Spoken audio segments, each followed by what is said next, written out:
Li Lin traversed into the Dragon Ball universe, directly activating a divine-level talent system. Before he could fully comprehend his situation, the system presented him with 5 enhancements. The first phase of talents was unlocked. 1. Restructuring of physical form and strength. 2.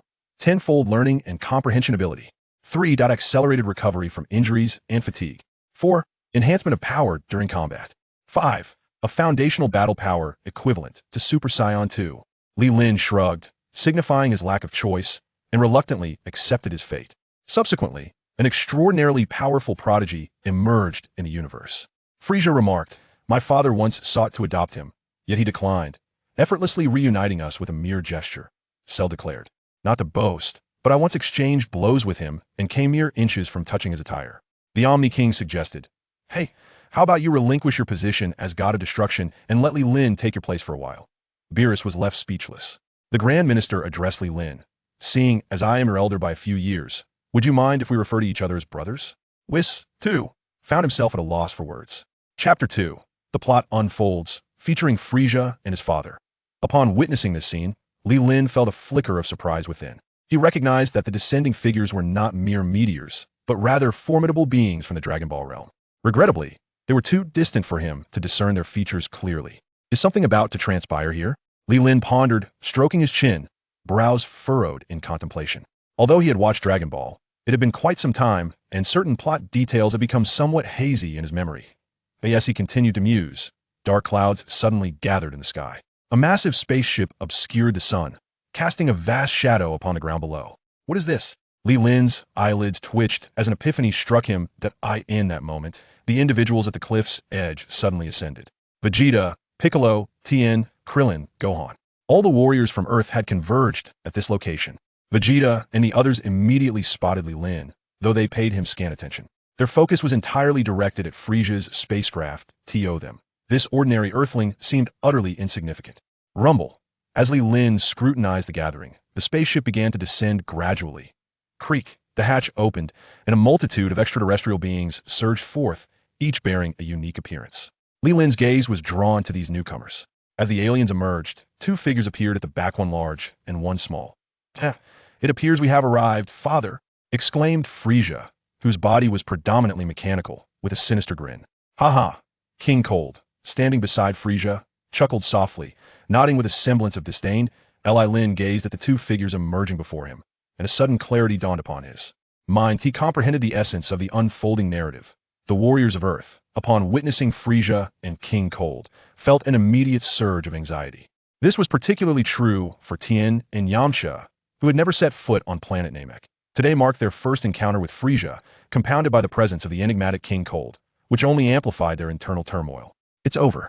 Earth is doomed." I never anticipated that King Cold would also make an appearance. Vegeta clenched his fists tightly, gritting his teeth as he spoke.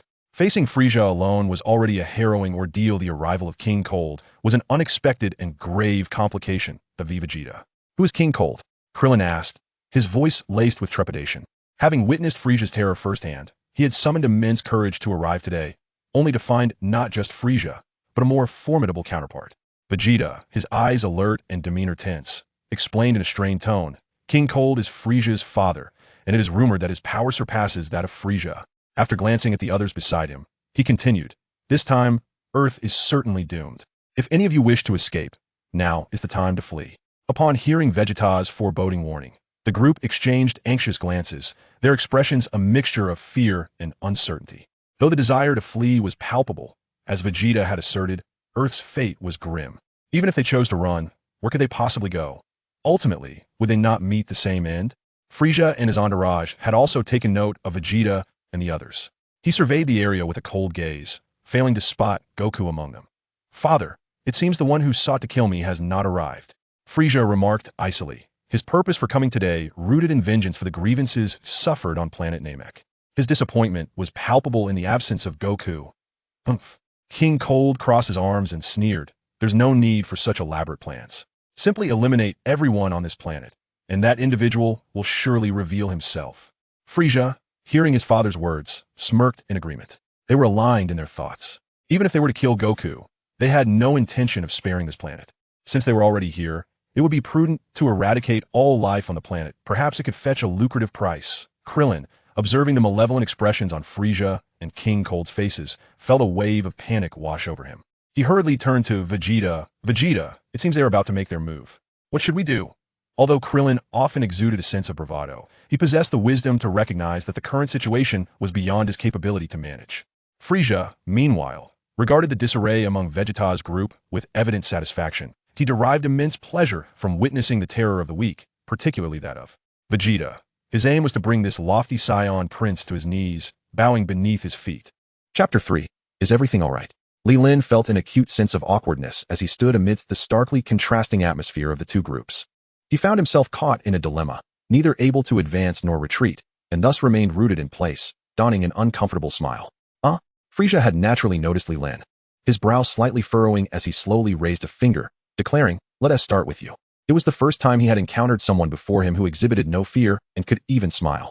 Such individuals made him exceedingly uncomfortable. If they were discomforting, then they could only be sent to their demise. Li Lin stared in disbelief as Frieza pointed at him, his mouth agape in shock at being chosen as the first target. Instantly, panic washed over him. Although he possessed Super Saiyan powers, he had no idea how to harness them. The strength within him felt utterly inaccessible. "Hey, quickly dodge!" Krillin shouted urgently, his innate kindness surfacing as he witnessed a vibrant life on the brink of extinction before his eyes, his heart heavy with compassion. Fool." Vegeta scowled at Li Lin, muttering contemptuously. Clearly, he regarded Li Lin as an utterly powerless ordinary earthling. He pondered why the humans of this planet were so foolish upon witnessing such a scene. Shouldn't one have fled immediately? Instead, Li Lin stood there, dazed, and now he would have to pay the price for his own stupidity. Tianjinhan, Yamcha, and the others shook their heads in resignation. Though they wished to save the young man before them, their own lack of power rendered them incapable. It was highly probable that if they rushed in, they would meet the same fate as him. Li Lin snapped back to reality upon hearing Krillin's shout, instinctively preparing to evade. After all, he had yet to undergo systematic training and was still unaware of how to wield his inherent strength. To perish without ever having unleashed his potential would be a grievous humiliation. However, even as he attempted to dodge, it was already too late. Frieza chuckled cruelly, a purple spark suddenly igniting at his fingertip. Whoosh! A straight beam of violet light erupted forth, hurtling towards Li Lin's body. As the destructive purple beam surged towards him, Li Lin's eyes widened in terror, and he let out a panicked scream. Just as the ray was about to engulf him, he instinctively lowered his head and crossed his arms over his chest in a feeble attempt to protect himself. Boom! An explosion resonated, and a cloud of smoke began to rise. The area where Li Lin had stood was now enveloped in thick haze. "Damn it!" Krillin exclaimed in a fit of righteous fury. Meanwhile, the others felt a sense of shared sorrow, akin to the grief of a rabbit mourning a fox's demise. Though they did not know Li Lin personally, they feared that his fate would soon mirror their own. As anticipated, Frieza observed a direct hit, and, with a sinister smile, licked his lips. The onlookers shivered under his cruel and eerie gaze. Krillin, initially filled with anger, felt the chilling aura of death and instantly found his fury replaced by fear, involuntarily retreating a few steps. "Die all of you," Frieza declared, an unusual glint in his eyes, as a purple energy sphere materialized in his hand. Everyone braced themselves for battle upon witnessing this scene. However, just as Frieza prepared to obliterate them, King Cold's voice interrupted. "Frieza, wait." Frieza furrowed his brow slightly at the sound, appearing somewhat displeased. Yet he halted his attack and turned to inquire nonchalantly, "What is it, father?" King Cold, however, did not meet Frieza's gaze. Instead, he remained fixated on the area where the explosion had occurred. Perplexed by his father's intensity, Frieza followed his gaze. The inhabitants of Earth, relieved by Frieza's cessation of hostilities, also turned their attention to the source of the commotion, curious about what could have prompted Frieza's pause. Amidst their inquisitive stares, a calm voice suddenly rang out. "That was close. I nearly met my end." As the smoke began to dissipate, Li Lin emerged, previously struck by Frieza's assault. The unexpected turn of events caused Frieza's pupils to narrow in shock. Not only him, but the array of formidable warriors on Earth also felt a twinge of astonishment. "Is this fellow truly unscathed?" Krillin exclaimed, incredulous. Even Vegeta was taken aback. The Earthlings, having withstood Frieza's attack, were utterly unharmed. Had they not witnessed it themselves, they might have deemed it impossible. Chapter 4. A brief display of power. This time, it will be different, Frieza proclaimed coldly, raising his hand to conjure the previously intended purple energy sphere. With a swift motion, he hurled the energy ball like a bolt of lightning. A resounding boom echoed. The force significantly greater than before, and this time it struck the unfortunate individual squarely. Thus, the man who had narrowly escaped death was surely doomed beyond recovery. "I suppose I have disappointed you again. I remain alive." As the smoke cleared, Li Lin's voice resonated once more. He appeared unfazed. a smile illuminating his face as he regarded Frieza. When Frieza had first attacked, Li Lin had feared for his life. Yet he was astonished to find that the blow had been utterly inconsequential, more soothing than painful, almost akin to a massage. This is impossible. Frieza gasped in disbelief, staring at Li Lin, astonished that his earlier strike had not only failed to extinguish the man's life, but had inflicted no damage whatsoever. The effect produced merely resulted in soiling another's clothing.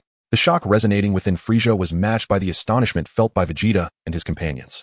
Who was this formidable individual? I cannot recall any such powerful being existing on Earth. The one posing this inquiry was Piccolo. Although a Namekian, he had lived on Earth his entire life and was well acquainted with its warriors. Yet, this person before him left him utterly perplexed. Tien, Yamcha, and Krillin, upon hearing this, shook their heads in unison, devoid of any recollection of the individual in question. Setting aside whether they recognized him, it was evident that this person possessed immense strength and might indeed be capable of vanquishing Frieza. Krillin clenched his fists, his face alight with joy. His words stirred a flicker of hope among the group. However, at that moment, Vegeta doused their enthusiasm with a cold dose of reality. Stop dreaming. Do not assume that merely withstanding a couple of attacks means you can defeat Frieza. Vegeta crossed his arms, his tone icy. His fear of Frieza was deeply ingrained. Besides the Super Saiyan form, he believed no one could possibly triumph over Frieza. The group's excitement was swiftly extinguished. Vegeta's assertion was undeniably correct. The energy Frieza had just unleashed was certainly not his full power. Should he unleash his full might, it was likely that none present could withstand him. It appeared reliance on Goku was inevitable. Kid, I admit I underestimated you, but this game ends here, Frieza remarked coldly. The failure of his previous attacks had incensed him thoroughly. He found the inhabitants of this planet utterly repugnant and resolved to annihilate it, ensuring that every living being perished at his hands. Oh, is that so? Li Lin replied with a calm smile, then raised a finger and continued. The attack you used on me earlier was likely this move, correct? What? Frieza, puzzled by Li Lin's words, asked for clarification. However, Li Lin had no intention of elaborating. He merely shook his head with a smile, and, in an instant, a brilliant white light manifested at his fingertip. With a swift motion, a beam of white energy surged toward Frieza with devastating force, far exceeding the potency of Frieza's previous attack. Not only was its strength magnified 100-fold, but its speed had also increased exponentially. No, Frieza exclaimed in terror as he sensed the impending threat. Yet, the beam was far too swift for him to evade. The white ray pierced through his body, and in an instant, Frieza began to swell rapidly, akin to a balloon. With a thunderous explosion, his form disintegrated into countless fragments. In that final moment, he could not even utter a cry of anguish. The cosmic tyrant met his demise on Earth. Everything unfolded with startling abruptness. The king of the Kurds witnessed Frieza perish before his very eyes. He was unable to intervene, even to offer a semblance of resistance.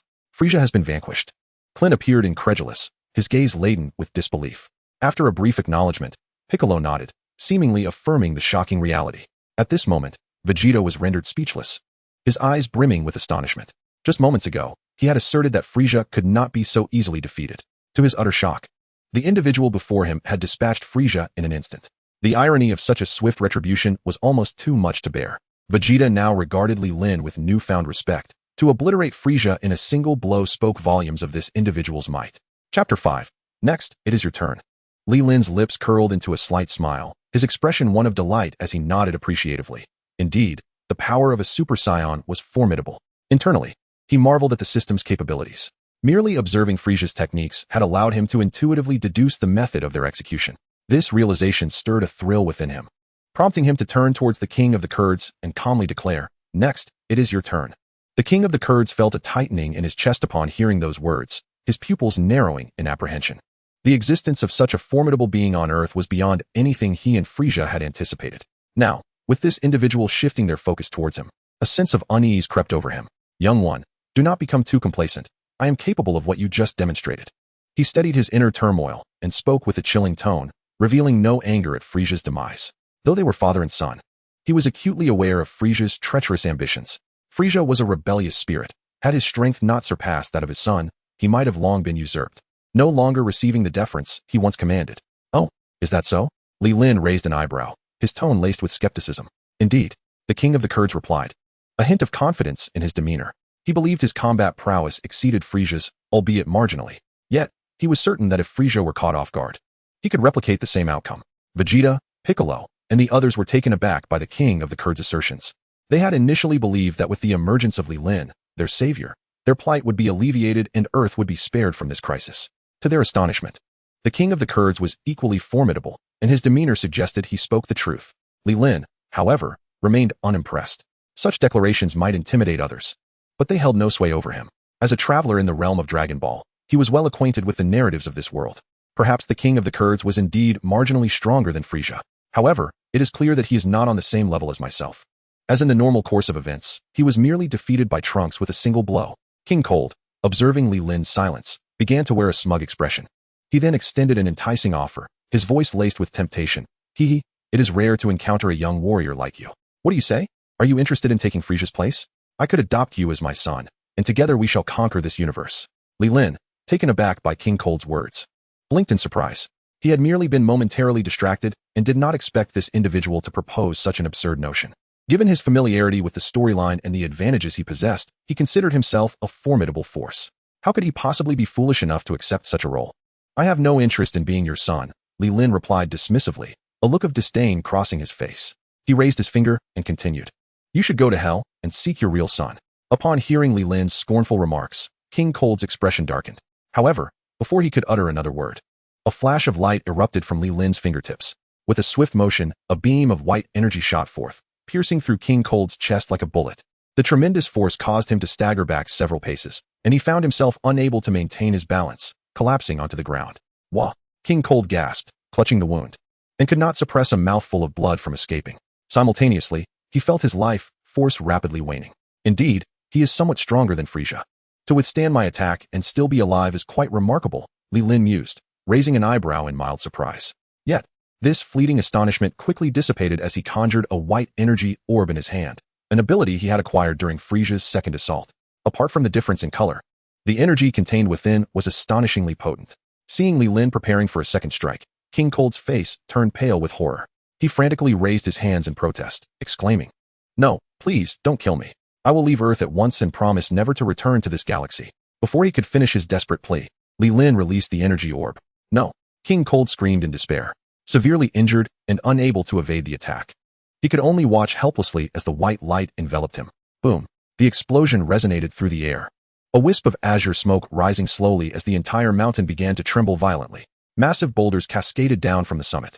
After a considerable time, the remnants of the explosion began to diminish, and tranquility gradually returned to the scene.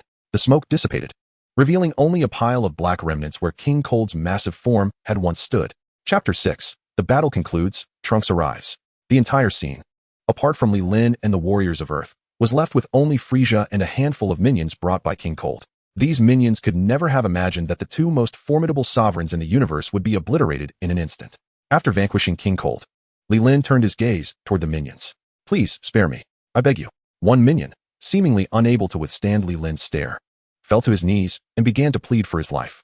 Witnessing this, the others quickly followed suit, kneeling and uttering words of supplication. In that moment, the mountains echoed with their voices, intermingled with muffled sobs. Li Lin could not help but furrow his brow slightly and slowly waved his hand. He was not one to revel in bloodshed and held no animosity toward these minions, as long as they did not provoke him. Granting them mercy was not out of the question. Seeing Li Lin's gesture, the minions felt a surge of relief. Thank you, my lord. Thank you, they exclaimed, wiping away their tears and snot. Without hesitation, a throng of them hurriedly scrambled into the spacecraft, fearful of being left behind. With a rumble, the spacecraft powered up, ascending slowly into the sky. In a short while, it vanished from sight, soaring into the depths of the cosmos. The onlookers on Earth gaped in astonishment, their mouths agape. Their eyes brimmed with profound shock as they realized that the crisis threatening Earth had been resolved by this enigmatic figure. With just a casual display of 3 energy waves, Li Lin had dispatched Frieza and his father. What should we do now, Vegeta? Krillin inquired, glancing at his companion and swallowing hard. Vegeta was the strongest among them, and naturally, they turned to him for guidance. With Frieza now eliminated by this mysterious individual, the next steps required careful consideration. Vegeta, still reeling from shock, was at a loss for words. The peril he had anticipated had been effortlessly neutralized before this man. He pondered when such a powerful being had emerged on Earth, recalling that during his last visit, this individual had not been present at all. I don't know, Vegeta finally admitted after a long pause. At this moment, he felt utterly unsure of how to proceed. Though this person had assisted them in defeating Frieza and his son, their true nature remained a mystery. In the absence of clarity regarding whether he was friend or foe, it was prudent to observe the situation and refrain from provoking him. After all, this was someone capable of effortlessly eliminating Frieza. inciting his wrath could lead to unimaginable consequences. The others exchanged glances, unsure of what to say. With Vegeta expressing his uncertainty, they lacked the courage to approach. After all, they wished to live for a few more years, not to meet an untimely and inexplicable demise. However, although they did not wish to provoke anyone, it was merely their unilateral desire. "Hello, how are you?" Li Lin turned around, enthusiastically waving his hand in greeting. He resembled a person encountering an old friend, his expression radiating genuine excitement. After all, these individuals were once only figures he had seen in films and anime. Meeting them in person inevitably stirred a flicker of exhilaration within him. Nevertheless, while he recognized everyone present, they did not share the same familiarity with him. Upon noticing his sudden turn, a shiver coursed through the group, their hairs standing on end as they instinctively stepped back. "Haha, hello," Krillin said, leaning back slightly. His hand raised in a stiff wave. In the past, he would have eagerly approached Li Lin, drawn in by his warmth. However, today, he was still reeling from the shock of recent events, having been on high alert ever since learning that Frieza was coming to Earth. Although Frieza had been vanquished, the sudden appearance of a stranger still left them feeling apprehensive. Yet among the crowd, one individual stood out as an exception. Upon catching sight of Li Lin's handsome visage, her fear evaporated, replaced by a starry-eyed admiration, as if hearts had appeared in her eyes. She reasoned that such a strikingly attractive person could not possibly be a villain. With that thought, she waved her small hand kindly towards Li Lin. Sighing in understanding at the peculiar expressions of the others, Li Lin smiled and nodded at Bulma. He empathized with their current feelings, having endured both great joy and sorrow. Moreover, with the sudden appearance of a formidable stranger, it was only natural that their emotions leaned more towards fear than delight. Just as he was about to continue the conversation, a mysterious flying vehicle suddenly emerged in the sky. "Oh, is that Trunks arriving?" Li Lin mused aloud, gazing upward. The craft resembled precisely what he remembered. If all was as it should be, it was likely the time machine piloted by future Trunks. The unexpected presence of the vehicle captured everyone's attention, all heads turning skyward. The craft descended slowly and steadily, landing directly before Li Lin. With a creak, the door at the top of the vehicle gradually opened. A blue-haired youth leapt out, clad in a work uniform, a long sword slung across his back. Chapter 7. My name is Li Lin, and I am an Earthling. Phew. The blue-haired youth exhaled. Murmuring to himself, "I finally made it." He began scanning the surroundings, seemingly searching for something. After surveying the area, he suddenly turned to face the rear. Li Lin, noticing Trunks across from him, smiled and attempted to greet him. However, the youth's gaze bypassed him entirely, focusing instead on the crowd of Earthlings behind him. Witnessing this, Li Lin felt a twinge of embarrassment. His hand, which he had intended to raise in greeting, reluctantly dropped back down. It is not that Trunks lacks manners. Rather, he does not recognize Li Lin and perceives him merely as an ordinary Earthling. Trunks gazed at the familiar faces before him, a wave of nostalgia washing over him. Upon seeing Bulma, his expression softened considerably. His gaze lingered longer on Vegeta, lost in thought, the nature of which remained a mystery. The others regarded the suddenly appeared stranger with heightened caution, pondering the significance of this day that had brought forth such an array of enigmatic individuals. Judging by the young man's imposing aura, he was certainly not an inconsequential figure. Wow, another handsome guy has arrived. Bulma found herself utterly captivated, her eyes wide with admiration.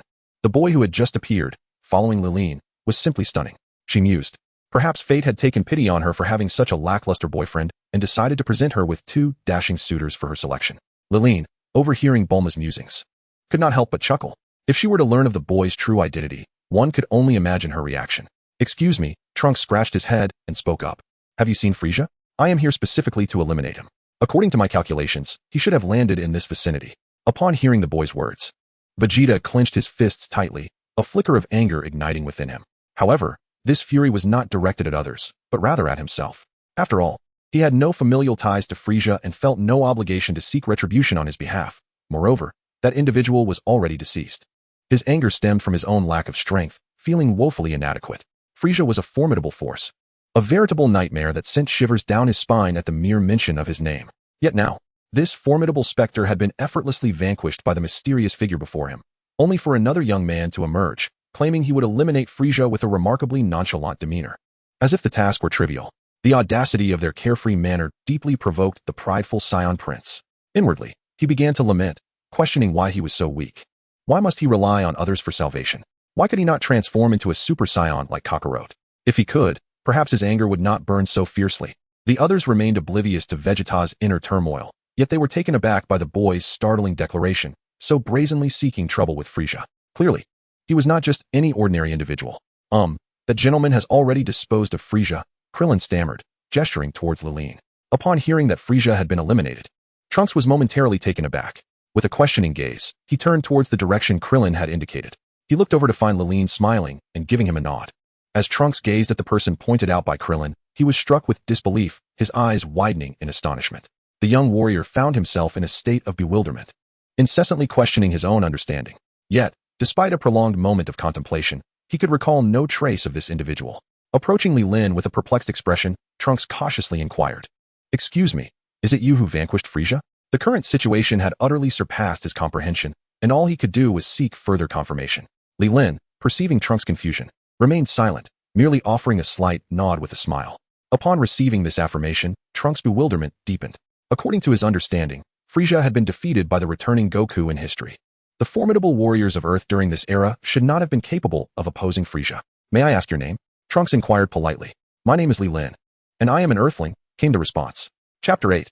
Who are these people? Li Lin, Trunks murmured, shaking his head slightly. "No, this name is unfamiliar to me. If there were such a powerful figure on Earth, there should be historical records of him. Could it be that the time machine malfunctioned and transported me to another timeline?" Li Lin, observing Trunks' perplexed demeanor, chuckled softly and shook his head. He yearned to provide an explanation, yet reason urged him to remain silent. It was prudent to keep his identity as a traveler concealed, lest he attract unwanted complications, especially given the existence of greater powers in this world. The surrounding crowd, having overheard the exchange between the two, found themselves utterly bewildered, unaware of the subject of their discussion. It seemed that among them, only Li Lin retained clarity. Amidst the collective confusion, a meteor streaked across the sky. Gohan, brimming with excitement, looked upward. As Goku's son, he remained acutely attuned to his father's energy. At the moment the meteor appeared, he sensed Goku's presence. Upon hearing Gohan's exclamation, the others followed suit, lifting their gazes to perceive the energy in the air. As they did, joyous smiles spread across their faces. However, Li Lin found himself feeling somewhat disheartened. He was yet unable to sense the energy, only noticing a circular spaceship descending from the sky towards them. Unable to fathom the sensation of perceiving energy, a resounding boom echoed as Goku's spacecraft crashed to the ground. Not far from the group, all eyes were immediately drawn to it, expressions of excitement illuminating their faces. After such a lengthy separation from the planet Namek, nostalgia washed over them. Li Lin too watched the circular spaceship with keen curiosity. This is indeed the protagonist of the Dragon Ball world. And the excitement within me began to stir slightly. With a creak, the hatch of the small round spaceship sprang open. From within emerged a rugged yet strangely attired muscular man. Although it was Li Lin's first encounter with the real person, he immediately recognized him as Son Goku. He looked just as he had in the anime. "Dad!" Gohan could no longer contain his joy and shouted exuberantly, joyfully sprinting towards Son Goku. Upon seeing his son rushing towards him, Goku's face lit up with happiness. After such a long separation, he scooped his son into a warm embrace. Spotting the crowd of Earthlings on the hillside, Goku waved cheerfully. With a gentle leap, he soared to stand before them. "Everyone, it has been too long." Son Goku smiled as he addressed the gathering. Krillin, Piccolo, and Tien quickly congregated around him. Tien, with a grin, teased, "It seems you've grown significantly stronger during our time apart." Hee. Goku scratched his head, a smile adorning his face in humble acknowledgement of the compliment. The others chimed in, eager to share their stories after such a lengthy separation. Goku echoed their sentiments, remarking, "After wandering the universe for so long, there's truly no place like home on Earth. It's wonderful to see everyone safe." However, his expression suddenly turned serious as he continued. "I heard that Frieza has also come to Earth. Where is he now? He hasn't arrived yet, has he?" As the group prepared to explain Frieza's whereabouts, they were interrupted by a voice. "I have already eliminated Frieza." It was Li Lin, stepping forward with a smile. "It's a pleasure to meet you, Son Goku." Upon recognizing him, the crowd parted to make way.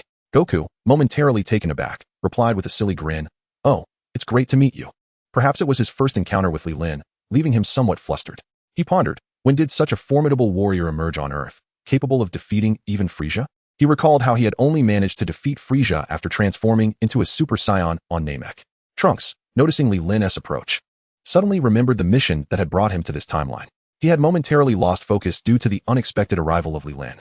"Mr. Goku, may I have a word with you?" Trunks called out, swiftly moving to stand before Goku. Goku, seeing yet another unfamiliar face, was momentarily bewildered. He thought to himself, "Who are all these people? I've been away for so long, and now there are so many unfamiliar faces." Chapter 9. I understand. Before he could ponder further, Trunks abruptly pulled him to the other side of the mountain. The onlookers were left in a state of bewilderment by the boy's sudden action. However, Li Lin remained remarkably composed, for his identity was somewhat unique, belonging to the realm of the prescient. Trunks was fully aware of the purpose behind his search for Sun Wukong. Upon reaching the precipice on the opposite side of the mountain, their conversation commenced.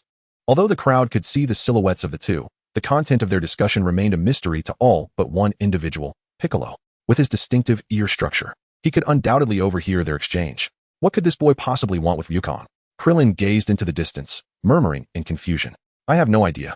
Nearly everyone shook their heads. The distance rendered them oblivious to the nature of the discourse. Just as the crowd was enveloped in their uncertainty, two immense auras suddenly erupted around them.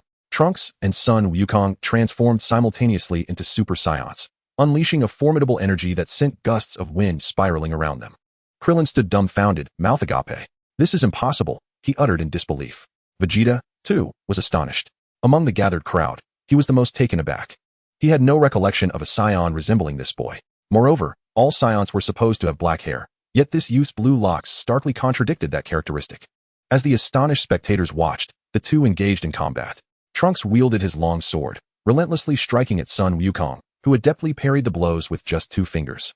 Their skirmish did not last long, but from the brief exchange, they had gleaned an understanding of each other's prowess. With smiles upon their faces, they resumed their conversation. Why? Why had such an enigmatic individual appeared, capable of transforming into a Super Saiyan? Vegeta simmered with resentment, veins throbbing on his forehead. The others sensed his growing agitation and instinctively distanced themselves from him. Who knew what might provoke this individual? What if he were to go on a rampage next?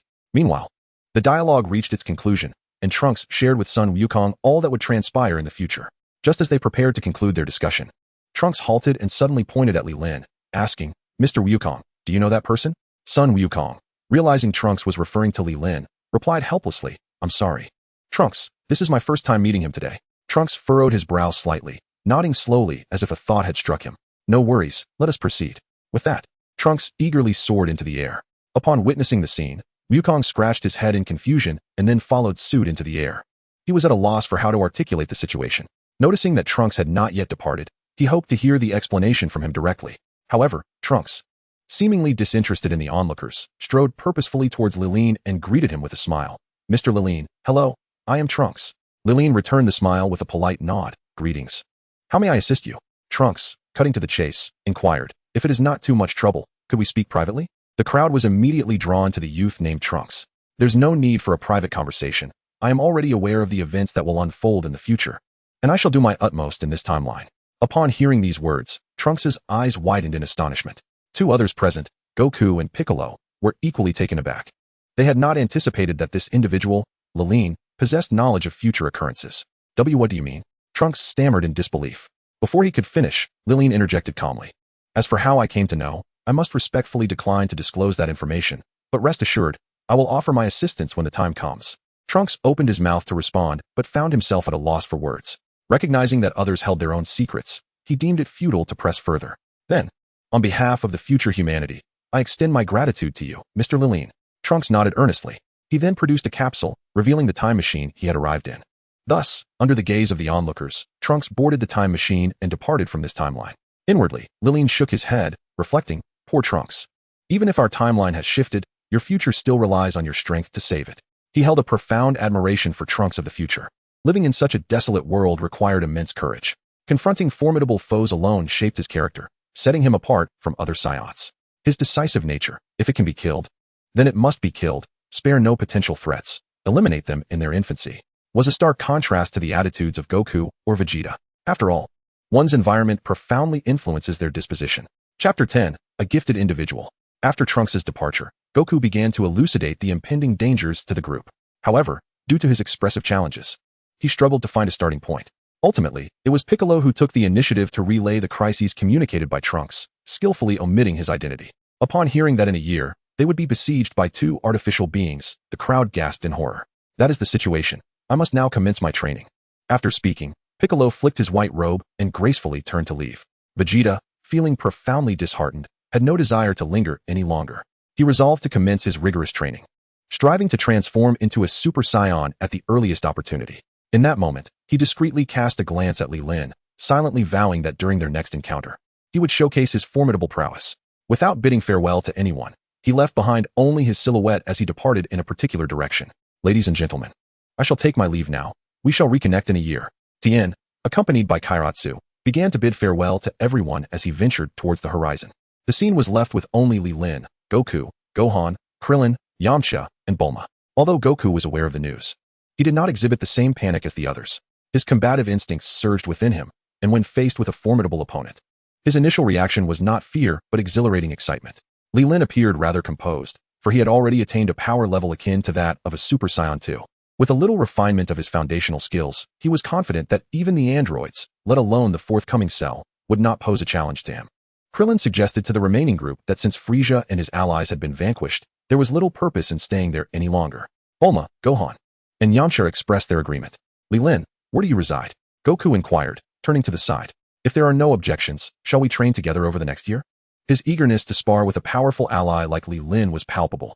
Anyone capable of defeating Frieza could not be underestimated, and training alongside such a formidable individual would undoubtedly yield remarkable benefits. Upon hearing Goku's proposal, Li Lin nodded without hesitation, a smile gracing his face. Absolutely. I could not ask for more. One of his innate talents was that his strength would escalate with every battle. On the current Earth, Goku was the mightiest warrior, and training with him would greatly enhance his own abilities. Additionally, he was eager to learn fundamental combat techniques. Krillin and the others had no objections. Through their previous conversations, they understood that although Li Lin had appeared enigmatic, he was likely not a malevolent figure. Since everyone had come to a consensus, Bulma cheerfully suggested, "Let's south head to my place first, share a meal, and unwind a bit." Her gaze was filled with admiration as she looked at Li Lin. The allure of such a young, handsome, and powerful man was irresistibly captivating to a woman like her. Li Lin chuckled, brushing his nose lightly. If he surmised correctly, Bulma's current boyfriend was likely the nearby Yamcha. As for the matter of Bulma being drawn to Vegeta, it seemed that had transpired over the course of the year. Everyone agreed to Bulma's suggestion, and shortly thereafter, they all boarded her flying vehicle, setting off towards the headquarters of Capsule Corporation. During their flight, Klin, filled with curiosity, inquired of Li Lin, "Are you from Earth? I have never heard of you before." Upon hearing Klin's question, Li Lin smiled and nodded, affirming, "Indeed. I am a native of Earth." He silently added, "Though not from this world's Earth." He continued, "I lived secluded in the mountains, far removed from worldly affairs. Hence, it is no surprise you have not heard of me." Li Lin casually fabricated a reason, explaining with a light smile. "Oh, that makes sense," Klin replied, scratching his bald head thoughtfully. Son Gohan, overhearing their conversation, became intrigued and curiously asked, "So, Uncle Li Lin, how did you train? You are incredibly powerful. You managed to defeat the formidable villain Frieza in a single blow." Son Goku, hearing his son's question, was momentarily taken aback. Then his expression shifted to one of excitement. Although he was aware that Li Lin had vanquished Frieza, he was not privy to the details of the encounter. Hearing Gohan mention it was done with one strike stirred a thrilling anticipation within him. He had not expected this mysterious warrior, whom he had just met, to be so immensely powerful. While he, too, possessed the strength to defeat Frieza with a single blow, he still yearned for a chance to spar with Li Lin. Li Lin momentarily hesitated at Gohan's inquiry. The truth was, his power had not been acquired through conventional means. "Perhaps I possess a natural talent," he pondered. Offering a somewhat plausible excuse, "I did not engage in deliberate training. My strength simply evolved naturally." However, this explanation struck the ears of others quite differently. Gohan regarded him with an odd expression, Klin's face twitched slightly, and even Son Goku found himself swallowing hard. "After all my arduous training, how could it be so effortless for you? No deliberate training? Your strength just naturally emerged?" These questions swirled in the minds of the onlookers. Observing the varied expressions on their faces, Li Lin could only shake his head in resignation, silently thinking, "Haven't I already told you? It's a matter of exceptional talent."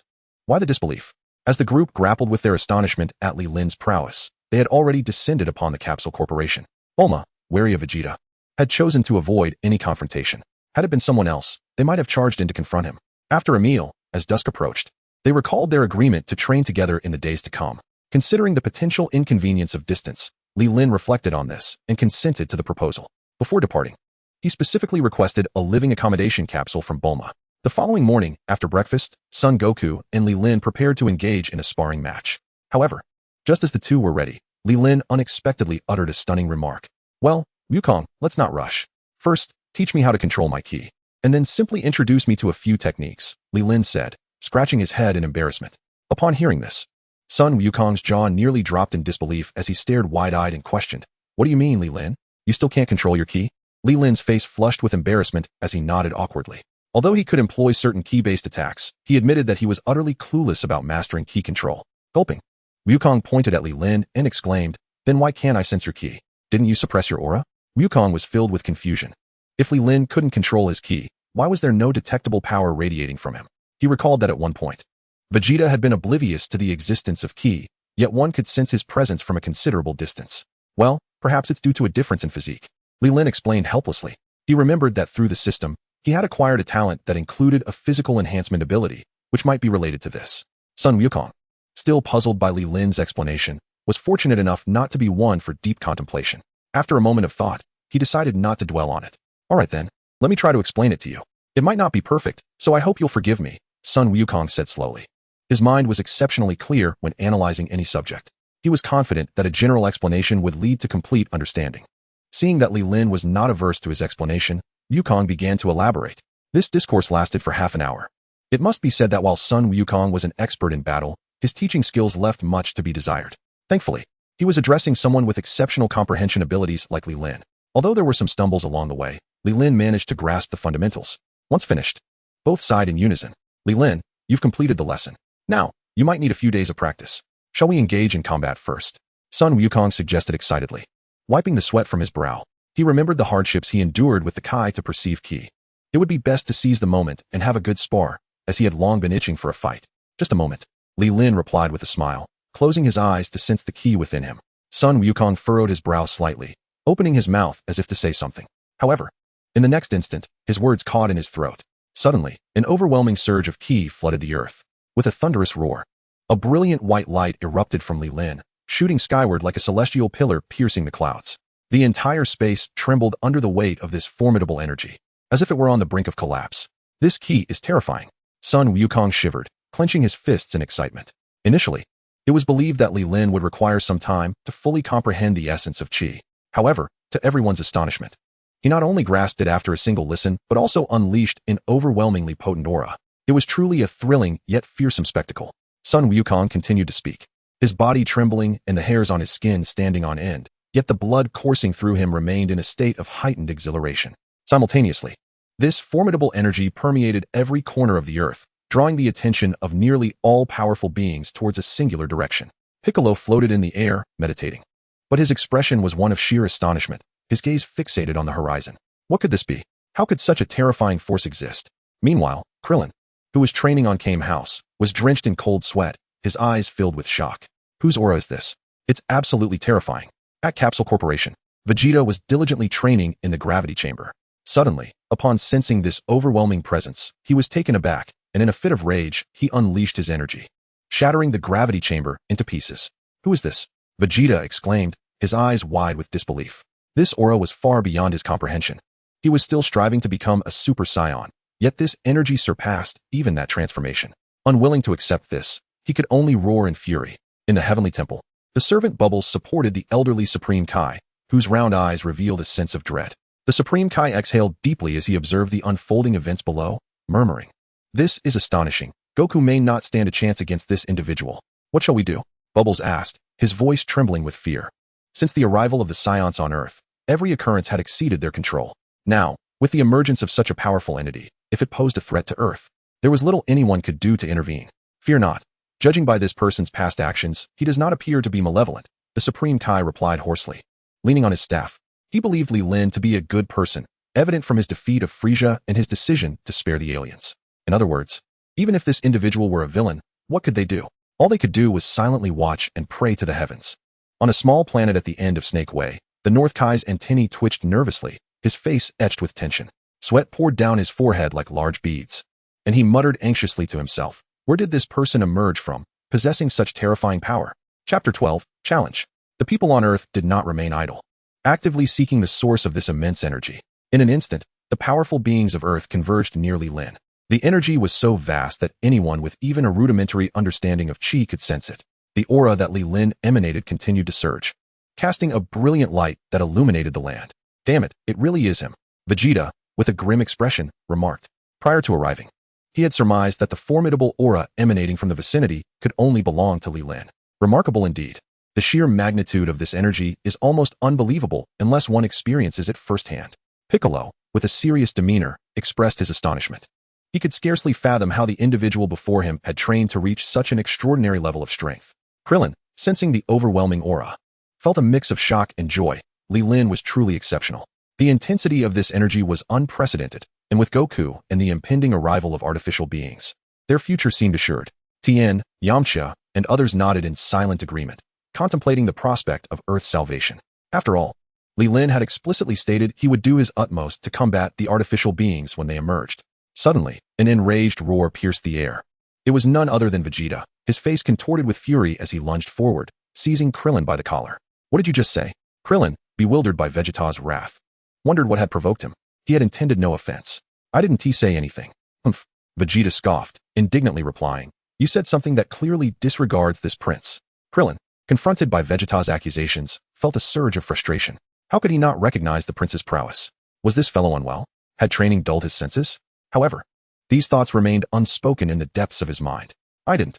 Krillin stammered, gazing up at Vegeta, bewildered. Didn't you? Vegeta, unyielding, continued with fervor. Let me make it clear. The artificial beings will undoubtedly be vanquished, and it shall be I, Vegeta, who delivers the final blow. Do you understand? As Vegeta spoke, his fervor intensified, the veins in his neck bulging with emotion. Enduring the spittle flying from Vegeta's mouth, Krillin finally grasped the source of his agitation. It was utterly absurd. Aware of the disparity in their strengths, Krillin could do naught but nod vigorously, akin to a chick pecking at grain. Humph.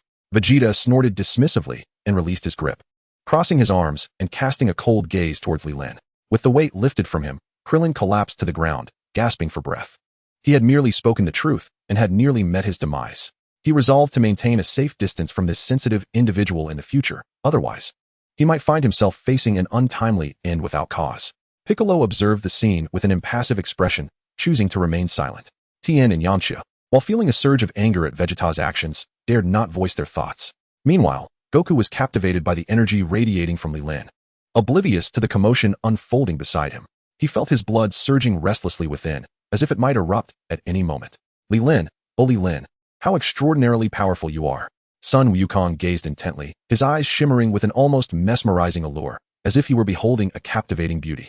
Time trickled by second, until at last, Li Lin's aura surged to its zenith in a fleeting moment. Suddenly, a sharp sound sliced through the air, and the overwhelming energy that enveloped the earth dissipated in an instant. The radiant white light that cloaked Li Lin vanished, and he slowly opened his eyes, murmuring to himself. Is this the perception of energy? How wondrous it is. He had finally attained the ability to wield his power at will. Even with his eyes closed, he could sense the slightest rustle of the wind and the movement of the grass around him. Upon witnessing Li Lin's transformation, Sun Wukong's demeanor shifted to that of a ravenous wolf, eager to pounce. However, before he could advance, another figure surged forth ahead of him. Li Lin regarded the newcomer with intrigue, curious to discern the nature of this unexpected interruption. Hey, Vegeta. The latter fixed his unwavering gaze upon Li Lin, boldly declaring, I never expected you to be so formidable. Are you brave enough to spar with me? The onlookers shook their heads in unison, clearly skeptical that the two were on the same level. They nodded silently at Sun Wukong's words, believing that these two were indeed worthy adversaries, while Vegeta, in all likelihood, would merely be the one subjected to a beating. Enough chatter, cockroach, Vegeta retorted, waving his hand dismissively. Observing this exchange, Li Lin chuckled softly. Recognizing that Vegeta could serve as a commendable sparring partner, his fervor for battle rivaling that of Sun Wukong. Regrettably, he sensed that Vegeta was still somewhat lacking, not yet having reached the pinnacle of Super Saiyan power. Engaging in combat with him might not yield significant gains for Li Lin. He harbored concerns for Vegeta's safety. After all, his own combat experience was still quite limited. If he were to misjudge his strength and inadvertently cause harm, it would lead to dire consequences. Just like with Frieza and his father, where an imitation of a technique resulted in a devastating blow that ended in an instant. Although he had now grasped the utilization of energy, it would still require time to master. Indeed, Vegeta, perhaps it would be best for you to observe for now. Once you achieve Super Saiyan transformation, we can engage in a duel, Sun Wukong suggested, his brow slightly furrowed as he sought to counsel. He understood Vegeta's desire for battle, but recognized the futility of such an endeavor. The energy contained within Li Lin was astonishing, even with all his might. He might not withstand a single strike.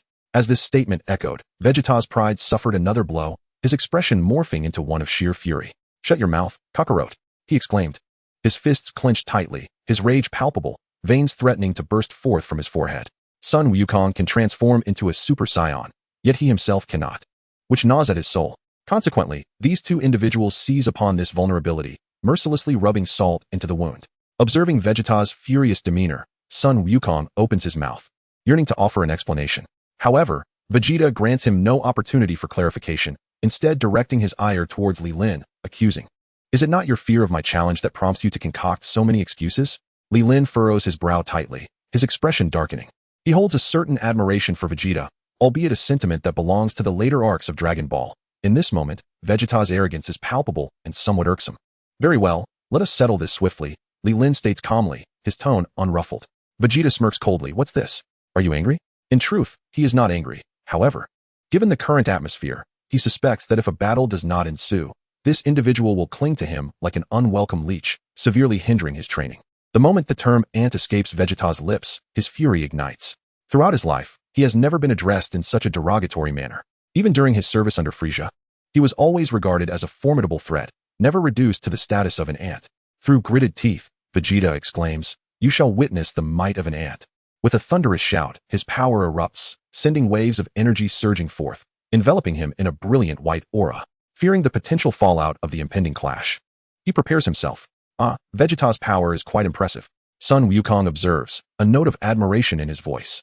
He recalls that during their time on Namek, Vegeta had not possessed such strength. It is astonishing how much he has grown in such a brief period. Noticing the look of surprise on Sun Wukong's face brings a modicum of satisfaction to Vegeta. Nevertheless, he is acutely aware that this level of power pales in comparison to Li Lin's formidable presence, which far surpasses his own. Indeed, quite commendable, Li Lin nods. Acknowledging Vegeta's prowess, he senses that apart from himself and Sun Wukong, any other formidable warriors on Earth fall short of Vegeta's caliber. Thus, it is only fitting that he bears the title of Prince of the Saiyans, as his innate talent is indeed remarkable. A triumphant smirk spreads across Vegeta's face upon hearing Li Lin's approval. His gaze sharpens, and he declares, "Prepare yourself." In the next instant, he unleashes a powerful punch. The air crackles with sound as explosive impacts resonate, and wherever his fists pass, the earth is stripped bare, dust swirling and smoke billowing.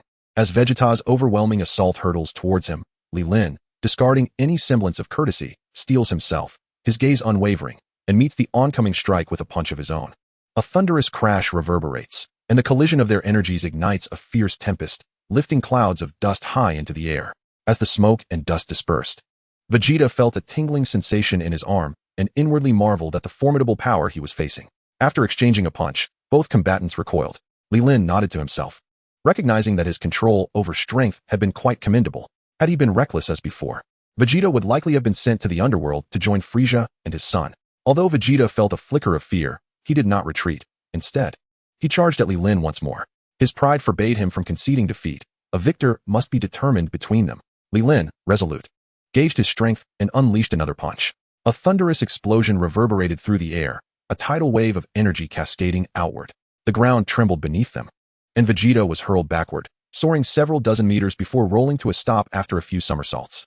Li Lin seized the opportunity, swiftly appearing before Vegeta. Thud, thud, thud. A series of muffled impacts echoed as Li Lin's fists landed upon him. Blood gushed from Vegeta's mouth as he bowed his head, clutching his chest, his expression a portrait of agony. Observing Vegeta's condition, Li Lin raised an eyebrow. It appeared he had been a touch too gentle, as Vegeta had not lost consciousness. His intention had been to render Vegeta unconscious without taking his life, hence he had moderated his strikes. Though Vegeta was left in a precarious state, it was not the outcome Li Lin had envisioned. Shaking his head, Li Lin looked down upon him with a sense of superiority. With a swift motion, he lashed out with his leg like a whip. "Ah!" Vegeta screamed as he took the blow squarely, rolling on the ground for 2 more revolutions. The blood that flowed from his mouth traced a beautiful arc through the air. He felt a pounding in his head, darkness enveloping him, and he finally succumbed to unconsciousness. "Well," Li Lin remarked nonchalantly, nodding slowly, "it is finally over." The spectators, witnessing the conclusion of the battle, were filled with myriad emotions. They had scarcely comprehended how Li Lin had struck before Vegeta was already on the ground, bloodied and defeated. Though they had anticipated that Vegeta was no match for Li Lin, they were astonished by the swiftness of his downfall and the utter lack of resistance he had displayed. "If I were to face Li Lin, I can hardly imagine the outcome," Krillin exclaimed, patting his chest and shaking his head in disbelief. Piccolo shot him a sidelong glance and retorted bluntly, "Don't flatter yourself." Li Lin had already significantly restrained his power. If he had fought with the same intensity he previously displayed, even Goku in his Super Saiyan form would not fare well, let alone you. Chuckling awkwardly, Krillin rubbed his bald head, acknowledging the truth in Piccolo's words. He was merely jesting. In the presence of a powerhouse like Li Lin, he would be fortunate to escape unscathed, let alone provoke him. Such strength, such might, Goku exclaimed, his fists clenched, nearly bouncing with excitement. For the first time, he faced an adversary of such caliber and could hardly contain his eagerness. "Li Lin, it is our turn now." Chapter 14, A Test of Skill. Lin observed the exuberance radiating from Sun Wukong, smiling as he nodded in acknowledgement. Simultaneously, he began to silently assess the energy coursing within him. Unsurprisingly, despite the fleeting nature of his battle with Vegeta, his internal energy had indeed seen a modest increase. It seemed that his innate talent for enhancing strength through combat was unequivocally intact. Unbeknownst to Sun Wukong, Li Lin's thoughts were a world apart from his own. All he comprehended was that he was on the verge of engaging with a top-tier warrior, and an uncontrollable joy surged within him. He busily moved his body, eager to warm up. Are these two finally about to commence? Piccolo murmured to himself. He was genuinely eager to witness the clash, curious to discern the extent of Goku's current prowess. Previously, he had speculated that even if Goku transformed into a Super Saiyan, the outcome might not be markedly different. A judgment predicated on Goku's displayed strength during their time on Namek. Now, however, it was genuinely difficult to ascertain who would emerge superior in this encounter. At that moment, Krillin and the others felt as if their hearts were lodged in their throats, scarcely daring to breathe. Though they understood that this battle was merely a routine sparring session between the two warriors, their excitement and tension were palpable, their palms slick with sweat. After all, the two individuals before them were the mightiest on Earth, and their duel promised to be nothing short of exhilarating. As for the unconscious Vegeta, he would, of course, miss this splendid spectacle. In stark contrast to the spectators' anxiety, the two combatants exuded a sense of calm and composure. Sun Wukong, having concluded his warm-up, raised the corners of his mouth in a smile and said softly, "Well then, shall we begin?" Li Lin nodded affirmatively, beckoning with his hand. "Go ahead. I invite you to strike first." Hee. Sun Wukong chuckled lightly at this invitation, no longer inclined to hold back.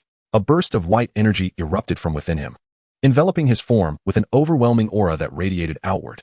In an instant, he had closed the distance, appearing right before Li Lin. The onlookers collectively held their breath, eyes wide, fixated on the two as if fearing that a mere blink would cause them to miss something spectacular. With a powerful punch, Sun Wukong unleashed an unstoppable force aimed directly at Li Lin's face. In a deft maneuver, Li Lin slightly turned his body, allowing the punch to graze past his nose. My, what astonishing speed! A flicker of surprise crossed Li Lin's mind. He had not anticipated such explosive power from Sun Wukong in his normal state. As he marveled, he retaliated with a swift kick directed at Sun Wukong's abdomen. The speed of his kick showed no signs of lagging. In fact, it seemed to accelerate. Having missed his initial strike, Sun Wukong quickly showcased his seasoned battle experience.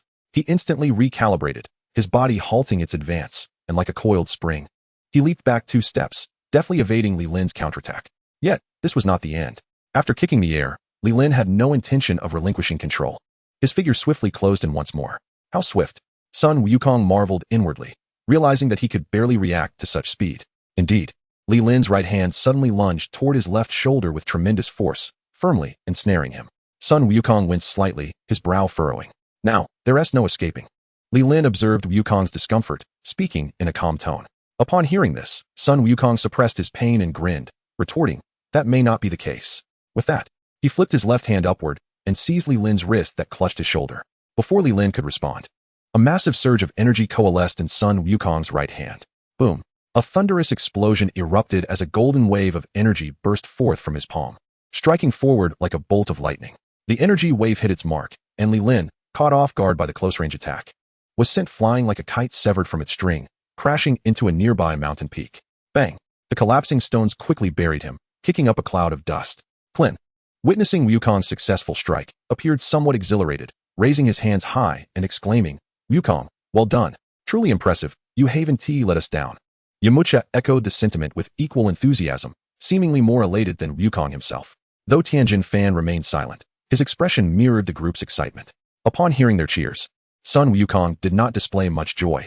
Instead, his gaze remained fixed on the fallen mountain peak. Piccolo, observing the jubilant crowd, doused their excitement with a dose of cold reality. Aren't you all celebrating a bit prematurely? This level of attack, let alone defeating Li Lin, may not even injure him. The group, undeterred by Piccolo's words, brushed them off, convinced that although Li Lin was formidable, Wukong had yet to unleash his full potential. Once he transformed into a Super Saiyan, his energy might surpass Li Lin's dramatically, Klin cheerfully remarked, brimming with confidence. The others nodded in agreement with his statement. Fools! Piccolo muttered under his breath, feeling somewhat exasperated, choosing not to continue the debate. He recognized that Li Lin's recently unleashed power was formidable. Wukong's advantage stemmed solely from his lack of combat experience. As the battle persisted, that gap would soon be bridged, and Wukong's edge would vanish. Nevertheless, he still held hope for Wukong's victory. After all, once he transformed into a Super Saiyan, his power would increase exponentially. And catching Li Lin off guard could very well turn the tide. As for Klin's assertion that his energy would exceed Li Lin's, Piccolo dismissed it as sheer fantasy. Unless Sun Wukong can achieve exponential growth beyond the Super Saiyan form, it is utterly impossible. Just as everyone was still reveling in the excitement, the ground suddenly began to tremble. With a resounding rumble, the collapsed peaks released a flurry of floating rubble. A shock wave surged skyward, with Li Lin's form suspended in midair. A tremendous force permeated the earth, and the surrounding debris was instantaneously reduced to dust. Chapter 15, Super Saiyan. In a flash, Li Lin reappeared before Sun Wukong. Gazing at Li Lin, who was unscathed, Sun Wukong smirked. "Huh, I knew you wouldn't be hurt. You are quite impressive." Li Lin chuckled and absent-mindedly rubbed his nose, replying nonchalantly, "Now, I shall take this seriously." Having gleaned insights into combat techniques from the recent skirmish, he understood that such an opportunity would be hard to replicate. How delightful.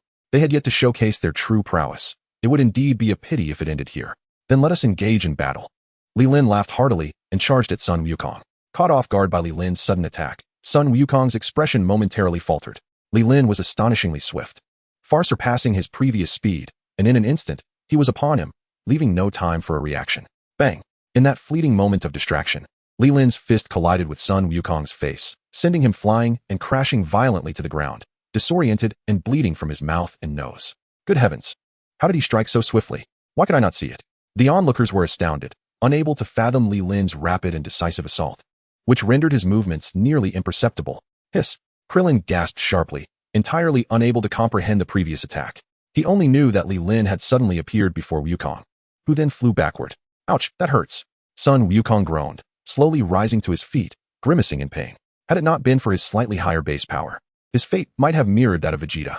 Nevertheless, a strange sense of relief welled up within him. Ha ha ha! Sun Wukong, blood trickling from his mouth, erupted into laughter. The surrounding crowd exchanged bewildered glances, beginning to suspect that such a strike might have left Wukong dazed. Li Lin seemed to be affected by the moment, smiling faintly in response. Incredible, simply incredible, Sun Wukong declared with boisterous enthusiasm. After wiping the blood from his lips, he continued, "Now, I shall unleash my full strength." Li Lin smiled calmly and nodded. "Very well, let me witness your true abilities." Suddenly, the atmosphere shifted dramatically as an overwhelming aura erupted from Sun Wukong's being. Ripple-like shockwaves emanated from beneath his feet, spreading outward in all directions. Huh! With a thunderous roar, Sun Wukong's eyes widened, flames of golden light igniting within his gaze. He let out another piercing howl that reverberated through the heavens, causing the very fabric of the world to tremble amid fierce winds. A blinding brilliance burst forth, enveloping him in a golden aura as his hair stood on end, transforming into a vibrant gold. His previously black pupils became a clear, cerulean blue, and the muscles of his arms took on a more defined and angular appearance. "Is this the legendary Super Saiyan?" Li Lin observed intently, calmly remarking on the extraordinary transformation. Though it was not his first encounter with this form, it was indeed the closest he had ever been to it. Especially now, as he was able to sense energy. He could distinctly perceive that Sun Wukong had achieved a qualitative enhancement. With a powerful thrust of his foot, Sun Wukong propelled himself forward, creating a resounding explosion. He charged at Li Lin with the swiftness of golden lightning. Yet Li Lin maintained a serene smile on his face, seemingly unconcerned by Wukong's approach. The sound of fists striking like a tempest filled the air as Wukong unleashed a flurry of blows upon him. Li Lin, with a gentle shake of his head, appeared uninterested in evasion. Just as the punches were about to make contact, a chillingly immense aura surged forth from him, transforming his white energy into a raging, blazing flame. The impact of the fists against Li Lin's body reverberated in a cacophony of sounds. At this moment, Li Lin had summoned all his strength. Despite the relentless onslaught, his body merely swayed slightly, his feet remaining steadfastly planted. Sun Wukong grew increasingly astonished, although he recognized a disparity between himself and Li Lin. He had not anticipated such a vast gulf.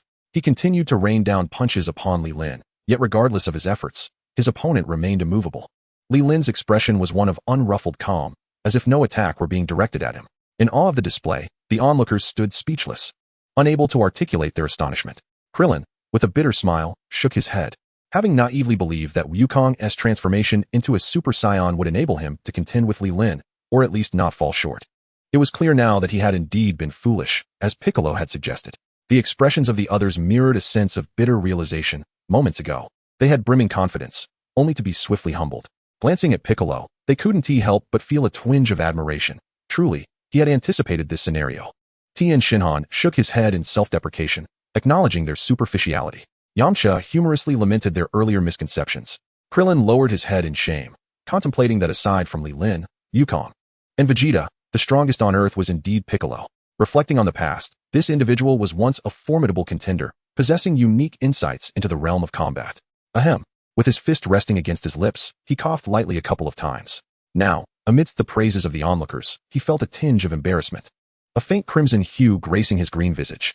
In truth, he had not anticipated the current situation. Earlier, he had assessed that Goku still had a chance of victory. Fortunately, he had refrained from voicing such thoughts. Otherwise, he too would be perceived as shallow, unable to discern the true state of affairs. Alas, if this continued, it seemed my stamina would falter first, Goku mused inwardly. Every punch he threw was infused with tremendous effort, and such relentless assaults would prove unbearable for anyone. After a futile strike, Goku decisively created distance between himself and his opponent. Raising his hands, 2 beams of golden light erupted forth from his palms. Chapter 16, The Time Has Come. Swish, swish. The 2 beams transformed into energy spheres, hurtling forward with astounding speed. However, Li Lin remained unfazed, nonchalantly waving his arm, unleashing a powerful and terrifying aura that radiated outward, generating a formidable shockwave. A low hum reverberated through the air. The 2 golden energy spheres suddenly halted, spinning continuously in midair. Boom, boom, boom. The spheres erupted simultaneously, blossoming into 2 colossal fireworks. The pyrotechnics expanded in the sky, ultimately dissipating into nothingness. At this moment, Li Lin stood steadfast, a gentle smile gracing his features. The onlookers were left in awe, astonished at how effortlessly Li Lin had neutralized Goku's assault. Incredible! How terrifying! What level of strength must one possess to achieve such prowess? It is simply unfathomable, they murmured in disbelief. Li Lin's power had transcended their wildest imaginations. Even more perplexing was how this individual had cultivated such formidable abilities. Undoubtedly, the most astonished of all was Goku, who gaped in shock, his expression a canvas of disbelief. Do you wish to continue, Goku? Li Lin inquired with a faint smile. Startled from his reverie, Goku exhibited no fear of the others. Instead, a hint of admiration gleamed in his eyes.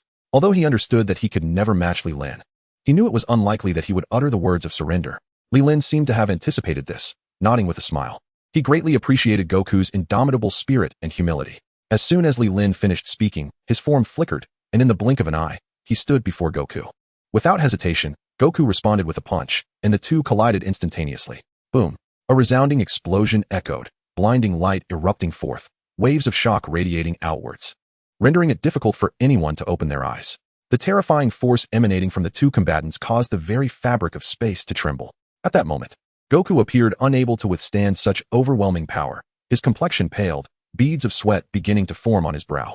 Bang, bang, bang. The 2 engaged in a relentless exchange of 3 fierce blows, their formidable strength causing nearby trees to topple. The sky was shrouded in swirling yellow sand, resembling an apocalyptic scene. Huh! Li Lin bellowed with a forceful voice, intensifying the power in his hands. Sun Wukong, unable to withstand the overwhelming force, was propelled several hundred meters away. His body carved a deep trench into the hard ground before he lay down in a disheveled manner. Wow! Sun Wukong struggled to expel blood from his mouth, his expression growing increasingly feeble. Defeated, truly defeated, he gazed skyward, murmuring to himself. Li Lin was far too powerful. He felt utterly powerless to resist. It had been ages since he had tasted such a bitter defeat. Or perhaps it was the first time he had experienced the sensation of being trampled. Yet, despite his weakness, a smile crept onto his lips. For he realized that such an immensely strong individual existed in this world, and they would train together in the future. How could that not excite him? Li Lin, observing the fallen Sun Wukong, exhaled deeply. This battle marked his first authentic combat experience, revealing his own inadequacies. Had Sun Wukong been at the same level as him, the outcome of this contest might have been drastically different. After all, Sun Wukong had yet to reach the full power of Super Saiyan 1. Contemplating this, Li Lin examined the energy within him and was elated to discover that it had significantly increased following his clash with Wukong. If this trend continued, by the time the androids appeared, his strength might very well reach Super Saiyan 3 levels. In high spirits, Li Lin turned to the onlookers nearby and cheerfully proclaimed, "Everyone, if anyone wishes to spar with me, you are most welcome." Upon hearing this, the crowd could only smile wryly and shake their heads. With someone as formidable as Wukong defeated so easily, how could they dare to showcase their modest abilities? After a brief exchange, they departed the scene. The gravely injured and unconscious Vegeta was also taken away by a few others. Though Wukong appeared somewhat battered, he was in a noticeably better state.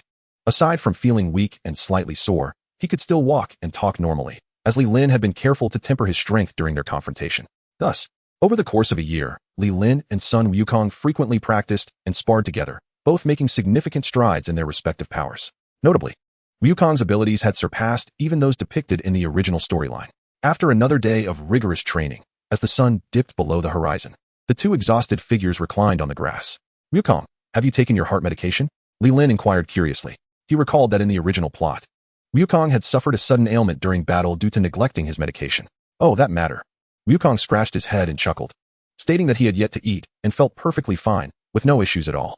Upon hearing that Wukong had not taken his medication, Li Lin raised an eyebrow slightly. It appeared that events were unfolding as per the usual script. Heart disease is no trifling matter. I suggest you take your medicine when you have the time. Having spent a year in close proximity to him, Li Lin had come to regard Wukong as a good friend. Although he was fairly certain that nothing would happen to him in the end, he could not help but offer a reminder. Observing Wukong's carefree demeanor, Li Lin shook his head in resignation, hoping that would indeed be the case. Days passed by one after another, drawing ever closer to the time of the android's emergence. At last, the year had arrived. If all went according to plan, the android would make its debut today. Li Lin had long been prepared, knowing that the androids in this timeline would likely possess a benevolent nature. Thus, if they did not engage in malevolence, he would not harm them either. Moreover, among them, Android 18 held a special place in his heart as his dream lover. In the expansive Dragon Ball universe, she was his favorite, and if all went well, he had no intention of relinquishing her to Krillin. At that moment, Wukong's voice interrupted his thoughts. Li Lin, it's time for us to set off. Accompanying him was Gohan. After a year of training, Gohan had made significant strides in his abilities. Bringing him along would indeed be a boon. Previously, he would often come here to spar and train. Not only Wukong, but even his own strength had surpassed that of the original storyline. Very well, let us depart, Li Lin replied, nodding calmly upon the arrival of Piccolo. With that, the four of them soared into the sky, heading toward the island where the androids were expected to appear. Their speed was remarkable, and in no time, they had covered a distance of over 100 kilometers. During their flight, they encountered Krillin, and the group proceeded together. Soon, they arrived at a small island inhabited by many humans, featuring a bustling city at its heart. Upon their arrival, Tien, Yamcha, and Bulma had been waiting for quite some time. They waved from the air, calling out to the group, "Hey, over here, we're here." Once the others spotted them, they descended into the designated area. As Li Lin landed, he immediately noticed Bulma cradling an infant in her arms. A smile gracing his lips as he glanced at Yamcha beside her. He mused to himself, it seems that nothing has changed. Vegeta certainly acted quickly. Upon seeing Li Lin, Bulma's eyes lit up. She had been profoundly impacted by this powerful and handsome man. Regrettably, their relationship had never progressed further, and now she had a child of her own. Wukong, observing Bulma with the baby, furrowed his brow slightly and approached her, saying, "Bulma, this is rather reckless. It's dangerous here. Why did you bring a child?" Bulma, upon hearing this remark, appeared somewhat unconvinced and chuckled, expressing her simple curiosity about the appearance of the android. She intended merely to steal a glance before departing immediately afterward. As she spoke, she affectionately glanced at the baby cradled in her arms. Li Lin lifted his gaze slightly and caught sight of the infant, whose sparse blue hair and gaze strikingly resembled that of Trunks. This must be Yamcha's child. How adorable. Gohan approached, joyfully teasing. Unaware of the child's true parentage, he assumed Bulma and Yamcha were still together. Yamcha, overhearing this, wore a slightly displeased expression and candidly clarified, "This is not my child. We parted ways long ago. If you knew who the father is, you would be utterly astonished." With that, he chose not to elaborate further and silently distanced himself from the gathering. Goku, possessing some foreknowledge of future events, was aware of the child's paternity. He unabashedly remarked, "This can't be Vegeta's child, can it, Trunks?" The crowd paused momentarily, taken aback by Goku's words. Bulma, filled with curiosity, inquired, "How did you know?" Realizing he had inadvertently let slip a secret, Goku appeared somewhat flustered. Piccolo, noticing Goku's faltering, interjected, "Where's Vegeta? His absence in such circumstances is rather uncharacteristic." "I'm not sure. It seems he went off to train alone," Goku replied. The others nodded slowly, acknowledging that a warrior like Vegeta would hardly miss such an event. As the group awaited the android's arrival, a distant flying machine made its approach. "What a headache," Goku lamented, scratching the back of his head while clutching the senzu beans. Li Lin silently observed the unfolding events, recognizing the stout figure as Yajirobe. However, his attention was predominantly captured by the senzu beans in Goku's hand. These miraculous healing items guaranteed a full recovery as long as one had breath left. If possible, it would be wise to acquire a few for emergencies, Piccolo remarked with a frown. According to the agreed timeline, the androids should have made their appearance by now. "No idea," the group responded, their expressions reflecting confusion. They were not future Trunks and could not ascertain the situation. Just then, a blinding light flashed across the sky. Boom. A tremendous sound erupted, causing everyone to look up and witness Yajirobe's flying machine explode in the distance. What is happening? Goku exclaimed in shock. As Yajirobe was a good friend of his, the sudden explosion suggested dire circumstances. Piccolo, observing the smoke from the explosion, suddenly shouted, "There are two figures in the air." His keen eyesight was as remarkable as his acute hearing. The crowd turned their attention towards the commotion and, amidst the haze, indeed spotted two silhouettes. However, it seemed that the two individuals sensed the gaze of the crowd, swiftly descending and momentarily vanishing into the cityscape. Tianjin Fan approached the edge of the cliff, surveying the buildings below, and lamented, "I cannot sense their energy." Upon hearing this, Wukong and the others began to attempt sensing, but to no avail. Krillin furrowed his brows in confusion and remarked. Leelyn slowly stepped forward, calmly elucidating, "It is likely because they are androids, which renders us incapable of detecting their energy signatures." The group gasped in astonishment at his words. If that were indeed the case, locating them would prove challenging. "This is going to be difficult," Piccolo said in a low voice. Wukong frowned and immediately proposed to the group, "We cannot simply sit idly by. Let us descend and search separately. Upon discovering any trace of the androids, we shall release our energy as a signal, and upon sensing it, we will rush to the rescue." Leelyn nodded slowly at this suggestion. It must be said that while Wukong could be somewhat foolish at times, in critical moments, especially during battle, his intellect shone remarkably. Chapter 18, Dr. Gero. With no other option, the group split up, each searching for suspicious targets throughout the city. Leelyn, however, remained unhurried, displaying no signs of anxiety. "Leelyn, you seem remarkably calm," Yamcha remarked as he landed nearby after searching an area. Leelyn smiled and shrugged. "Why should I be anxious?" Upon hearing this, Yamcha paused for a moment, then relaxed, replying with a grin, "You have a point. A powerhouse like you probably doesn't regard androids as a threat." With a light chuckle, Leelyn did not disagree. Subsequently, Yamcha darted off to search another location. Watching his retreating figure, Leelyn silently prayed, "Be careful, Yamcha." After that, he departed as well, wandering alone through the city. As fate would have it, approximately 10 minutes later, a large truck suddenly crashed into a gas station, resulting in a resounding explosion. The blast drew everyone's attention, and simultaneously, they sensed Yamcha's energy signature begin to wane. Realizing something was amiss, they immediately flew toward the direction where his energy had faded. Upon their arrival, they discovered Yamcha being held by an elderly man, his body pierced through with a gaping wound, unconscious and on the brink of death. The old man, upon seeing the group, carelessly tossed Yamcha to the ground. Upon witnessing this scene, Wukong's heart ignited with fury. Gritting his teeth, he ordered, "Krillin, take Yamcha and head to Bulma's place. I left the senzu beans with her when I came." Krillin, not daring to delay, immediately rushed over to assess Yamcha's injuries. Finding him barely clinging to life, he quickly hoisted him onto his back and departed. "It seems you two are indeed the androids," he remarked. Piccolo gazed intently at the duo, one stout and the other lean, and spoke in a deep voice. The elder, taken aback by his words, opened his mouth slowly and inquired, "Oh, how did you come to know this?" Leelyn, with a calm demeanor, regarded the two with a slight raise of his brow and replied, "Esteemed ones, they are indeed androids. But they are unlikely to be the two that emerge in the future." The individuals, who had been poised to strike, froze momentarily. "Leelyn, what do you mean by that?" Goku inquired, puzzled. Others around him shared the same look of confusion. Could they not be the androids that would bring calamity to the future? The elder noticed Leelyn's gaze, where a glimmer of insight shone through, and a plethora of information about various individuals began to surface in his mind. Yet, after an extensive search, he was astonished to find no information about this young man. He had meticulously gathered data on all formidable beings on Earth, both renowned and obscure, yet this particular youth remained elusive.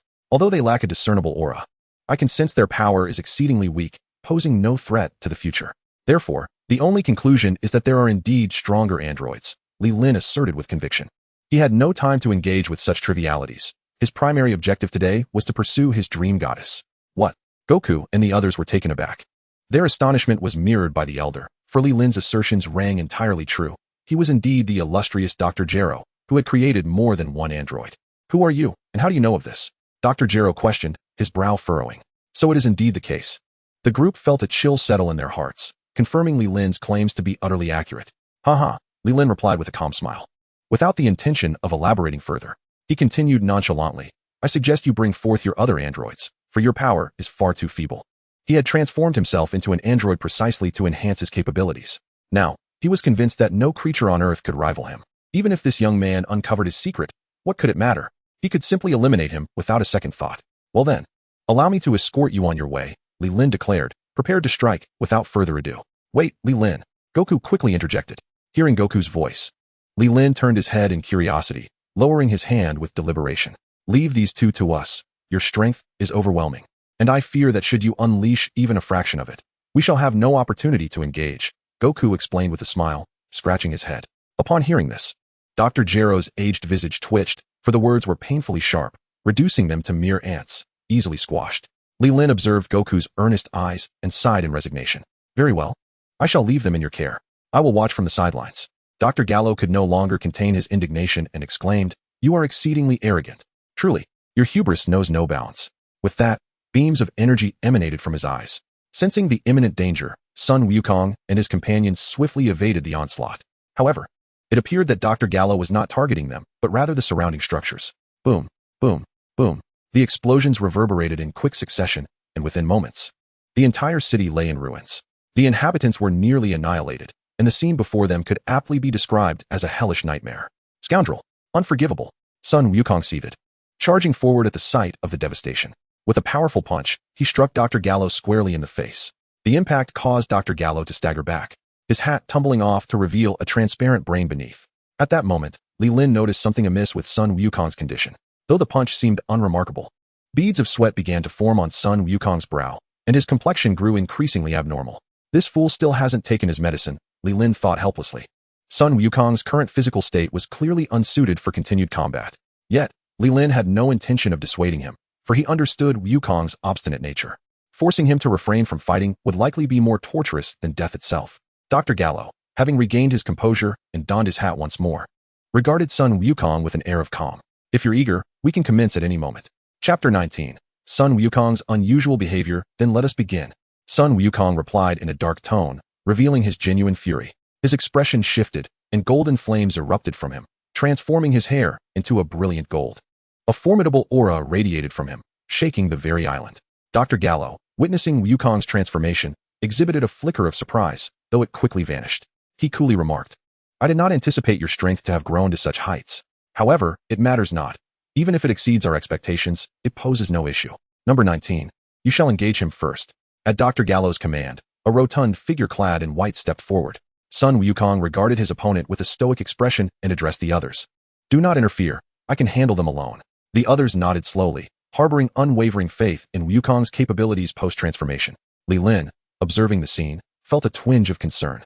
Barring any unforeseen circumstances, this battle would undoubtedly be arduous for Wukong.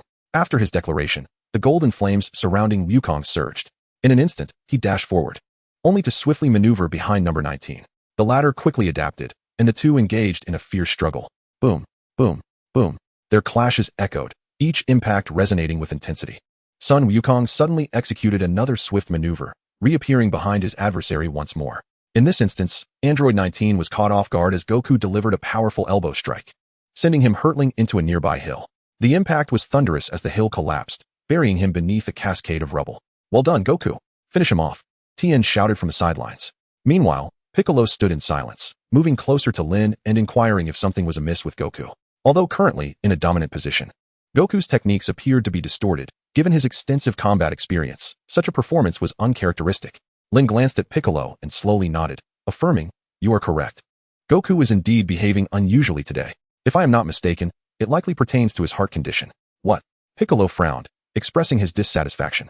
That fool has not taken his medication, has he? It seems so, Lin replied. He mentioned it previously, yet I never imagined that Goku would neglect to take it. It appears this battle deviates little from the usual narrative. On the battlefield, Android 19 emerged from the debris, slowly ascending into the air before launching himself at Goku. Goku effortlessly blocked the attack and retaliated with a swift kick to 19's face, propelling him skyward. Before 19 could regain his composure, Goku soared above and circled behind him. Realizing his precarious situation, 19 attempted to counterattack. Goku adeptly evaded the strikes, seizing the opportunity to land an uppercut on 19's chin, followed by a knee strike to his abdomen. A barrage of combination punches ensued, leaving 19 utterly defenseless. Goku remains the same Goku. The android is no match for him. Tien marveled at the one-sided battle. However, Piccolo's expression darkened as he noticed Goku's energy becoming increasingly erratic, sweat cascading down his forehead. The battle in the sky continued, resembling a unilateral thrashing rather than a conflict. Dr. Gero observed the scene with astonishment, never anticipating Goku's formidable strength. If this continued, 19 would surely be reduced to scrap. Anxiety gripped him as he realized that the two of them alone could not hope to defeat Goku, a decision made in haste. At that moment, Yamcha, Krillin, and Gohan arrived. Gohan had not joined the main group, but had instead ventured into the ocean in search of a Kairobe. Let us join forces and take them down, Gohan exclaimed, eager to assist his father in battle. Tien turned, smiling confidently. No need to worry, Goku can handle this. Just look at how he is currently dominating that guy. Gohan, however, was not convinced by the unfolding aerial confrontation. Uncertain of the reasons, he sensed that his father was behaving peculiarly today. No, it wasn't merely a peculiar demeanor. His father's state was truly off. After transforming into a Super Saiyan, his power should not be so feeble. Gohan expressed his thoughts. Goku's current combat prowess was not even a third of his usual strength. As he articulated this, the others began to realize that it indeed seemed to be the case. Previously, witnessing the clash between Goku and Leelyn had been nothing short of cataclysmic. After such extensive training, his strength should have advanced significantly. Yet now, Goku exhibited a power far inferior to that displayed during his battle with Leelyn. Just as confusion enveloped the group, Goku delivered a heavy blow, sending Android 19 crashing to the ground. Boom! Dust billowed into the air. Upon witnessing this scene, the onlookers felt a wave of relief, believing Goku was merely toying with his opponent, not unleashing his full potential from the outset. As the dust gradually settled, Android 19 rose, gazing upward. At this moment, Goku was panting, an unprecedented wave of exhaustion washing over him. He realized he needed to swiftly conclude this battle. Goku was acutely aware of his physical condition, as sharp pangs of pain radiated from his heart. If he did not end the fight soon, he would surely collapse. With this thought, he held his breath, gathering energy in his hands, a brilliant white light emanating forth. Kamehameha. The Kamehameha wave surged toward Android 19. Upon witnessing this, Dr. Gero and Android 19 were elated. With a flick of his right hand, Android 19 effortlessly caught the energy wave. The formidable Kamehameha was continuously absorbed into his right hand. This was being absorbed? The spectators gazed in disbelief at the unfolding scene. Simultaneously, they noted the exhaustion etched across Goku's face, as if he had reached his limits. Chapter 20. The pursuit continues. After absorbing a Kamehameha, Android 19 felt a surge of energy within. In an instant, he propelled himself toward Goku. Without uttering a word, he delivered a crushing blow right atop Goku's head, sending him crashing down. Enduring the agony coursing through his body, Goku struggled to steady himself, preventing a fall to the ground. He turned, preparing to unleash another Kamehameha in retaliation. Fool, don't use the energy wave. He will absorb it, Piccolo shouted, his anxiety peaking. Gasping for breath, he clutched his chest, discomfort overwhelming him. Android 19, clearly unwilling to relinquish his advantageous position, danced around, both hands creating phantoms as he relentlessly assaulted Goku. Goku cried out in pain, finding himself without a chance to retaliate. Bang! Android 19's punch landed squarely, toppling him. Goku's body had weakened to the brink, lying on the ground, unable to rise. His golden aura and hair faded, returning to his normal state. Number 19 charged forward, landing heavily upon Goku. One hand gripped his neck, commencing the absorption of Goku's energy. Sighing resignedly, Li Lin murmured to himself, "It seems it's time for me to take action." Witnessing this scene, the onlookers hurriedly prepared to intervene. However, Dr. Gero soared into the sky, positioning himself before them. "Heh! If you wish to rescue Son Goku, you must first defeat me," he sneered ominously. "Humph, is that so?" A voice suddenly emerged from behind him. In truth, if he wished to eliminate Goku, he could have done so in an instant. Yet, Li Lin refrained, knowing that killing Dr. Gero would prevent the birth of Android 18. After all, they were unaware of the secret location of the androids. Li Lin swiftly darted to stand before number 19, who was blissfully unaware of his presence behind him, contentedly absorbing Goku's energy. "Hey, that's enough. You won't need so much energy." Li Lin's calm voice reached his ears. Without granting him a moment's respite, he pressed a hand against number 19's head and effortlessly lifted him off the ground. Terror struck number 19 as a glimmer of light flashed in his eyes, unleashing a laser toward Li Lin. Boom. Yet, as the smoke cleared, the attack proved utterly futile. Li Lin gradually raised his hand, a radiant white light flickering. With a resounding blast, a key blast struck number 19's corpulent form. In an instant, his body vanished, leaving only his head, which Li Lin held aloft. Observing the conscious number 19, Li Lin nonchalantly cast him aside. Thud! Dr. Gero swallowed hard, beads of cold sweat forming on his brow. He had not anticipated the prowess of this young man, who not only understood their secrets, but had also effortlessly dispatched number 19. The sudden turn of events left him bewildered and at a loss. "Krillin!" Li Lin called out loudly. Upon hearing this, Krillin cast a wary glance at Dr. Gero. Realizing he was utterly stunned, he circumvented him and flew directly towards Li Lin. "What should we do now? Are we truly going to release both of them?" Dr. Gero began grappling with his thoughts. Krillin, now at Li Lin's side, looked anxiously at Goku, whose life hung by a thread. With a serious expression, Li Lin instructed, "Krillin, We must act decisively. Seeing Goku in dire straits, Krillin resolved without hesitation. Remaining here would be of no assistance. Saving Goku took precedence. All right, take care, Krillin said, lifting Goku onto his back and accelerating skyward towards Goku's home. Leelyn nodded slightly as he watched Krillin depart with Goku. His motives were somewhat selfish. As long as Krillin left, the ensuing events would no longer concern him. Dr. Gallo watched as Sun Wukong departed, and without hesitation, he vanished from the crowd in an instant, soaring swiftly towards the horizon. Damn it, don't let him escape. The onlookers, upon hearing this, prepared to pursue. However, before they could make a move, a figure abruptly descended beside them. It was Vegeta, now capable of transforming into a Super Saiyan. His purpose for being here was clear: to eliminate the androids. Where are the androids? Show yourselves and face your demise. The crowd, observing Vegeta's unwavering confidence, found themselves at a loss for words. Suddenly, he spotted Li Lin in the distance and charged towards him. I can transform into a Super Saiyan now. Let us have another bout, Vegeta proclaimed with immense self-assurance. He sought to redeem himself, determined that even if he couldn't best Li Lin, he would not be humiliated as before. Li Lin glanced at him, responding coolly, if you wish to fight me, I have no objections. I welcome it at any time. However, our immediate priority is to defeat the androids. Leave the androids to me, Vegeta declared, brimming with pride and eager for a confrontation. Li Lin pointed to a severed head nearby, stating, I've already dealt with this one, but there's still another on the loose. He gestured in a specific direction. Vegeta, witnessing Li Lin's accomplishment, felt a surge of defiance and boldly declared, the remaining one is mine. With that, he unleashed his energy and took off towards the sky. Li Lin shook his head in resignation as Piccolo, Gohan, and others approached. He glanced at Gohan, who was standing beside Piccolo, a smirk forming on his lips. Internally, he mused about how Piccolo was now undeniably the father figure, as Goku was nearly incapacitated yet remained by his side. Piccolo turned to Li Lin and inquired, what should we do now? Unbeknownst to them, they had begun to rally around Li Lin as their focal point. Li Lin replied with a gentle smile, let us pursue him and eliminate them in one fell swoop. Chapter 21, The Turn of Events. With that, he led the charge forward. The others, without further ado, followed Li Lin into the fray. With such formidable power at their disposal, there was no reason to fear the threat of the androids. They flew onward, soon spotting Vegeta in the sky, gazing downward. What's wrong, Vegeta? Why have you stopped your pursuit? Li Lin asked, hovering beside him with a calm smile. TCH. Vegeta scoffed, pointing to a cluster of mountains below. That old fool is far too cunning.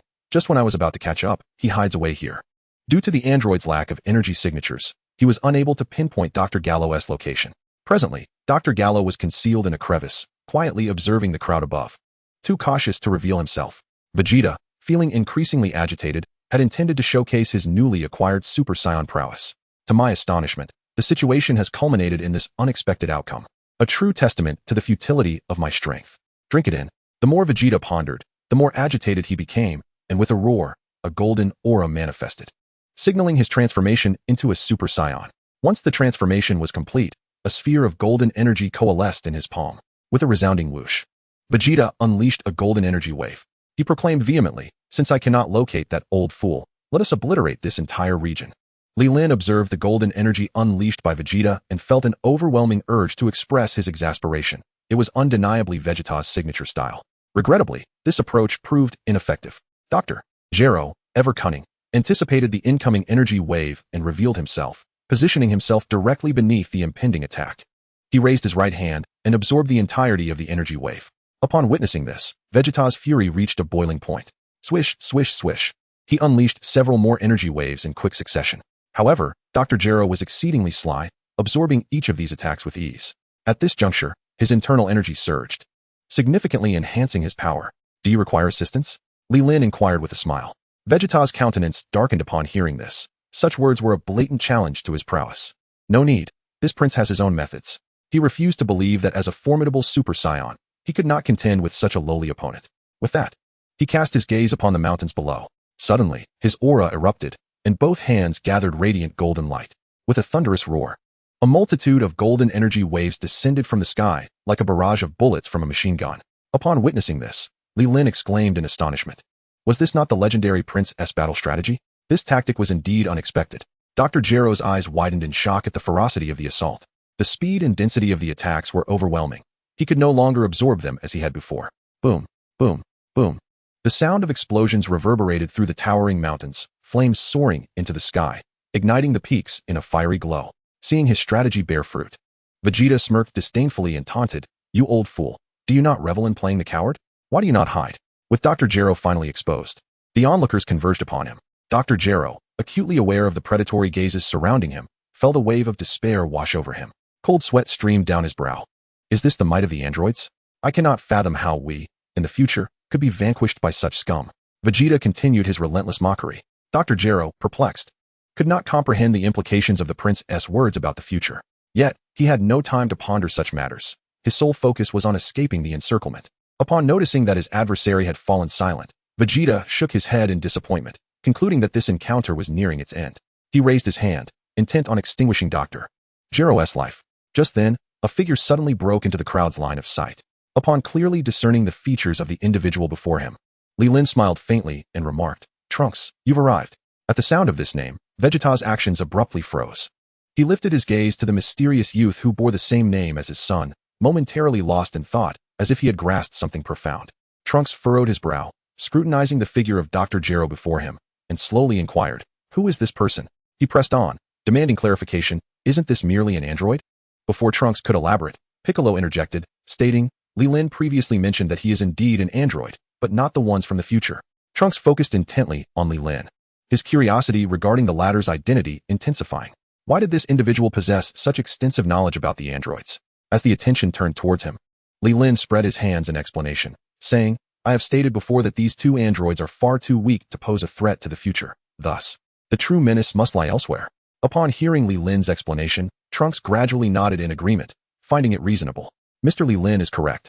This individual is certainly not one of the androids from the future. Trunks clarified to those around him, simultaneously providing a brief description of the android's physique and appearance. At that moment, Dr. Gero was wholly uninterested in their discourse. Observing that everyone was captivated by the sudden appearance of the youth, he sensed an opportunity. Abruptly, he waved his hand, unleashing two energy beams that swept across the surroundings. The group quickly reacted, dodging the oncoming blasts. Boom, boom, boom. Explosions erupted wherever the beams struck, shattering nearby rocks and sending clouds of dust into the air, obscuring the vision of most present. As Li Lin evaded the chaos, his gaze remained fixed on Dr. Gero, whose figure was now shrouded in debris.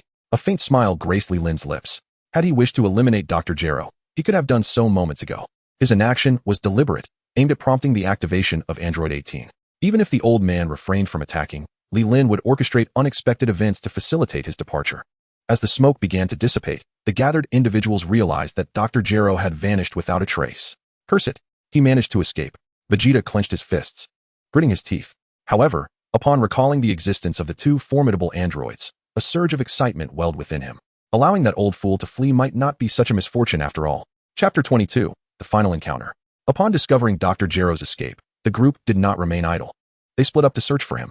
Indeed, in a rather concealed area to the north, Piccolo stumbled upon a hidden cave. To avoid alarming any potential threats, he refrained from making a ruckus and instead unleashed his energy signature. Sensing his presence, the others hurriedly converged towards him. Within the cave, Dr. Gero hesitated, contemplating whether to revive androids 17 and 18. Although their power was immensely formidable, the variables surrounding them were exceedingly unstable. There was a palpable fear that they might disregard his commands and act independently. However, upon sensing the aura of Piccolo, he found himself devoid of hesitation. The group would soon arrive. Any further delay could jeopardize his very existence. Dr. Gero approached the two doors, retrieving a remote control from his person. After a deep breath, his withered fingers pressed the button on the device. With a creaking sound, the two doors before him slowly opened. First to emerge was a young man with black hair parted down the middle, known as Android 17. Following him, a strikingly beautiful young woman with golden hair stepped out from the other door. 17, Dr. Gero murmured softly. Android 17 turned his head, casting a fleeting glance at Dr. Gero, subtly scrutinizing the remote in his hand. "Good morning, Dr. Gero," 17 said with a faint smile, exuding an air of friendliness. Dr. Gero was taken aback by 17's cordiality. He had not anticipated such a warm greeting. "What has prompted this newfound politeness? You were not like this before?" he inquired, recalling the considerable effort it took to modify the siblings.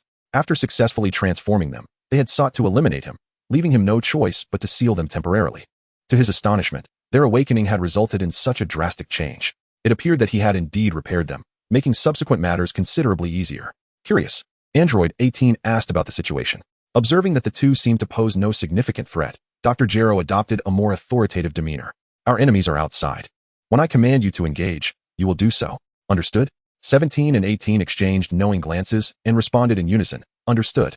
Dr. Gero nodded in satisfaction, feeling a sense of relief wash over him. However, just as he prepared to open the door and take the initiative, an unexpected turn of events unfolded. Seizing the moment when Dr. Gero was distracted, 17 snatched the remote control from his grasp. Dr. Gero gasped in horror. What are you doing, 17? That remote was his leverage over the two androids. Its absence signified a loss of control over them. Huh? 17 scoffed coldly. Did you truly believe we would obey you? With that, he crushed the remote in his hand. You transformed us into these wretched beings. I haven't settled the score with you yet, which is already a favor. Android 18 remarked, tossing her hair back with a smirk. At that moment, the sounds of footsteps indicated that the outside group had arrived. What is happening inside? Leelyn inquired curiously, glancing at Piccolo. Beads of sweat began to form on Piccolo's forehead. He had remained vigilantly stationed here, fully aware of the conversations unfolding within. The androids have been unleashed. Piccolo gritted his teeth as he spoke. Confronted with an unknown adversary, a sense of trepidation inevitably loomed within him. Even for the once formidable Demon King Piccolo. Upon learning that the androids had been released, Vegeta felt a surge of exhilaration. He noticed an iron gate obstructing his path and, without hesitation, prepared to blast it open. Li Lin observed Trunks' actions and smiled faintly, recognizing that Trunks, in contrast to other Saiyans, exhibited remarkable composure. It seemed he might even be more anxious than Vegeta. Let go of me, you fool. What nonsense about deliberation. I can obliterate them right now. Vegeta was undeterred, intent on breaching the gate. However, his power was hindered by Trunks' interference. Li Lin, growing impatient, felt a twinge of urgency himself, yet his motives were far from purely combative. Boom. An explosion erupted, drawing Vegeta and Trunks' attention away from their familial exchange. A smile crept onto Vegeta's lips as he witnessed the iron gate being blown apart. Mr. Li Lin, you. Trunks gazed at Li Lin in confusion, unable to fathom the intentions behind his actions. Surely, if he was aware of the androids, he must also comprehend the peril they posed.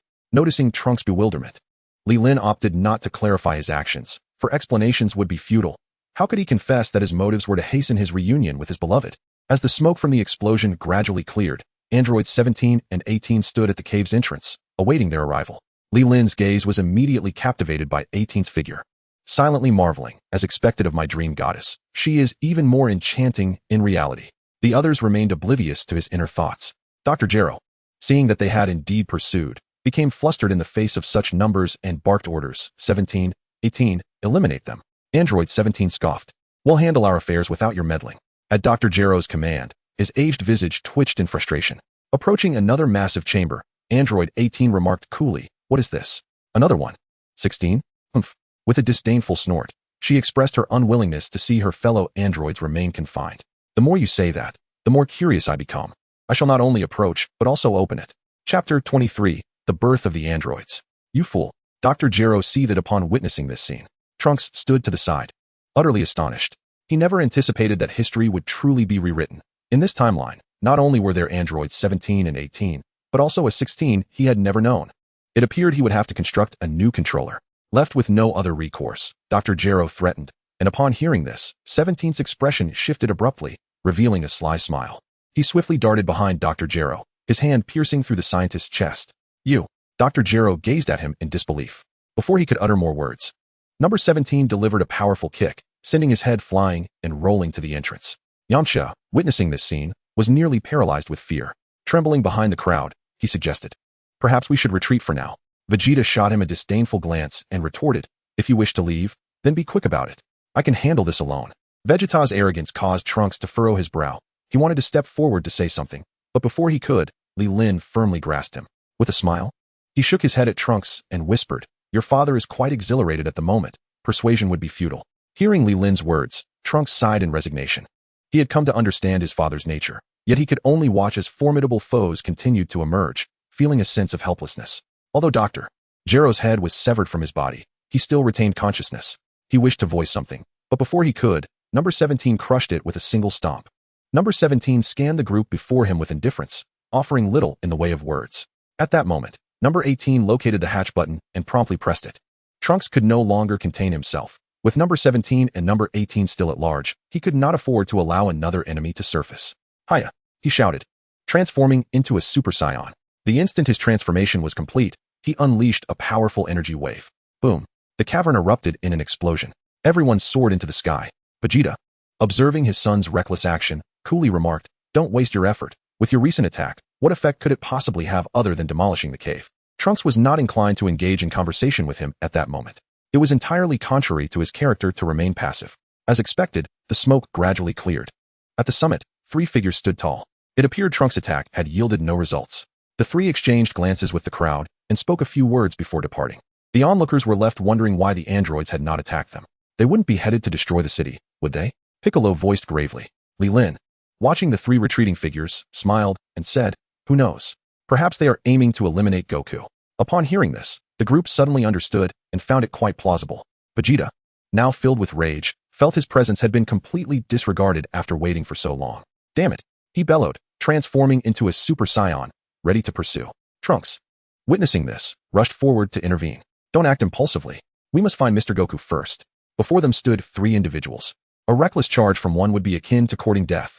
Upon hearing Trunks mention Goku, Vegeta's fury intensified. With his current strength, could he truly be inferior to Kakarot? Bam! Vegeta delivered a powerful punch to Trunks' abdomen.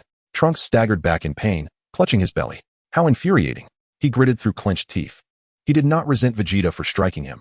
Rather, he lamented his own inability to effect change, inadvertently complicating matters in this timeline.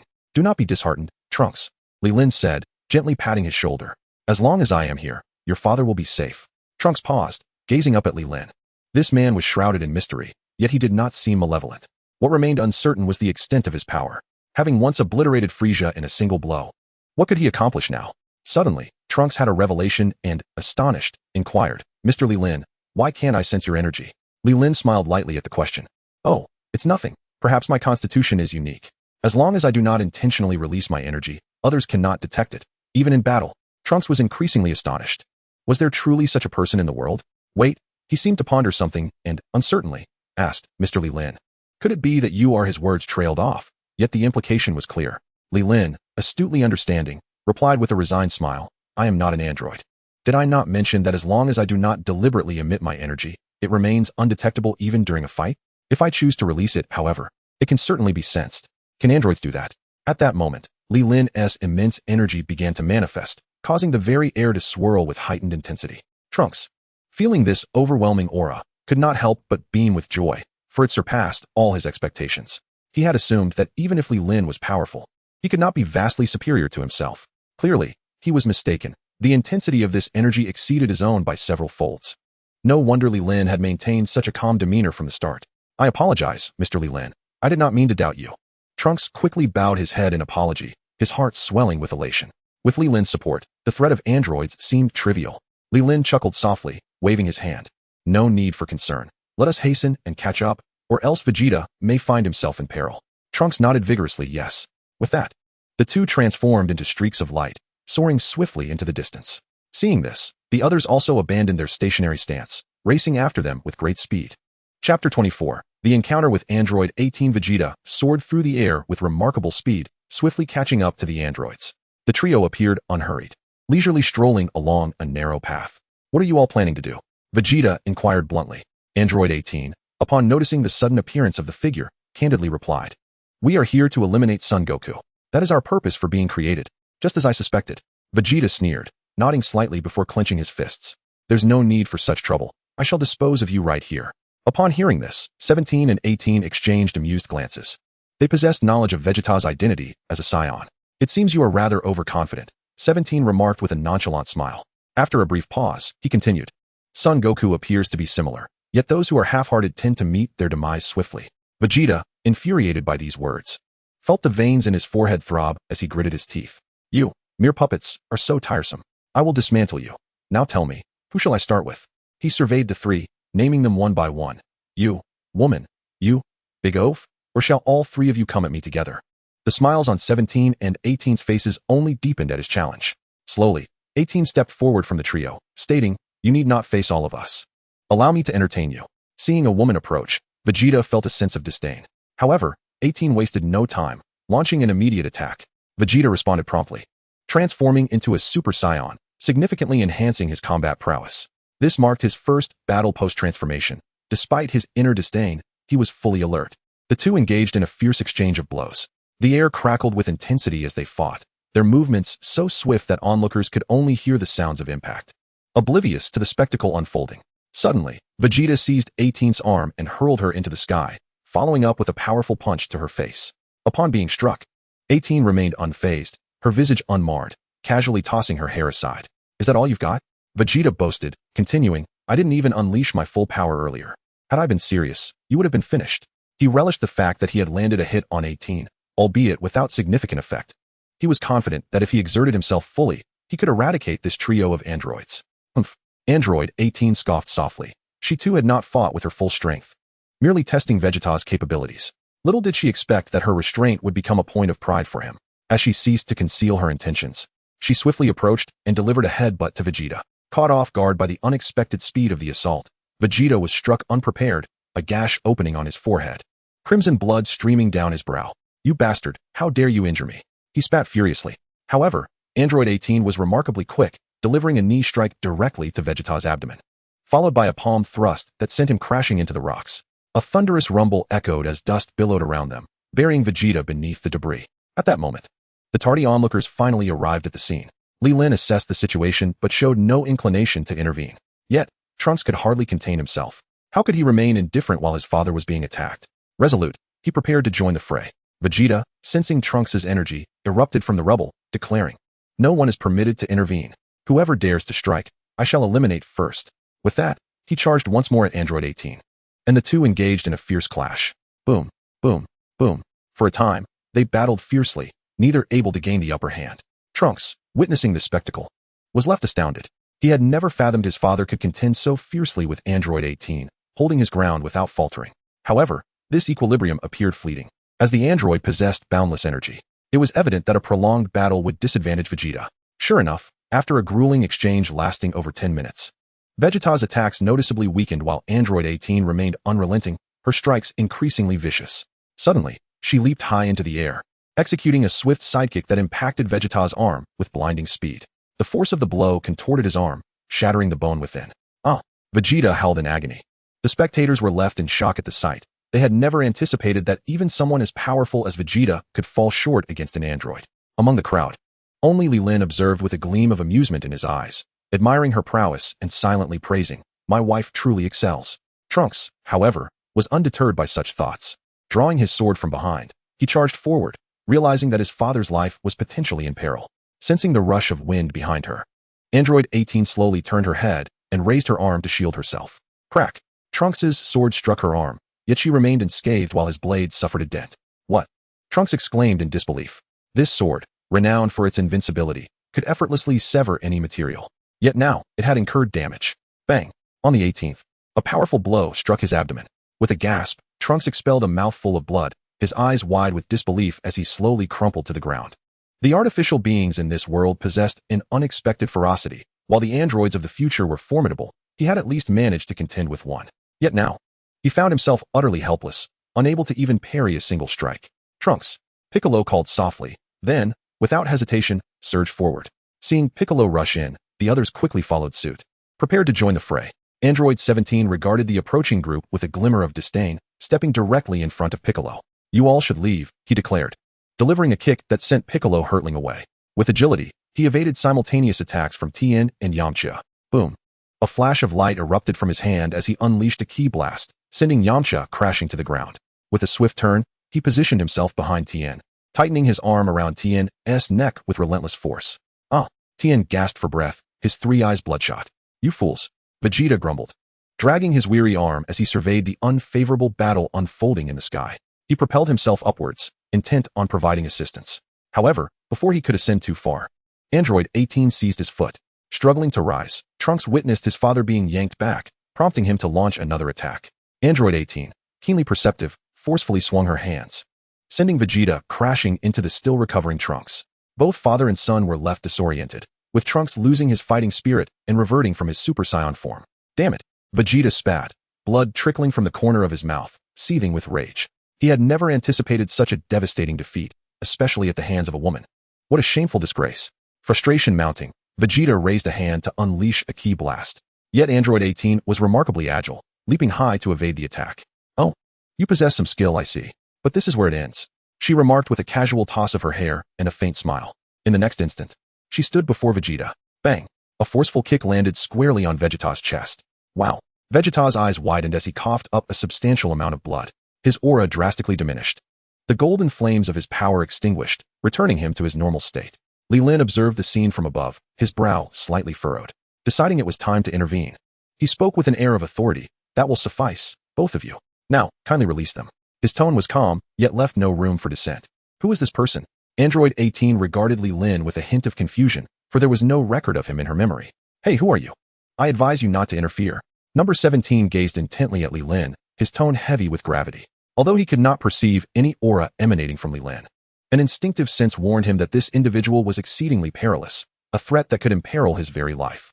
More alarmingly, he realized that his mind held no information about the person before him. As soon as his words fell, Li Lin was suddenly at his back. I shall not meddle in your affairs, but I kindly ask that you release the individual in your grasp, he stated. A jolt ran through number 17 as the hairs on his neck stood on end. What? How could this person move so swiftly? He dared not remain close to Li Lin, loosening his grip on the captured Tianjin rice and hastily retreating to the opposite side of the sky. His gaze filled with wariness. Once freed, Tianjin rice gasped for the fresh air. Number 18, witnessing the unfolding scene from below, was equally astonished. She had been able to observe the situation clearly, yet in that fleeting moment, she had failed to see how Li Lin had traversed to number 17's rear. Or perhaps, Li Lin's speed was so extraordinary that it eluded her perception entirely. Not only her, even number 16, who had remained taciturn until now, appeared unsettled. He no longer exuded his previous calmness, his eyes now brimming with vigilance, as if poised to strike at any moment. Who are you? Number 17 demanded. Li Lin smiled at him, responding, I am merely an ordinary earthling. Earthling? Number 17 hesitated for a moment, then furrowed his brow, speaking with an unkind tone. Do you take me for a fool? He did not believe for a second that Li Lin was a mere earthling. After all, which earthling could possess such prowess? At this moment, number 18, witnessing the standoff between number 17 and Li Lin, disregarded the fallen Vegeta below and soared into the sky to stand shoulder to shoulder with number 17, both watching Li Lin intently. Li Lin, noticing number 18's arrival, offered a calm smile and explained to number 17, I truly am a native earthling. There is no need for deception. Exchanging glances, number 17 and number 18 clearly remained skeptical. Li Lin, shaking his head in resignation, continued, enough of this trivial matter.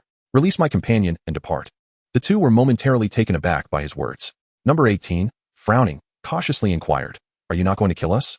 At her question, Li Lin felt a chuckle bubbling within him, slowly shaking his head as he replied, You have not committed any wrongdoing. Why would I wish to kill you? But your companion is injured by us. Number 18 pressed, confusion evident in her tone. Number 17, observing his sister's inquiries, felt exasperated. They have spared us. Can you not ask something more sensible? This enigmatic figure before them, possessing unfathomable strength, should not be engaged lightly, as he displayed no intent to fight. It would be prudent to withdraw now. Li Lin, regarding the matter with Android 18, seemed rather unconcerned and casually remarked, It was Vegeta who provoked you first. Your response was entirely justified. Upon hearing this response, Android 18 appeared somewhat taken aback and cautiously inquired, Are you truly not going to take action against us? I am neither a saint nor a villain, he replied. At least for now, I do not perceive you as malevolent beings, hence I shall refrain from intervening. However, the future remains uncertain. Li Lin continued to elucidate, adding, Moreover, should you wish to eliminate Goku, I shall not impede your efforts, provided you can indeed best him. Android 18 nodded slightly, eager to express further thoughts, yet 17 gently tugged at her garment, signaling her to remain silent. At that moment, it was clear that lingering any longer would be unwise. Very well, you may depart. Otherwise, I might reconsider my stance, Li Lin declared with an air of enigmatic authority. Without hesitation, 17 seized 18's hand, and they swiftly fled. Oh no, I forgot to ask his name, 18 mused silently to herself, observing the successful retreat of the duo. 16 felt a wave of relief wash over him, his vigilance significantly diminished. The trio exchanged glances towards Li Lin above, then soared into the distance together. Chapter 26. Another time machine. Once the androids had departed, Li Lin began to assess the injuries of his companions. He retrieved some Senza beans from his possession and methodically administered them to each person. These beans had been acquired after he sent Krillin away, and now they proved to be invaluable. As the group consumed the Senza beans, their conditions gradually improved. Ah, how infuriating! Vegeta bellowed towards the heavens after regaining his footing. He had anticipated showcasing his prowess after transforming into a Super Saiyan, yet he never expected to suffer such a devastating defeat in the first skirmish. His pride was severely bruised. After his furious outburst, Vegeta felt a profound sense of embarrassment lingering in the air and promptly departed. Trunks, witnessing his father's state, contemplated pursuing him but ultimately decided against it, realizing that their relationship was still tenuous. Even if he did catch up, he doubted he could offer any meaningful counsel. He then turned to Li Lin with a hint of grievance, stating, "Mr. Li Lin, you possess the strength to vanquish the androids. Why did you allow them to escape just now?" Although Trunks had been defeated by Android 18, his injuries were not severe. He had overheard the entire conversation between Li Lin and the androids and deemed the decision to let them go as foolish. If he had possessed such power, he would never have made that choice. Li Lin, observing Trunks' discontent, chuckled softly and shook his head, responding nonchalantly. "Did you not notice that the androids of this timeline differ from those in yours?" Trunks paused momentarily, perplexed, and queried, "In what way are they different?" "They are not as cruel and bloodthirsty as you might think. Rather, they exhibit traits more akin to humanity, or perhaps it's more accurate to say they are fundamentally human." Li Lin patiently explained. "Indeed, it is true that the androids of this timeline differ significantly from those encountered by Trunks in his world, perhaps due to his arrival. The androids here exhibit a certain degree of benevolence. At least, as it stands now, they have caused no destruction nor taken any lives. However, Mr. Li, upon seeing Trunks' current demeanor, wished to voice further concerns. Yet, Li swiftly gestured to him, interrupting his thoughts. Of course, should they engage in any egregious acts, I will not remain idle. But for now, I trust they are still well-intentioned. Realizing that persuasion was futile, Trunks ceased his attempts. Recognizing that the androids of this realm indeed seemed quite different from those of his own. The androids here possess extraordinary strength, yet they do not appear as ruthless as those he once faced. "Let me be clear," Piccolo interjected, clenching his fists and gritting his teeth. "Regardless of your opinions, should I encounter them, I will exert every effort to eradicate them." He had been shaken, having lost his fighting spirit after a mere attack from the androids. His pride would not allow him to yield an inch to Vegeta. He had just received word from the Supreme Kai, who offered him the opportunity to merge and enhance his power. Without hesitation, Piccolo accepted, believing that once he fused with the Supreme Kai, he would no longer fear the androids. After stating this, a surge of energy erupted from him as he soared toward the Supreme Kai's temple. "What shall we do now?" Yamcha inquired of Li, to which Tien Shinhan and Yamcha nodded in agreement. They still harbored some trepidation regarding the androids. As long as they did not confront them directly, all would be manageable. Just then, a spacecraft approached from afar, piloted by Krillin. Concerned that the group might be ill-equipped to handle the androids, he had decided to rush over in his ship. "Where are the androids? Is everyone all right?" Krillin asked urgently as he disembarked from the vessel. Upon hearing Li's explanation, he rubbed his bald head in confusion. He couldn't shake the feeling that he had missed something important, though he couldn't quite pinpoint what that was. Thus, everyone boarded Krillin's spacecraft, preparing to depart the area. Suddenly, during their flight, Bulma called in. "Can you hear me? There's breaking news you all should hear." The group gathered around, eager to learn what she had to say. On the other end of the line, Bulma, looking at a series of images, remarked, "We just discovered an unusual spacecraft near a mountain.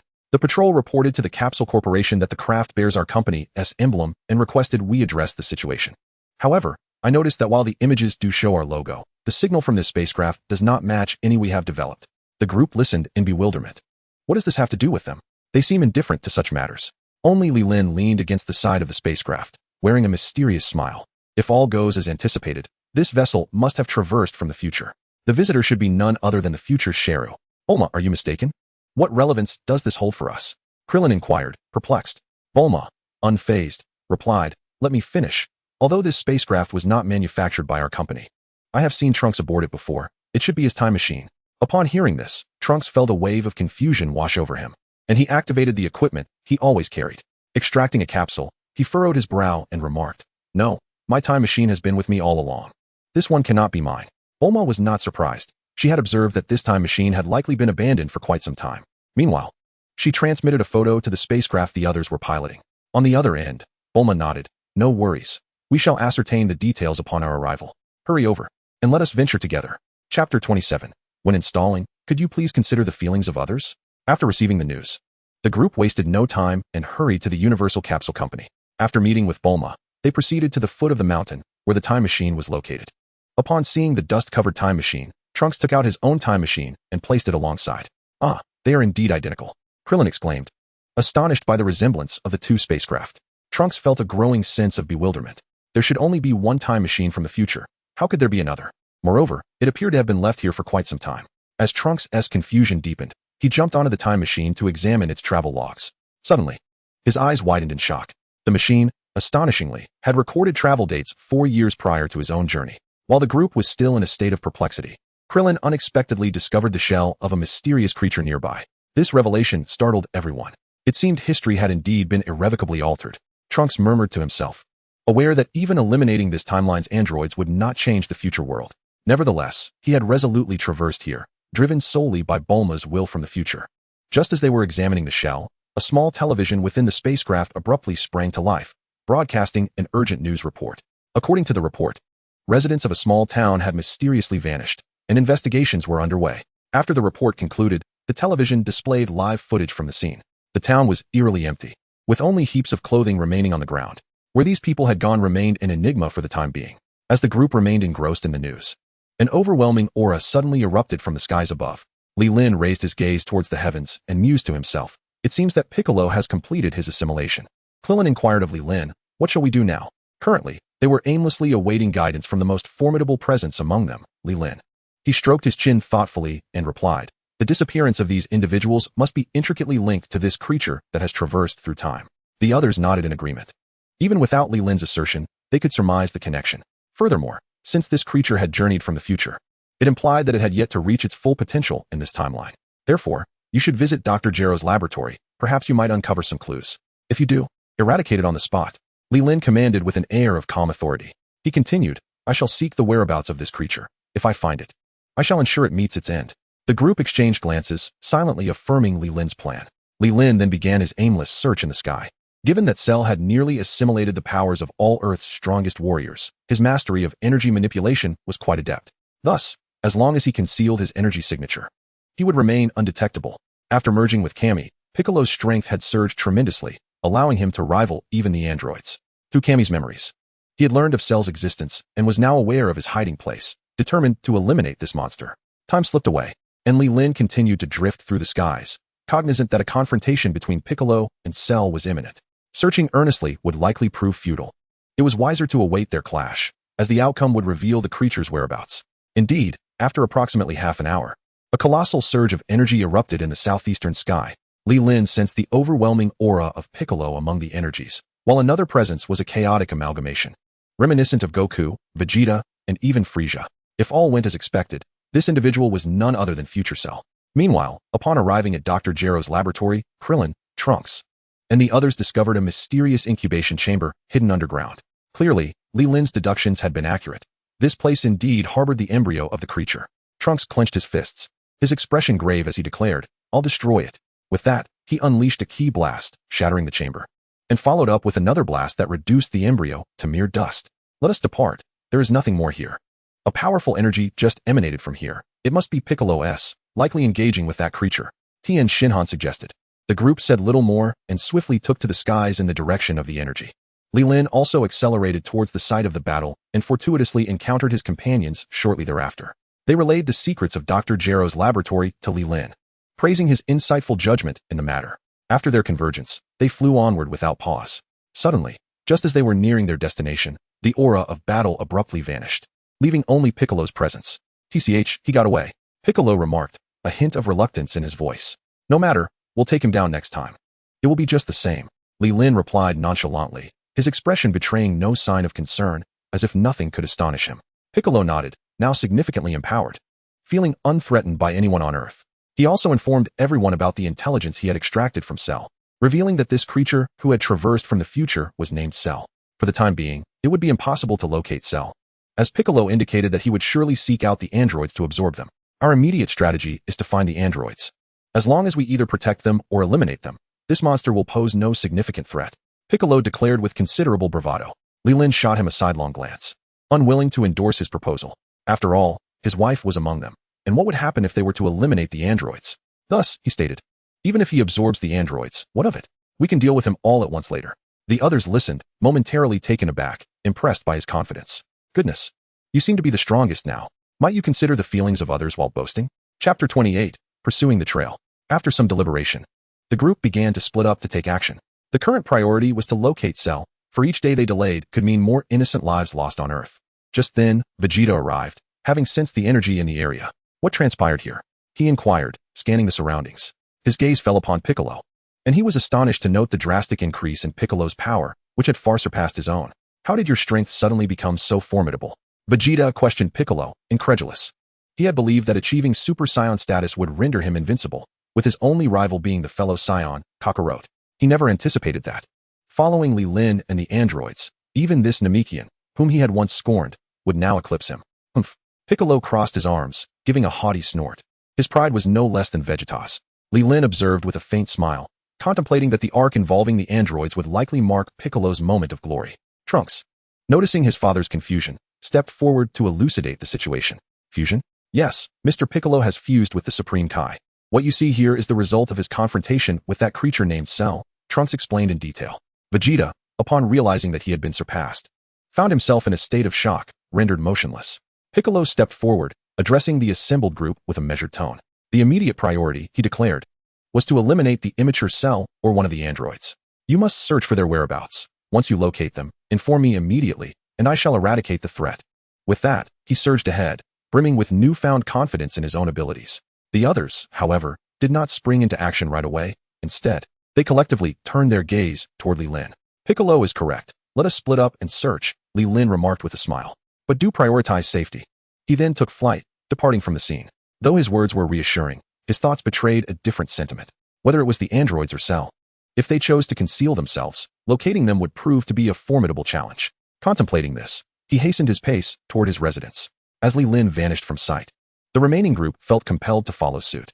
We should not linger here any longer, Tianjin Han stated slowly. The others nodded in agreement. At that moment, an unexpected voice broke through the tension, declaring, I disagree. It was Vegeta, his face contorted with rage, fists clenched as he bellowed, a bunch of cowards. Afraid of such trivial danger? Let me tell you, even if Cell reaches his perfect form, I shall ultimately defeat him.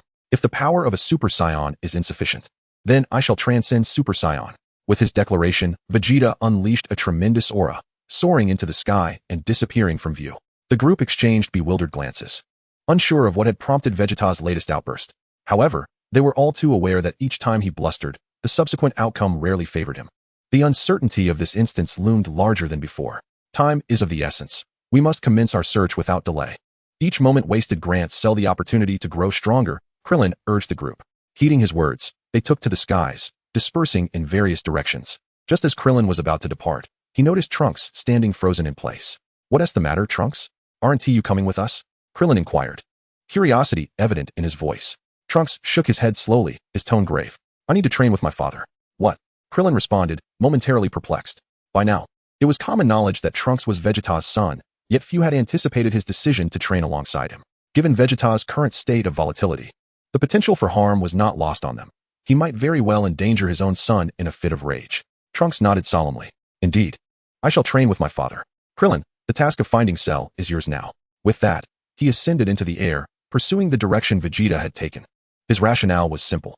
Even if the crises of this timeline were resolved, the threats of the future would persist. As long as one becomes formidable, akin to one's father, transcending even the Super Saiyan, only then can the crisis of time and space be resolved. Sighing helplessly, Krillin watched Trunks depart into the distance before vanishing from sight. Meanwhile, Goku had relocated to Kame House, where solitude reigned, offering him a tranquil respite for a couple of days. Stretching and yawning, he remarked, just perfect for some peace and quiet. Before long, he lay down in his room, succumbing to the embrace of slumber. 3 days later, a violent earthquake shook Kame Island. The turtle hermit, engrossed in his magazine, was startled enough to lose his glasses. Trembling, he questioned, what is happening? Have the androids attacked? Chi-Chi, Goku's wife, had been tending to him during his recovery. Upon feeling the tremors, she was overcome with anxiety. However, stepping outside to assess the situation, a wave of relief washed over her. Goku, she exclaimed, rushing towards him. Goku, smiling, enveloped her in a warm embrace. The recent quake was not caused by the androids, but was a result of his own awakening. Brimming with newfound strength, he had unwittingly unleashed his power above the ocean. On another front, the group had been searching for Cell for 3 days. They had encountered him on several occasions, yet he had cunningly evaded capture, leaving them disheartened. Just then, they sensed Goku's aura. After their final search concluded, they reconvened at their initial meeting point. Our situation is quite dire. Cell's strength is now likely on par with mine. Piccolo spoke gravely to the group. He had noticed that with each encounter, Cell's power had surged significantly, likely at the expense of numerous innocent lives during their 3-day search. Chapter 29, The Hyperbolic Time Chamber. What shall we do now? Krillin asked, panicked and uncertain. Fear not. Goku should have fully recovered. You can feel his energy, can't you? Piccolo reassured them. Slowly, they nodded in agreement. The sole piece of good news was that Goku's recovery would undoubtedly uplift their spirits. As they discussed Goku, 2 figures, one large and one small, descended from the sky. It was none other than Goku and his son, Gohan. Greetings, everyone. It has been a while. How have you all fared? Goku beamed as he waved at them. Goku, he has returned. The atmosphere brightened as if a shadow had lifted. While Goku greeted the group, his eyes scanned the surroundings. Where's Li Lin? Where has he gone? Also, I heard from Grandpa Turtle that a formidable new enemy has emerged. Goku bombarded them with questions. After you fell, 3 incredibly powerful androids appeared, remarkably formidable. Piccolo took the conversation forward, delving straight into the matter at hand. After a brief pause, he continued. However, as it stands, they have yet to commit any malevolent acts. So we can momentarily set that aside. Goku nodded slowly, acknowledging, I am aware of this. Gohan has mentioned it to me. He inquired, what exactly is that creature named Cell? Piccolo, arms crossed, began to explain in hushed tones. Upon hearing this, Goku's expression diverged from the others, his eyes glimmering with a hint of excitement. It seemed that his combative instincts were once again stirred to life. What? Even someone as formidable as you cannot contend with him? Goku exclaimed, taken aback. Piccolo's current strength far surpassed his own, and if he was unable to confront Cell, then Goku feared he would struggle as well. Piccolo replied resignedly, that is indeed the case. Our only recourse now is to locate the androids and eliminate them to prevent Cell from growing even stronger. Goku, however, barely registered the last part of his statement. He was solely focused on the fact that Cell was exceedingly powerful. The others shrugged, indicating their shared amusement. Perhaps that is true. Goku conceded, as he indeed felt that way, and he pressed on. What about Vegeta? Why haven't we seen him? He has gone to train. I've heard he aims to surpass Super Saiyan and reach a higher realm. Piccolo replied nonchalantly. Goku's interest peaked further upon hearing this. To surpass Super Saiyan, if possible. He wished to achieve that as well, for he was deeply dissatisfied with his current prowess. Moreover, aside from Cell, there was also the unknown strength of a certain Leelyn. Although the latter was a friend, Goku had no desire to remain in the shadows. All right, everyone, I too must commence my training now. I entrust the situation here to you for the time being. Goku announced to the group. With Leelyn currently untraceable, he could not rely on anyone else. It was imperative that he depended on his own efforts to vanquish the enemy. Krillin stroked his chin, perplexed, and asked, where do you intend to train? Given the dire circumstances, what can training even achieve at this point? In their current predicament, it felt akin to sharpening a sword just before battle. Although Goku undeniably possessed a remarkable talent for training, substantial improvement in a short span was unlikely. I know of a place where 1 year of training equates to merely 1 day in the real world, Goku said with a calm smile, already having devised a plan for his training. The others were momentarily taken aback by this revelation. A year of training equating to a single day in reality. Could such a remarkable location truly exist on Earth? Piccolo, unperturbed, directly inquired. Are you referring to the hyperbolic time chamber? Goku nodded with a grin. That was indeed the place. Given another year, he felt he could face any adversary. I plan to train alongside Gohan. I believe his potential surpasses my own. Perhaps, in the end, I might even rely on him, Goku said, affectionately ruffling Gohan's hair as he spoke with a smile. Only Piccolo firmly believed that his biological son possessed extraordinary potential, likely surpassing even Son Goku. Very well. You all may proceed with your training. I shall handle matters here on Earth, Piccolo stated with a nod. He understood that despite his considerable strength, vanquishing Cell single-handedly would prove exceedingly challenging. Nevertheless, this did not diminish his confidence. He would seek out Cell and, if circumstances permitted, eliminate him in one decisive blow. Until we meet again. Son Goku waved to the group before utilizing instant transmission to depart. As they watched Goku vanish, a profound silence enveloped the others. Eventually, Krillin broke the quiet, lamenting, I truly wonder where Lin has gone. If he were here, we would not be enduring such hardship. Piccolo concurred with Krillin's sentiment. Previously, he had not regarded Lin with much consideration, but now, upon experiencing a significant boost in his own abilities, he recognized just how formidable Lin's presence had been. With Lin around, even the combined forces of the androids and Cell would not pose a challenge for him alone. Forget it, we must rely on ourselves. That guy may possess immense power, yet in the end, he was the first to hide away. Piccolo remarked coolly, you think he might be at home right now? Krillin speculated doubtfully. Several hundred miles away, on a vast plain, within a modest capsule house, Lin lay sprawled on the sofa, unable to stifle a sneeze. Is someone speaking ill of me? He complained, glancing at a half-finished glass of orange juice on the table. His intention was straightforward, with no immediate threat present. He deemed it wiser to wait for them to emerge rather than searching aimlessly. Cell's desire to evolve necessitated the absorption of the androids. Thus, Lin planned to appear only at that pivotal moment. Venturing out now would be utterly futile. Chapter 30, a bath, and suddenly an explosion. Meanwhile, Son Goku had arrived at Vegeta's location. Vegeta stood motionless on a cliff, gazing into the distance. Trunks stood silently behind him, observing his father's silhouette. Trunks, how is your training progressing? Goku inquired as he approached them. Dad, he thinks I'm too much of a hindrance to join him in training. Trunks explained with a hint of frustration, glancing at Vegeta, who had remained in place for 3 days and nights. Goku admired Vegeta's unwavering dedication and turned to Trunks, saying, "No worries, I'll go and encourage him." With that, Goku leapt lightly and positioned himself behind Vegeta. Vegeta was deep in thought, contemplating how he could train to surpass Super Saiyan status. He understood the urgency of the situation. Time was of the essence, and he could not afford to waste it. "Vegeta, I know of a place where a year of training equates to just a day in the outside world. Are you interested?" Goku stated directly. Upon hearing this, Vegeta's interest was piqued ever so slightly. He turned his head and gazed upon Goku's smiling face, coldly stating, "Where is it? Take me there." Hee. "I knew you would find this intriguing," Goku replied with a gentle smile, then pointed towards the sky. "That place is the hyperbolic time chamber." Upon hearing this, Vegeta's demeanor lightened, no longer burdened by his previous gloom. Before he could inquire about when they could go, Goku spoke again. "However, I do not intend to train with you, as only 2 can enter at a time. I wish for you to train with Trunks." Although Goku seemed somewhat foolish, he always had a solution in critical moments. His intention was to mend the strained relationship between father and son, allowing them to endure a year of training together. Surely their bond would soften. "All right, I agree." Vegeta nodded without hesitation. He continued, "But we need to go in first." He yearned for strength, unwilling to waste even a moment. Given a year, he was confident he could defeat both the androids and Cell.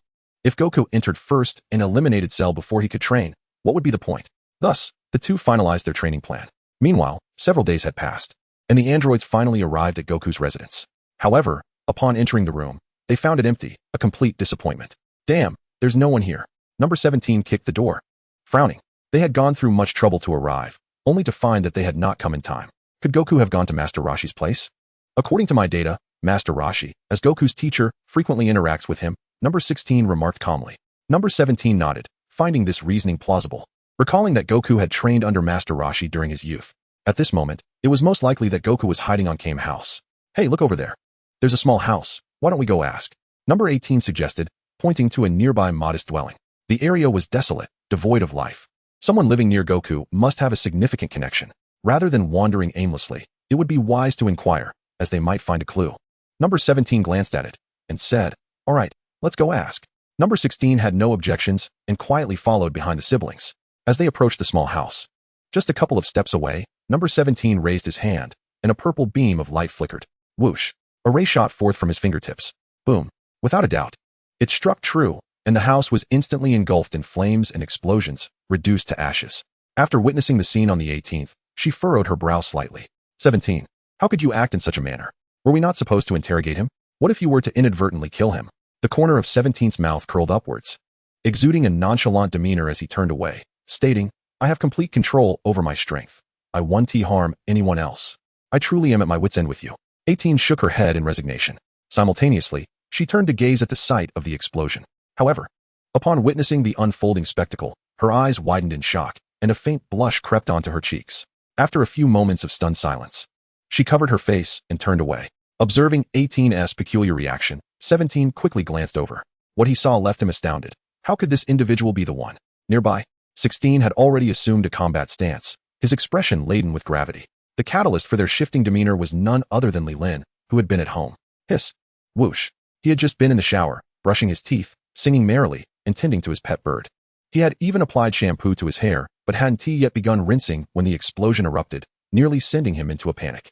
Now, the house lay in ruins. His clothes were gone, and he found himself completely unclothed, a mass of bubbles adorning his head. We're terribly sorry. We didn't mean to do that. We had no idea it was your residence," 17 said, hastily lowering his head in apology, sensing Li Lin's simmering rage. Li Lin, incensed, shook off the water droplets and foam from his head.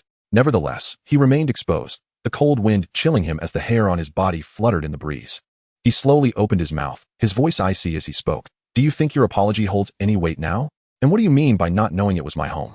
Is it permissible to destroy someone else's abode?" His anger intensified with each step he took forward. "Let me tell you, no one has ever provoked me to this extent. You are the first. Are you prepared to face the consequences of my wrath?" Chapter 31. Do not approach. Li Lin's aura surged, unleashing a tempest around him, shockwaves radiating outward. The grass and trees in the vicinity were uprooted in swathes. "Good heavens! This power is utterly astounding," 17 exclaimed, raising his arm in defense. He thought to himself, how fortunate it was that he hadn't acted rashly during their initial encounter. Otherwise, he might not have survived. Yet, the present situation was scarcely better. He had refrained from attacking before, but now, Li Lin was poised to strike. This power was far beyond normal calculations. On Earth, no one could rival such strength. 16's eyes shimmered with intensity as he continuously assessed Li Lin's current prowess.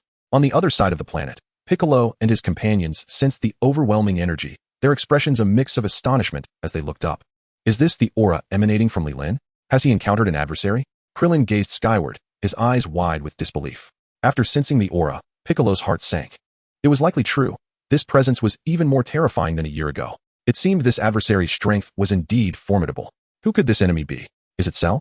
Or perhaps an android? Yamcha's calves began to tremble, and he inquired anxiously. Such power was beyond his capacity to confront. Regardless of who this foe was, he would not engage. If possible, he would flee this place immediately. Let the real warriors handle the fierce battles. Piccolo, attuned to the energy, made a quick assessment in his mind and concluded that they must have encountered an android. If it were Cell, there would be a trace of his energy, but now, only Li Lin's presence was detectable. The others nodded in agreement upon hearing this explanation. Androids inherently lack energy signatures, making them undetectable even if encountered. Cell, on the other hand, possessed a noticeable aura that could be sensed with a mere flicker of awareness. Time is of the essence. We must hurry, Piccolo said in a somber tone. He had been searching for Cell for days, feeling somewhat exasperated. He yearned for an exhilarating battle. After speaking, he swiftly took flight in the direction of the energy. The others hesitated briefly before deciding to follow Piccolo. In the celestial palace high above the clouds, Sun Wukong, Son Gohan, Vegeta, and Trunks had not yet entered the hyperbolic time chamber when they detected this overwhelming aura. Is that Mr. Li Lin's energy? It's astonishingly powerful, Trunks exclaimed, his expression one of shock. It was his first encounter with such an immense force. If he possessed such strength, the future would be devoid of crises. He lamented the absence of someone like Li Lin in his timeline. Had there been, he wouldn't have had to toil so hard. And the world wouldn't resemble an apocalyptic nightmare. Is that guy finally going to make his move? Sun Wukong said, his face alight with excitement. He vividly recalled Li Lin's prowess. As long as that extraordinary being intervened, the dangers on Earth could be swiftly alleviated. Yet, amidst his exhilaration, a flicker of hope remained. He wished that Li Lin wouldn't eliminate all the foes at once. Ideally, he could delay for a couple of days. Otherwise, what would he have left to battle? Damn that guy? Vegeta clenched his fists as he entered the hyperbolic time chamber, silently vowing that upon his exit, his strength would undoubtedly surpass Li Lin's. Bubbles, the attendant of the deity, noticed that the two had entered and casually closed the door. Dad, should we go check it out? The energy seems to be coming from our home. Son Gohan exclaimed with joy.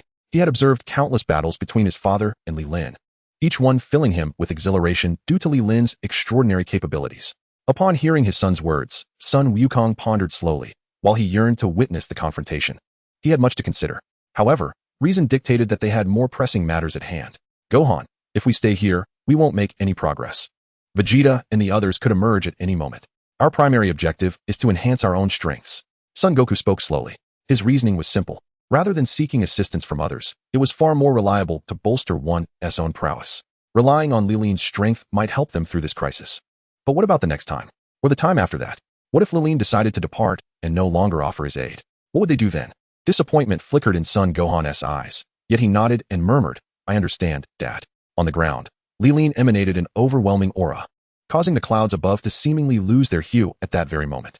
Androids 16 and 17 were on edge, desperately hoping Leelyn would refrain from advancing any further. Stop right there. Can you at least put on some clothes first? Android 18 exclaimed bashfully, covering her face. Yet her hands did not entirely obscure her gaze, leaving a small gap through which she could faintly discern Leelyn's blurred figure. This realization made her cheeks flush even more. Leelyn halted, his aura slightly diminishing.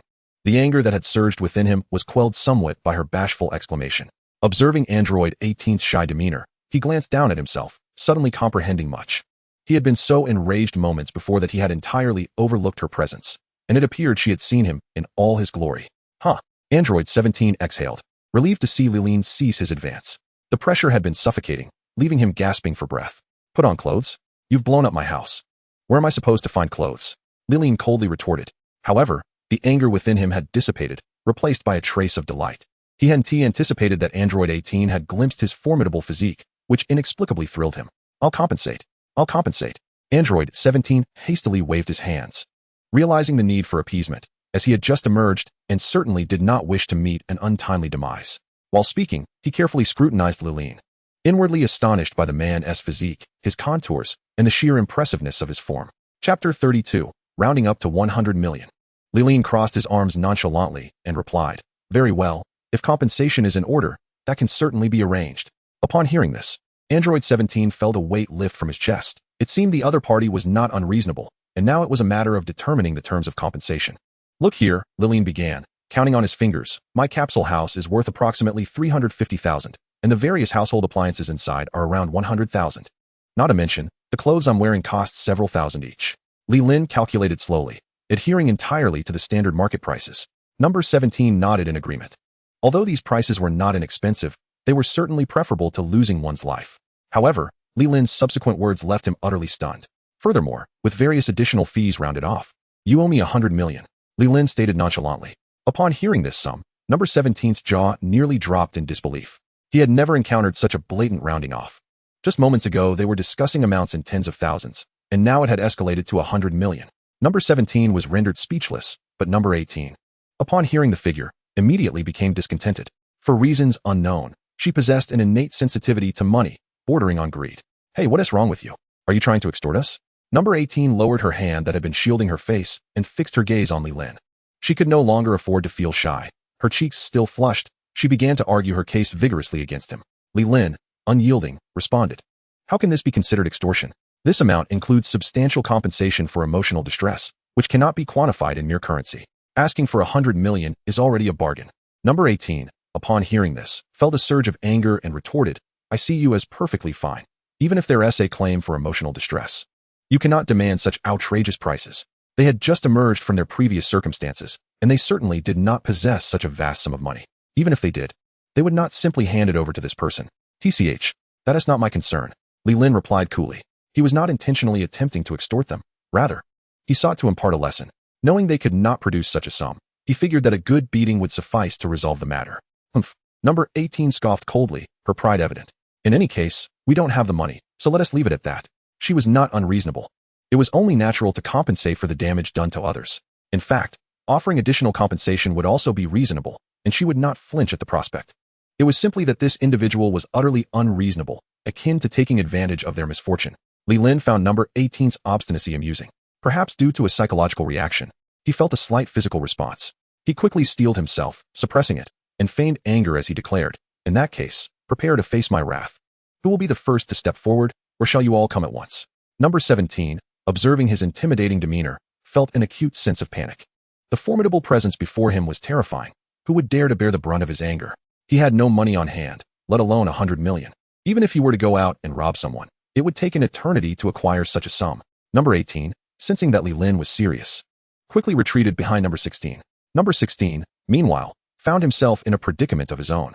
He had been created specifically to confront Sun Wukong, yet here he was, facing an entirely different kind of monstrosity. As Li Lin stepped forward, fissures appeared on the ground, causing the birds that had just settled in the forest to take flight in a dark cloud. Time and space seemed to freeze in that moment, the atmosphere heavy and suffocating. Hundreds of miles away, in a desolate city, the green, speckled figure of Cell gazed up at the sky. "This energy has returned. Who could it be? How can such a terrifying entity exist on Earth?" He stammered, trembling. He had believed that his current power rendered him invulnerable to anyone on the planet. Once he absorbed androids 17 and 18, he would be indomitable. Yet, the situation before him far exceeded his expectations. This overwhelming energy was so formidable that even in his perfected form, he might not be a match for this individual. "No, this place is far too perilous. I should distance myself," Cell resolved, intending to retreat before reconsidering his plans to absorb the androids. However, just as he took a couple of steps, he suddenly halted. It struck him as peculiar that someone emitting such energy must be engaged in battle. Otherwise, such a tremendous force wouldn't erupt without reason. Yet, throughout it all, he felt only that overwhelming presence and sensed no others nearby. Could it be? Cell's thoughts spiraled into a troubling realization. Could it be that those two reckless androids, 17 and 18, are fighting this monster? The more he pondered, the more alarmed he became. He decided to conceal his energy and take a closer look, for his purpose in coming here was to absorb the androids. He could not allow them to perish before he had the chance to absorb them. Meanwhile, Li Lin was poised to strike when a group of figures suddenly appeared in the sky. "Li Lin, we have come to assist you." It was Piccolo who spoke, and before he finished his sentence, he landed beside him.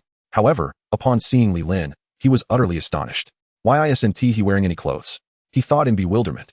Krillin and the others arrived shortly after, their expressions transforming into ones of incredulity. What on earth is happening? Tien Shinhan remarked, gazing at Li Lin's muscular physique with confusion. Clearing his throat, Li Lin, feeling somewhat embarrassed under their scrutinizing gazes, said, "This is a long story. I didn't wish to end up like this. It's primarily the android's fault." Only then did the others realize that this was not the moment for sightseeing. The androids were still present, and their immediate task was to confront them. Clearly, the androids were formidable opponents, as even someone as powerful as Li Lin struggled against them. To the point of losing his clothes, Yamcha whispered. The group nodded slowly. Yet they were puzzled by why Li Lin's attire had been obliterated while his adversaries appeared unscathed. Could it be that the androids were so powerful that even Li Lin could not contend with them? Chapter 33, It's up to you. Li Lin, aware of the thoughts swirling among the crowd, sighed in resignation. Let us not concern ourselves with anything else for now. Who among you has brought clothes? I need a set. At that moment, the tension between both parties was palpable, and standing there in the nude felt exceedingly peculiar. Klin retrieved a universal capsule from his possession, the very aircraft they had previously used. It contains specially tailored martial arts attire. Take a set and see if it fits. Li Lin swiftly caught the capsule, opened it, and slipped inside to search for clothing. However, just as he entered, he poked his head out again and addressed Piccolo. Your strength should easily handle the androids. Be sure to teach them a good lesson. Upon hearing Li Lin's words, Piccolo momentarily froze. Then a slight smirk appeared on his face. His original intention was to assist Li Lin, and now he could finally showcase his full prowess. He had been itching to unleash his capabilities after being restrained for days. The expressions on the faces of the androids darkened significantly. Li Lin alone had already posed a formidable challenge, and now a group had arrived. While they could not match Li Lin's strength, this new development was undoubtedly adding insult to injury. Oh, and one more thing, Li Lin's head popped out again. If you manage to defeat Piccolo, we shall consider our previous grievances settled. With that, he dove back into the capsule, resuming his search for clothing. Upon hearing this, Android 17's face lit up with joy, his heart swelling with gratitude towards Li Lin for providing them with an opportunity. He had previously clashed with Piccolo and had easily dispatched him with a single move. Fighting him again would surely be a straightforward affair, essentially a chance handed to him. After the excitement subsided, Android 17 calmly regarded Piccolo, assuring him, rest assured.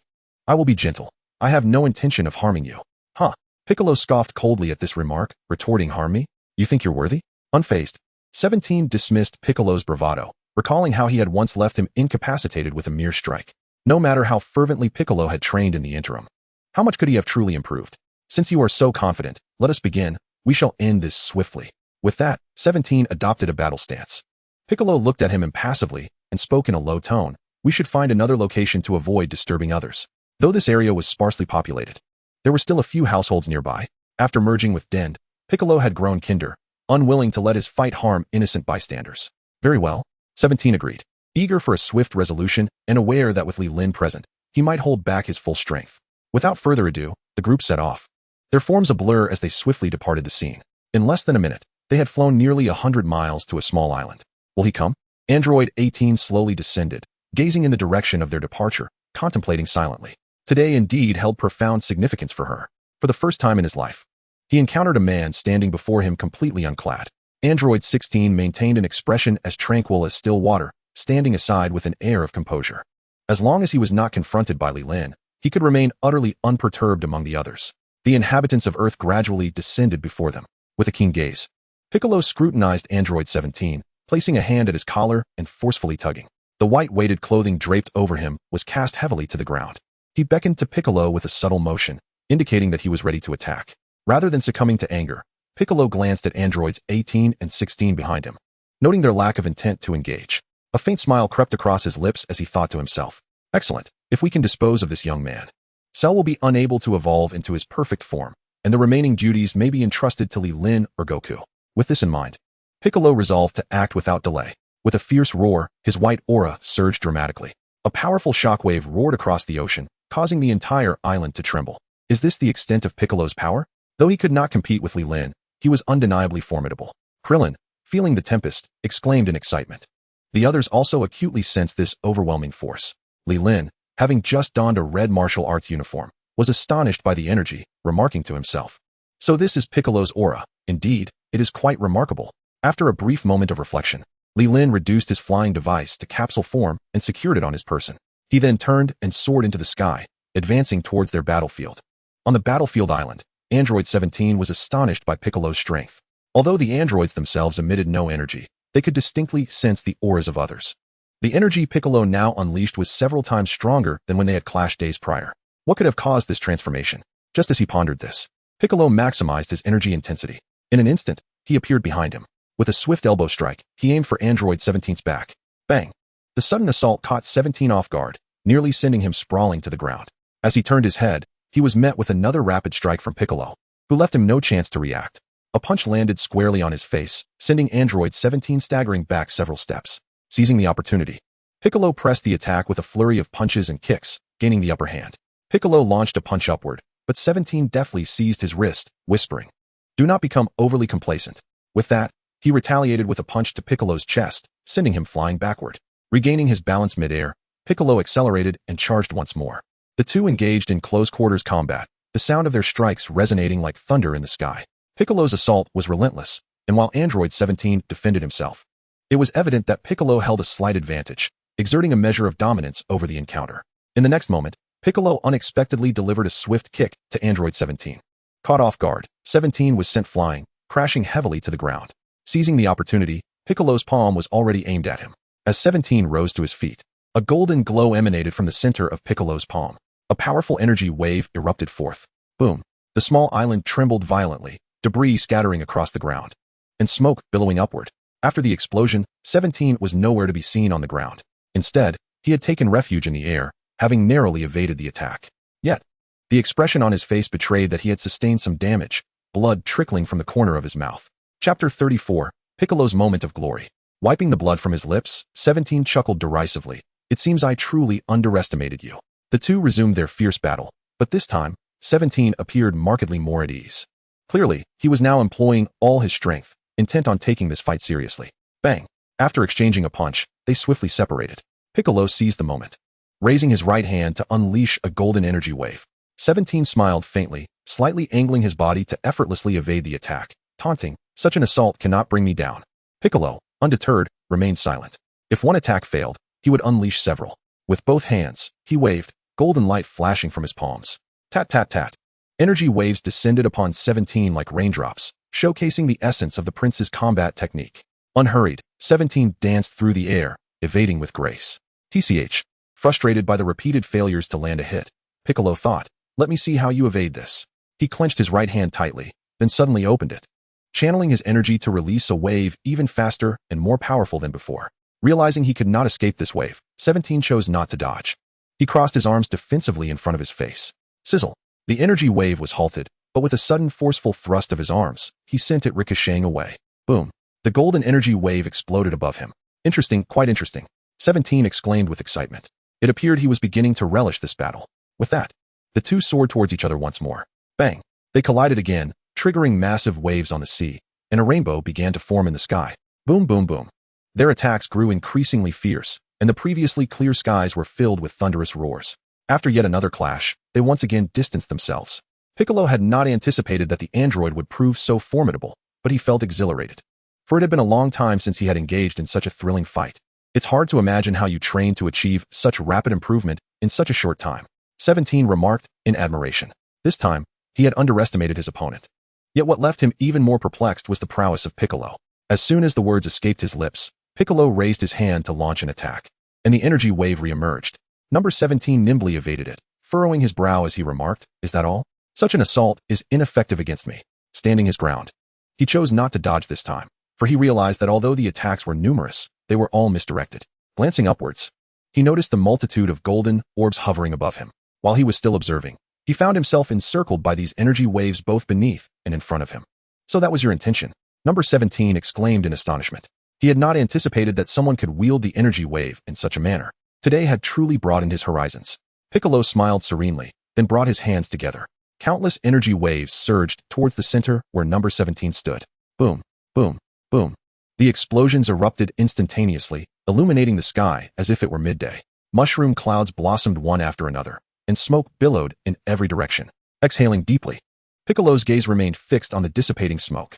Due to the absence of a life force in the android, he was uncertain whether number 17 had been vanquished. Thus, he remained cautious and vigilant. As the smoke gradually cleared, a silhouette emerged, causing Piccolo's heart to sink slightly. He had not expected his formidable assault to yield no results. Number 17 stood with his arms outstretched, surrounded by a shimmering blue protective barrier. This was an innate feature of the androids. Had it not been for this shield, he would have been obliterated in an instant. Impressive, not only in strength, but also in combat intelligence. Number 17 remarked with a smile. TCH. Piccolo regarded these compliments with indifference. After all, without having truly defeated his adversary, everything remained ephemeral. Meanwhile, in a corner of a city, Cell stood amidst a scattering of garments. He sensed the distant energy signatures and deduced that it must be Piccolo engaged in battle with the androids. However, he felt a tumult of emotions, unsure if he should approach. He still harbored trepidation from the earlier power he had sensed, fearing that he might end up worse off for attempting to intervene. To hell with it, let us take the plunge, Cell muttered, making his decision. His arrival in this time was solely to absorb the androids and achieve his perfect form. Such an excellent opportunity was before him, and he could not afford to squander it. Moreover, he no longer sensed that earlier powerful presence. Perhaps the individual had already departed. With a heart full of apprehension, Cell began to advance stealthily toward the location of Piccolo and Number 17's confrontation. On the battlefield island, the others remained oblivious to Cell's approach. Li Lin had arrived at the site of the conflict, yet he chose not to reveal himself immediately. Instead, he opted to observe the unfolding events from his vantage point high above. As long as he refrained from revealing his presence, no one else could possibly perceive his existence. Your previous maneuver was quite commendable. However, I shall not grant you such an opportunity again. Number 17 remarked to Piccolo with a serene demeanor. After this exchange, they gracefully descended to the ground. With measured steps, they advanced towards each other, suggesting an impending close-quarters confrontation. Suddenly, Number 17 feigned an attack before swiftly lunging forward, delivering a punch to Piccolo's face. Alas, the strike missed its intended target, allowing Number 17 to capitalize on the moment and land a blow to Piccolo's abdomen. Piccolo doubled over in pain, and Number 17 circled behind him, executing an elbow strike that sent Piccolo crashing to the ground. What do you think? Number 17 chuckled triumphantly. Piccolo, with a sudden burst of energy, sprang back to his feet, brushing off the dust from his attire. Your speed is commendable, though your strength leaves much to be desired. It's akin to a mere massage. Chapter 35, The Emergence of Cell. Upon hearing these words, Number 17's expression darkened slightly, and he retorted, "It seems your tongue is quite resilient." After enduring the previous assault, Piccolo retaliated with a swift knife hand strike to Number 17's face. He followed up with a high sweeping kick, but unfortunately, it missed. Seizing the opportunity, Number 17 delivered a punch that sent Piccolo reeling, causing him to foam at the mouth and crash heavily to the ground. Number 17, sensing victory, propelled himself forward with a burst of energy, akin to a bolt of lightning. In response, Piccolo quickly rose and executed a headbutt that collided forcefully with Number 17's head. The impact left Number 17 slightly dazed, forcing him to retreat several paces before regaining his balance. The intensity of their battle reverberated through the air, causing the small island beneath them to tremble. Li Lin, observing the fierce exchange from below, felt an urge to applaud, as the spectacle was nothing short of exhilarating. The two combatants were indeed evenly matched. However, while he was still engrossed in the contest, he suddenly sensed a faint aura approaching. Is that coming from there? Li Lin murmured to himself as he glanced southeastward. If his intuition proved accurate, this subtle presence must belong to Cell, who sought to absorb the androids amidst the clash between Number 17 and Piccolo, aiming to achieve fusion. On the battlefield, the two adversaries battled from the ground into the sky, the sound of explosions echoing incessantly. After a fierce exchange, both emerged battered and bruised, their garments tattered beyond recognition, with blood trickling from their lips, refusing to dry. Yet, despite their dire states, neither could claim definitive superiority over the other. Number 17, being an android, possessed boundless energy and maintained a steady aura. In contrast, Piccolo was panting heavily, his stamina waning rapidly. As the battle prolonged, it became increasingly evident that Number 17 would eventually gain the upper hand. Wiping the blood from the corner of his mouth, Number 17 smiled lightly and declared, "You are indeed formidable. However, if this continues, victory shall elude you." As Piccolo observed the confident demeanor of Android 17, turmoil began to brew within him, prompting a flurry of strategic thoughts in his mind. He even pondered why Li Lin had not yet arrived. Was it truly necessary to take such time to change attire? Just as he was deep in contemplation regarding defensive tactics, he slightly turned his head and discovered that Cell was now right beside him. "What? When did this happen?" Piccolo exclaimed in astonishment. He had been engrossed in battle with 17, completely oblivious to Cell's approach. Upon seeing Cell, the expressions of the gathered crowd on Earth morphed into fear. They had not anticipated that Cell would arrive before the androids had been dealt with. Having just engaged in a fierce struggle with 17, Piccolo was undoubtedly fatigued. At this moment, unless Li Lin could hasten his arrival, no one else could possibly thwart Cell. Cell licked his lips and remarked, "Excellent. Both 17 and 18 are here. Truly, fortune favors me." Android 16 wore an expression of indifference, revealing no emotion. Cell noticed 16's presence and found it curious since this particular android did not exist in the future he hailed from. However, that was of little consequence to him. He regarded 16 merely as an ordinary android, not worthy of concern.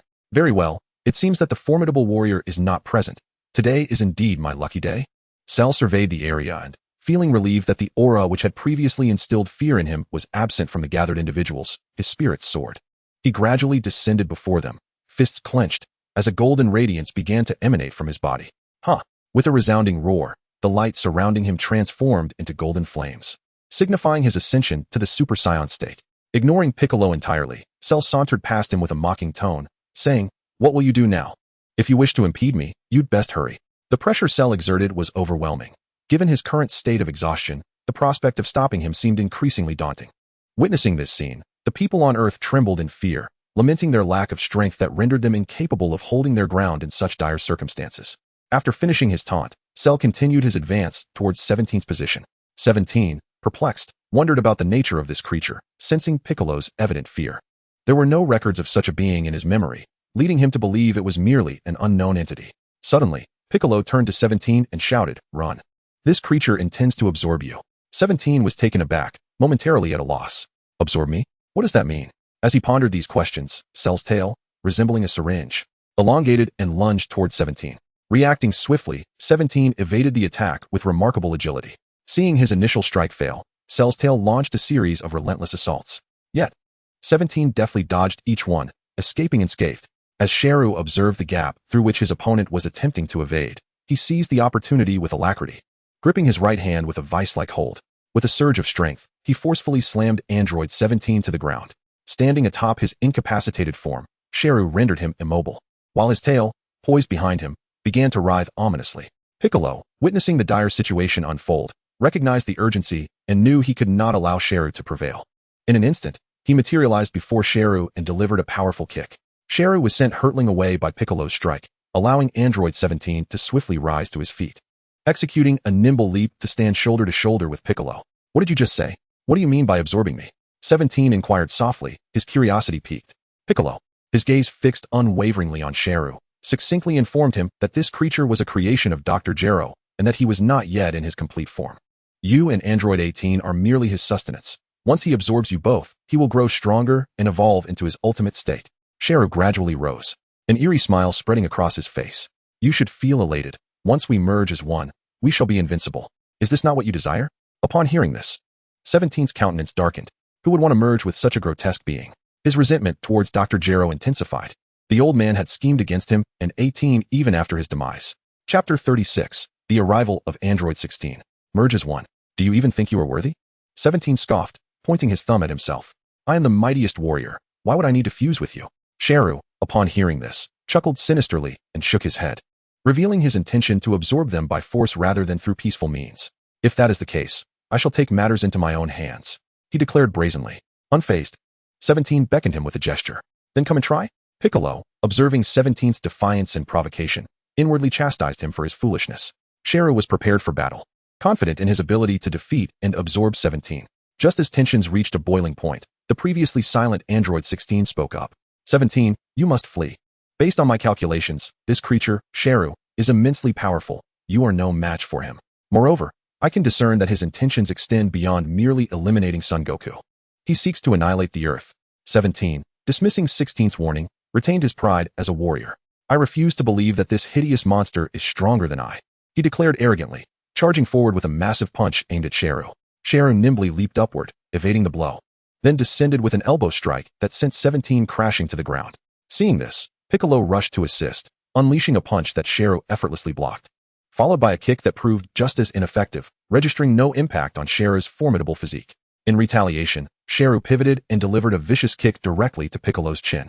In an instant, Piccolo was sent flying. Number 18, unable to remain still, rose to her feet and inquired of number 16 about the situation with number 17 and Piccolo. How can they, so formidable in strength, fail to subdue this monster? Number 16 gazed ahead with an air of calmness and slowly elucidated. It is because this creature's power surpasses that of both of them. Now, while it remains unaware of our presence, you must flee at once.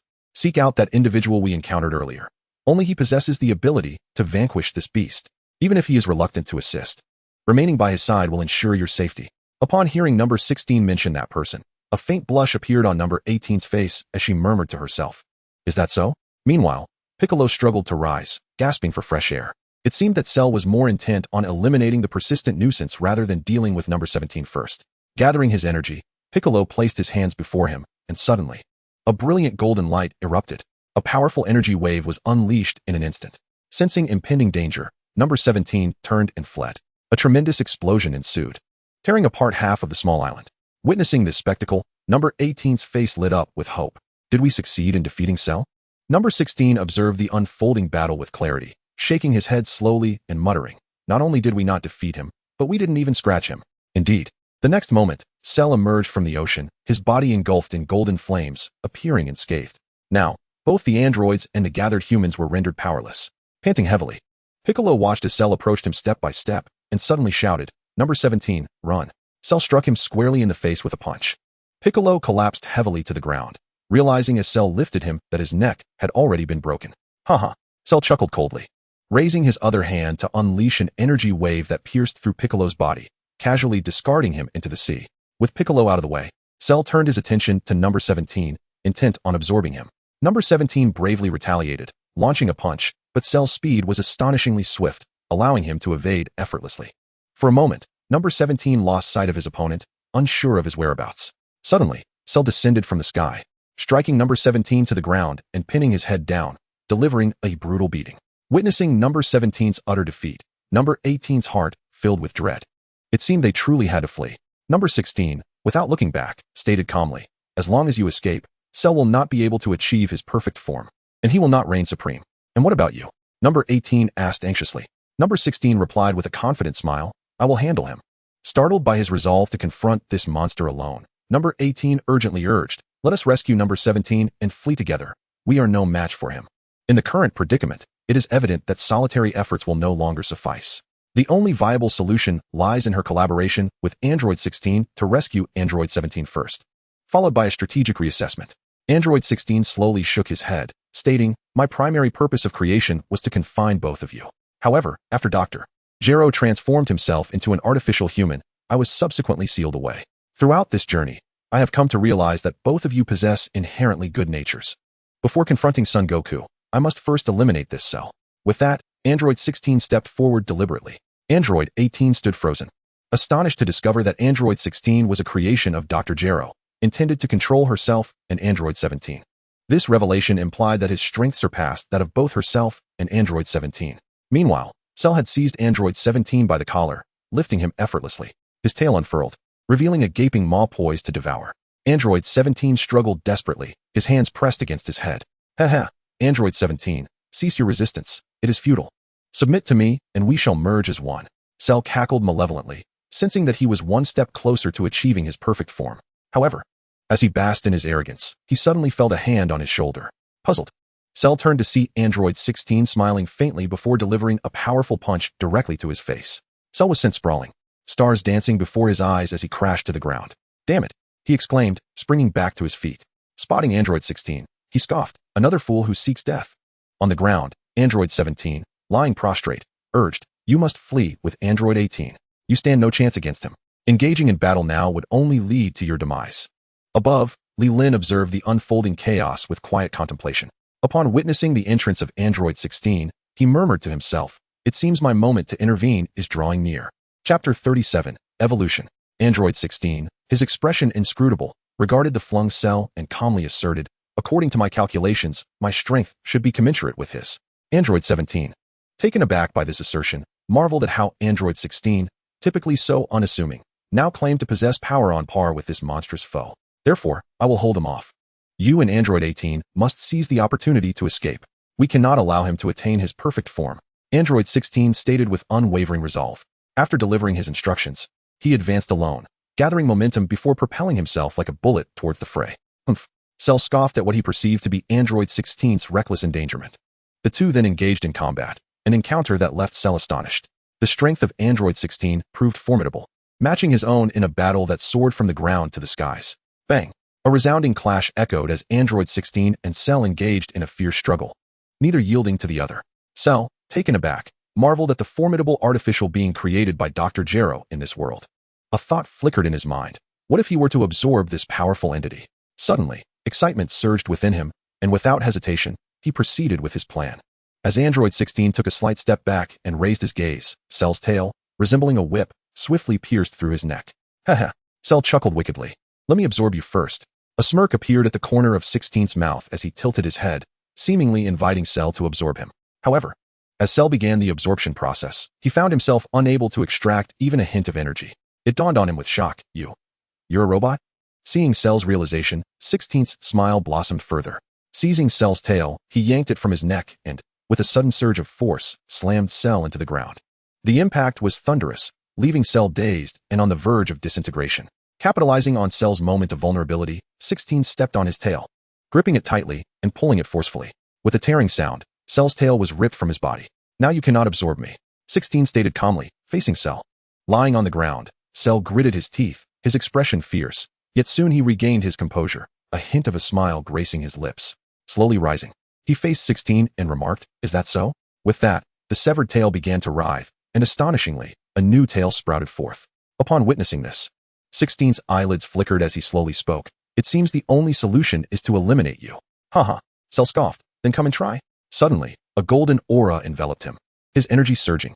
A high kick sent 16 staggering, followed by a powerful punch that struck his face. 16 was knocked down, unable to rise. Without granting him a moment to recover, Cell lunged forward, delivering a flying fist that connected solidly. Then, he retaliated, knocking Cell down before seizing him and lifting him high, slamming him forcefully into the hard ground. Android 16 then transformed his arms into twin cannon barrels, aiming at the buried Cell. "Hell's flash," he intoned softly. In an instant, golden light burst forth from his cannons. Boom. Two beams of unparalleled energy surged toward the earth, one golden beam shooting skyward, transforming the surroundings into a golden hue. The ground began to fracture in all directions, resembling a spider's web. Before long, the small island was left in a state of disarray, with columns of energy erupting from the ground incessantly. Eventually, after an indeterminate passage of time, the terrifying energy began to dissipate slowly. Androids 17 and 18 stood frozen in place, unaware of the formidable strength possessed by Android 16. In the face of such a cataclysm, even Cell would likely be reduced to mere fragments. Observing the two in their stupor, Android 16 urged, "Do not linger there. You must flee at once. It's utterly impossible. Don't be foolish. Such a powerful creature will merely sustain some injuries." Android 16 admonished quietly, fully aware of the extent of his own attack. A being like Cell could not possibly be vanquished by such an assault. Upon hearing Android 16's words, Android 18 felt a surge of anxiety, preparing to persuade Android 17 to retreat. "If he is injured, then he will no longer be my adversary." Android 17, dismissive, retorted, "You think so? Cell, aren't you supposed to be formidable? Come forth and absorb me." He resolved that should Cell dare to appear, he would confront him with fervor. Just as he scanned the surroundings for any sign of his foe, Cell emerged slowly from a burrow behind him. His eyes glowed crimson, and his tail expanded suddenly, lunging toward Android 17. Whoa! Android 17's upper body was ensnared, rendering him mute.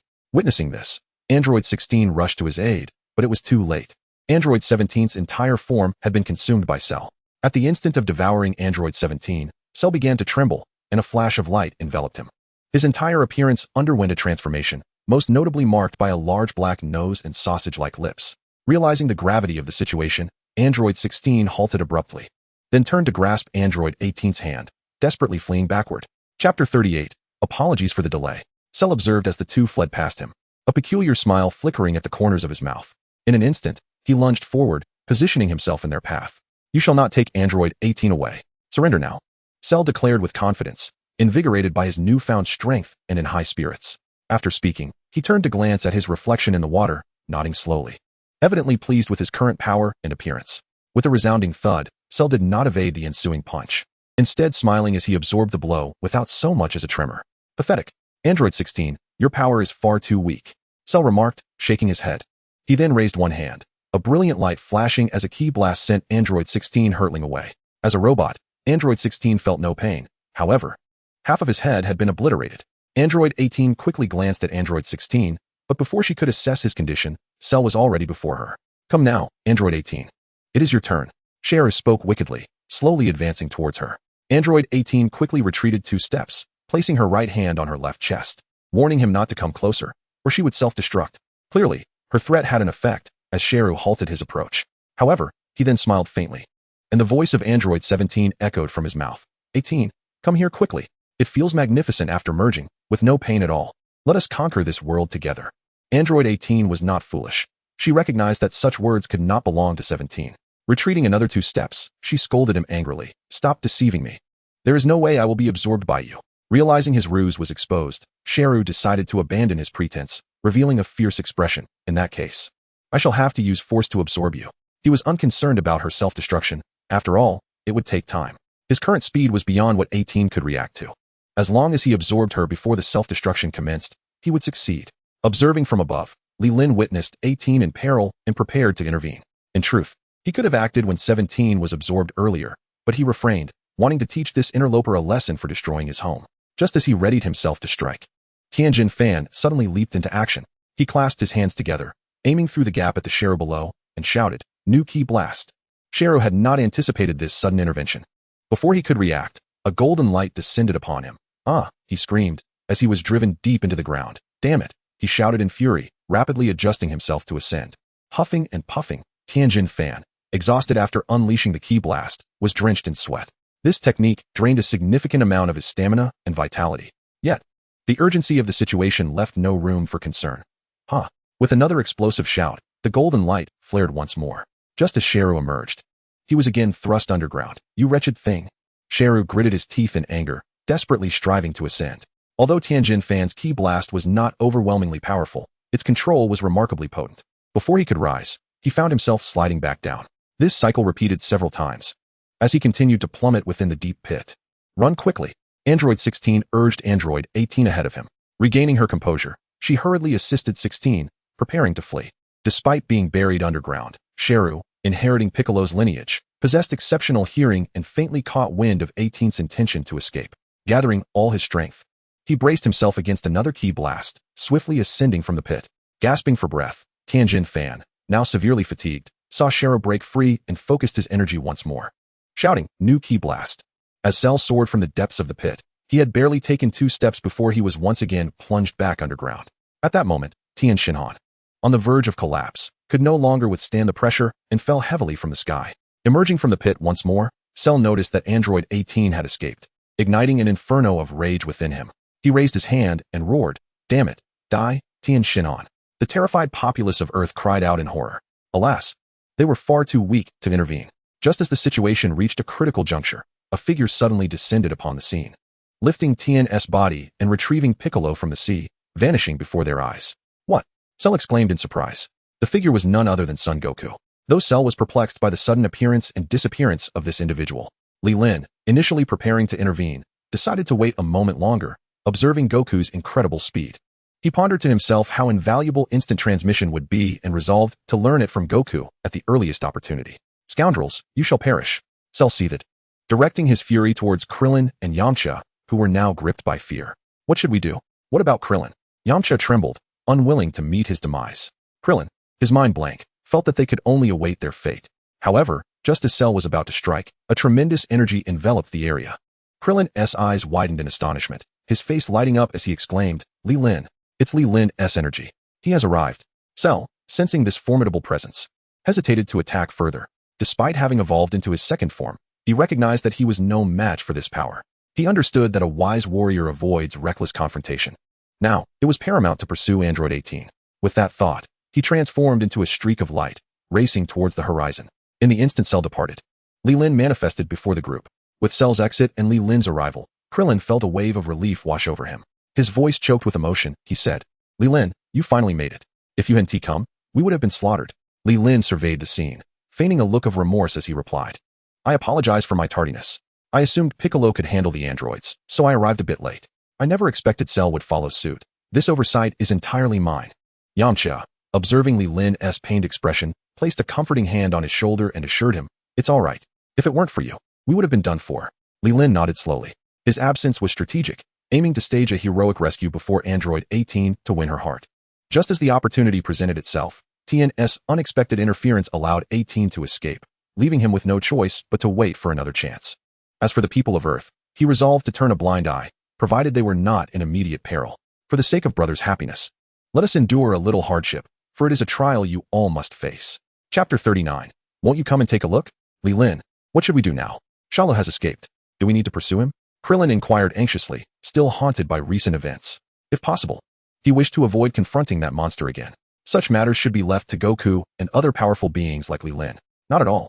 Li Lin waved his hand dismissively, speaking calmly. You all should stay back. It's far too perilous. I shall go and end that creature myself. He noticed the fear in both Krillin and Yamcha's expressions. Given the current progress, it was indeed time to put an end to this. Krillin and Yamcha exchanged glances and nodded in agreement. All right, then be careful, Krillin urged. Heavenly Palace. Soon after, the three arrived at the Heavenly Palace. Before long, a dark figure, Bobo, approached Goku and announced, they have completed their training. Oh, is that so? Sun Wukong raised an eyebrow, expressing his delight. As his words faded, the door to the room of spirit and time slowly creaked open, emitting a soft glow. Two figures gradually emerged, Vegeta and Trunks, their clothing tattered. Yet their energy felt significantly more robust. Wow, you two have indeed become much stronger. Sun Wukong exclaimed excitedly. Trunks nodded with a smile and recounted the arduous training they had undergone within the room of spirit and time. The others nodded in agreement, expressing their admiration for his perseverance. All right. Sun Wukong clasped his fists earnestly. Now it's our turn. Vegeta regarded Sun Wukong's exuberance with an aloof expression and proclaimed, it no longer holds any significance whether you go or not, for I am now the strongest. He believed his power had vastly increased, surpassing that of a Super Saiyan. He felt capable of handling any adversary on Earth single-handedly. Humph. Piccolo scoffed at Vegeta's arrogance, feeling quite disdainful. He had no desire to offer counsel, merely hoping to deliver a stern lesson to Shalu when the time came. After changing into a fresh set of clothing, Vegeta prepared to depart, boasting, now is the time for me to showcase my might. With that, he unleashed his energy and headed directly toward Shalu's location. Trunks intended to accompany him, and after Sun Wukong provided him with 2 sins of beans, he hastily followed suit. Watching the two leave, Sun Wukong turned to Gohan and stated, let us go, Gohan. It's our turn. Yes, Gohan nodded, and the two entered the room of spirit and time.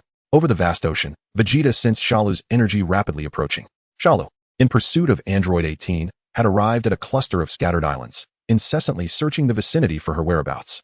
Given the current circumstances, he could not afford to be leisurely, for the formidable presence he had just sensed might arrive at any moment. Moreover, in the distance, 2 equally powerful auras were swiftly approaching. If he failed to locate them soon, he feared he would lose his chance entirely. Number 18, come out at once. If you do not, I shall obliterate this entire place, shouted Cell, activating his loudspeaker mode across the vast ocean. Waves of energy surged from his hands, striking the nearby islands. Boom, boom, boom. The area reverberated with the sound of explosions.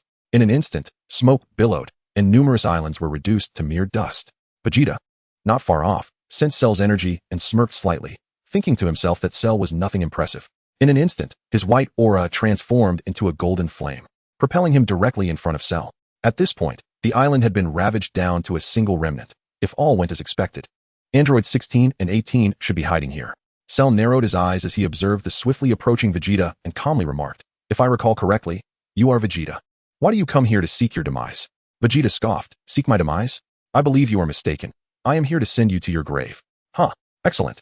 Cell grinned, as he believed Vegeta's strength paled in comparison to the androids, deeming him no match. With only one island remaining, it was certain that number 18 was concealed here.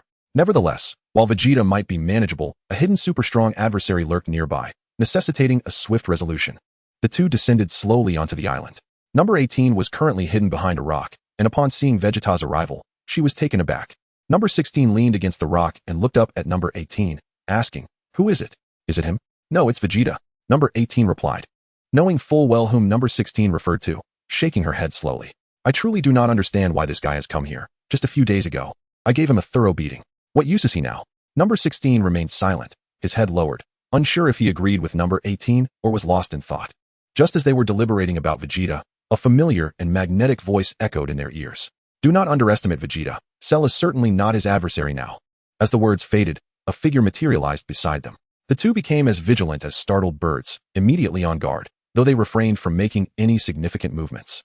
Mindful of Cell's presence nearby, the newcomer was none other than Lin, who had intended to intervene when Cell was destroying the island, but upon Vegeta's sudden appearance, he had opted to leave the opportunity for him. He had directly located their hiding place. Why could it not be me? I came specifically to protect you upon seeing you in danger, Lin said with a gentle smile. Upon hearing Lin's words, number 18's cheeks flushed a deeper hue. For a moment, she found herself at a loss for words. The fawn in her heart began to flutter wildly, and she even entertained the thought. Could it be that he harbors feelings for her, hence his words? Leelyn was oblivious to her thoughts at that moment. A small leap brought her to the rock where they were concealed, and she invitingly said, "Aren't you coming up to take a look? The show is about to commence." Chapter 40. The Rapid Encounter with Vegeta. As 18 glanced at her opponent's confident smile, a newfound courage blossomed within her, dispelling her fears. "All right," she declared, leaping onto the stone to sit shoulder to shoulder with Li Lin. Since 16 was already injured and found movement cumbersome, he opted to remain behind, resting against the rock. "By the way, I haven't asked your name yet," 18 inquired, turning to him. Li Lin silently repeated the name in his mind. Her gaze fixed on him. She raised an eyebrow and asked, "Do you think Vegeta can defeat Cell?" This was a question that lingered in her heart. Just days ago, Vegeta had endured a severe beating at her hands. Could he truly confront Cell now without issues? Certainly. The Vegeta of today is vastly different from the one you encountered just days ago. Unless unforeseen circumstances arise, Cell is in for a severe thrashing. Li Lin replied with a calm smile. Having spent an extensive period in the hyperbolic time chamber, he may not have reached Super Saiyan 2 strength. Yet overpowering the present Cell should pose no challenge.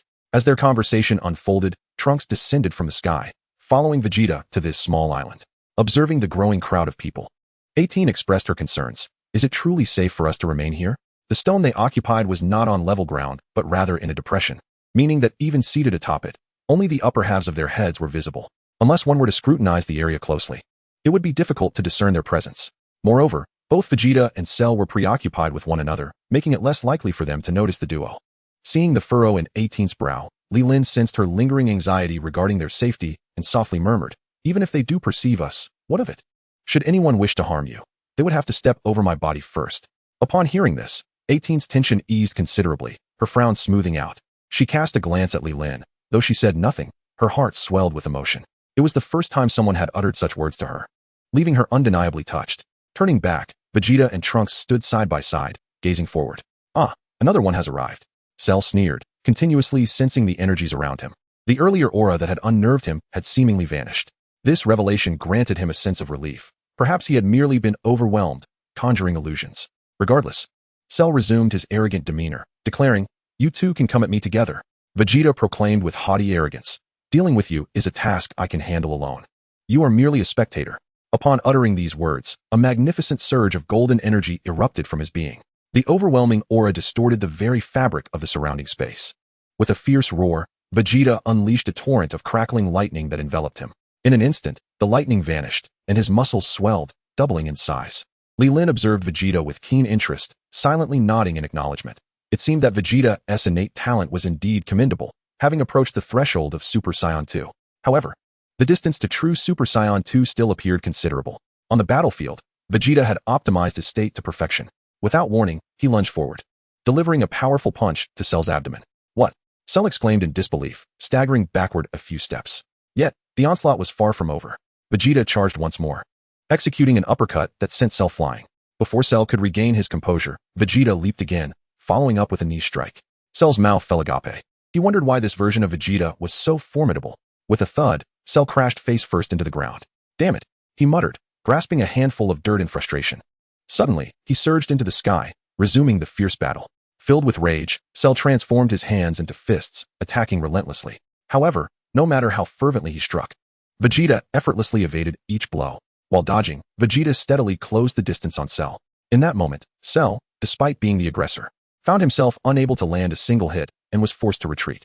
"Curse it," Cell muttered, feeling helpless. After a desperate punch, he quickly distanced himself. With a swift motion, Cell unleashed a vile red energy wave from his gaping maw. The attack struck true. Did I succeed? Cell thought, momentarily elated at having finally landed a blow. Yet, before he could revel in his triumph, Vegeta's form flickered like lightning, delivering a punishing blow to his face. "Ah!" Cell cried out in pain, collapsing to the ground. Vegeta descended gracefully, arms crossed, a disdainful smirk playing on his lips. "What other tricks do you have? Unleash them." Cell, unwilling to accept defeat, rose once more, gathering his strength. The energy within him surged to a new level. With a fierce sprint, he launched a punch at Vegeta's face.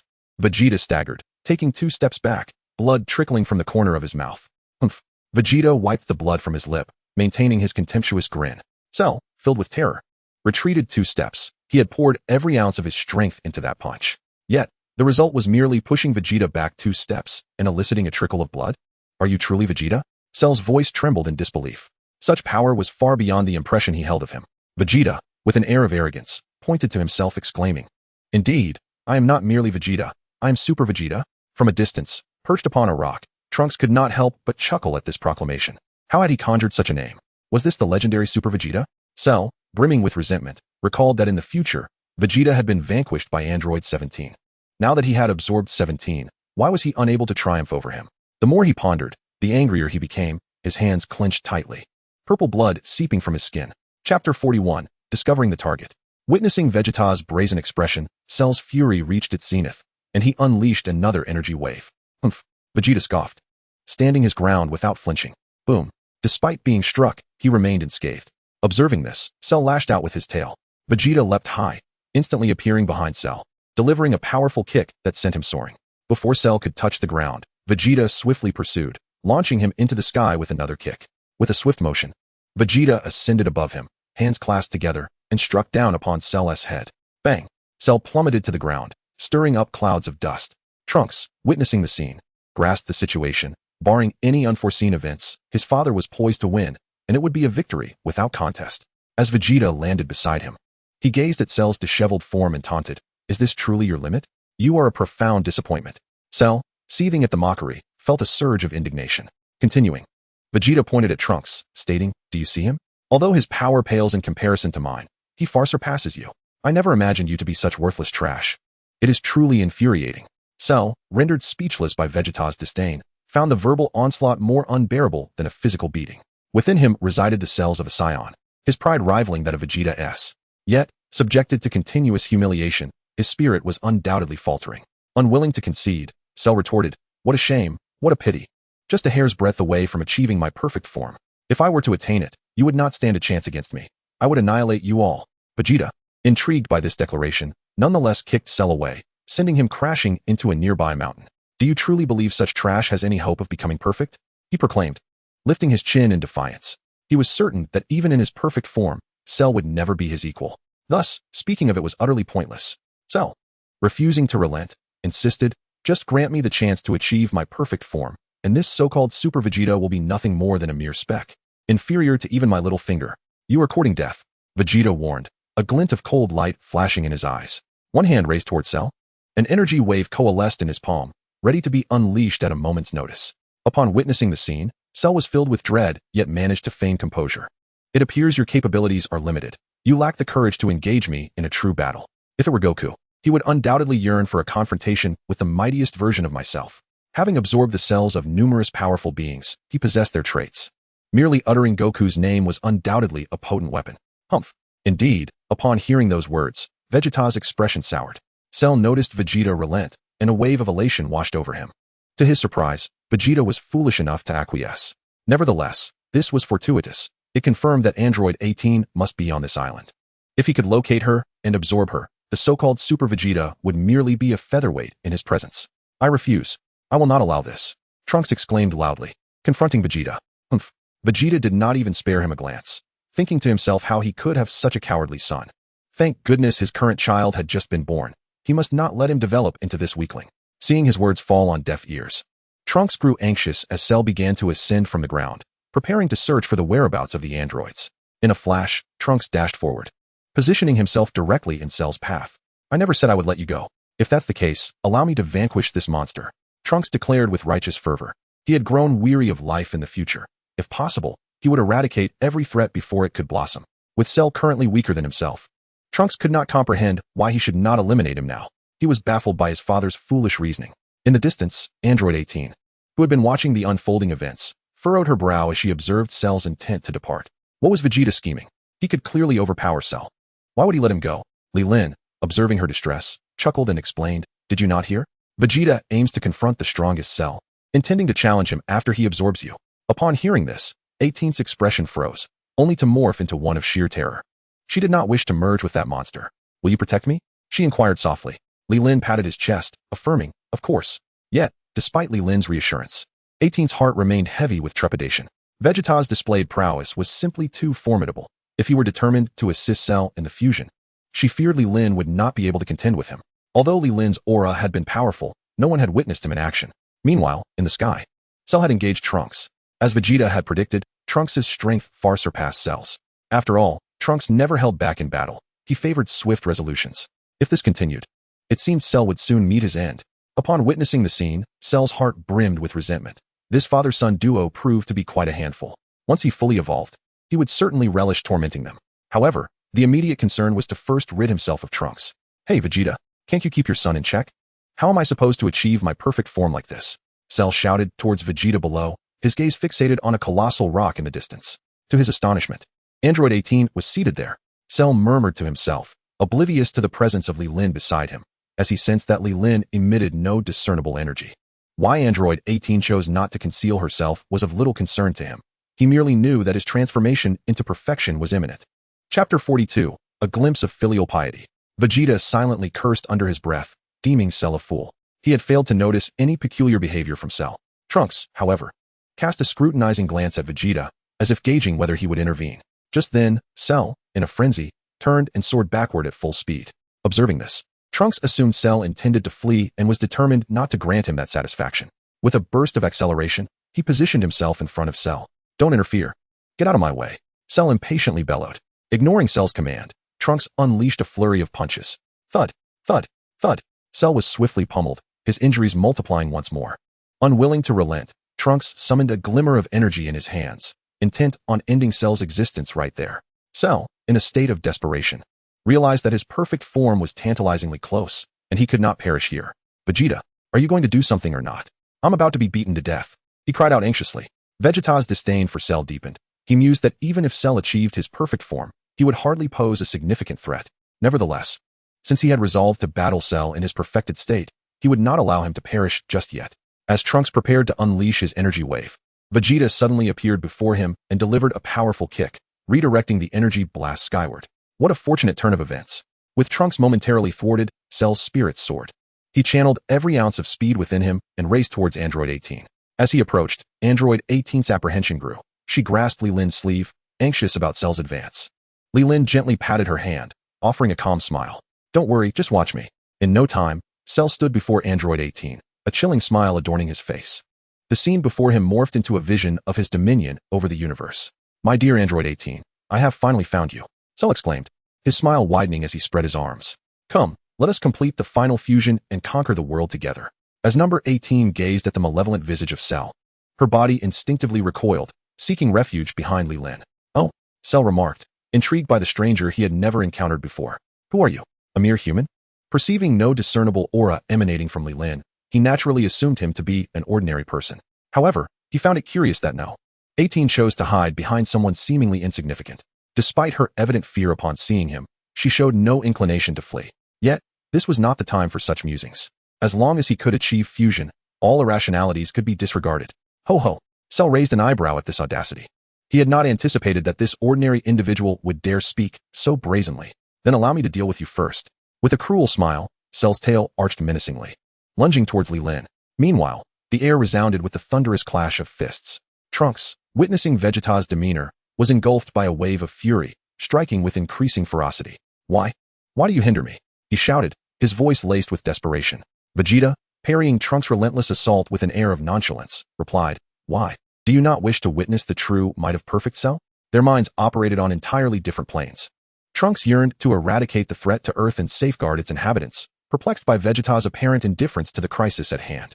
Conversely, Vegeta found himself bewildered. After all, Trunks was also a Saiyan.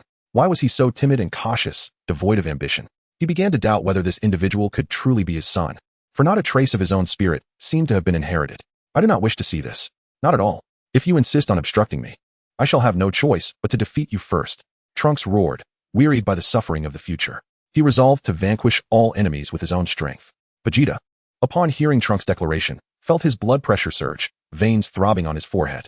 Fool, then come and try? Bang, boom, thud. The two engaged in close combat, exchanging energy blasts, their strikes echoing through the air.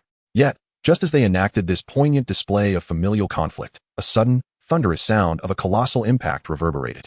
A green projectile, accompanied by a sonic boom, hurtled towards them. Both warriors sensed the impending danger and swiftly parted ways, the green entity soaring between them. The forceful gust of wind ruffled their hair dramatically. That green object was none other than Cell, who, with a wretched cry, collided with a distant mountain. Boom! The mountain crumbled under the impact. After shattering the mountainside, Cell's face scraped against the ground, sliding for 100 meters, carving a deep trench in the earth before gradually coming to a halt. At this moment, his appearance was utterly tragic, with nearly half of his body having vanished. His expression was distorted, with his nose crooked and eyes askew, as torrents of purple blood seeped from beneath him. It was only then that Trunks realized what had happened to Cell, his face transforming into one of elation. However, Vegeta's countenance darkened, and he bellowed towards the direction of the assailant, demanding to know who dared approach. Cell was his target. His reluctance to eliminate him stemmed from a desire to engage in battle with the strongest version of him. Yet now it appeared that a formidable opponent lurked on this island, one capable of inflicting such damage upon Cell. His fury was not for Cell's sake, but rather for the disruption of his own enjoyment. Leelyn heard Vegeta's voice and frowned slightly, taking Android 18's hand and ascending slowly into the sky. At that moment, 18 was utterly astonished, her lips parted in shock, rendered speechless as Li Lin guided her along. The recent spectacle had utterly surpassed her comprehension. Such a powerful Cell had been effortlessly sent flying by a mere flick of his fist. As she glanced at Li Lin, a glimmer of admiration appeared in her eyes, accompanied by an inexplicable sense of pride. After several days apart, you remain as insufferable as ever, Li Lin remarked calmly upon his arrival, gazing at Vegeta. Upon seeing Li Lin materialize before him, Vegeta's pupils constricted sharply, and the flames of his ire diminished significantly. Chapter 43. Let us see who can pretend. Trunks, witnessing the slowly emerging figure, felt a surge of joy. It was Mr. Li Lin. This enigmatic man had finally chosen to intervene. It's you. Vegeta fixed his gaze upon him, declaring emphatically. Li Lin smiled nonchalantly, releasing 18's hand and walking toward him. It is I, Vegeta. Observing his composure, felt a wave of discomfort wash over him, reminiscent of the fear he once experienced under Li Lin's dominance. Though his strength had markedly increased since then, he still hesitated to provoke Li Lin. What are you doing here? Vegeta inquired directly, his tone brusque. At this, Vegeta's heart sank, and he replied in a low voice. I can handle Cell. Your presence here is unnecessary. He was determined to prove himself now that he had finally gained strength. There was no way he would allow his hard-won prey to escape. Oh, is that so? Li Lin replied calmly, raising his hands in a gesture of acquiescence. Very well. I have no objection to leaving Cell in your capable hands. Vegeta was momentarily taken aback, but then a look of delight spread across his face, his lips curling upwards. The way he regarded Li Lin shifted, taking on a more frivolous tone. He did not believe that Li Lin had shown him kindness by relinquishing Cell. Rather, he thought that Li Lin had recognized his own strength and thus chose to step back without complaint. In any case, he felt a long-lost confidence returning in Li Lin's presence. Mr. Li Lin, this cannot be allowed. Trunks exclaimed loudly from behind Vegeta. We absolutely cannot permit Cell to reach his perfect form. Otherwise, the Earth will be doomed. Li Lin remained utterly unfazed by Trunks' words. This way, I can hold off my father while you take care of Cell. Trunks exclaimed, his voice tinged with urgency. He seemed to believe that Li Lin's reluctance to engage was a manifestation of fear towards Vegeta's might. Resolutely, he assumed the burden of distracting his father, leaving the task of confronting Cell to Li Lin, for it was evident from their previous encounter that Cell was no match for him. Vegeta's anger intensified upon hearing this. Good grief, are you truly intent on opposing your own father? Assisting an outsider against me? He was tempted to vocally question Trunks' allegiance, wondering if he was truly his son or merely a pawn for another. Li Lin gently shook his head and calmly addressed Trunks. There is no need for haste, Trunks. Since Vegeta wishes to tackle Cell alone, let him do so. I shall not intervene. Vegeta's expression softened slightly at this, yet instead of gratitude, it fostered a growing disdain towards Li Lin. He had initially perceived him as a nonchalant powerhouse, only to find he was a coward at heart. Upon hearing Li Lin's words, Android 18 felt a pang of anxiety. Could it be that he was abandoning her? Indeed, upon realizing Li Lin's unwillingness to act, despair washed over her. She chastised herself for being so naive as to entrust her safety to someone with whom she had only minimal acquaintance. She inwardly lamented. How could he be so spineless in the face of his own father? However, Li Lin's tone shifted as he gazed at the seemingly smug Vegeta. You may handle Cell without issue, but I shall protect Android 18. Should anyone dare to lay a finger on her, they shall not escape my wrath. As he spoke, he surveyed the surroundings. His voice was calm, yet the murderous intent in his eyes was chillingly palpable. In an instant, the temperature of the space seemed to drop several degrees. Upon hearing this, Android 18 felt her negative emotions evaporate. Although his words were laced with coldness and threat, they resonated with warmth in her ears, and tears of gratitude shimmered in her eyes. Vegeta, initially taken aback, soon wore an expression of fury. What did you just say? Lin regarded him with an air of indifference. I will not repeat what I have said. Scoundrel. Vegeta clenched his fists, teetering on the edge of explosion. His eagerness to confront Cell stemmed from a desire to witness his full transformation, to experience the thrill of battle. If Android 18 were to leave, what significance would there be in facing Cell? After all this, it dawned on him that Li Lin was merely toying with him, a source of irritation indeed. Trunks, having heard Li Lin's proclamation, found solace in his words. Indeed, if his father wished to confront Cell, let him do so. As long as Android 18 remained unharmed, Cell could never achieve his perfect form. This way, he neither competed with his father for glory nor allowed Cell to evolve. Were it not for Vegeta's presence, he would have applauded Li Lin's resolve. If there is nothing more to discuss, we shall take our leave, Li Lin stated, his tone suggesting an announcement rather than a solicitation for opinions. After uttering these words, he turned to take 18 away with him. However, Vegeta would not permit their departure so easily. His fury was palpable. He accelerated forward, blocking Li Lin's path. You may leave, but she cannot, Vegeta declared, pointing at 18 with an air of undeniable authority, as if issuing a command. Li Lin frowned, his voice icy as he replied, It is not I who departs, but rather we shall leave together. Do you comprehend? At his cold words, Vegeta exhibited no fear. Instead, he arrogantly retorted, She must remain here, otherwise, you shall not leave either. He realized that nobody could impede his battle with Cell, and he recalled the troubles Li Lin and 18 had caused him in the past. Thus, he resolved that they could not be allowed to escape unscathed. Turning to 18, he instructed, You descend and wait for me. Grant me a few seconds. Understood. She nodded obediently, her voice soft, but do take care. Upon hearing Li Lin's words, Vegeta's forehead bulged with rage, his voice seething. You truly are arrogant. Granting you a few seconds implies that it would take mere moments to defeat me. I have already shown you enough leniency. Dealing with your kind is hardly worth even a few seconds. Li Lin replied nonchalantly, You enjoy posturing, do you not? Let us see who can outlast whom. Chapter 44, The Struggle is Real. Vegeta, now incensed, felt his face flush red, and his golden aura flared violently. Through gritted teeth, he exclaimed, Do you truly believe I am the same as before?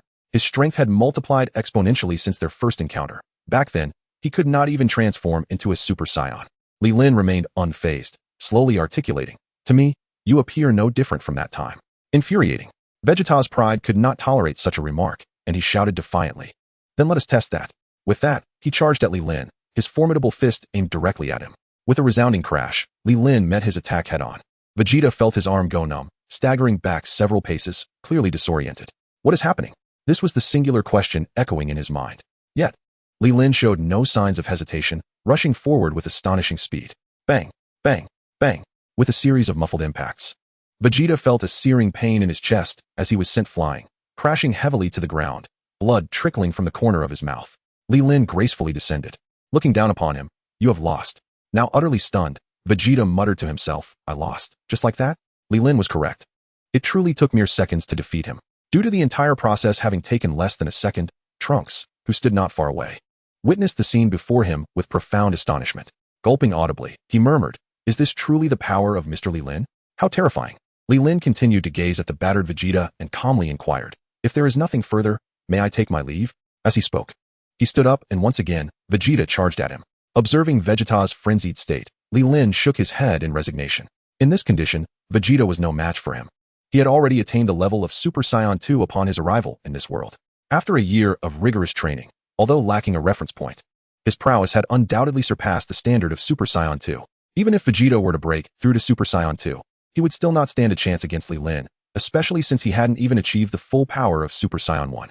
Li Lin coldly addressed the approaching Vegeta. I strongly advise you to concede. There may still be a chance for you to preserve your life. However, should you persist, it will surely lead to your demise. Enough with your prattle. Witness how I shall annihilate you. Vegeta lunged forward, closing the distance to Li Lin, his fist poised to strike. Yet, before he could unleash his blow, Li Lin delivered a swift kick to his abdomen. With a resounding thud, Vegeta was propelled away like a cannonball. Father! Trunks gasped in shock as he watched Vegeta soar through the air, immediately rushing to his side. However, to his astonishment, he found that he could not match the speed of Li Lin's attack. The immense force of that kick was evident. With a splash, Vegeta plunged into the sea. Trunks hastily dove into the water, intent on retrieving him. Meanwhile, Li Lin, relieved that the trouble had been resolved, expressed his desire to leave. He approached Android 18 and stated with nonchalance, It's taken care of, we can depart now. 18 nodded slowly, her eyes filled with admiration for him. The formidable Cell had been effortlessly dispatched by a single punch, and although Vegeta could easily overpower Cell, he had been unceremoniously kicked into the ocean. The magnitude of Li Lin's strength was indeed astonishing. Li Lin then walked behind a rock and addressed the seated android 16, asking, "Can you still fly?" 16 replied with a nod, "If the distance isn't too great, I believe I still can." Thus, Li Lin, along with androids 16 and 18, departed from the small island. Their first destination was the Capsule Corporation in West City, where he intended to have 16 repaired. Confident that Bulma would be intrigued by his mechanical structure. After all, both had developed feelings for one another, and with a bit more time spent together, they could likely reach a mutually joyous understanding. On the island, Trunks fished out the soaked Vegeta from the ocean. At this moment, thanks to the cleansing waves, much of the blood on Vegeta's face had already washed away. However, the breath was exceedingly faint. Without timely intervention, death was imminent. "Mr. Li Lin, your strikes are truly merciless," Trunks lamented helplessly. Fortunately, he possessed the magical beans bestowed upon him by Goku before his departure. Otherwise, Vegeta might have truly met his demise. Unbeknownst to him, when Li Lin struck, he had already retained considerable restraint. Otherwise, Vegeta's fate would not have been much better than that of Cell. As for Vegeta, he lacked such fortitude. Should he lose half his body, he would likely perish on the spot. After a while, upon consuming the magical bean, Vegeta instantly regained his normal state. However, his expression was exceedingly grim, and his fists clenched tightly, emitting a creaking sound. Suddenly, Vegeta screamed in anguish, clutching his head, as a golden aura erupted around him. Even with his recovery, he could not accept the harsh reality of his crushing defeat. A powerful energy surged across the small island, causing the earth to tremble violently, and the air became tumultuous. Trunks raised his hand, wishing to offer some words of comfort, yet after opening his mouth, he found himself at a loss for words, ultimately opting for silence as he watched his father in quietude. Just as Vegeta continued to seethe with rage, a figure emerged from a nearby mound of earth. "Phew, it seems I was on the brink of death," spoke Cell, who had been struck by Li Lin, leaving him with half a body. Yet, due to his unique biological structure, as long as his core remained unharmed, he would not perish. In a brief moment, he restored his form completely. Simultaneously, Cell realized that Li Lin was indeed the formidable presence he had sensed earlier. He now felt an overwhelming burden. In the future, he had desired to absorb the androids, only to be thwarted by Trunks and forced into this timeline. Initially, he had intended to develop his strength, but he was relentlessly pursued by Piccolo. After barely surviving, he was suddenly assaulted by the unexpected arrival of Android 16. Believing that absorbing Android 17 would ensure his invincibility, he was instead soundly defeated by Vegeta. Just as he was about to persuade Vegeta to absorb Android 18, he was dealt a near-fatal blow. Reflecting on these events, Cell's eyes grew moist. The onset of this timeline had proven exceedingly challenging. Why could it not be simpler? Chapter 45, A Heavy Blow. Vegeta, engulfed in a state of fury, radiated an immensely potent aura, his senses heightened to an acute degree. He instantly detected Cell's movements, his gaze imbued with murderous intent. Cell, catching sight of the lethal glare from Vegeta, couldn't suppress a shudder. Although he had been repairing his body, he was fully aware of the unfolding events. What does this fiend intend? Surely he is not seeking to vent his frustrations upon me after suffering a setback? Cell was filled with dread, a foreboding sense gnawing at his heart. Indeed, his apprehensions were entirely justified. Vegeta harbored a tempest of rage, with no outlet for his wrath beyond his thunderous roars. Upon encountering Cell, it was only natural for him to bear the consequences. In a flash, Vegeta appeared by his side, his gaze akin to that of a venomous serpent. "What do you intend to do? You promised not to kill me. You wanted me to transform into my perfect form, do you remember?" Cell stammered, retreating instinctively. Vegeta, indifferent to his words, coldly inquired, "Are you prepared to endure the wrath?" The mere utterance of those words sent a chill down Cell's spine, and he felt an urge to curse. If you cannot defeat him, then you cannot defeat him. Why must I be ready to bear his fury? I refuse. I am not prepared. Just as he was about to voice his protest, Vegeta's fist collided with his face. "Ah!" Cell screamed, a cascade of purple blood appearing on his visage. The small island echoed with his cries of agony. Vegeta was merciless. While he wouldn't kill his opponent immediately, the punishment he delivered was undeniably severe. Trunks furrowed his brow, resting his forehead in his hand as he observed the unfolding scene. For a fleeting moment, he felt an unexpected pang of sympathy for Cell. Yet, shaking his head vigorously, he dispelled that thought. Although Vegeta's actions were brutal, they were justified. For Cell had slain countless innocents. Allowing him to perish effortlessly would be a disservice. Inflicting some measure of punishment was only fitting. Meanwhile, Li Lin had successfully delivered Android 16 to Bulma for repairs. True to her scientific nature, Bulma exhibited immense interest in the intricate workings of 16. However, Li Lin chose not to divulge the details of his confrontation with Vegeta. After all, they were married, and revealing such a matter could incite her wrath. Once the arrangements for 16 were complete, Li Lin departed with Android 18. Strolling through the bustling city, he held her delicate hand, his countenance adorned with a beaming smile. Android 18 showed no objection, allowing him to lead her. Having faced life and death decisions, her feelings for Li Lin had deepened significantly. "Why did you save me?" she inquired, gazing up at him, who towered over her. Deep down, she already harbored an inkling of the answer, but sought confirmation from his lips. Li Lin lowered his gaze to her, a gentle smile gracing his features. "It is simply because I like you," he replied succinctly and clearly. The warmth of his words washed over her, evoking a sense of comfort and tenderness. "Indeed," Li Lin continued earnestly, "the moment I laid eyes on you, I was captivated. When you were in peril, I resolved to protect you, to be the one who safeguards you for eternity." The air between them shifted, growing increasingly intimate. Android 18's heart raced, and she hastily averted her gaze, fearing that Li Lin might notice the blush creeping across her cheeks. After a considerable time had passed, perhaps after much contemplation, number 18 softly proclaimed, "I believe in you." A glimmer of tenderness sparkled in her eyes. The gazes of the two intertwined, transmitting unspoken messages like an electric current. Despite being in the midst of a bustling street, the atmosphere between them grew increasingly fervent. Li Lin released her hand, only to encircle her waist with both arms. Number 18 stiffened momentarily, her heart racing, and her breath quickened. She could feel Li Lin's warmth and the rhythmic beating of his chest. The distance between them had diminished to an intimate closeness. They remained in that quiet embrace for what felt like an eternity before Li Lin reluctantly let go of number 18, pressing a gentle kiss upon her forehead. Although a hint of alarm flickered in her eyes, she did not shy away. Li Lin understood the importance of moderation. They had only just begun to connect, and haste would be ill-advised. He tenderly tousled her hair and suggested, "Let us take a stroll and grab a bite to eat." "All right." Number 18 replied with a sweet smile, following Li Lin as they walked forward, her steps light and her face adorned with a touch of bashfulness. On the small island, the presence of Vegeta was palpable. Towering waves crashed upon the sea, causing the entire island to sway without a moment of tranquility. "Ah, ah, ah." The anguished cries of Cell echoed continuously. One must admit, this creature possessed an astonishing vitality.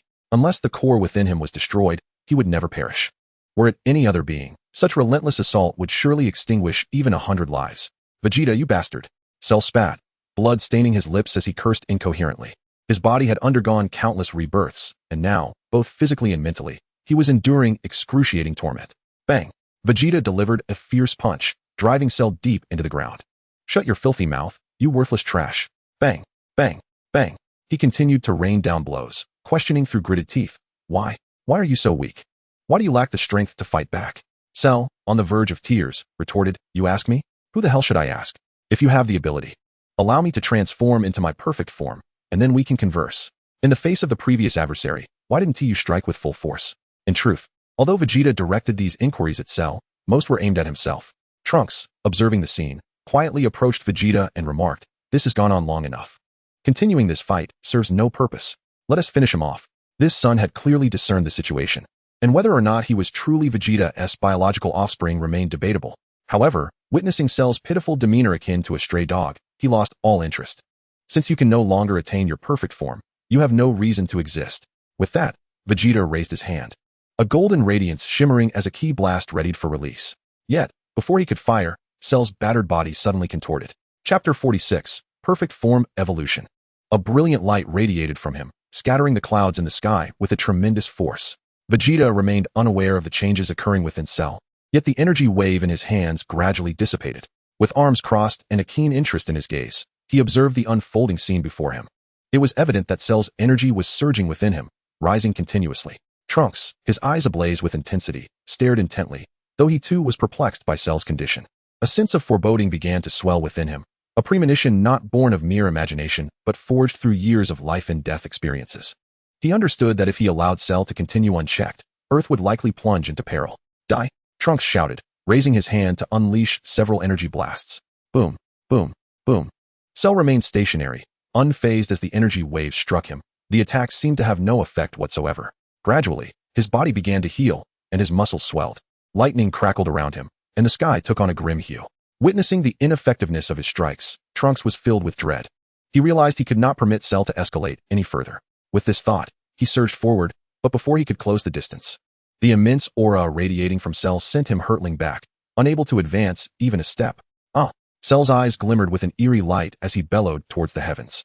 In that instant, the energy within him surged to an entirely new level, causing the very earth to tremble. No matter where one stood, This overwhelming aura was felt by all. In West City, on a bustling commercial street, Li Lin held 18's hand. They had just finished their meal and were planning to explore the area when they too sensed the ominous presence. The ground shook violently beneath them. Is that Cell? 18 inquired, casting a puzzled glance at Li Lin. Li Lin concentrated, nodding thoughtfully as he replied, yes, it must be. The intensity of this aura surpassed what he had encountered previously. If he were to speculate, it likely equated to the strength of a perfect form. Doubts began to cloud his mind regarding what Vegeta had done to Cell. Since his departure, he had continually sensed Vegeta's oppressive energy. Just moments ago, Cell's faint aura had nearly vanished, only to be replaced by this overwhelming force. Could it be that he has achieved his perfect form?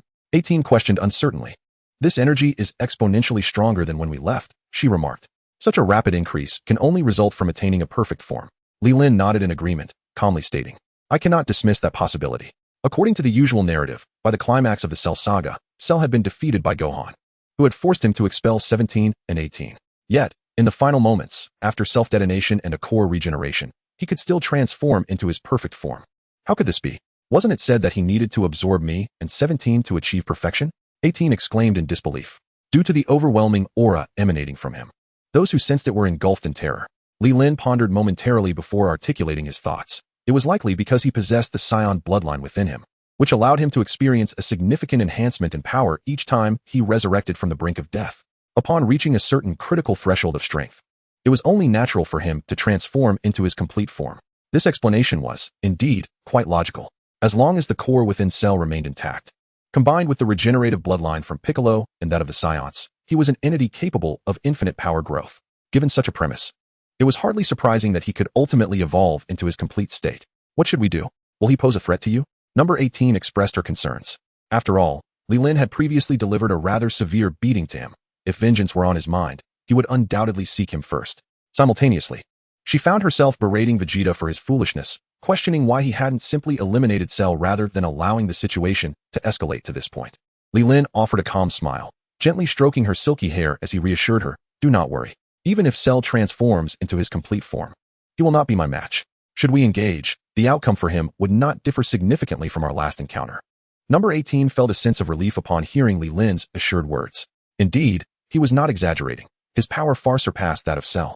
In terms of the Super Saiyan hierarchy, he had long surpassed the Super Saiyan 2 level, even if only marginally, which was more than sufficient. Moreover, Cell was still a considerable distance from achieving Super Saiyan 2 himself. What shall we do now? Are you planning to confront him? Number 18 inquired, blinking up at him. Li Lin shook his head with a serene smile, suggesting that Vegeta should handle the matter first, while they could simply enjoy themselves for a few days longer. Number 18 nodded gracefully in agreement. As everyone pondered whether the apocalypse was upon them, the two of them strolled about as though they were a typical couple, blissfully unaware of the turmoil unfolding around them. Meanwhile, within the sacred world, Goku and Gohan continued their training in the hyperbolic time chamber, completely oblivious to the events occurring outside. However, on the edge of the sacred world, Piccolo remained vigilant, observing the lower realm. Upon witnessing Cell unleash a formidable aura, his face turned a ghastly shade of green. That fool Vegeta. Why did he not simply eradicate Cell? His petty grievances have led to this debacle. Piccolo muttered through gritted teeth in frustration. When he saw Li Lin intervene, he assumed the matter was resolved. In truth, Cell's power was utterly feeble before Li Lin. What he did not anticipate was Vegeta refraining from unleashing his full strength to obliterate Cell, instead opting to deliver a series of finishing blows, leading to Cell's current trajectory towards complete transformation. In the past, he would never have acted in such a manner.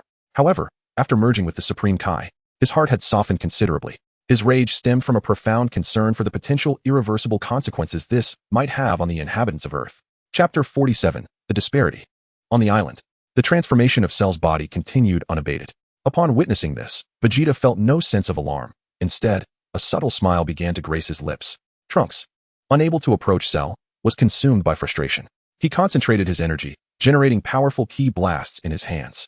Boom, boom, boom. Waves of golden light struck Cell's form, yet they dissipated as if they had fallen into an endless abyss, effortlessly shielded by the aura emanating from him. Ah! Cell bellowed, his voice resonating through the air. His body underwent a profound transformation, a brilliant light shooting skyward. The surrounding debris was ground to dust, and the earth sank 2 feet around him.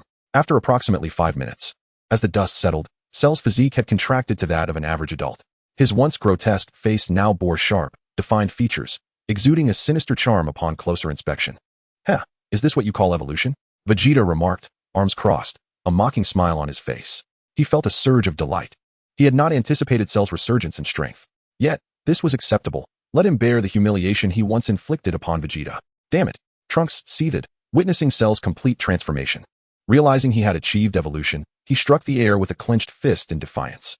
Cell appeared markedly calmer now, his eyes fixated on his hands, seemingly savoring the newfound power coursing through him. So this is what it feels like to be complete. The sensation is indeed different, he mused, surveying his body. Yet, it feels as though something is still missing.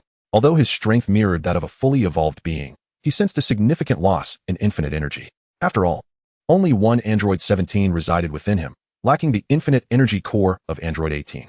Relying solely on one energy source would not sustain such formidable strength indefinitely. Vegeta approached him slowly, disdain evident in his tone. Is this truly what you consider completeness? It hardly seems formidable. Cell flexed his newly acquired physique and replied coolly. I must thank you. Were it not for you, I might not have succeeded in evolving without Android 18. He beckoned Vegeta with a finger, teasingly suggesting. How about you warm me up a bit? Vegeta, perceiving Cell's nonchalance as mere bravado, decided to indulge him. After all, not only had Cell's power increased, but Vegeta's had also been augmented. As a Saiyan, he thrived on the brink of death, and after consuming a Senzu bean to recover from near defeat, his strength surged considerably. In a flash, Vegeta erupted with energy, launching himself at Cell with fists flying in a relentless assault. This time, however, Cell did not merely endure. He expertly countered every single one of Vegeta's strikes. As Vegeta witnessed the unfolding scenario, he unleashed his renowned technique, engaging in a fierce battle with the prince's combat style. The sounds of rapid fire echoed through the air as he unleashed a barrage of energy blasts. Cell, evading the onslaught, ascended from the ground into the sky. Countless orbs of light erupted in midair. Vegeta's energy waves poured forth like an unending stream of bullets from a machine gun. Boom, boom, boom. Observing the relentless barrage of attacks, Cell ceased his evasions, allowing the strikes to rain upon him. Instantly, a thick cloud of smoke enveloped the sky, obscuring his form. When the smoke dissipated after the onslaught, Cell had vanished from sight. Vegeta's eyes darted around, desperately searching for any trace of his opponent. Where could he be? Suddenly, Cell's voice echoed from behind him, imbued with a sinister smirk. To be honest, you're quite underwhelming as a sparring partner. Your attacks barely tickle. Upon hearing this, a flicker of anger ignited within Vegeta. His aura flared, and he raised his hands, unleashing another series of energy waves. The explosive sounds melded into a cacophony, the smoke lingering in the air. Frustration welled within him as he realized that Cell appeared unscathed. Without hesitation, he charged into the haze, intent on engaging in close combat. However, his efforts proved futile as Cell deftly sidestepped the onslaught, growing increasingly familiar with Vegeta's movements. Suddenly, with a swift motion, Cell vanished from view. He reappeared on the ground, arms crossed, gazing disdainfully at the floundering Vegeta above him. The disparity in their powers was glaring. They existed on entirely different planes of existence. Dad, he's below you. Trunks urgently called out, astonished by the vast difference in strength between his father and Cell. While Vegeta exerted every ounce of his strength, Cell seemed to toy with him. With gritted teeth, Vegeta glared downward and lunged. The two resumed their clash, but Vegeta's powerful punches proved ineffective against Cell's effortless demeanor. Witnessing Cell's ease, Vegeta felt his pride wounded. You bastard, show me your true strength. He bellowed, barely containing his fury. Cell smirked, his voice dripping with condescension as he replied, as you wish. With a sudden movement, he vanished from sight, only to reappear behind Vegeta. Sensing Cell's presence, Vegeta reacted instinctively, delivering a kick to Cell's head. Cell merely smiled, seemingly unfazed. Realizing his attack had no impact, Vegeta quickly distanced himself, now acutely aware of the chasm separating their powers. A tremor of fear coursing through him. Trunks, witnessing the struggle, felt a pang of anguish in his heart. He longed to assist, yet feared it would shatter Vegeta's pride. He understood now the nature of his father. It seems I must wait until he loses consciousness before I can confront Cell, Trunks thought silently to himself. His training within the time chamber yielded results far less impressive than they appeared. Deep down, he had always believed that his strength had surpassed that of Vegeta. However, out of consideration for his father's proud heart, he had refrained from revealing his true power. On the battlefield, Vegeta stood frozen in place. Taking advantage of this moment, Cell surged forward, delivering a kick that sent him crashing into the ocean. Damn it! Vegeta slowly emerged from the water. Trunks, witnessing this scene, felt a surge of anger, his muscles expanding with fury. Yet, he resolutely determined to wait until his father lost consciousness before engaging in battle. Chapter 48, Weakness. Cell observed the disheveled Vegeta before him and remarked with indifference, ultimately, I must thank you. Without you, I could not have achieved my perfect form. Vegeta glared at Cell, not blaming his own decision but lamenting in his heart his own frailty. unable to contend even with a mere Cell. As Vegeta finally regained his composure, he floated slowly into the air. It seems you possess considerable confidence in your abilities, he taunted. Heh. Cell chuckled lightly, responding calmly, I suppose it's adequate. Then come, experience my technique, Vegeta declared with a commanding voice.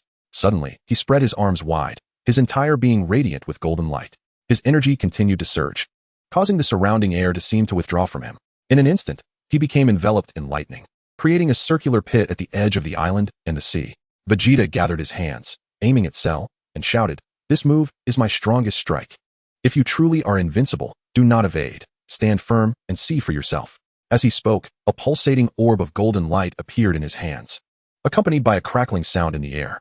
Such a tedious taunt. Cell scoffed at Vegeta's words, yet, driven by his confidence, replied, Very well, unleash everything you have. Trunks, witnessing the gathering energy around Vegeta, felt an overwhelming urgency and shouted to the sky, Stop, father. This will destroy the earth. Vegeta, now fully charged, was consumed by thoughts of defeating Cell, completely oblivious to the external world. Then, as the energy orb reached its zenith, he shouted, Super Ultimate Flash.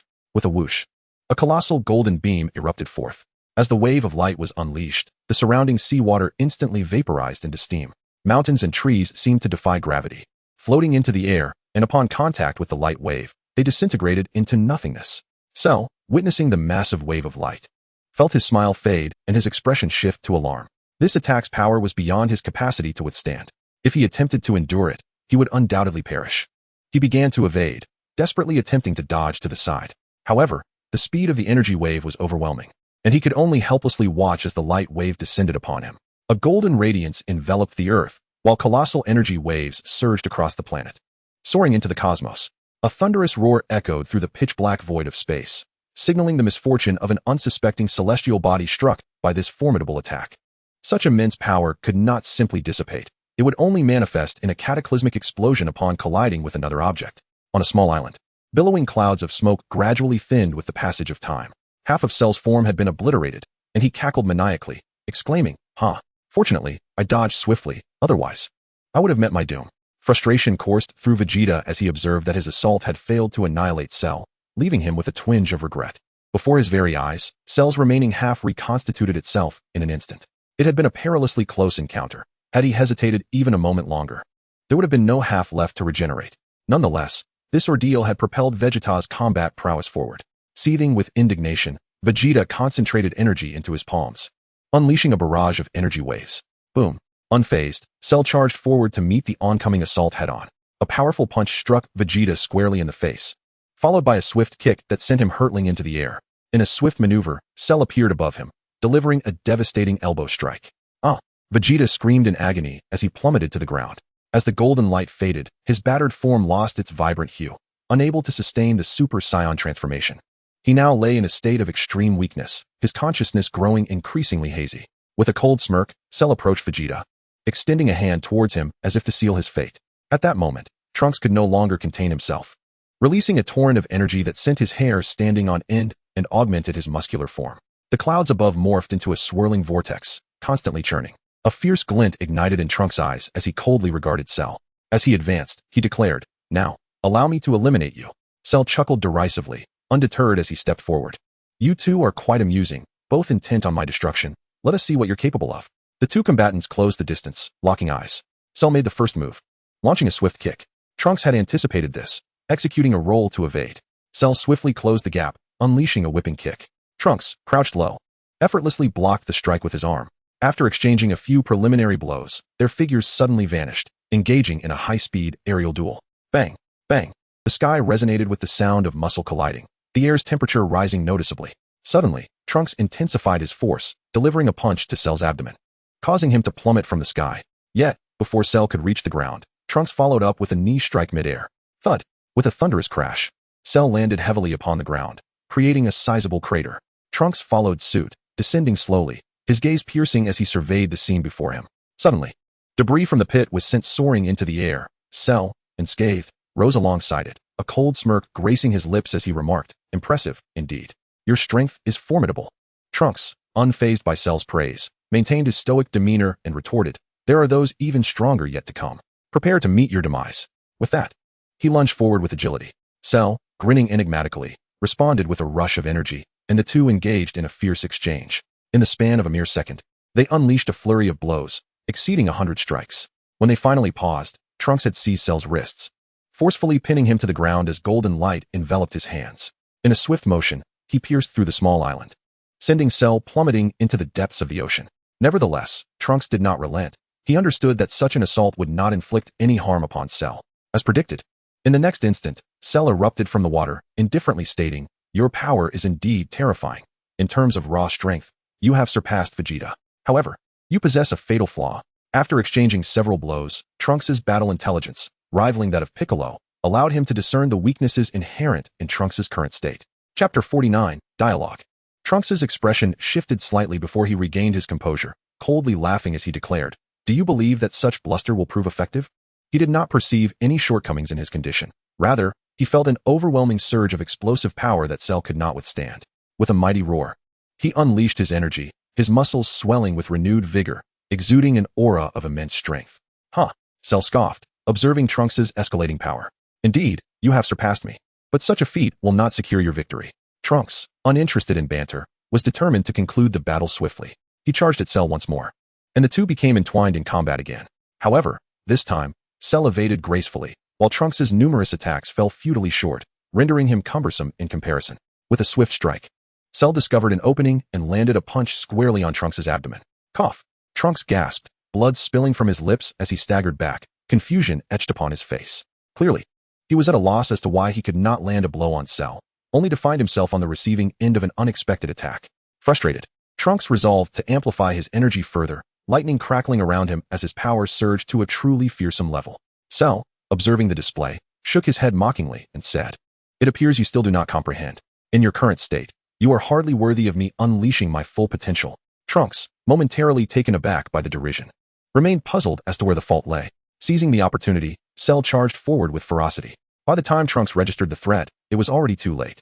A flurry of punches and kicks rained down upon him, leaving him utterly defenseless. With a resounding thud, Cell's fist connected with Trunks' chest, sending him hurtling away. Regaining his footing, Trunks felt an overwhelming sense of indignation, determined to re-engage in battle. Yet, the outcome mirrored their previous encounter. His attacks failed to land on Cell, who expertly exploited every opening in Trunks' offense, leaving him in ruins. With a booming roar, Cell unleashed another energy wave. Trunks hastily raised his hands to shield himself, his footing unsteady as he staggered backward several paces. The relentless combat had drained his stamina, and he grappled with the perplexing reality that despite his newfound strength, he remained unable to prevail. Observing Trunks' bewilderment, Cell seemed reluctant to conclude the battle swiftly. Instead, with a hint of provocation in his voice, he taunted, "I can attain your current state as well." As he spoke, debris began to levitate around him, energy coalescing as his muscles expanded dramatically. Trunks was rendered speechless, for Cell's transformation mirrored his own. Cell reveled in Trunks' astonishment, further mocking him. "This transformation is meaningless. It merely amplifies strength without enhancing speed, and may even diminish it. No matter how formidable one's power, if it cannot connect with the opponent, it is all in vain. I trust Vegeta comprehends this, which is why he refrains from fighting in your form." Trunks was left in a state of shock upon hearing this revelation. He had believed himself to have surpassed his father, concealing this state from Vegeta for fear of undermining his pride. Little did he know, the true fool was himself. He felt his fighting spirit wane. This transformation represented his pinnacle of strength, and if he could not defeat Cell, he would be left at his mercy. Noticing Trunks' despondent demeanor, Cell shook his head slightly, expressing his disappointment. "Frankly, I am quite disillusioned with both you and your father. I anticipated a more entertaining challenge, yet here we are." Observing Trunks' defeated expression, Cell seemed to have forgotten the earlier moments of his own overwhelming dominance. Trunks, unresponsive to these taunts, recognized the grim finality of their situation. Further words were futile. Nevertheless, Cell continued to prattle on. "I am genuinely curious how you both managed to improve so rapidly within such a brief span. Given more time, could you ascend even further?" Trunks lifted his gaze slowly, his tone devoid of emotion as he replied, "I am uncertain if I can continue to grow stronger." Yet, deep down, he harbored a flicker of hope. If given the time, he believed they could advance further. What of Goku? Why hasn't he arrived? Cell pressed on, interrogating Trunks as though he were a criminal. He had yet to lay eyes on Goku since arriving in this world. A profound curiosity enveloped Trunks as he pondered the strength of this individual in comparison to Vegeta. Clenching his fists, he directed a fierce declaration towards Cell, asserting, "Mr. Goku is still in training, but when he completes his training, it will be your demise." Upon hearing this, Cell's eyes gleamed with interest. perhaps due to the Saiyan blood coursing through his veins. Excellent. Cell nodded in satisfaction, extending a finger as he posed his final question. Who was the person that took away Android 18, and what is his name? Trunks, upon hearing Cell mention Li Lin, instantly felt invigorated. In the midst of battling Cell, he had completely forgotten about such a formidable force existing on Earth. Li Lin's power was unfathomable. No one had ever witnessed the extent of his abilities. However, if he were to intervene, there would undoubtedly be hope to defeat Cell and save the planet. His name is Li Lin. He is the strongest person on Earth. Having lived in seclusion until recently, Trunks stated solemnly, a newfound confidence shimmering in his eyes. Huh, the strongest, you say? Cell scoffed derisively. If you manage to find him, tell him that the strongest on Earth is none other than me, Cell. He harbored some doubts regarding Li Lin's identity. If he were indeed a reclusive master, why then had the future world succumbed to the devastation wrought by androids? Nevertheless, he chose not to dwell on such thoughts. His confidence in his own strength quelled any fear of a potential threat. Trunks, momentarily taken aback, contemplated Cell's words. What did he mean by asking him to relay a message to Mr. Li Lin? Was he suggesting he might spare them? Before he could ponder further, Cell continued. I am organizing the world's greatest martial arts tournament, commencing in 10 days. The rules will be a battle royale. You may challenge me in turns.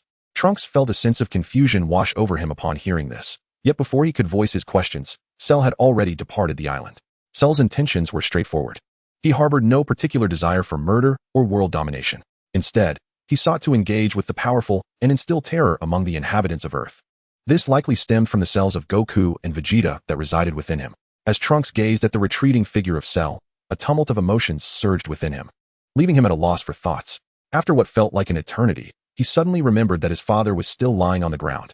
He rushed over, relieved to find he still possessed a senza bean. Upon consuming the bean, Vegeta's consciousness began to awaken, restoring him to health.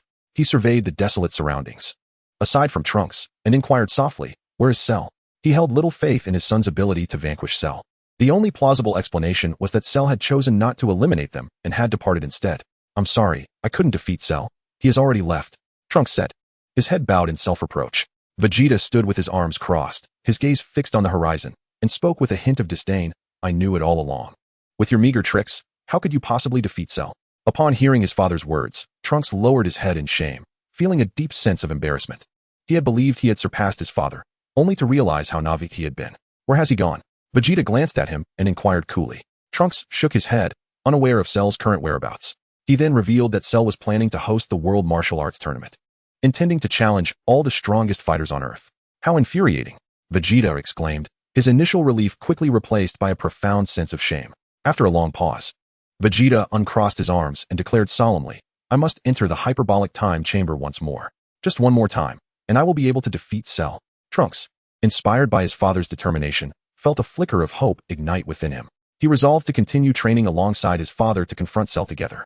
In West City, Leelyn gazed at the sky, observing the dissipating energy, and remarked with a faint smile, it seems the battle over there has concluded. Android 18, watching him curiously, asked, who emerged victorious?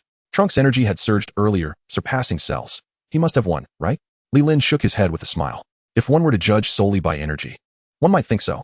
However, I suspect that Cell triumphed. Trunks may have displayed significant vigor, but Cell is not easily defeated. I lean towards the notion that Cell chose not to eliminate them, but rather left on his own accord, he explained calmly. 18 furrowed her brow, troubled ever since Cell's emergence.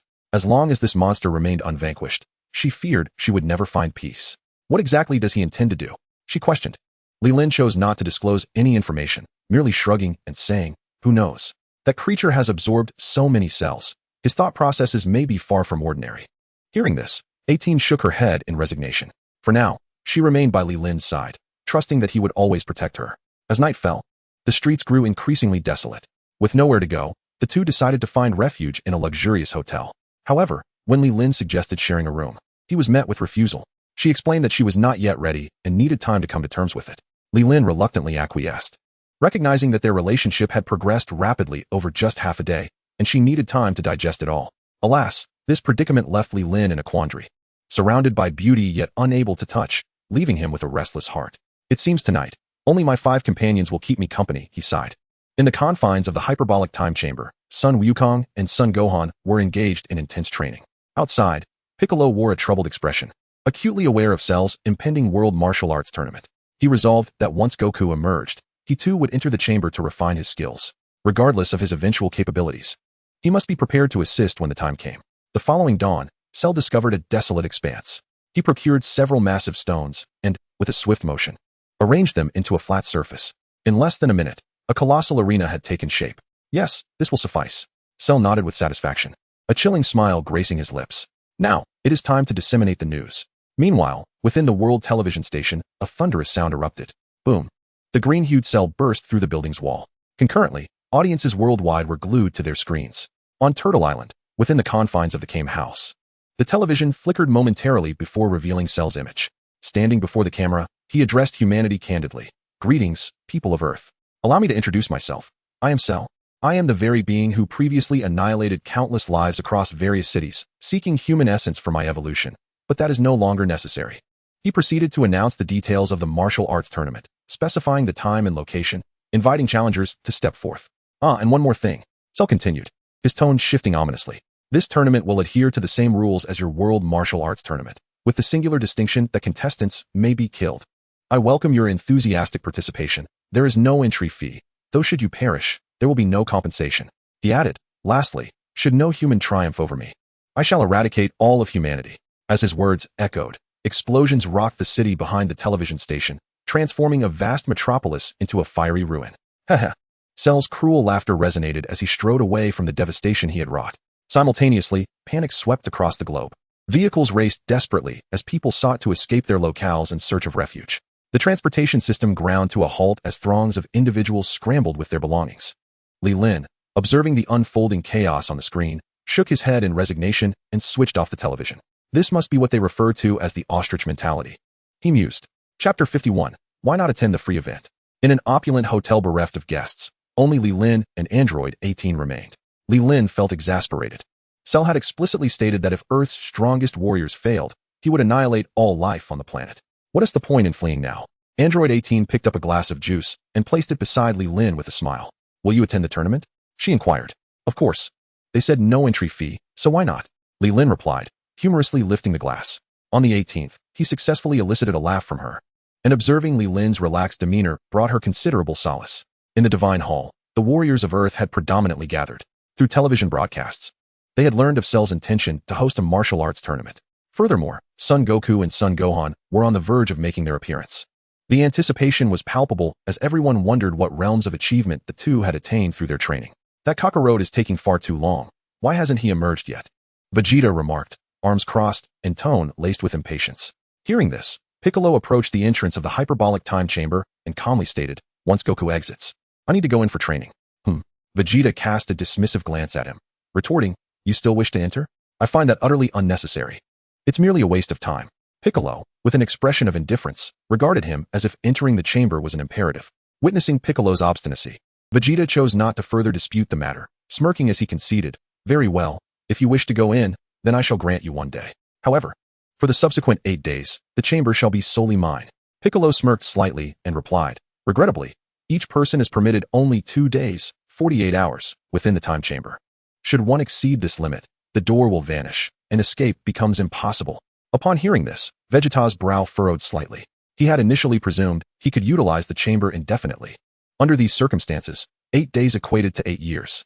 After 8 years of training, no matter who or what Cell was, he would pose no challenge, especially against that individual. There would be no hesitation whatsoever. After a prolonged wait, the door of the hyperbolic time chamber finally creaked open. All eyes were fixed on the entrance as Son Goku and Son Gohan emerged, one tall and the other short. Their garments were tattered, and they exited in their Super Saiyan forms. Upon seeing Vegeta and Trunks, Goku curiously inquired, what are you two doing here? Wasn't Cell defeated? Humph. Vegeta scoffed, turning his head aside, unwilling to elaborate further on the matter. Trunks stepped forward and began to recount the events concerning Cell to Goku. As Goku listened, he nodded along, seemingly delighted, exclaiming, Cell is indeed a genius. How I long for the World Martial Arts Tournament. As he spoke, his stomach began to rumble audibly. Rubbing his head, he grinned at Bu. Could you prepare some food? I'm feeling rather hungry. In no time, Bu had laid out an abundance of food on the ground. The father and son wasted no time, eagerly stuffing their mouths with the provisions. Vegeta observed Goku's transformation, and though his face betrayed no emotion, internally, he was taken aback. Super Saiyan can be wielded in such a manner? After satisfying their appetites, the duo changed into fresh attire. At that moment, Vegeta approached and inquired, do you possess the confidence to defeat Cell, Kakarot? Sun Wukong chuckled and shook his head, admitting that he had never encountered the complete form of Cell. Thus he could not ascertain the outcome. Upon hearing this, the crowd fell into a prolonged silence. If even Wukong could not claim a definitive victory over this foe, who else could possibly triumph? Suddenly, nearly everyone arrived at a unified conclusion.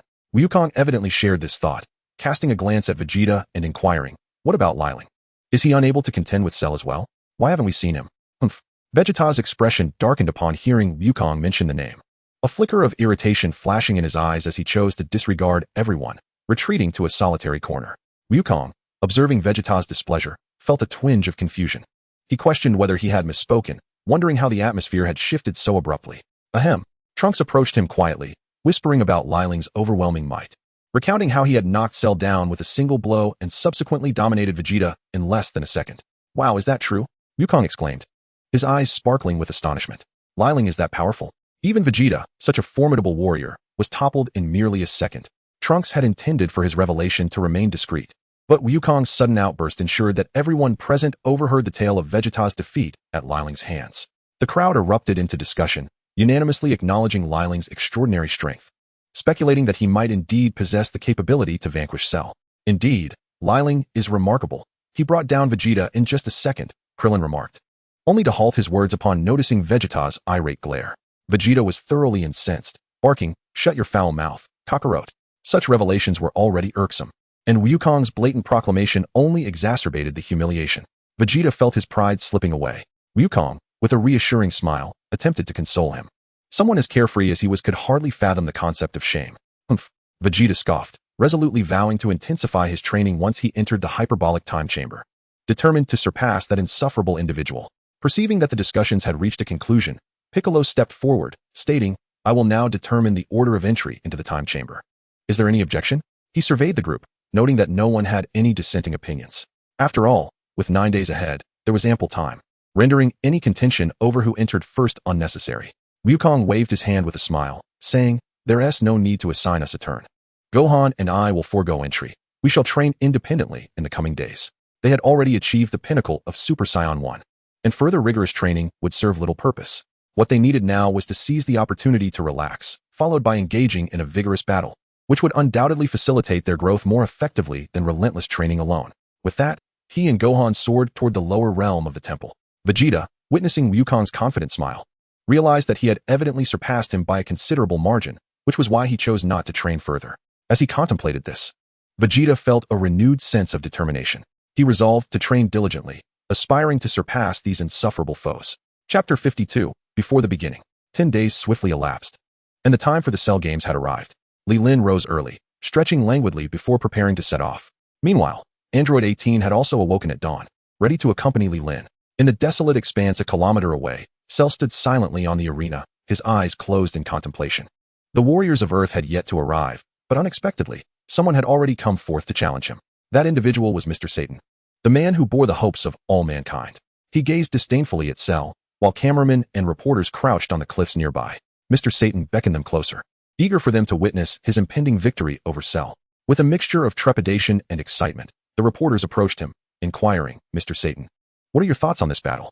As the strongest being on Earth, Mr. Satan exuded confidence, alleviating any concerns the reporters might have had. One reporter, microphone in hand, earnestly posed his question. "Oh, is that so?" The reporter murmured, nodding thoughtfully, finding this explanation quite satisfactory. Viewers at home, watching the live broadcast, also nodded in agreement. As this rationale seemed both logical and reasonable, the reporter began to extol Mr. Satan's prowess, recounting his numerous victories, asserting that as long as he was present, Earth faced no danger. Just as they were extolling his virtues, a figure suddenly descended from the heavens. With a swift motion, Vegeta arrived. Having awaited this day for far too long, the gazes of both the reporters and Mr. Satan turned toward him. How is it that he is flying? The reporter pondered aloud. Mr. Satan, attempting to maintain his composure, dismissed it as mere trickery, stating it was nothing remarkable. "Oh," the reporter nodded, then hurried to Vegeta, microphone ready, asking, "Are you participating in this competition? Aren't you afraid of death?" In his view, the diminutive Vegeta could not possibly compare to the imposing Mr. Satan. Vegeta's eyes were solely fixed on Cell, ignoring everyone else, and he muttered, "Get lost." Recognizing Vegeta's intimidating demeanor, the reporter retreated, sensing he was not one to provoke. Soon after, Android 16 arrived at the scene, having been restored to his former self by Bulma's repairs. Gradually, a multitude of figures appeared in the sky, descending gracefully. It was Goku and the warriors of Earth, aware that this battle was crucial for the planet's safety. Regardless of their individual strengths, they felt compelled to lend their support. The reporter gazed skyward, observing the throng of fighters gliding down, and could not help but ask, Mr. Satan, what do you make of these individuals who are all flying in? Mr. Satan feigned calmness, uncertain how to respond. For he too was baffled by their ability to soar through the air. Cough, cough.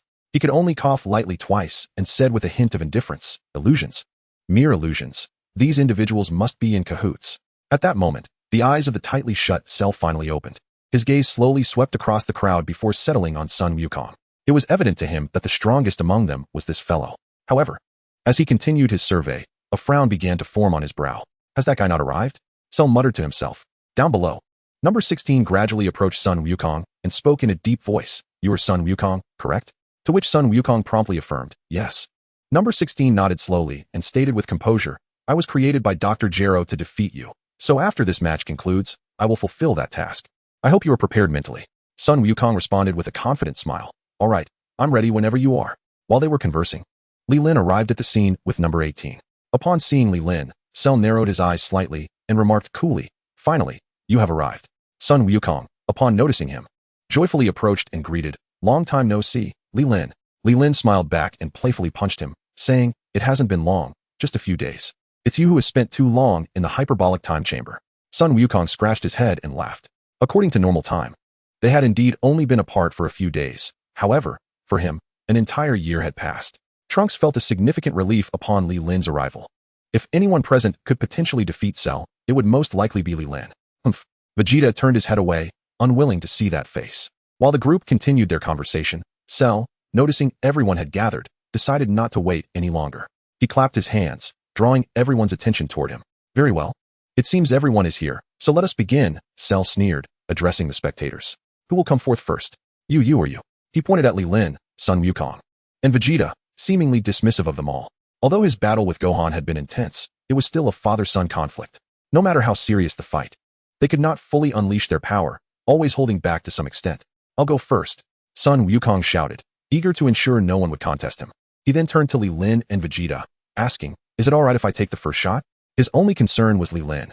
He feared that if Li Lin made his move, he would have no chance to play. After all, having sparred countless times, he was more aware of Li Lin's strength than anyone else.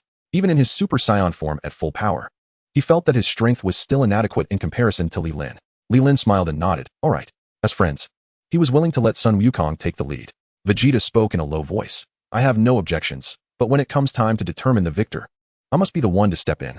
If it were any other time, he would undoubtedly refuse to yield. However, he was now quite curious about the extent of Sun Wukong's abilities. Chapter 53, Sun Wukong vs. Cell.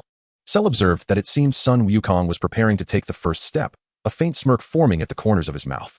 He held no objections regarding the order of combatants. After all, it mattered little who stepped forward first. Moreover, he had yet to engage in a formal battle with Sun Wukong, which left him feeling quite eager. Satan, standing at the edge of the arena, felt a surge of frustration as both the combatants on the stage and the spectators below completely ignored him. Witnessing Sun Wukong readying himself to enter the fray, he rushed to the arena's edge. You fools, this is dangerous.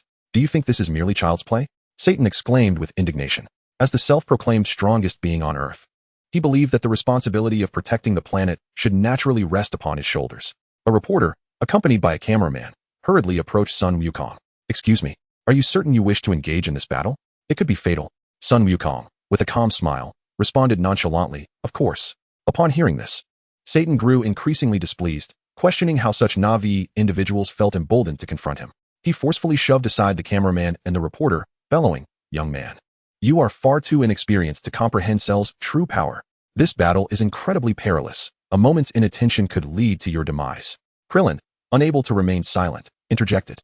We have come to accept this challenge, fully aware of the significant risks involved.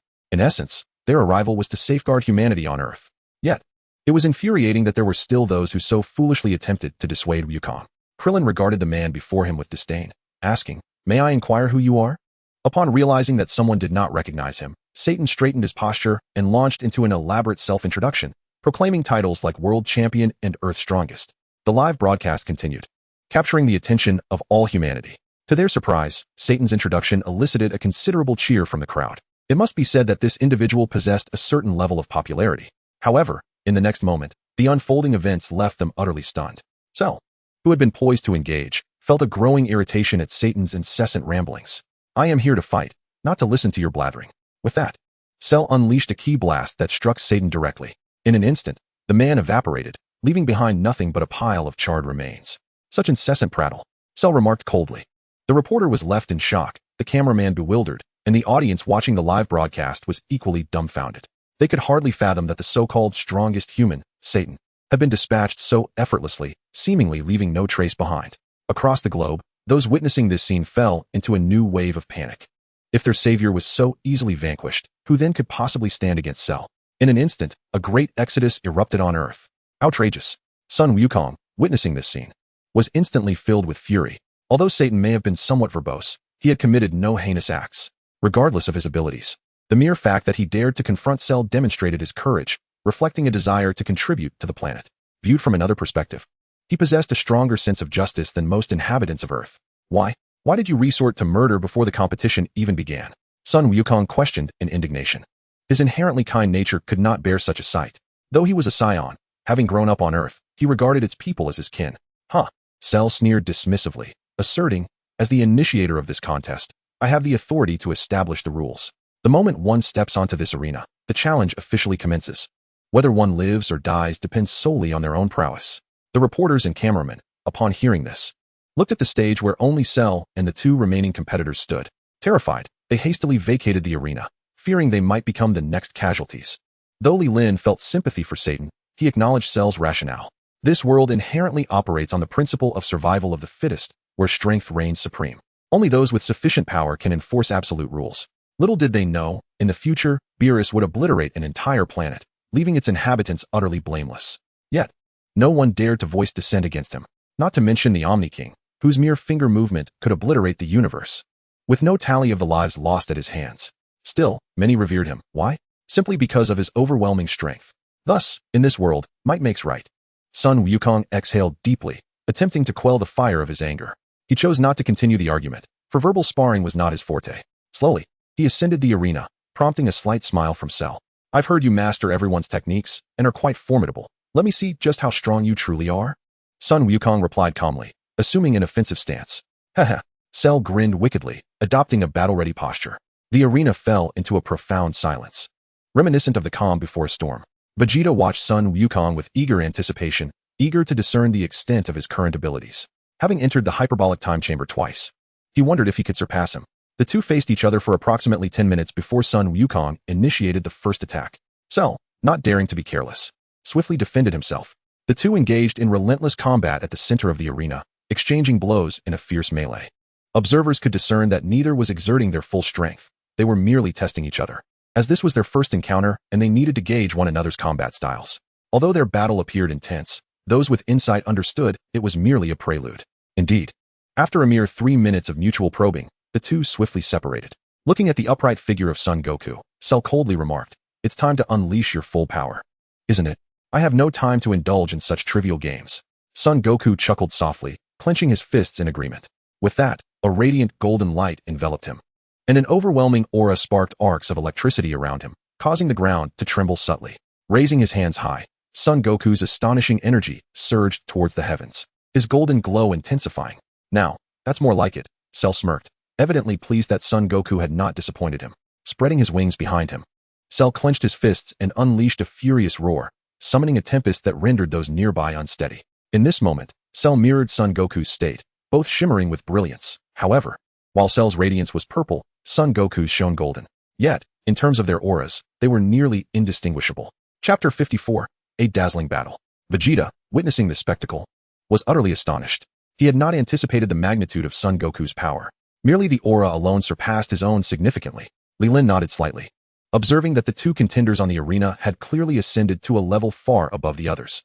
Concurrently, he cast a discreet glance at Gohan, contemplating that if anyone here could surpass the two, it would undoubtedly be him. Gohan's training talent was nothing short of exceptional, having already outstripped both Son Goku and Vegeta. Had he not neglected his martial arts in the later stages, his prowess would surely have outclassed everyone by a considerable margin. Of course, these were matters for another time. 18 glanced at the two, brimming with energy, and found it hard to believe. Tugging at Li Lin's sleeve, she inquired, "Who do you think will emerge victorious?" Li Lin affectionately ruffled her hair and replied, "At present, they seem evenly matched. However, if the battle continues, Cell is likely to gain the upper hand." His words were carefully chosen. In truth, while the two appeared to be on par, it was merely a temporary facade. Cell had yet to exert his full strength, still engaging in the fight with a playful demeanor. "Oh." 18 was surprised by Li Lin's high regard for Cell. Intrigued, she pressed on, "How do they compare to you?" Li Lin chuckled as he rubbed his nose and slowly responded, "In comparison to me, they can only be described in 4 words. "What 4 words?" 18 inquired eagerly. "Mediocre and inconsequential," Li Lin replied candidly. After all, in the presence of his girlfriend, there was no need to hold back. A little boasting was permissible. Moreover, he was not entirely exaggerating. While the two were not utterly hopeless, they certainly could not contend with his current self. Hee hee. 18's laughter chimed like silver bells. And she softly remarked, "Then I can rest easy." Her inquiry stemmed more from concern for Li Lin, as Cell's displayed strength had already exceeded the expectations of most.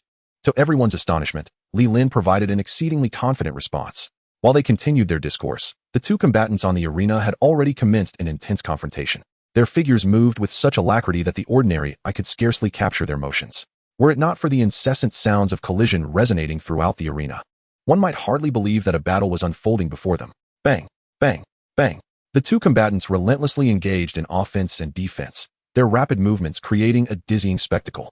Initially, they exchanged blows, but as their speed escalated, it became apparent that neither could land a hit on the other. The sounds of impact faded away, replaced solely by a resounding hum and bursts of sonic booms. "This is too fast. I can hardly keep up," exclaimed Krillin, rubbing his eyes in exasperation. Tien and Yamcha shrugged in agreement, finding themselves in a similar predicament. Their own powers were insufficient, rendering it a challenge to even observe the fight.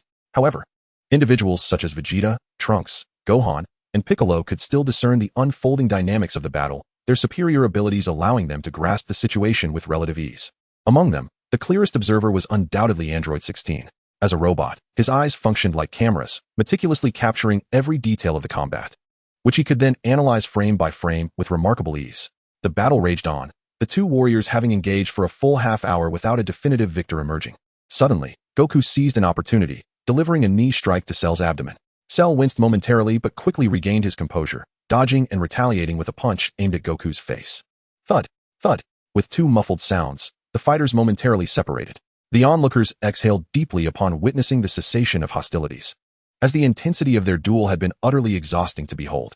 Standing opposite Goku, Cell expressed his satisfaction, saying, "Your prowess is commendable. This is what I consider a true battle, unlike that joyless encounter with Vegeta." His voice, though not loud, resonated clearly in the ears of all present. Hearing this, Vegeta's expression darkened, his pride as the Prince of the Saiyans stung by such an assessment. Meanwhile, Goku, bearing numerous scars and drenched in sweat, remained undeterred by fatigue. "I, too, relish this battle," he declared, "but for the sake of those you have slaughtered on Earth, I must put an end to you." With a chilling chuckle, Cell beckoned him forward. "Then let us continue." In an instant, the two engaged in yet another round of fierce combat. Their struggle ascended from the ground to the sky, the vibrations beneath them persisting unabated since the onset of their clash. As the situation currently stood, there was no one else present, aside from Goku, who could rival his formidable opponent. Even with Li Lin still present on the battlefield, uncertainty lingered regarding whether this individual could indeed vanquish Cell. After all, Cell had transformed into a formidable adversary, no longer the creature that could be effortlessly felled by a single punch. As son Gohan observed his father's fierce battle, he felt an unwavering calm within. His strength had undergone a profound metamorphosis. Even if his father were to falter against Cell, he would readily step in. The sounds of their fierce clashes echoed persistently as the two combatants descended from the sky to the ground. With a fierce cry, Sun Wukong unleashed a powerful energy wave. Cell, unable to evade in time, crossed his arms defensively over his chest. The force of the energy wave was tremendous, propelling him backward several meters. Had he not deftly twisted his body to deflect the attack, he might have found himself plummeting off the stage, a predicament that would indeed signify defeat according to the rules he had established. Sun Wukong harbored a glimmer of hope that Cell would adhere to the regulations, believing that upon losing, he would spare the lives of humanity on Earth. However, he was tragically naive. Cell, perceiving this folly, smirked slightly and remarked that the stage was indeed a hindrance, preventing him from fully unleashing his capabilities. He then made his way to the center of the arena and proclaimed that he would alter the rules, abolishing the constraints of the stage. With that declaration, a brilliant golden light surged from his being, unleashing a colossal wave of energy. A mushroom cloud ascended into the sky, and shockwaves radiated outward. The spectators instinctively crouched low, shielding their eyes with their arms. Android 18, witnessing the impending shockwave, quickly braced herself. Li Lin, with a soothing demeanor, assured them not to worry. With a mere flick of his wrist, he countered with an equally potent shockwave, the two forces colliding and neutralizing each other. While others were left disheveled and unable to see, Li Lin and his companions remained unaffected, the air around them flowing as normal, showcasing his remarkable precision in energy control. As the resounding explosions subsided, the fierce winds dissipated, and the crowd slowly opened their eyes to find the arena reduced to rubble. Cell nodded with satisfaction, stating coolly that now he could truly exhibit his prowess. Sun Wukong, his gaze fixed intently on Cell, felt no anger at the sudden rule change. In truth, he had anticipated such treachery, never expecting this ruthless demon to abide by any rules. "Prepare yourself," Cell exclaimed, his eyes widening with intensity as he directed his palm towards Sun Wukong, unleashing a relentless barrage of energy blasts. Sun Wukong weaved and dodged, evading Cell's onslaught as he sought an opening. Seizing the moment, he raised both hands and retaliated with a flurry of energy waves. The two began to exchange blows in a fierce contest of power, the immense force of their conflict causing the surrounding spectators to struggle to maintain their footing. After a series of exchanges, Sun Wukong launched the first offensive, but Cell's quick reflexes allowed him to defend himself continuously. The two ascended once more from the ground to the sky, then plummeted back down, while debris around them floated as if devoid of gravity, caught in the tumult of their battle. The two combatants exchanged blows with ferocious intensity, their voices rising in a cacophony of shouts. Sun Wukong sensed his stamina waning. If this continued, defeat would be inevitable. Resolutely, he summoned every ounce of strength within him, and, with a powerful surge, sent Cell hurtling away. Following up, he delivered a kick that propelled Cell into the air. As he watched Cell ascend, Wukong did not pursue immediately. Instead, he clasped his hands together and bellowed, "Kamehameha!" A brilliant beam of light surged upward, enveloping the battlefield. Cell, taken aback by the sheer magnitude of the energy wave, felt an overwhelming dread. He never anticipated that Sun Wukong would unleash such a formidable attack so suddenly. The Kamehameha struck Cell with precision, causing a violent upheaval in the air. The very fabric of space began to tremble, fissures appearing in its wake. Wukong gasped for breath, beads of sweat cascading down his face like raindrops.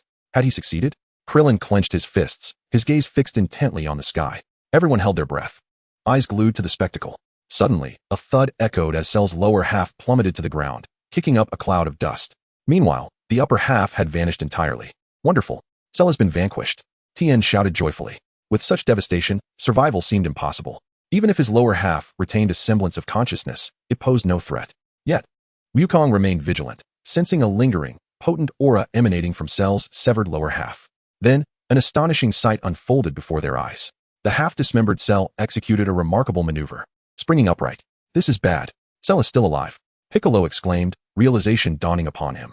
Indeed, before the astonished crowd, the flesh at the severed area began to quiver. In the next moment, Cell's upper half reformed seamlessly from the injury. "Impressive, you nearly had me," Cell remarked, twisting his head and testing the functionality of his newly regenerated body. This resurrection, however, had drained a significant portion of his energy. Yet, due to his Saiyan nature, his power had ascended once more. In stark contrast, Sun Wukong had exhausted himself with that last attack, now merely a shadow of his former self. "Can you still continue?" Cell taunted, recognizing that Wukong had reached his limit. It was evident that further confrontation would only lead to Wukong's inevitable defeat. With that, the two engaged in a fresh round of combat. The sounds of their clashes reverberated, the surrounding peaks reduced to rubble.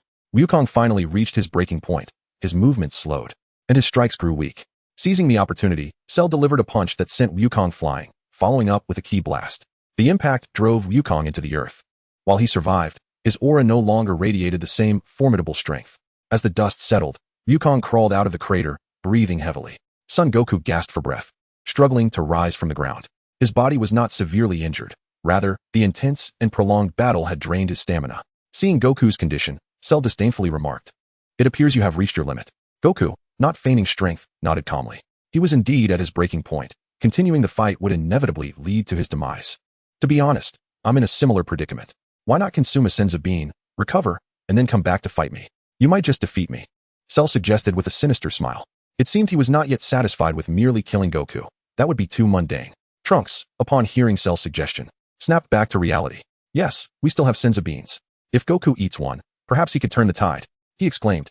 "Krillin, didn't you bring back some senza beans from the temple? Hurry and give one to Goku. He might be able to defeat Cell," Trunks urged anxiously.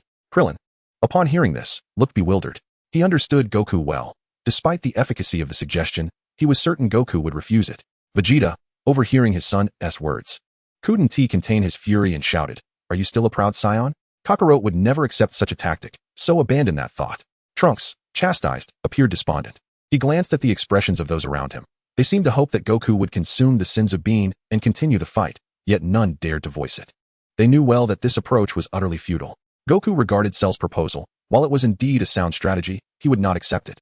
He smiled faintly, shook his head, and said slowly, "You are truly formidable. I have given it my all. I shall not eat the sins of being. I concede. You have won." Kakarot has actually conceded. Vegeta exclaimed in astonishment. He had expected Goku to fight stubbornly until the last moment, but instead, he heard the words of surrender. This infuriated him, especially after just reprimanding his son. He wanted to inquire where the pride of these Saiyans had vanished to. Had it all been devoured by dogs? Surrendering on the battlefield, was this truly something a Saiyan could do? Cell felt a twinge of surprise. He had anticipated that even without consuming the sins of being, Goku would not choose to concede. To his astonishment, Goku indeed surrendered, appearing entirely unburdened by the decision. Goku's reasoning was straightforward. He could no longer fight, and saw no point in futile insistence. The only one present who could potentially defeat Cell was Gohan. While Li Lin's true strength had never been witnessed, so he was not a consideration for now. Goku genuinely wished to witness the outcome of his son battling Cell. Goku actually surrendered. Android 18 remarked with a furrowed brow. Li Lin, smiling faintly, responded, "If he concedes, then so be it. Now, watch my performance." He was aware of Sun Wukong's intentions, wishing for his son to take his place in the battle. However, he was no longer inclined to wait. He had just witnessed the confrontation between Sun Wukong and Cell. A restlessness stirred within him, compelling him to take the reins of this contest. As for Gohan, he would, if circumstances allowed, grant him a chance to showcase his abilities. Cell, observing Sun Wukong's indifferent demeanor, coldly remarked that since he had conceded, he should step down and let the next challenger take the stage. The spectators exchanged glances, unsure. If Wukong could not prevail, who among them stood a chance? Sun Wukong offered a faint smile, preparing to speak, but a figure stepped forward before he could. "Allow me to engage with you," Leelyn stated calmly as he faced Cell. Upon seeing the newcomer, Cell's pupils constricted sharply. "Ah, how could I have almost forgotten you?" he exclaimed, eagerly anticipating the opportunity to eliminate the one who had previously caused him considerable distress. Sun Wukong furrowed his brow. He had intended for Gohan to enter the fray. Yet, he soon found solace in the fact that Li Lin would step up, eager to witness the true extent of his prowess. The crowd, upon realizing it was Li Lin who had taken the stage, felt a measure of anxiety dissipate. Could Li Lin emerge victorious? Krillin inquired, filled with uncertainty. He understood Li Lin's strength, yet this opponent was not as easily subdued as past foes. Gohan observed Li Lin's advance, and slowly shook his head, voicing his uncertainty. His power had already eclipsed that of Sun Wukong, granting him clearer insight into the situation than the others. Yet, Li Lin remained an enigma to him. Among those present, only a handful had witnessed his battles, and all had concluded in remarkable victories, often without exerting much effort. "Li Lin, do you feel confident?" Sun Wukong asked, aware of Cell's formidable strength. From their recent skirmishes, he recognized that he was no match for him, having battled Li Lin several times. He knew the latter was exceptionally formidable, yet he had never seen him unleash his full power. The thought of an unforeseen calamity loomed large. He preferred Gohan to take the stage first, confident in his son's ability to vanquish Cell. Should others hear these thoughts, they would undoubtedly scoff, questioning Sun Wukong's paternal instincts. For instance, Piccolo would never allow Gohan to face such a challenge. Li Lin, upon hearing Wukong's words, contemplated briefly before shaking his head slowly. Observing this, Sun Wukong's anxiety escalated, mirrored by the rising unease among the crowd. Since Li Lin's arrival, he had been regarded as a savior. It was unexpected that Cell's power now seemed so formidable that even he felt uncertain. Android 18, noticing Li Lin's gesture, furrowed her brow in concern. She could not fathom why he would shake his head, especially after he had previously asserted that Cell posed no significant threat and could be easily dealt with. Meanwhile, Cell, witnessing Li Lin's uncertainty, allowed a smirk to creep upon his lips, reveling in his newfound confidence. It seems this individual is not as formidable as he appears, or perhaps, he simply believes himself to be exceedingly powerful. Since you are unable to contend with Cell, it would be wise for you to withdraw. I have already made my decision regarding the combatant. Goku spoke kindly, yet his concern for Li Lin's safety lingered in his heart. Should any misfortune befall him, Goku would be deeply saddened. The spectators, upon hearing that Goku had chosen a fighter, swiftly turned their gaze towards Vegeta. Among all present, only Vegeta possessed strength that could rival Goku's. If anyone were to take the next turn in battle, it was undoubtedly he. Under the scrutiny of so many eyes, Vegeta began to perspire. Internally, he felt a great weight. It seemed he had mistakenly believed he was the one Goku intended to send forth. However, he was far from prepared, especially in light of the formidable strength Cell had displayed. He recognized that he was no match for Cell, and Goku's decision felt akin to casting him into the flames. Are you so concerned for this creature's life that you cannot spare a thought for mine? In truth, Vegeta was overthinking the situation. Goku was referring to his son Gohan, not him. Upon hearing Goku's counsel, Li Lin paused momentarily, his expression reflecting surprise. Noticing the tension among those around him, he quickly realized they had misunderstood. With a smile, he waved his hand dismissively and said, I am not without confidence. I am merely contemplating the most effective method to defeat Cell. There are countless approaches, and it may take some time to determine the best one. Goku's mouth fell slightly agape at his words. He wished to voice a response, yet found himself at a loss for words. Defeating Cell? So many methods? Was he truly so self-assured?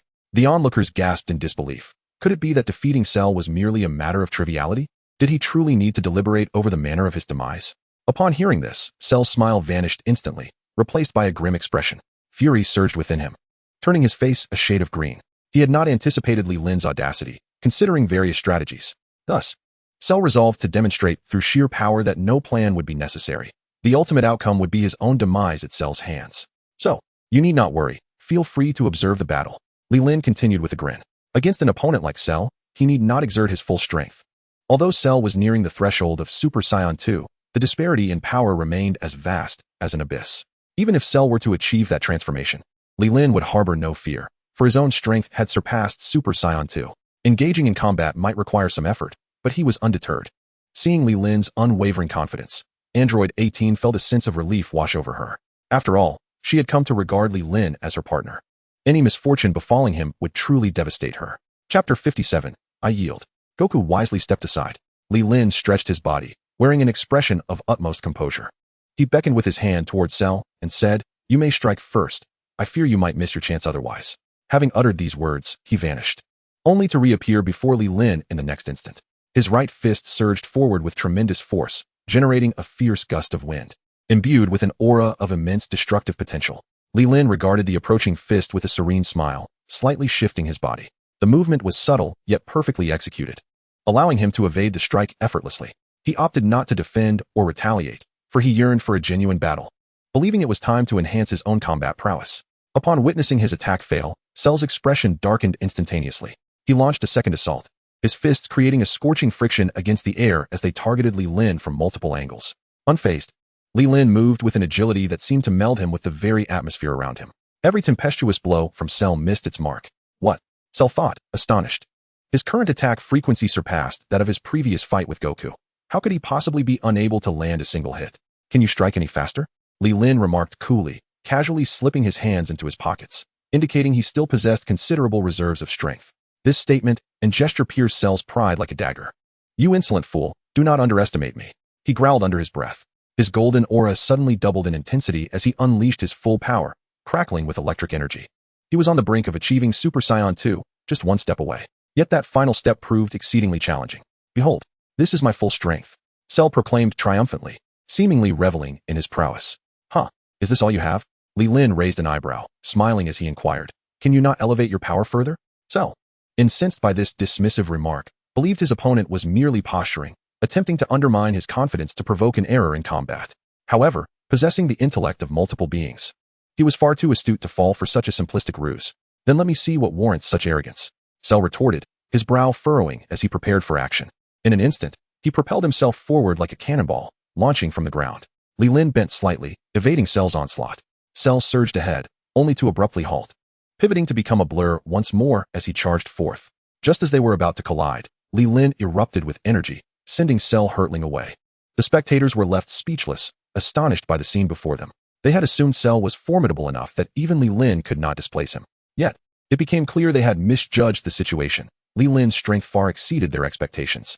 A mere surge of energy had sent the formidable Cell flying. What would happen if he truly unleashed his full power? After being sent flying, a look of terror gradually appeared in Sheru's eyes. He was now hesitant to launch an attack, feeling a twinge of fear. Why are you so timid? Li Lin inquired with a smile, observing Sheru's indecisiveness. Gulp. Sheru swallowed hard. Indeed, he felt reluctant to advance any further. From the beginning, Li Lin had been so nonchalant in his responses that he couldn't fathom what the outcome would be if he truly decided to strike. Sheru's eyes darted as he contemplated his next move. He no longer wished to continue the fight and yearned to escape swiftly. I concede. The match is over. You have won.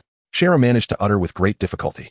The Saiyan blood coursing through him incessantly reminded him not to surrender, to fight until the very last moment. Yet, reason dictated that he could not continue. It was prudent to leave while he still had the chance. Upon hearing these words, Leelyn's brow furrowed slightly. Clearly, he had not anticipated Sheru's concession, as he had not yet tired of the engagement. He wished to seize this opportunity to enhance his own strength. The onlookers exchanged bewildered glances, questioning whether they had misheard. Did Sheru just say he concedes? Did you all hear that? Krillin asked the others around him. The responses were unanimous. Although Sheru's voice was not loud, it was unmistakably clear. They could ascertain that Sheru had indeed chosen to surrender. How infuriating. Vegeta clenched his fists, having just been in awe of Sheru's prowess. To his astonishment, this individual had opted to concede in the face of Li Lin.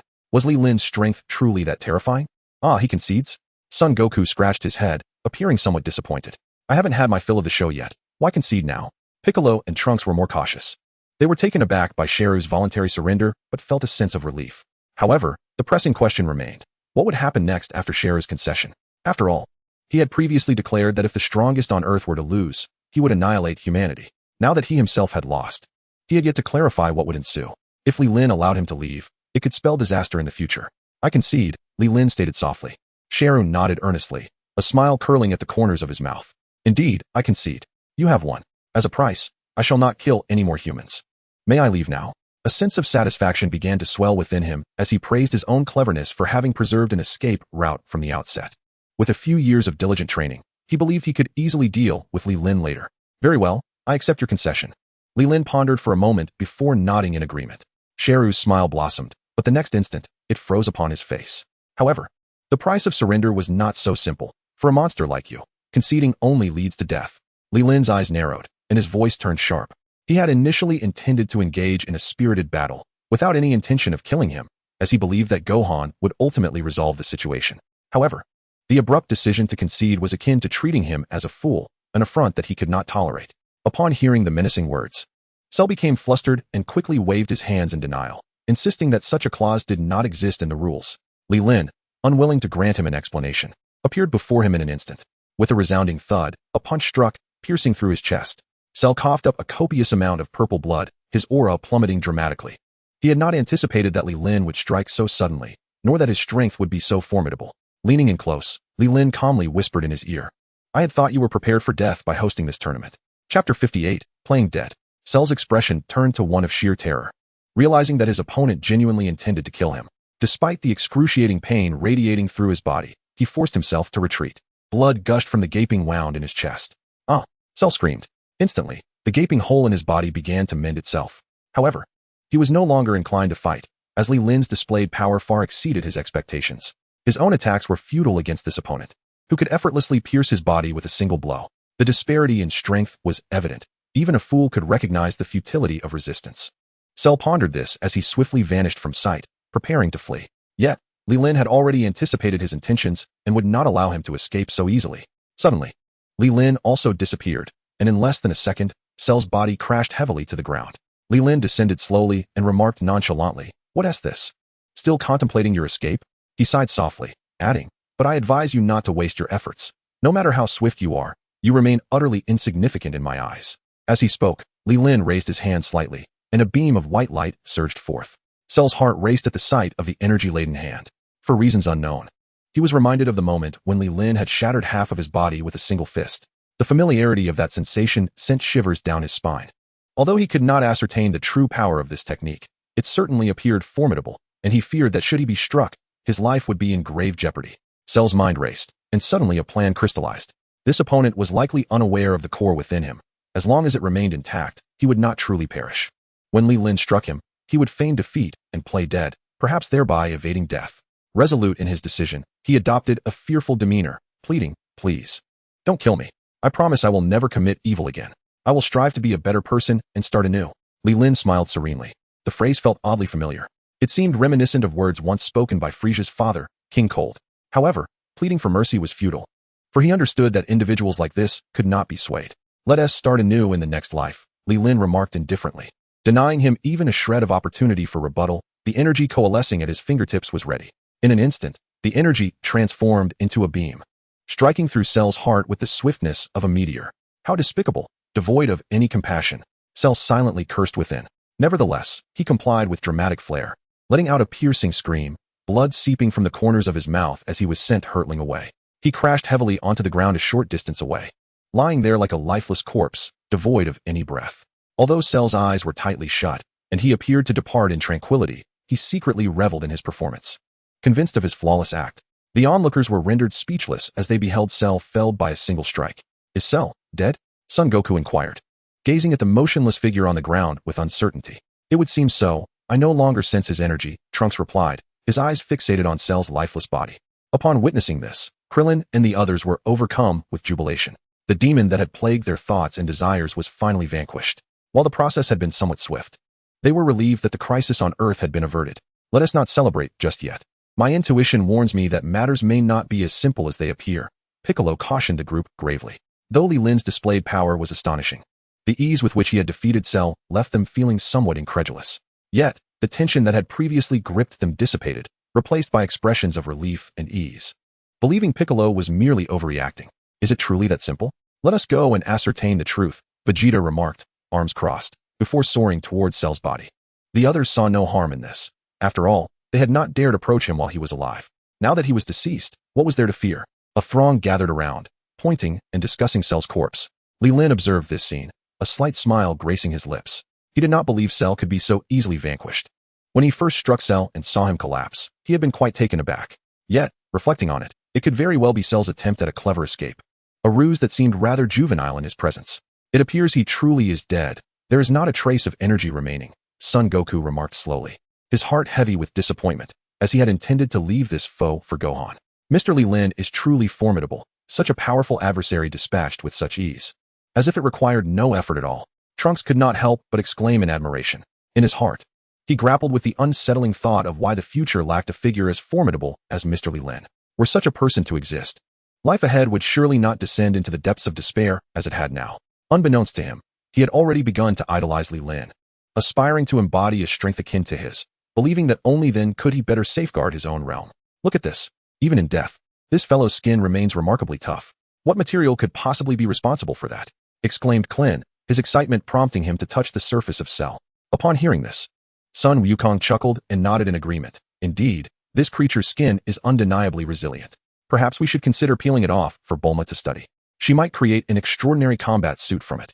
His words were laced with jest, for he had no intention of undertaking such a gruesome task. The others chuckled along, dismissing the comment as mere banter.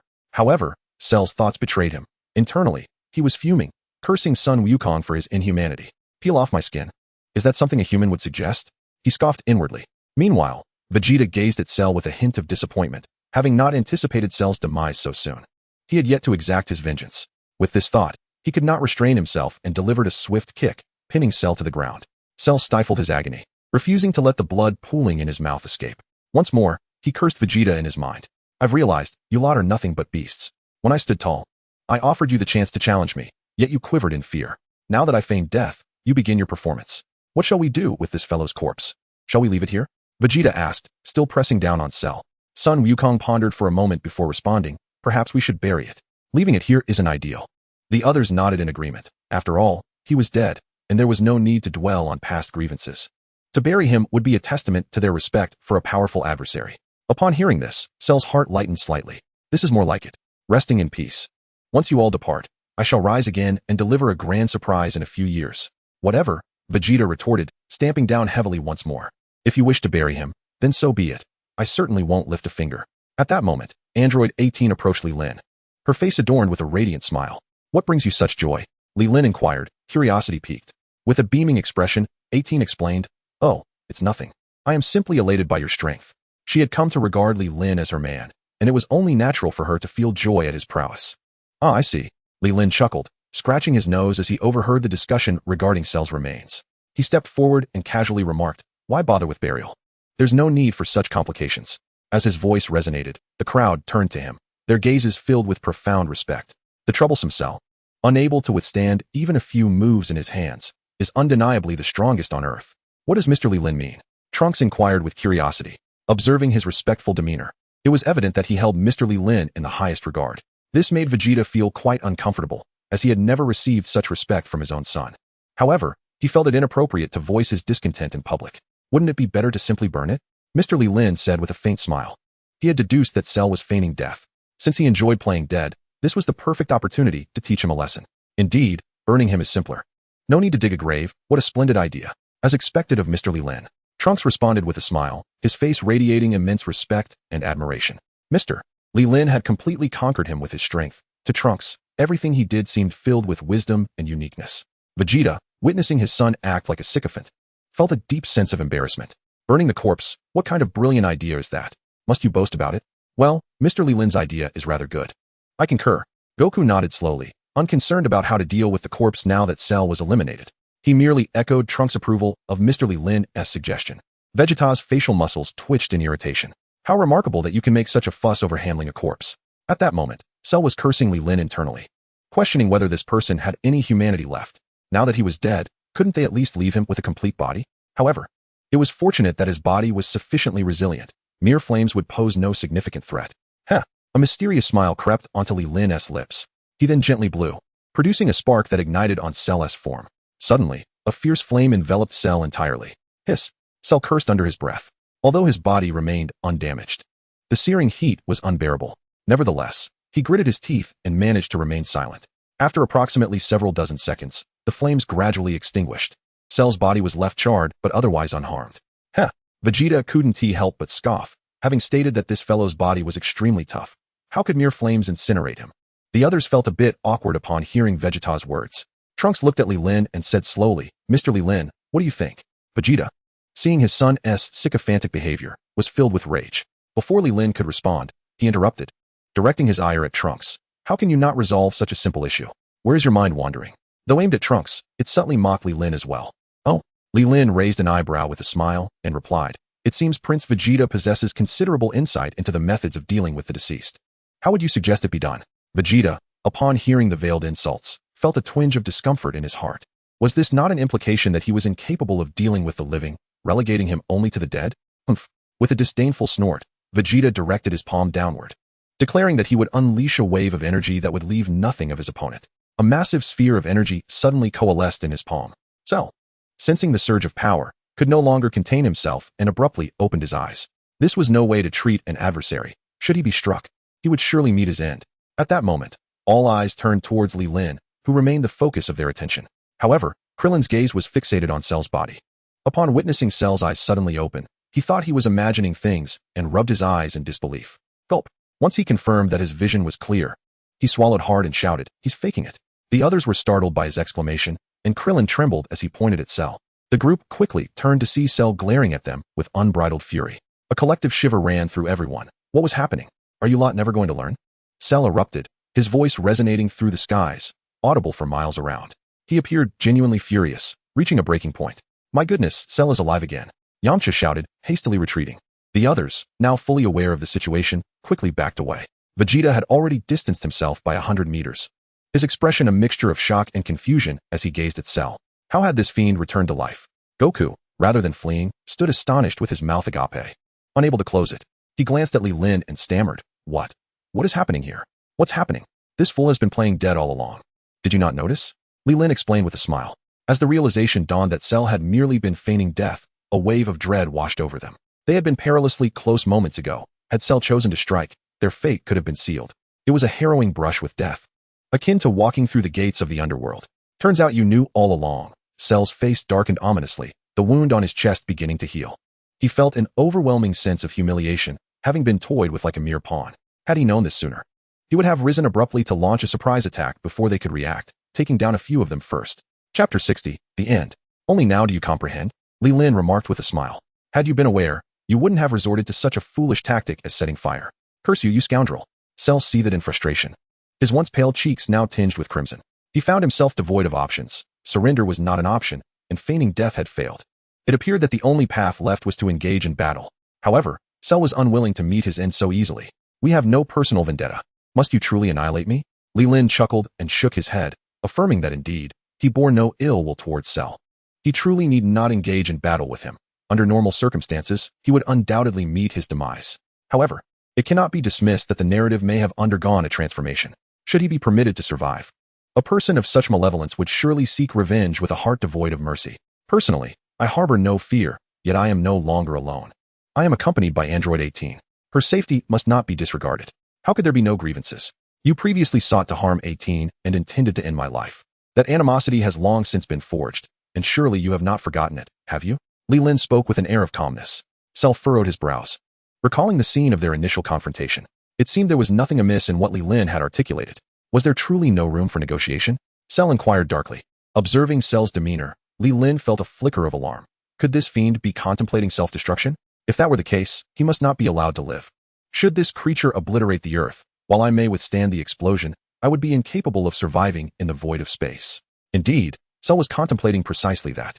Since escape was impossible, he might as well gamble everything. He could self-destruct, preserving his core, and ultimately revive himself. Moreover, with the bloodline of Frieza coursing through him, he could effortlessly adapt to the conditions of space. If I assert that I do not wish to die, are you then inclined to self-destruct? Leelyn boldly articulated his thoughts. Upon hearing this, Cell's expression shifted slightly, taken aback that his intentions had been discerned. Nevertheless, it mattered not, indeed. I do plan to self-destruct, for I possess a core within me. As long as that remains intact, I can restore myself. At this juncture, there was no longer any need for subterfuge. He laid bare his intentions, prepared for mutual destruction if necessary. As expected, upon his declaration of self-destruction, the expressions of those present turned tense. A being as formidable as Cell, should he detonate, could potentially devastate the entire solar system. Goku's countenance mirrored the gravity of the situation. He had not anticipated that matters would escalate to such an extent. Cell reveled in the discomfort of those around him. Continuing to threaten, some of you may withstand the force of the explosion, but what of the people on Earth? After its destruction, how will you survive in the cosmos? One question after another assailed the hearts of all present, compelling them to approach Cell with utmost caution. At that moment, Leelyn erupted into hearty laughter. Cell, confronted with this buoyant mirth, felt a twinge of displeasure. What could possibly be amusing? Leelyn composed himself, speaking with unruffled poise. I find humor in your inability to comprehend the situation, or rather, in your failure to truly grasp the chasm that lies between us. What do you mean? Cell inquired. Momentarily disoriented and bewildered by the implication of those words, Leelyn would not afford him much time for contemplation. In the next instant, he was at Cell's side, conveying the meaning. You stand before me. You have no time left to self-destruct. Leelyn stated with serene yet resolute conviction. What? Upon catching sight of Leelyn, Shala was struck with alarm. In that moment, he could think of nothing else and hastily began to channel the energy within him, preparing for self-detonation. Yet, as Leelyn had predicted, he was afforded no such opportunity. With a swift motion, Leelyn seized Shala's neck firmly in his grasp. Shala struggled to break free. But to no avail, his body began to swell ominously. Ya! Leelyn bellowed, casting Shala high into the air, while simultaneously calling out to those around him, everyone. Aim at Shala above and unleash your full might. Swiftly, he took the lead, channeling all his energy to unleash a terrifying wave of light. In truth, his strength alone was sufficient to obliterate Shala, but to ensure absolute certainty, he deemed it prudent to involve everyone, lest unforeseen mishaps arise. The crowd momentarily stood in shock, but as they beheld Leelyn's world-destroying light wave, they quickly sprang into action. Kamehameha. Son Goku released the remnants of his energy, casting forth a beam of white light. Ya! Krillin and Yamcha followed suit, launching their own Kamehameha to provide support. Final flash. Vegeta raised his hands to the sky, transforming into a Super Saiyan, sending forth a brilliant golden wave soaring into the heavens. Masenko. Son Gohan crossed his hands upon his forehead, releasing a wave of energy second only to Leelyn's. Both Piccolo and Trunks summoned their full might, their powerful strikes shooting skyward like artillery shells. Number 16 split his arms apart, directing his attack skyward. Hell flash. Huh. Number 18 exclaimed, echoing the effort with her own assault. A multitude of beams shot into the sky, propelling Shala's form beyond the atmosphere. The intertwining colors sparked a cacophony of explosions against the inky backdrop of space. Boom. A colossal mushroom cloud ascended, the ensuing inferno sweeping across the starry expanse, annihilating all in its path, reducing everything to cosmic dust. The solar system, even the entirety of the Milky Way, began to tremble, teetering on the brink of collapse. Under the immense impact, Shala was reduced to mere remnants, smaller than the particles of space dust. On Earth, the vibrant explosion illuminated the sky, captivating all who ventured outside to witness the spectacle. The radiant sun appeared dull in comparison to the brilliance of the explosion. It's over. Leelyn exhaled, relieved. It wasn't the defeat of Shala that posed the greatest challenge. but rather the fear that he and number 18 might suffocate in the void of space post-explosion. Is it really over? Krillin spoke weakly, drained of all his strength from the recent assault. It seems so, Tien Shinhan murmured, gazing at the aurora-like hues in the sky. Wonderful. We have finally vanquished Shallow. Trunks sighed in relief, recognizing that the threat to Earth had been lifted. No, it was Li Lin who defeated Shallow. We merely added the final touch, Vegeta remarked, his brow furrowed in discontent. He could sense that the energy wave unleashed moments ago was more than enough to annihilate Shallow, and their combined efforts had barely equaled half of Li Lin's power. Yet, what was even more astonishing was the formidable aura emanating from Sun Wukong's companion, Sun Gohan. Chapter 61, Clear and Understandable. Huh. Li Lin exhaled softly. Having expended every ounce of his strength in the recent confrontation, he felt a trace of fatigue. However, just as he was about to depart with Android 18, a long-forgotten voice resonated in his mind. Upon hearing this voice, Li Lin's mouth fell slightly agape in surprise. He had not anticipated that the elimination of Cell would yield such unexpected rewards. After the voice faded, a myriad of words appeared before him, strikingly reminiscent of the initial revelation. First, the ability to survive in any environment. Second, a significant extension of lifespan. Third, the foundational combat power of Super Saiyan 3. After reading these words, Li Lin took a moment to calm his racing heart. This time, only 3 abilities were bestowed upon him. Unlike the first instance when he received 5, it seemed the system had grown increasingly miserly. Li Lin silently lamented in his mind. To be frank, only the first ability piqued his interest. Perhaps it would prove useful in the future. The second and third abilities appeared somewhat redundant. An extended lifespan could easily be achieved through Dragon Balls. While Dragon Balls might not grant immortality, they could certainly enhance one's lifespan considerably. As for the third ability related to the foundational strength of Super Saiyan 3, it seemed even less valuable, given that he could enhance his power through combat. Transcending to the Super Saiyan 3 level was merely a matter of time. Nevertheless, he did not dwell on it too much. After all, having something was certainly preferable to having nothing at all.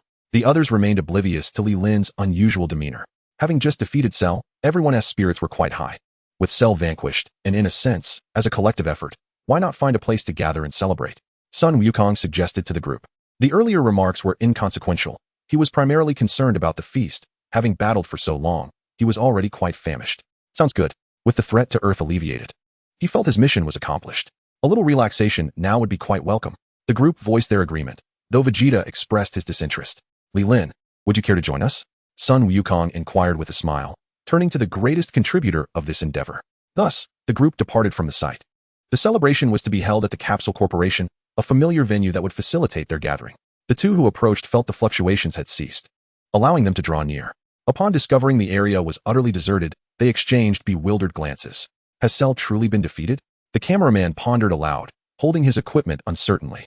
The journalist considered the implications. Based on Cell's assertions, if no one on Earth could vanquish him, he would annihilate humanity. Now that these individuals had departed unharmed, and Cell was nowhere to be found, it was indeed plausible that he had been eradicated by that very group.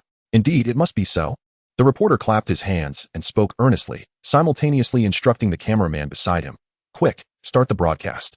I must convey the news of Shallow. Without hesitation, the cameraman hoisted his equipment, adjusted the lens, and resumed the live transmission. Dear citizens of Earth, Shallow has been vanquished by the valiant warriors just moments ago. The reporter proclaimed in his resonant and magnetic voice. The once panicked crowd on Earth fell into a hushed silence, each individual grappling with a mix of trepidation and skepticism as they pondered the veracity of this announcement. However, these developments remained unknown to Li Lin and his companions, who were already indulging in their meal, contentedly belching in satisfaction. Once they had feasted, Li Lin turned his gaze towards the now lethargic Wukong. Sensing Li Lin's attention, Sun Wukong smiled faintly and inquired, "What is it, Li Lin? Is there something on your mind?" "Not much. I merely wish for you to teach me the art of instant transmission," Li Lin stated candidly. Instant transmission was an exceptional skill. Before his journey through dimensions, he had yearned for such an ability to facilitate food deliveries. Just imagine the earnings one could rake in. Sure. Sun Wukong chuckled as he patted his chest. "It's a trivial matter. When do you wish to start learning?" "Right now?" Li Lin sprang to his feet, speaking with earnest determination. "If you just explain the principles to me, and then allow me to experience it, I shall surely master it."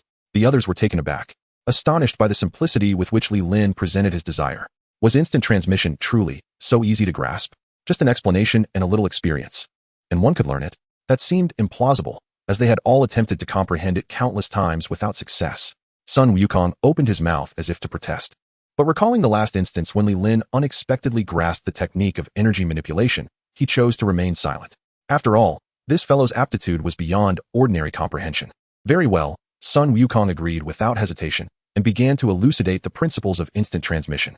Vegeta, who had initially been disinclined to join the gathering, found himself drawn in by curiosity and decided to participate. Upon hearing Li Lin's inquiry regarding the technique, he too became intrigued, eager to listen closely, for it was indeed a highly practical skill. However, half an hour later, everyone was left feeling dizzy and bewildered.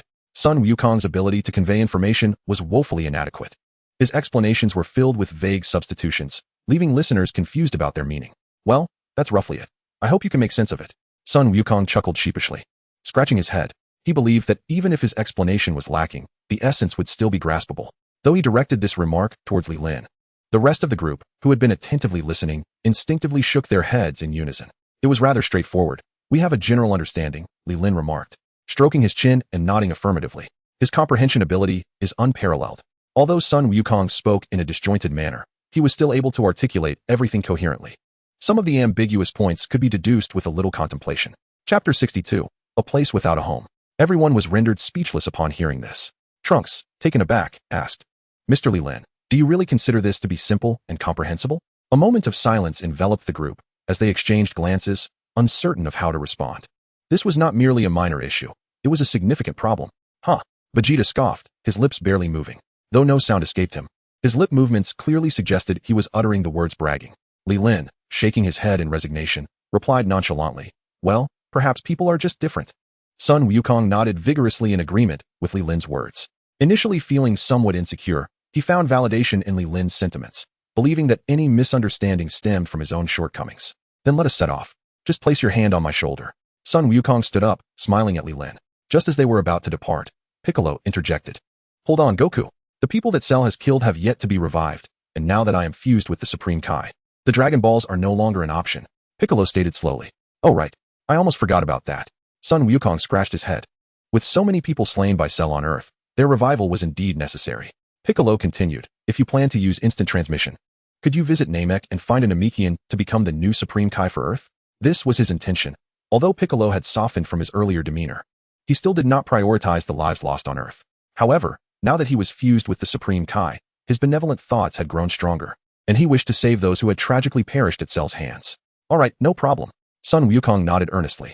He then closed his eyes, heightening his senses to their utmost level, beginning his search for the Namekian's essence amidst the vast cosmos. After approximately 10 minutes, Sun Wukong suddenly opened his eyes, exclaiming, found it. He then turned to Li Lin and said, let us go. Yes. Li Lin nodded slowly. In an instant, their figures vanished without a trace, leaving no remnant of Li Lin and Sun Wukong on Earth.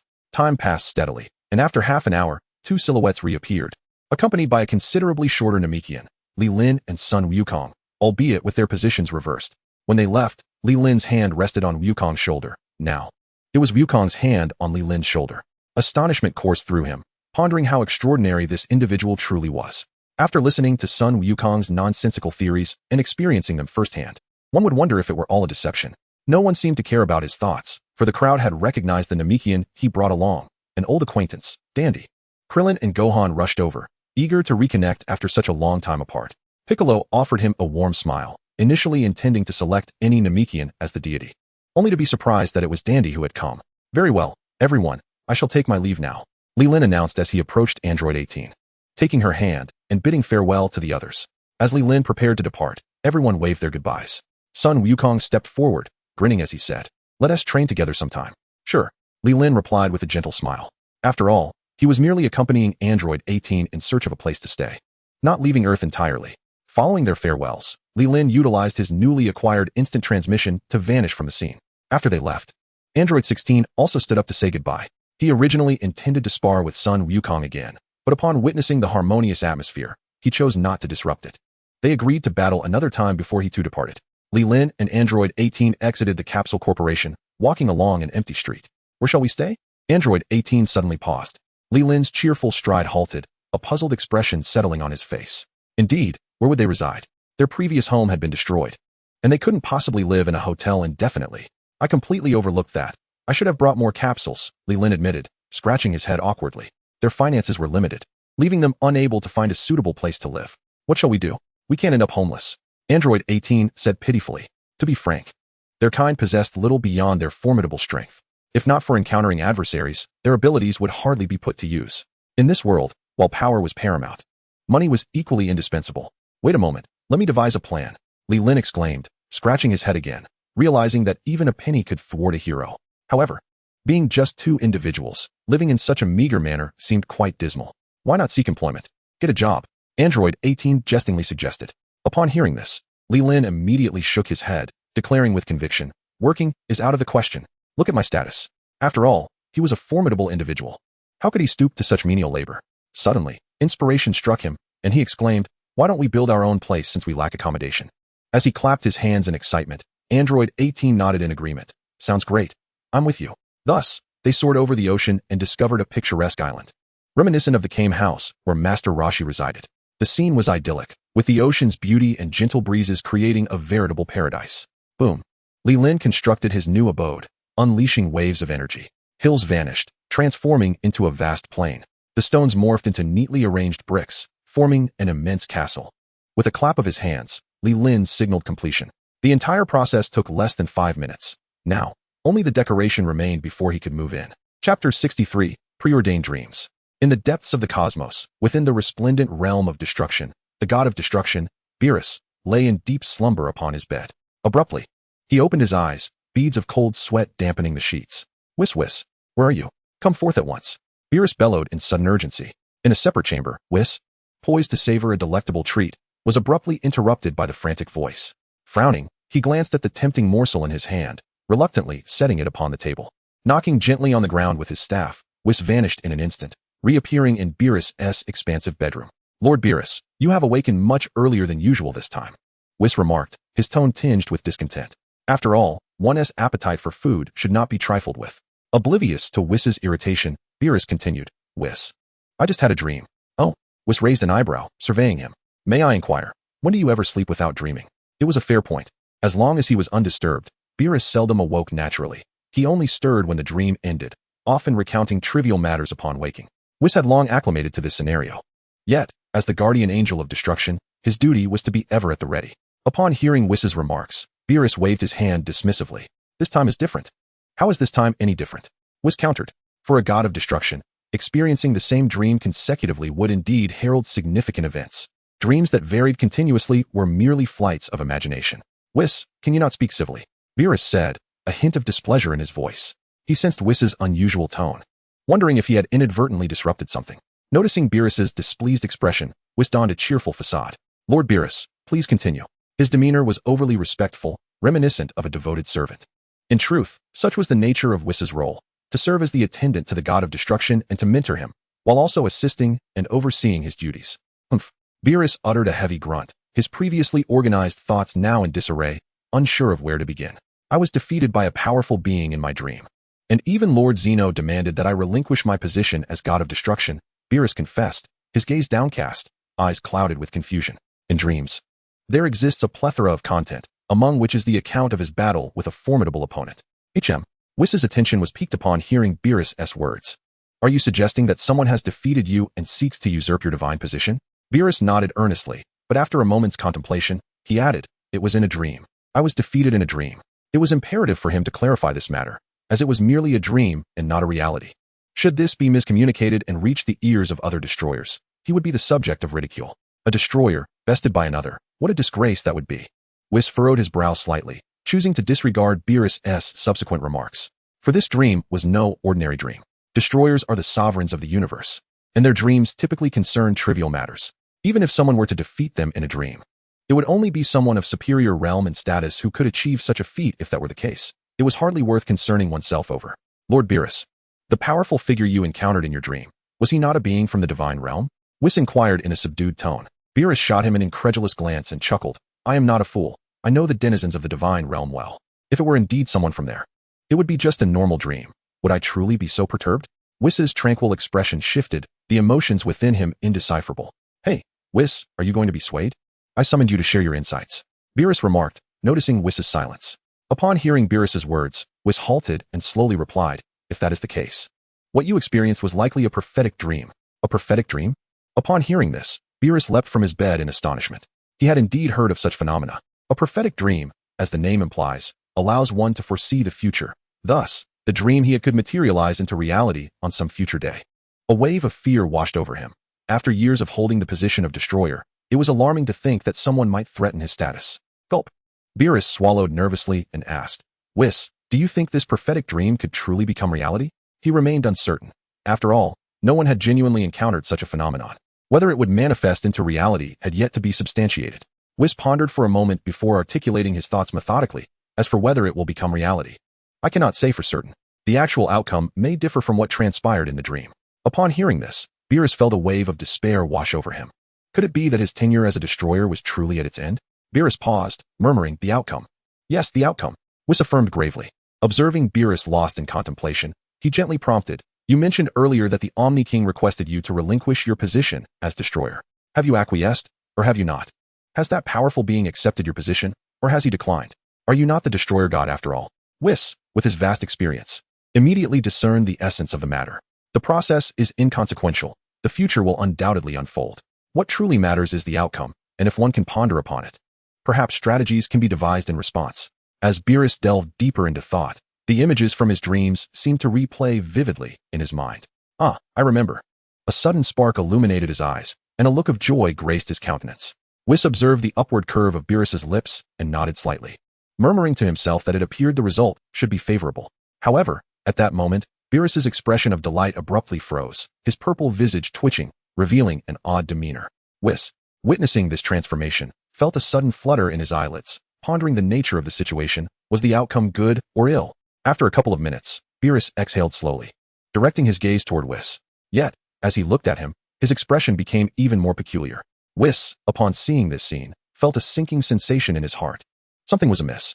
Goodness, could there be something concerning me in this dream? Chapter 64, an unexpected addition to the family? Lord Beerus, what is the situation? What is the result? Whis inquired cautiously. Ahem. Beerus cleared his throat, hesitating as he began. Well, how shall I put this? Just speak plainly about what you saw, Whis replied, exasperated. This was unnerving. The lack of clarity was causing him considerable anxiety. Then I shall say it. Beerus hesitated before continuing. Indeed. Whis nodded in encouragement. Beerus regarded him thoughtfully before speaking slowly. It is true that the Omni King has appointed that powerful individual to succeed me. Yet it seems that he has not accepted. I remain the destroyer god. Whis nodded indifferently. Isn't that rather good? Haha. At that moment, Beerus let out a mischievous chuckle, his eyes gleaming with schadenfreude as he looked at Whis. Upon witnessing this smile and gaze, Whis felt a creeping unease. It appeared that indeed, this dream contained matters concerning me. Lord Beerus, could you refrain from looking at me in that manner? It frightens me, Whis said softly, frowning. Given this demeanor, it seemed unlikely that anything good would come of it. Otherwise, Beerus would not be so gleeful. Fear not, there is nothing concerning you in this dream. Beerus appeared to sense Wiss's apprehensions and waved his hand dismissively. Yet, upon hearing such words, Wiss's anxiety intensified. If there is nothing about me, then why do you regard me so? Surely, there must be something else awaiting me, or else you would not react this way. However, Whis, while you are absent from this dream, the Grand Priest is present. Beerus continued, his smile straining to contain itself. Whis furrowed his brow. Since the Omni King is present in your dream, it should not be surprising that the Grand Priest is as well, should it? As the Grand Minister, a revered figure among the deities, he has long been in the presence of the King of all. Whenever the lesser gods pay their respects to the King, it is only natural for them to encounter him. Such occurrences are hardly remarkable. The thought of meeting the Grand Minister is not extraordinary. As Beerus contemplated this, a smile crept upon his lips, yet the words of the Grand Minister began to intrigue him. Whis, upon hearing Beerus' musings, grew increasingly curious. The Grand Minister, usually exuding an aura of authority and calmness, what could he possibly say? After some reflection, Whis found himself at a loss, prompting Beerus to forego the suspense. With that, Beerus recounted a peculiar vision from his dreams, in which the Grand Minister exhibited a keen interest in a formidable individual, insisting on forging a brotherly bond with him.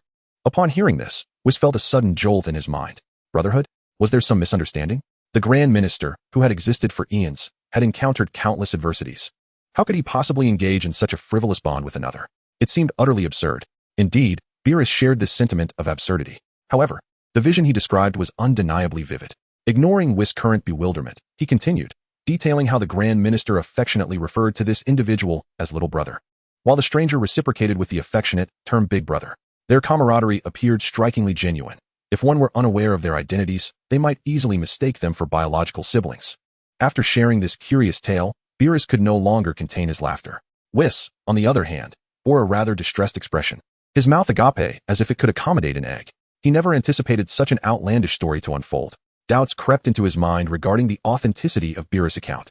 It was simply too bizarre to fathom. The Grand Minister, his father, referring to someone as little brother would imply that Whis ought to address this individual as uncle. This notion was far from amusing. After all, he was a guardian angel with a lifespan surpassing that of the Destroyer. The thought of addressing a human warrior as uncle felt fundamentally wrong. Lord Beerus, are you certain you are not jesting? Whis inquired with a furrowed brow. Beerus, still chuckling heartily, paused at Whis' words, the remnants of laughter lingering at the corners of his mouth. He responded slowly, what purpose would I have to jest? I truly witnessed this in my dream. If I were to deceive you, may I never find sleep again.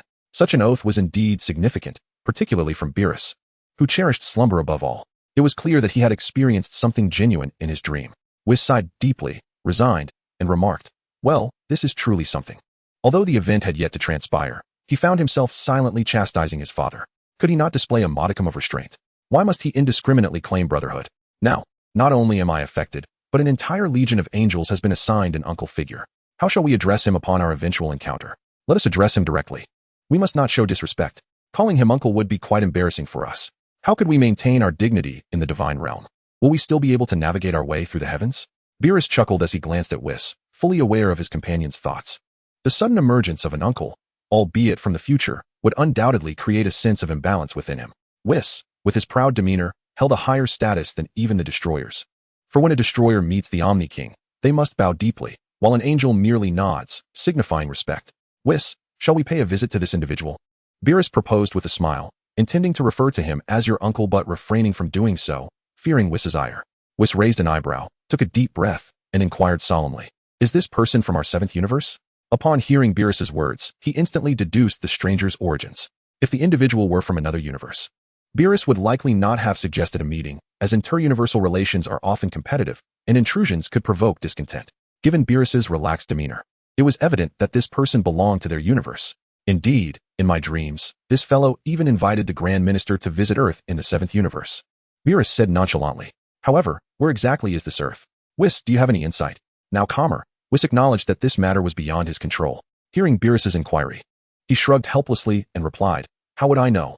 The 7th universe is vast. Who can tell which place is called Earth? If that is the case, we may have a predicament, Beerus remarked, crossing his arms and pondering. He was genuinely eager to meet this individual who posed a potential threat to his position. If he could establish a good rapport in advance, it might prove advantageous in the future, providing him with leverage when boasting before other destroyers. It is not a dilemma. Solutions always outnumber the problems. Whis countered, shaking his head. He too was curious about this person from Beerus' dreams and wished to uncover the identity of someone capable of forging a bond with the Grand Minister. Upon hearing Whis' words, Beerus looked up at him and asked, what do you propose? Surely you know many individuals across the universe. Why not simply inquire with them? Whis responded coolly. Beerus, known for his indulgence in culinary delights throughout the cosmos, had indeed made numerous acquaintances. Yet he had also left a trail of destruction in his wake. Whom shall we ask? Beerus questioned. Although he ruled the universe with an iron fist, he often spent most of his time in slumber, leaving him with little recollection upon waking. Ah, Whis chuckled softly. Frieza. Frieza? Beerus' eyes lit up at this realization. How could I have forgotten about that little rascal? Whis nodded and remarked that this individual had an extensive influence, dominating 70% of the 7th universe. Locating him should lead to the discovery of Earth's whereabouts. The reason Frieza could control such a vast territory in the universe was due to the backing of the god of destruction, Beerus. As a god of destruction, Beerus' task was to eliminate excess planets in the universe. However, he was notoriously indolent and reluctant to work continuously. Thus, Frieza became his most suitable agent, one driven by need and the other by ambition. Their partnership was nearly seamless. Very well, expedite the search for him, Beerus said slowly. Without needing a direct command from Beerus, Whis had already employed his staff to track down Frieza's location. Yet, after an extensive search, he found not even a trace. Observing Whis' silence after a lengthy pursuit, Beerus furrowed his brow and inquired, what is the matter? Cannot locate him? Logically, Frieza had previously interacted with them, given Whis' capabilities. It should have been effortless to establish contact with someone they had met before. Indeed, there seems to be a problem. I have not found him, Whis replied nonchalantly. Although he had failed to locate Frieza, he likely already possessed an inkling of the truth. What could this mean? Has he gone into hiding? Beerus, lacking an understanding of the angel's abilities, merely assumed that Whis had been unable to find Frieza. Hiding? Whis scoffed lightly, shaking his head slowly. Even if he were to flee to another universe, locating him would take but an instant. Beerus raised an eyebrow at this statement. Then what is the situation? There are only two possibilities, Whis explained with a smile. Either he is dead, or his power surpasses mine, allowing him to actively shield himself from my search. Pondering this, Beerus stroked his chin and murmured, dead? How surprising. The notion of the second possibility did not even cross his mind. Surpassing Whis? That is utterly impossible. With Frieza's lackluster abilities, I could easily obliterate him with a mere flick. Could it be that the formidable warrior you dreamt of has slain him? Whis suggested with a faint smile. Although Frieza might seem insignificant in their eyes, he was still a formidable presence within the seventh universe. Otherwise, even with Beerus's support, he could not have expanded his influence to such an extent. Without genuine competence, he would eventually be eliminated. After a moment of contemplation, Beerus replied, I do not dismiss this possibility. There are not many in the seventh universe capable of defeating Frieza. Pausing briefly, he continued, perhaps you should seek out his father. There might be some clues. Tenfold, you say? I understand. Whis nodded and commenced the search. Yet, after a short while, he was left utterly bewildered. He silently affirmed to Beerus, indeed. Hearing this response, Beerus felt somewhat speechless. He had merely suggested it casually, but did not expect it to be true. Skeptical, Beerus clenched his teeth and insisted, contact his brother, Cooler. I refuse to believe that this entire family could be taken out in unison. With a sense of helplessness, Whis nodded and began to search for the whereabouts of Cooler. Fortunately, after Frieza and Tenfold, Cooler was indeed located. Lord Beerus has found him, Whis said slowly, gently shaking his staff. The orb at the top transformed into a projector, casting an image before Beerus. At that moment, a figure resembling Frieza stood by the window of a spaceship, his face clouded with contemplation. The vast ship was empty, and he was the sole occupant of that chamber. He was Cooler, Frieza's brother. As he squinted in thought, a voice suddenly echoed from behind him. You are Cooler, aren't you? Startled, Cooler's pupils constricted. His ship was impenetrable, guarded by layers of heavy security. How could someone have appeared behind him? Upon turning to face the intruder, he was momentarily taken aback, and then a chill ran down his spine. Lord Beerus? Beerus regarded him coolly and casually cleared his throat, saying, Ah, it's me. At that moment, hurried footsteps approached from outside the door. Knocking resounded, accompanied by a voice calling out, King Cooler, are you all right? Swallowing hard, Cooler steadied his nerves and called out softly towards the door, I am fine. Everyone leave this place. No one is permitted to approach without my command. His guards, previously startled by his outburst, had thought something was amiss. Once the commotion subsided, Cooler took a deep breath and, with a beaming smile, addressed Beerus with utmost respect. Lord Beerus, what brings you here? Chapter 66, North Galaxy. Ah, I merely came to see how you were doing, Beerus replied nonchalantly. As an ancient acquaintance, it was essential for the god of destruction to be aware of the powerful entities in the universe. By the way, I have a question for you, he continued, nodding approvingly at Cooler. This fellow seems somewhat more agreeable than Frieza. You are aware that Frieza and Tenfold are dead, correct? Beerus inquired, devoid of any emotion. Upon hearing this, Cooler raised an eyebrow and nodded. Yes, Lord Beerus, I am aware of this matter. Do you know who was responsible? Beerus asked casually. His interest did not lie in Frieza's fate, but rather in gathering information before posing a more significant inquiry.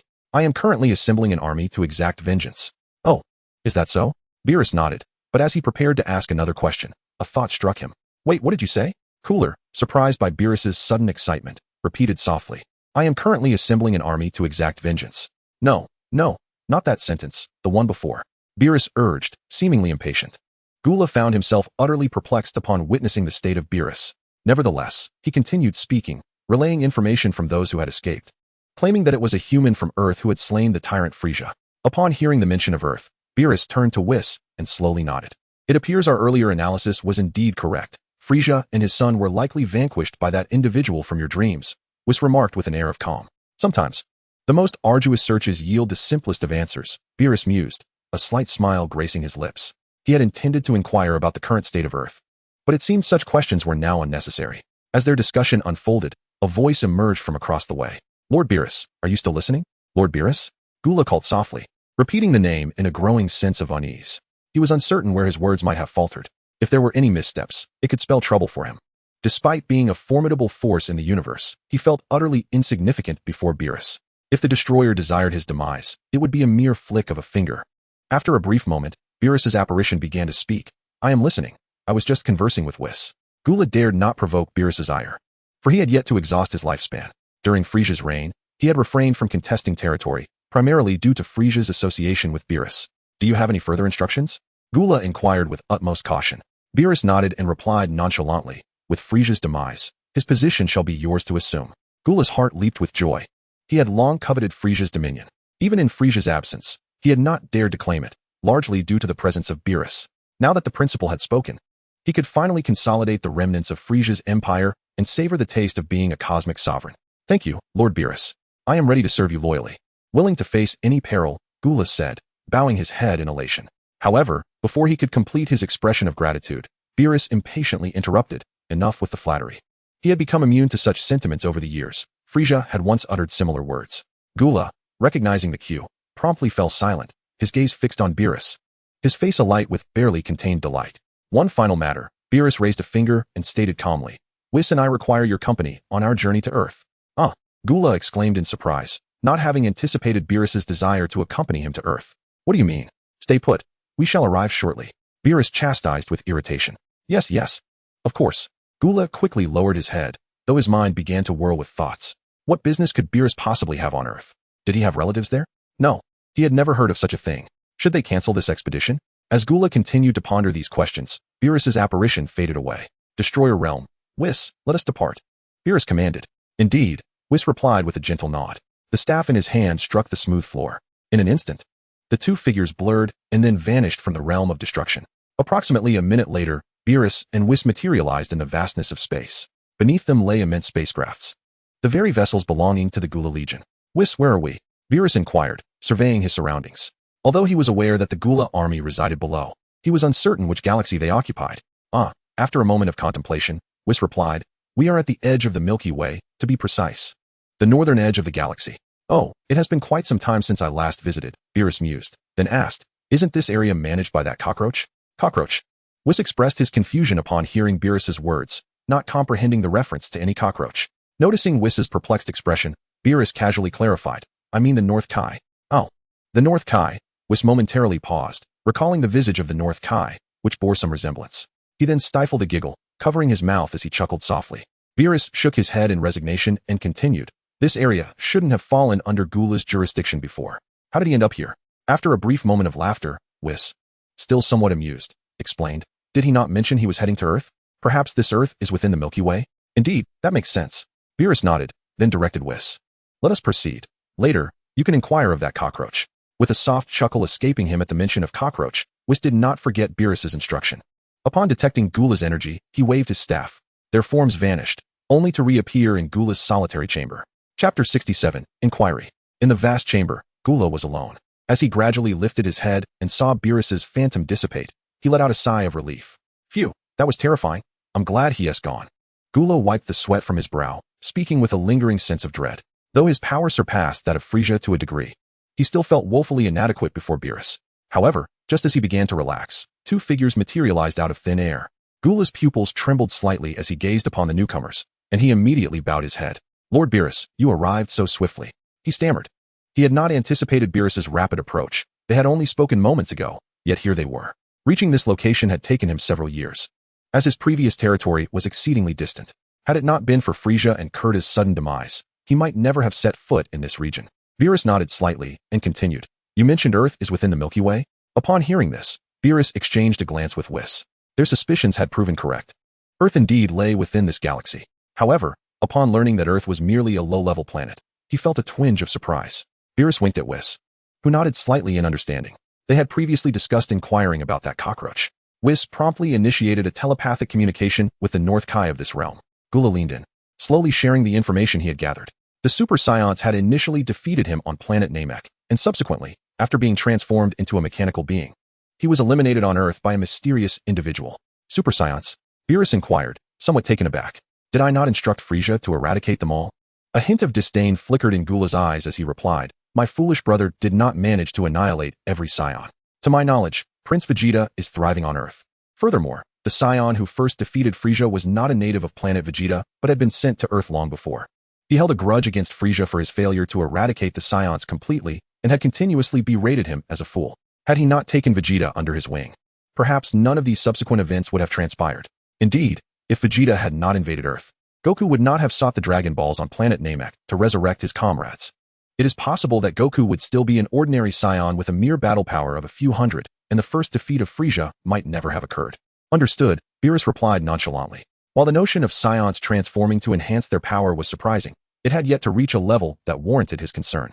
He was certain that the figure he had envisioned in his dreams was not a Saiyan. Hence, it could only be the mysterious individual Gula had mentioned. When will we arrive on Earth? Beerus cast a sidelong glance at him. Upon hearing this, Beerus frowned in dissatisfaction and remarked, "Why so slow?" Gula, taken aback by Beerus's words, cautiously responded, "Lord Beerus, we are eager to expedite our journey, but the speed of this spacecraft indeed necessitates this duration. Our Legion possesses the highest technological advancements in the universe. A week to reach Earth is considered swift in any civilization." Beerus, however, did not share this sentiment. He typically refrained from traveling in spaceships, as he was accustomed to Whis' company. Fine, I understand." Beerus waved his hand dismissively, displaying his impatience. In truth, he did not need to accompany Gula. He chose to do so because Gula possessed a modicum of strength. Beerus intended to gauge the prowess of the formidable being on Earth. As for why he did not confront this individual himself, it was due to his uncertainty regarding their true capabilities. Should they prove overwhelmingly powerful and defeat him, his reputation would be irrevocably tarnished. Conversely, if they were too weak and he inadvertently killed them, it would represent a significant loss for the Seventh Universe. Ultimately, as long as this individual did not encroach upon his territory, it would be prudent to establish a favorable rapport in advance. In the days to come, one might hope to become their own ally, and perhaps even leverage this opportunity to strike at the arrogance of Beerus. Why not seize such an opportunity? Gulu observed that Beerus did not blame him. Instead, he mustered the courage to inquire about the purpose of Beerus's visit to Earth. Beerus cast a fleeting glance at Gula upon hearing his question. Gula felt a bead of cold sweat trickle down his brow and quickly lowered his gaze. Unwilling to meet Beerus's eyes, "Regardless of my intentions, once you arrive on Earth, you are free to act as you please. I shall not intervene. Do you understand?" Beerus's tone was somber. Given that the god of destruction had spoken thus, Gula felt a sense of relief. However, he was apprehensive about whether Beerus had urgent matters on Earth that might hinder his own actions. If he were to inadvertently disturb Beerus, it could lead to his own demise, a loss that would not be worth the trouble. After their conversation, the spacious cabin fell into a prolonged silence. Noticing that Beerus had ceased speaking, Gula wisely kept his mouth shut. After a while, Whis, who had remained silent until now, broke the stillness. "Lord Beerus, I have already consulted the North Kai," Whis said with a gentle smile. "Oh, what did that fellow say?" Beerus raised an eyebrow, intrigued. "Huh." Whis chuckled softly before continuing.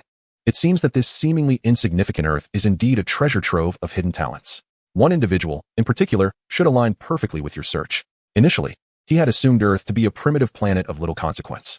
However, after speaking with the North Kai, he realized he had been mistaken. Though a lower-tier planet, it harbored a concentration of elite warriors from the Seventh Universe. Chapter 68, The Kai. Who could it be? It wouldn't happen to be those two Saiyans, would it? I have no interest in them. They are not the individuals I seek," Beerus remarked dismissively. Whis shook his head with a smile. "Of course not.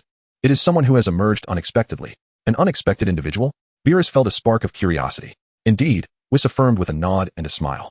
"This person is named Li Lin, and according to the North Kai's description, he has indeed appeared quite suddenly over the past 2 years." Whis had looked into Li Lin's actions on Earth and believed him to be the person of Beerus's dreams. "What makes him so special?" Beerus inquired nonchalantly. The person of his dreams was exceptionally formidable, capable of threatening his position and even forging camaraderie with the Grand Priest. Even if this individual was not as powerful now as he might be in the future, he should still be formidable. Actually, there is nothing particularly extraordinary about him. His strength is merely a notch above the average, Whis explained with a smile. Beerus furrowed his brow. Just a notch above? Clearly, he was not entirely satisfied with this response. He was aware that, in terms of combat prowess, his universe ranked second to last among the 12 universes. However, the individual he sought should, at the very least, possess strength comparable to that of Frieza and his kin. According to Gura's description, this individual should be the one who defeated Frieza and his father. Surely, his abilities must surpass those of an ordinary person by a significant margin, right? Doubts began to creep into his mind. Could Whis have made a mistake? Whis, noticing the displeasure on Beerus's face, continued to elaborate, stating that this young man had effortlessly vanquished Frieza with a single move. King Cold fared slightly better, managing to withstand 2 attacks. Recently, it was rumored that he had led Earth's warriors to eliminate a formidable monster. In terms of power, he indeed ranks slightly above the average human. Upon hearing this, Beerus shot a disapproving glance at Whis, exclaiming, "Is that what you call only slightly above average? Do you not have any understanding of the level of our 7th universe?" Gura stood by, utterly bewildered. He had assumed that Frieza and his father had been defeated after an intense battle, only to discover they were dispatched with such ease. At that moment, he began to reconsider his own capabilities. Although he possessed greater strength than the two, he realized he was far from being able to eliminate them with such nonchalance. Furthermore, it appeared that the god of destruction was indeed seeking this individual. Beerus, unfazed by Gura's thoughts, became intrigued upon hearing of Leelyn's commendable abilities. If all went as anticipated, this person might very well be the one he was searching for. His power seemed adequate, but further confirmation was necessary. With his hands clasped behind his back, Beerus stated coolly, "Set course at full speed." He then tapped the floor of the ship's cabin with his staff. Suddenly, the flagship entered what seemed to be a spatial tunnel, swiftly separating from the main fleet. On Earth, on a small island amidst the ocean, a magnificent castle had been constructed after days of labor. The waves lapped against the shore, and the sun shone brightly, creating a serene atmosphere. 2 lounge chairs stood on the beach, where Leelyn and Android 18 reclined, savoring the taste of the sea breeze and the warmth of the sun. After spending several days together, their relationship had grown increasingly intimate. Although they had yet to cross the final threshold, Leelyn was confident that, given a little more time, 18 would inevitably become his. Soon, they would not merely be 2, but perhaps 3. Just as Leelyn was relishing this idyllic moment, a voice suddenly echoed in his mind. "Leelyn, are you there? This is King Kai, can you hear me?" At the end of Snake Way, on King Kai's planet, a short, stout figure with 2 antennae appeared, visibly anxious. Initially taken aback, Leelyn thought it was the system, but upon closer inspection, he realized it was not. "King Kai, I'm here. What is it?" Leelyn inquired with curiosity, for this was his first interaction with King Kai since arriving in this world. He wondered if this summons signified an impending event. According to his memories, after Cell's defeat, the next significant threat was Majin Buu, yet that was years away. Could it be that events were unfolding sooner than anticipated? Android 18, lounging beside Leelyn, removed her sunglasses upon hearing him speak to himself. She noticed that Li Lin seemed to be engaged in conversation with someone, so she refrained from interrupting him. As she observed quietly, Li Lin suddenly jumped up and shouted, startling her. "What did you say? The god of destruction? What does he want?" Li Lin stood frozen in place, a look of disbelief on his face. Number 18 quickly rose to her feet, unaware of who the god of destruction was. However, seeing Li Lin's panicked demeanor caused her to feel a surge of concern. On the other end, King Kai shrugged helplessly, stating, "The god of destruction has come to find you. I am not sure of the exact reason." After a brief pause, he curiously inquired, "By the way, do you know the name of the god of destruction?" The king was quite intrigued by this point. It appeared that Li Lin had never left Earth. Compared to other parts of the universe, information within the Milky Way was rather insular. Few were aware of the god of destruction Beerus. Since you know the name of the god of destruction, you must also be aware of his power. Remember, answer truthfully to any questions posed to you. Do not provoke any conflict. Otherwise, not just Earth, but the entire galaxy could face utter devastation. After giving this solemn warning, King Kai abruptly cut off the signal. On King Kai's planet, the North Kai exhaled slowly. He had not anticipated that the god of destruction Beerus would unexpectedly visit Earth. This revelation took him by surprise. Fortunately, Li Lin was not a reckless individual. He hoped his words would have some impact. As the king of the Northern Galaxy, all he could do now was silently pray. Back on Earth, after the signal was severed, Li Lin's expression fluctuated wildly, and his mind began to race. According to the usual narrative, Beerus should not have made an appearance so soon. Now he was heading straight for him, and it remained uncertain whether this was a blessing or a curse.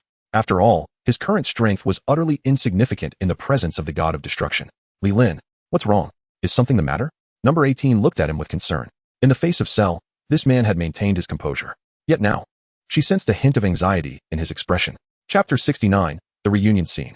Hearing Number 18's voice brought Li Lin back to his senses. He noticed her worried gaze and forced a smile, saying, "It's nothing. I just have something to take care of. Why don't you go find Number 16 for now?" Since leaving the Capsule Corporation, Number 16 had sought out Son Goku. After a brief skirmish, Son Goku emerged victorious with ease. Acknowledging his disadvantage, Number 16 chose not to pursue the matter further. "No," Number 18 pouted, furrowing her brow. "You want me to leave, don't you? I heard what you just said. Who is this god of destruction? Why do you want me to go? Is there danger ahead?" She was exceptionally astute. With just a little thought, she realized that something was amiss in Li Lin's words. He was usually so composed, yet now he appeared so tense, indicating that something significant was about to occur.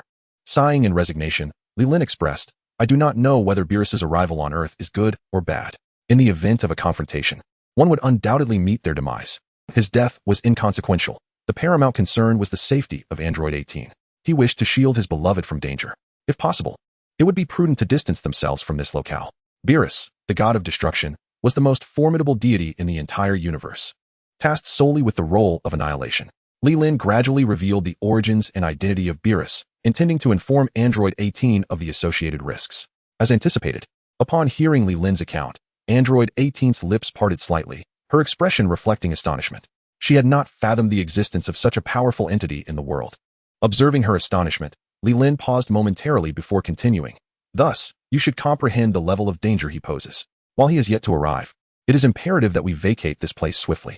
After listening to Li Lin's narrative, Android 18's mouth slowly closed, her gaze unwavering and resolute as she looked at him. No, if that is the case, then I cannot leave. I shall confront the peril alongside you. Hearing her declaration, Li Lin rubbed his forehead in exasperation. The threat posed by Beerus could not be mitigated by the mere presence of one or two additional individuals. His desire for Android 18 to depart was, in essence, a precaution. Should he perish, she could utilize the Dragon Balls to resurrect him. Just days prior, Dandy had restored the Dragon Balls on Earth, reviving those slain by Cell. If the two of them were to perish here, lost in obscurity, their bodies would rot without anyone to mourn them. The North Kai had been vigilant regarding Earth.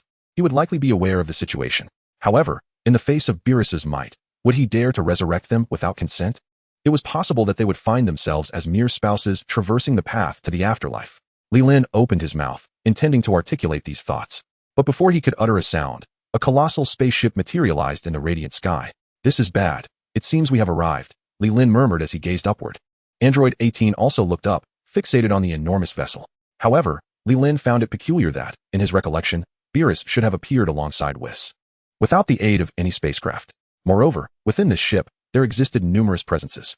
These energies were not particularly strong, at least not in comparison to his own. The only one that captured his attention was the most potent aura emanating from the uppermost level. Yet, even this energy was not overwhelmingly powerful. Android 18 could contend with it. Beyond this, he sensed no other formidable auras. He understood that both Beerus and the Angel Whis possessed no detectable presence, even in combat. They would not emit any energy. Perhaps this was a manifestation of the divine capabilities. Oh, is that Li Lin? Whis gazed downwards, speaking with an air of indifference. Beerus lifted his gaze, scrutinizing Li Lin closely. Suddenly, his eyes widened, and he declared with a firm voice, "Indeed, he is exactly as I envisioned in my dreams." Li Lin's figure and visage coalesced perfectly within his mind. Excluding the premise of resembling appearances, it must be him. Whis gazed down at Li Lin and nodded slightly. By mere appearance, he truly possessed an impressive demeanor. Li Lin's visage had undergone systematic enhancement, rendering it flawless. His nose's height, the proportion of his eyes, and the symmetry of his physique.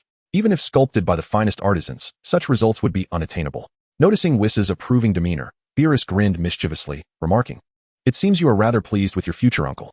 Upon hearing this, Whis's previously serene smile vanished, and he cast a light glance to the side. Beerus, observing Whis's reaction, felt a sudden unease, as though an ominous fate awaited him. Indeed, in the next moment, Whis opened his mouth and spoke slowly, "Lord Beerus, by rights. I am your teacher. As the saying goes, once a teacher, always a father. If this gentleman down below is my uncle, then how should you address him?" Beerus furrowed his brow, rendered speechless by the retort. Though he yearned to counter, he found no suitable words.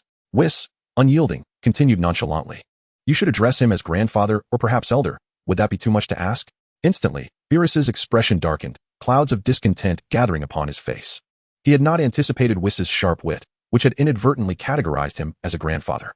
Gula stood respectfully behind them, initially perplexed by their discourse. But upon hearing Beerus's esteemed name, he became alert. Goodness, there are indeed relatives of Beerus on Earth. Moreover, they seem to be of elder status. Suddenly inspired, Gula stepped forward, ingratiatingly suggesting, "Lord Beerus, since your elder is below, why not bring him up? We shall soon commence our actions, lest we tarnish the elder's sight." His flattery was relentless, yet unbeknownst to him, he had inadvertently trampled upon a sensitive spot. Whis was the first to react, bursting into uncontrollable laughter, his mirth echoing throughout the entire chamber. Beerus turned rigidly, his gaze seething with murderous intent. Gula, sensing this, felt a chill run down his spine. "Do you wish to die?" Beerus enunciated each word with palpable menace, his voice emerging as though forced through clenched teeth. The temperature within the chamber plummeted, enveloping all in a bone-chilling frost. Chapter 70, The Probe. Gula trembled, cold sweat cascading down his form. Bowing his head to his chest, he dared not meet Beerus's gaze. "Humph." Beerus snorted disdainfully. Had it been any other occasion, he would have dispatched this insolent fool without hesitation. However, for the time being, he found it necessary to retain him, sparing his life, at least for now. "Very well, Lord Beerus," Whis stated, retracting his laughter. "Shall we proceed to meet this individual?" They have now encountered the individual in question, yet the nature of his abilities remains a mystery. Both he and Beerus, as deities, possess an acute sensitivity to energy that surpasses that of ordinary combatants. However, they could not detect a trace of energy emanating from Li Lin. The girl accompanying him exhibited the same anomaly, which piqued their curiosity. With a frigid gaze, Beerus cast a glance at Whis and indifferently remarked, "There's no need to rush. Let us first assess the situation." Following this, his icy stare shifted towards Gula. Gula swallowed hard, lowering his head, acutely aware that their previous encounter seemed to have been a misstep, and thus refrained from speaking further. Beerus coldly commanded, "Send all personnel to engage that young man." Understood. Gula dared not to speak further, and promptly activated the device on his wrist, summoning all of his subordinates from the spaceship. Their sole objective was to confront the young man on the island below. The crew aboard the spaceship remained oblivious to the unfolding situation until, with a creak, the hatch opened. Leelyn furrowed his brow as he observed the vessel above. He had been curious about the prolonged silence, but now, the door had suddenly swung open. He and Android 18 immediately adopted a heightened state of alert. With a rush, a throng of individuals poured out from the ship. They possessed a variety of appearances, clad in uniform battle attire and equipped with detection devices. Upon seeing their garb, Leelyn felt a flicker of recognition. Isn't that the attire of Frieza's army? Are these individuals affiliated with Frieza? Android 18 scrutinized the emerging crowd, her brow furrowing as she inquired, among them, who is the god of destruction? They appear rather unimpressive. Leelyn slowly shook his head, stating, none of them are. He was well aware of the god of destruction's appearance, and these individuals bore no resemblance to Beerus. Moreover, Beerus was notoriously proud and would not associate with such a motley crew. The sky was darkened by the swarm, resembling a plague of locusts. Following their orders, they exerted their full strength to attack the young man below. Many pressed their detection devices, eager to gauge their opponent's combat prowess. After all, the command for everyone to mobilize suggested that their adversary must be formidable. It was prudent to assess before engaging. Yet, as they examined the displayed readings, their expressions morphed into bewilderment. 0. This kid's battle power is 0. One alien muttered to himself, glancing at his companions. Mine shows 0 as well. I thought my detector was malfunctioning, but it seems you're experiencing the same issue. Another comrade replied. In a short span, those who had activated their devices began to converse animatedly. A whole battalion assembled to confront a mere ordinary person with a battle power of 0. What a farce. Initially, they had regarded Li Lin with some seriousness, especially since their king had ordered a full mobilization. They had presumed they were up against a formidable opponent, only to discover this. Almost all of them began to regard Li Lin with contempt. However, the girl next to him was rather attractive. One of the minions remarked wickedly. She is indeed quite stunning. Are you interested? After all, she is merely an ordinary person devoid of combat prowess. Once I descend, she will be at my mercy. Inside the spaceship, Beerus observed the immobile subordinates of Cooler in the air with a hint of displeasure. I commanded you to attack. Why are you all frozen in place? Are my words ineffective? Cooler, upon hearing Beerus's words, hastily began communicating through the detector, internally cursing his foolish subordinates for their inability to comprehend his orders. What in the world are you doing? Did you not understand the command to attack with full force? Cooler was beginning to feel a surge of anger, though he dared not unleash it upon Beerus and instead vented his frustrations on his own lackeys. Almost simultaneously, the group received Cooler's furious directive. They were perplexed by the command. After all, their opponent was merely an ordinary human. Why the need for a united and full-force assault? Nonetheless, despite their confusion, they did not dare to disobey. Charge! One person shouted, albeit with a languid tone. The others helplessly shook their heads and followed suit. However, their pace was exceedingly slow, as they understood that their adversary was just an ordinary person, not requiring swift movements. They approached leisurely, intending to eliminate their opponent with equal sluggishness. There was no way the opponent could evade them. Android 18 looked up at the sky and sighed. What a ragtag bunch this is. To her, these individuals appeared as children do to adults. Are you going to make a move? She inquired, turning to her companion. Li Lin slowly shook his head. You handle it. Eliminate them in one fell swoop. His mind was in disarray as he contemplated what mischief the god of destruction was up to.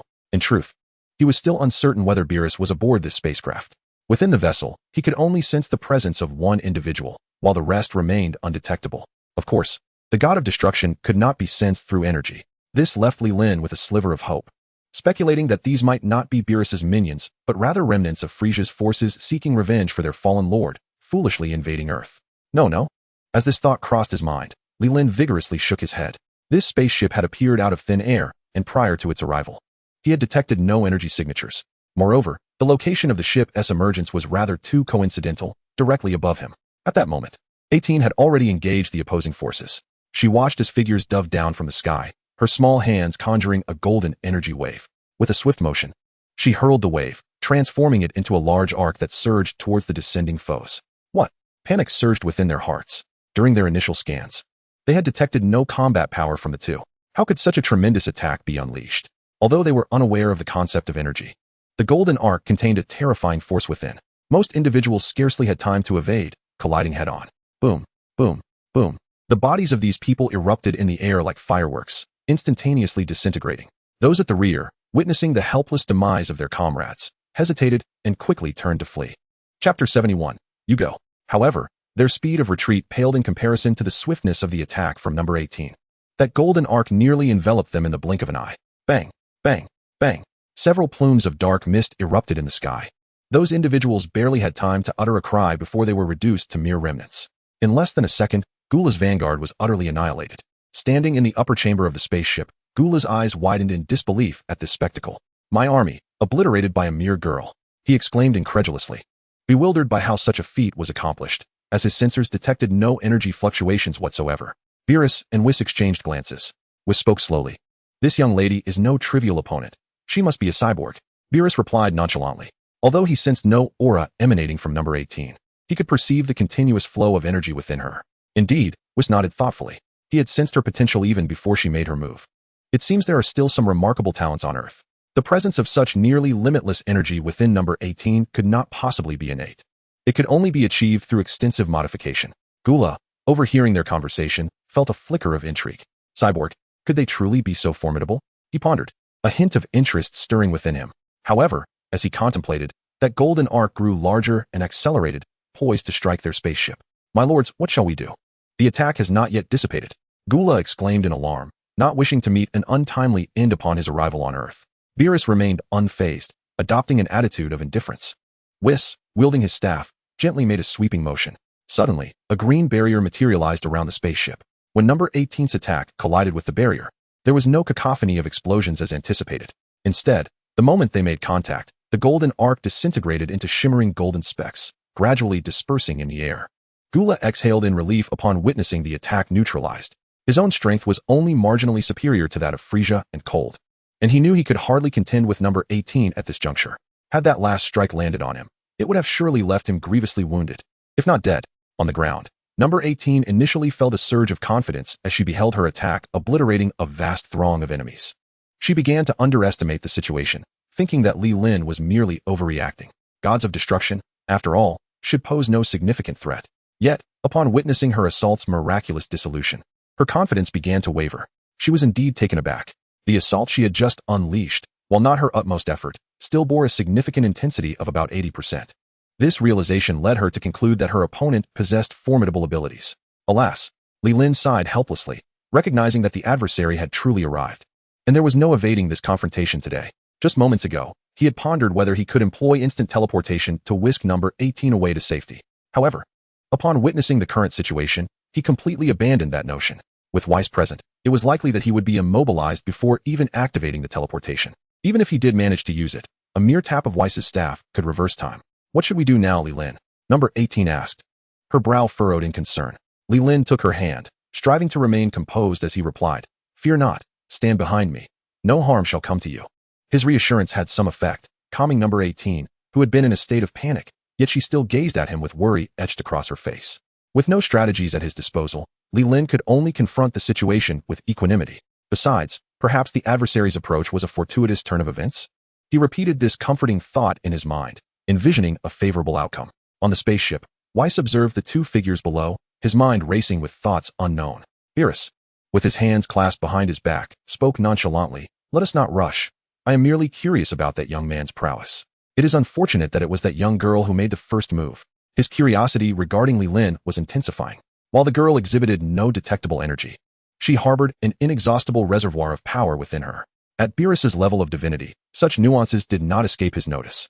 However, Li Lin presented a stark contrast. This young man, too, bore no outward aura, yet his internal state was an unsettling calm, akin to still waters. Achieving such a level of restraint was almost comparable to that of a god of destruction. What do you wish to do next?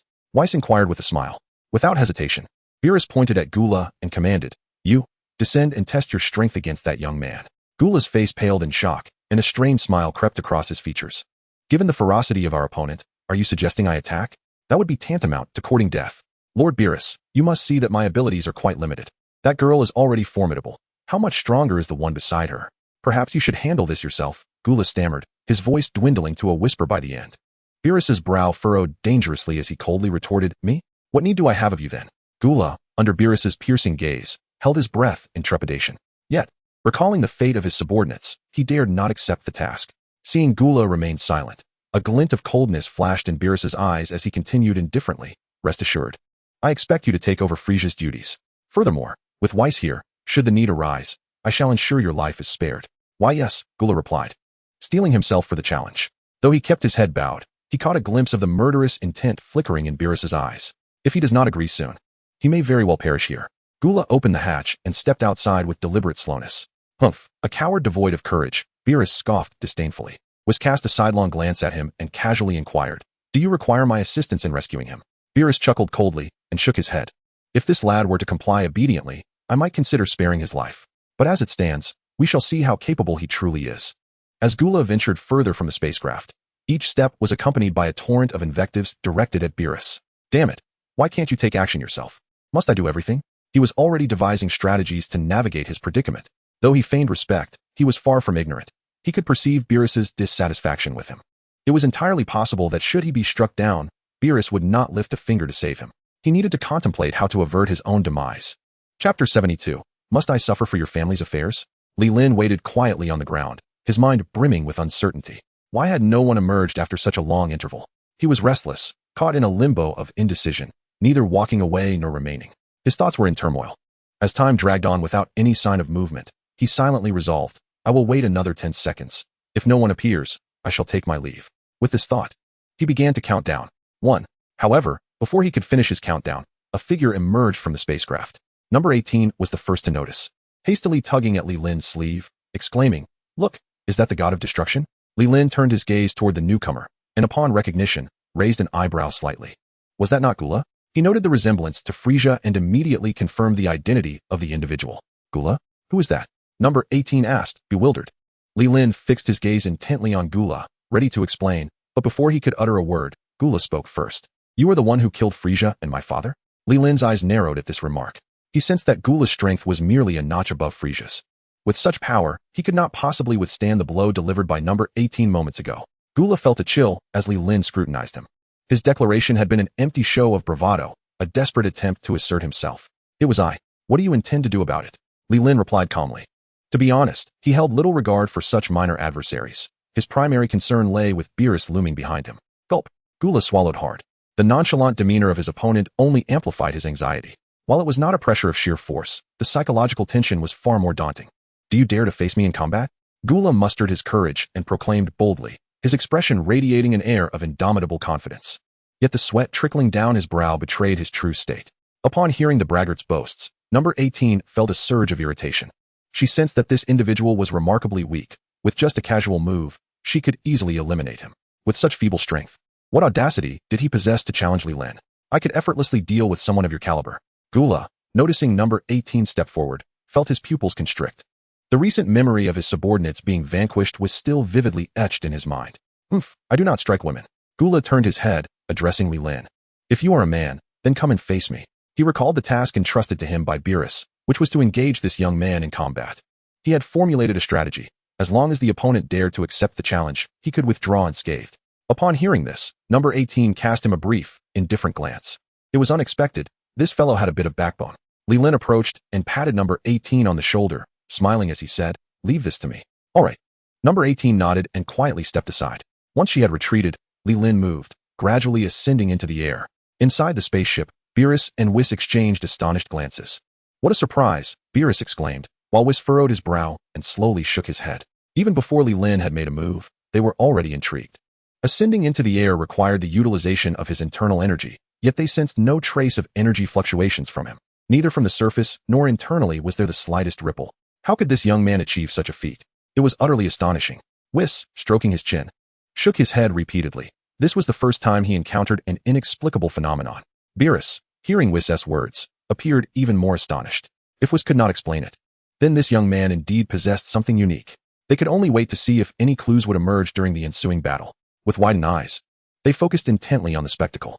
In midair, Li Lin and Gula exchanged glances, the tension of impending combat palpable. A bead of sweat trickled down Gula's cheek, his breathing becoming rapid. "Hey, Li Lin," he suddenly spoke. Gula visibly trembled, his entire being taut with anxiety. Li Lin, with a calm smile, detected the other's unease. "There's no need to be afraid. I merely wish to inquire about something." Under immense psychological pressure, Gula's voice quivered as he asked, What is it? He was reluctant to engage in conversation, as every second felt like an eternity of torment. It would be better to strike soon and find relief. Nothing much. Leelyn replied nonchalantly. I just wanted to ask if Lord Beerus is aboard that ship. He gestured toward the spaceship behind Gula. Gula was momentarily taken aback before realizing that it seemed Beerus and this young man were not acquainted. It made sense, if they were familiar. Why would he send himself to his doom? Gula's mind was racing, yet he maintained an air of composure as he explained. Indeed, Lord Beerus is up there. After confirming, Li Lin's smile faded somewhat as he continued to inquire. You seek me for vengeance. What purpose does Lord Beerus have in coming to see me? Surely he cannot be so idle as to conspire with Gula to hunt me down over a mere Frieza. Gula hesitated momentarily, appearing uncertain. After a brief silence, he slowly replied, I do not know why Lord Beerus wishes to see you. However, I overheard him conversing with Whis. And it seems you may hold some significant standing with him, though I did not catch the specifics. Cough, cough. Upon hearing this, Li Lin was caught off guard, choking on his own saliva. Gula's words were astonishing. When did I become Lord Beerus's superior? Is he jesting? Yet, judging by his expression, it did not seem like he was lying. Even if he were, such a claim would be utterly preposterous. When did I become Lord Beerus's superior? Do not speak nonsense. Li Lin managed to recover after a fit of coughing. Gula, somewhat disgruntled, retorted, You ask me? Who am I to inquire? Your family matters are thrust upon me. To whom shall I turn for reason? Li Lin listened to Gula's complaints, which rang with sincerity, yet he found himself increasingly bewildered. He wished to press further. But Gula interrupted him, saying, Enough with the rambling. I do not have the answers. When he emerges, you can ask him yourself. Hurry and take action. I can hardly wait. Chapter 73. The birth of an actor. Beerus observed the two below, endlessly chattering, and felt a surge of irritation. Were they still going to fight? Or merely engage in idle conversation? How could they converse for such an extended period? The ship they occupied boasted excellent soundproofing, and given their considerable distance and low volume, even someone as powerful as Beerus could not overhear their dialogue. Whis, of course, was equally oblivious, casually remarking, Perhaps they are merely posturing. After all, a little bravado before a fight can elevate one's spirit. Is that so? Beerus mused skeptically.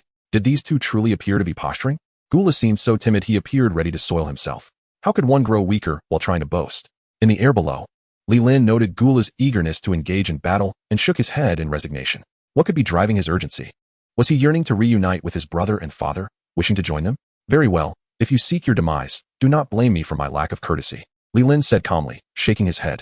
Although his opponent was far from his match, Gula had come seeking revenge, and thus warranted caution. Humph. Gula feigned bravado with a scoff, beckoning Li Lin with a dismissive gesture. Come, I shall allow you to strike first. Li Lin raised an eyebrow, perplexed.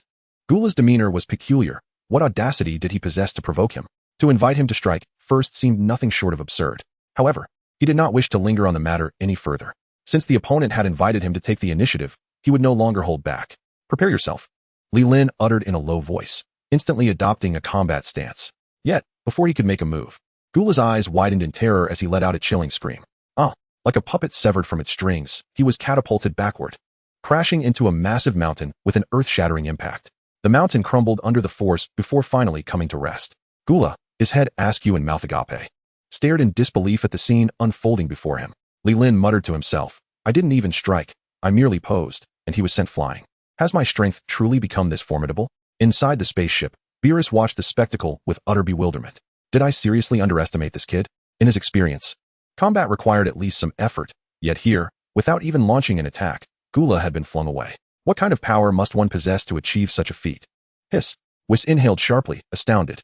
His strength far surpassed that of Beerus, and he had been observing Li Lin intently. It was clear that the boy had not made a move. Yet, in the blink of an eye, Gula was already airborne. If even he could not discern how the attack transpired, it was evident that this individual was not to be underestimated. The three individuals present wore expressions of sheer confusion. No, there was also the 18th android on the ground, making it four faces of disbelief. Unbeknownst to them, Gula was already chuckling to himself. This was entirely a performance he had orchestrated. His superb acting skills had nearly convinced even himself. After a moment, he glanced up at the spaceship hovering above and began to grasp the situation. After all this commotion, this fellow is merely putting on a show for Beerus. Li Lin mused internally.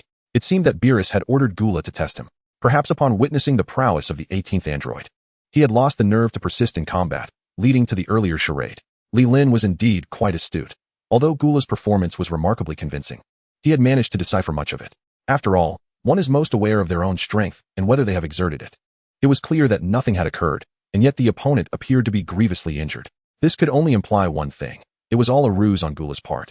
Li Lin's analytical prowess stemmed from his direct involvement in the matter. However, within the spaceship, Beerus and Whis did not share this perspective.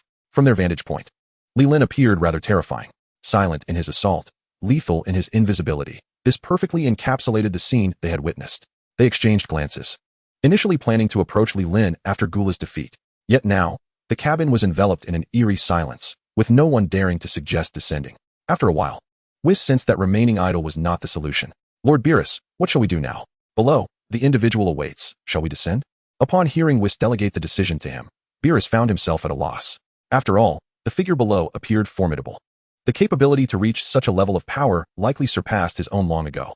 It was entirely possible that this person possessed the ability to stand shoulder to shoulder with the Grand Minister. Should he venture down and encounter unforeseen peril, what would become of him? Whis, since we have not yet made our presence known, why not simply depart? Beerus suggested in a hushed tone. Whis, upon hearing this, silently agreed. If feasible, he too wished to leave. Today had presented him with an array of inexplicable phenomena. As it is often said, there exists a natural apprehension towards the unknown. His previous demeanor, a calm and unruffled exterior before the world, was a result of his extensive lifespan and vast experiences, coupled with formidable strength that left little room for astonishment. However, today was different. The impact of Li Lin had transcended mere surprise. It was nothing short of shocking. Before Beerus could inquire further, Whis elaborated, the North Kai has likely informed this individual of your arrival. He continued, it is conceivable that the North Kai is currently observing us. If you were to leave now, it might render you a subject of ridicule in the realm of the gods. Beerus furrowed his brow, his tone turning icy. Does that old fool dare? Whis shook his head. The North Kai would not be so reckless, but the Kaioshin might. Your personal visit to Earth is a significant event. The North Kai would surely inform the Kaioshin. Consequently, your reputation may be at stake. He refrained from expounding further, allowing Beerus to contemplate the implications. After all, as the angel, it was his duty to uphold the dignity of the destroyer gods. While a few disparaging remarks before the Omni King could be overlooked as part of reporting duties, it would be a dereliction of duty to allow detrimental gossip to circulate among outsiders. Chapter 74. What is this protocol? Upon hearing Whis's words, Beerus's frown deepened. Whis continued. Observe that young man standing there. He is yet to depart, clearly awaiting your arrival. Beerus quickly glanced up, and indeed, although Li Lin had landed, his gaze remained fixed on the spaceship, unwilling to leave. In truth, it was not that Li Lin was reluctant to depart. Rather, he was filled with trepidation. Had circumstances permitted, he would have long since made his escape. Sighing in resignation, Beerus finally said, very well, let us descend and see him. Whis, remember to protect me.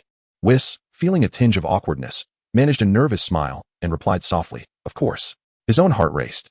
The might of the individual below likely rivaled that of his father. Even if he exerted every ounce of his strength, he feared he might not be able to safeguard Beerus.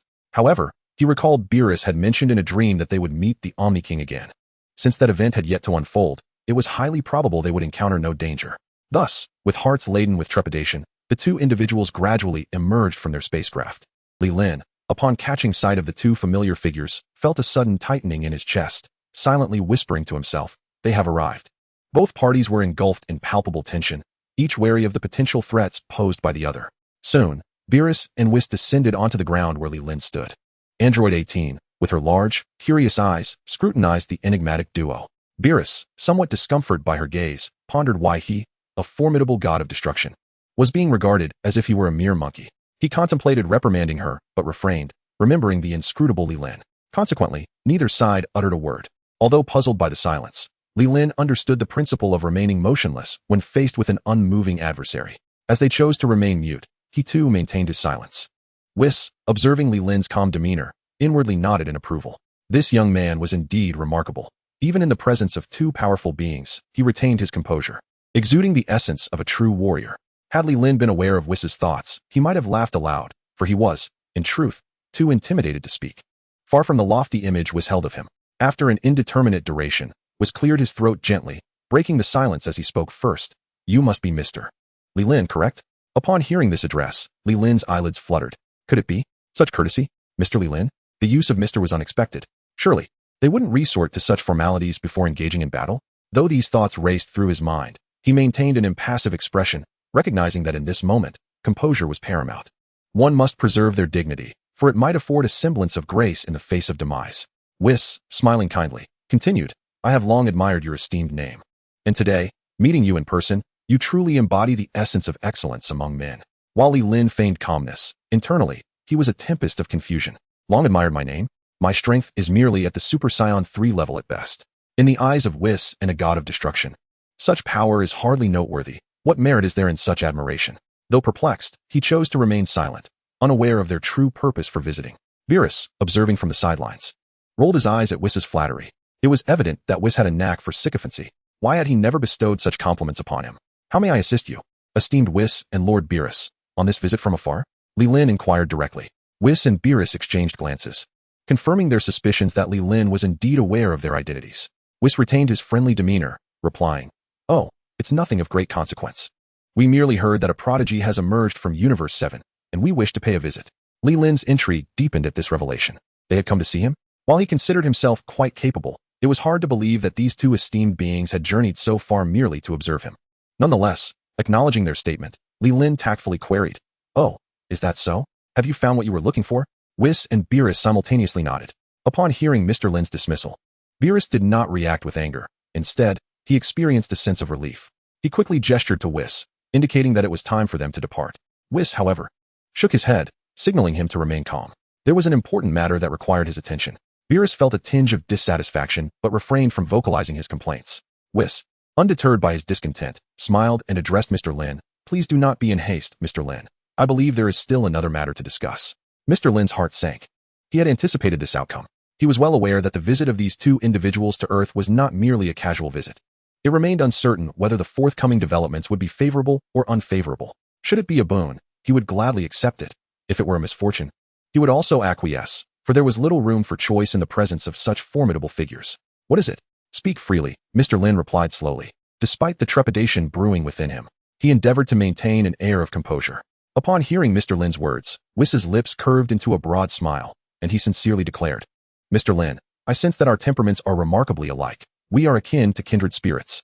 Why not seize this opportunity to forge a brotherly bond today?" At this proclamation, Mr. Lin could no longer contain his astonishment, jolting upright. "How old are you? You would consider me your ancestor. Furthermore, what do you seek in this brotherhood?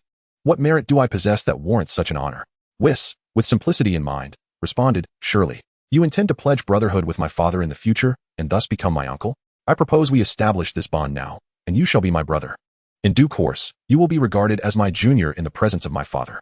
It's unlikely we would revisit this scenario later." Beerus, observing Whis's audacity, widened his eyes in disbelief, yearning to exclaim, "Is this truly how we play?" Noticing that Mr. Lin remained silent, his body trembling, Whis quickly added, "I understand that this may seem abrupt, yet I genuinely wish to form this alliance with you. Naturally, since I am the one proposing it. You shall take on the role of the elder brother." Chapter 75. What game are we playing? After hearing this, Mr. Lin felt dizzy, struggling to maintain his footing. Fortunately, he was enveloped in a state of utter bewilderment. Whis, noticing Mr. Lin's continued silence and his somewhat displeased expression, began to feel anxious. Would this individual dare to reject him? Would he insist on remaining his uncle? Mr. Lin's mind was a tumultuous whirlpool. How had this situation escalated to such absurdity? Whis desired to recognize him as an elder brother. What a jest! "Mr. Lin, do you consent or do you not?" Whis inquired urgently, adding, "Even if you disagree, you must provide a response, do you not?" Indeed, this was not the moment for contemplation. Is it a matter of agreement or disagreement? Li Lin raised his head and cast a brief glance at Whis. Noticing Li Lin's gaze, Whis beamed brightly. Li Lin shuddered slightly, then shook his head, requesting for a moment of silence.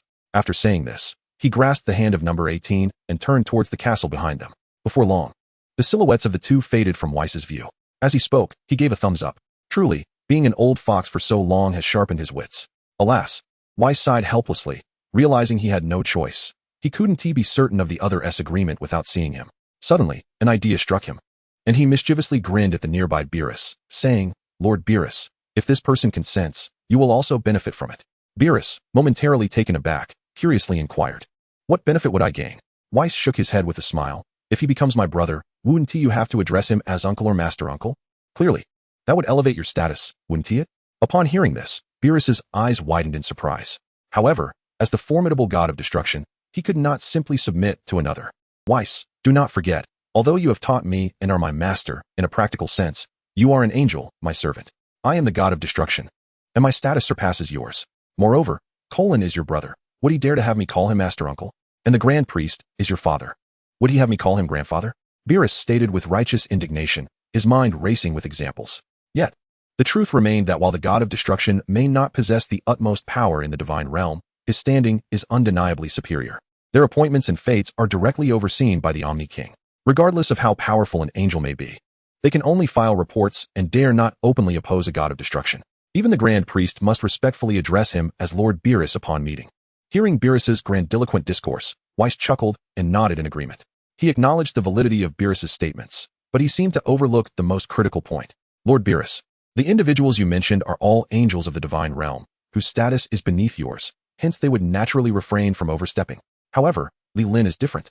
He is not a being of this realm and would not concern himself with hierarchies. There is no obligation for him to adhere to any divine protocols. Strictly speaking, you would indeed have to address him as Master Uncle, Weiss explained with a light smile. He and Beerus enjoyed engaging in playful banter. Upon hearing Weiss's words, although Beerus wished to retort, he found himself at a loss for counterarguments. Indeed, Li Lin was not a denizen of the divine realm, and Weiss's position as his servant was merely a reflection of divine customs. Fine, I shall no longer engage with you, Beerus conceded.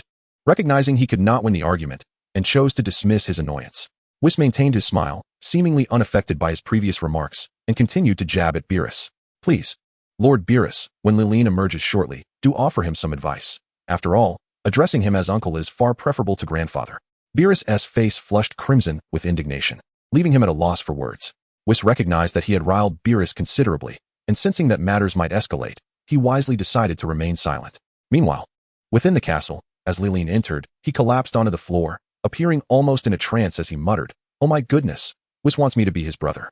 Android 18, witnessing this spectacle, was taken aback and hurried over to assist him. She had been listening intently, comprehending every word, yet was utterly bewildered, unable to grasp the essence of the situation. "My dear, if you don't wish to accept, simply tell him. After all, he is not a god of destruction." 18 consoled him sympathetically. She recalled Leelyn's earlier explanation that the god of destruction was named Beerus, while the person who had introduced himself as Weiss was, in fact, the attendant to the god of destruction. It seemed likely that this individual was merely a subordinate. Upon hearing this clarification, 18's eyes widened in surprise. The master of the god of destruction? That must be incredibly powerful. Leelyn took a breath and elaborated. Powerful is an understatement. The god of destruction is formidable enough, and Weiss can subdue him with a single move. He is truly a being of unparalleled caliber. 18 was astounded by the revelation.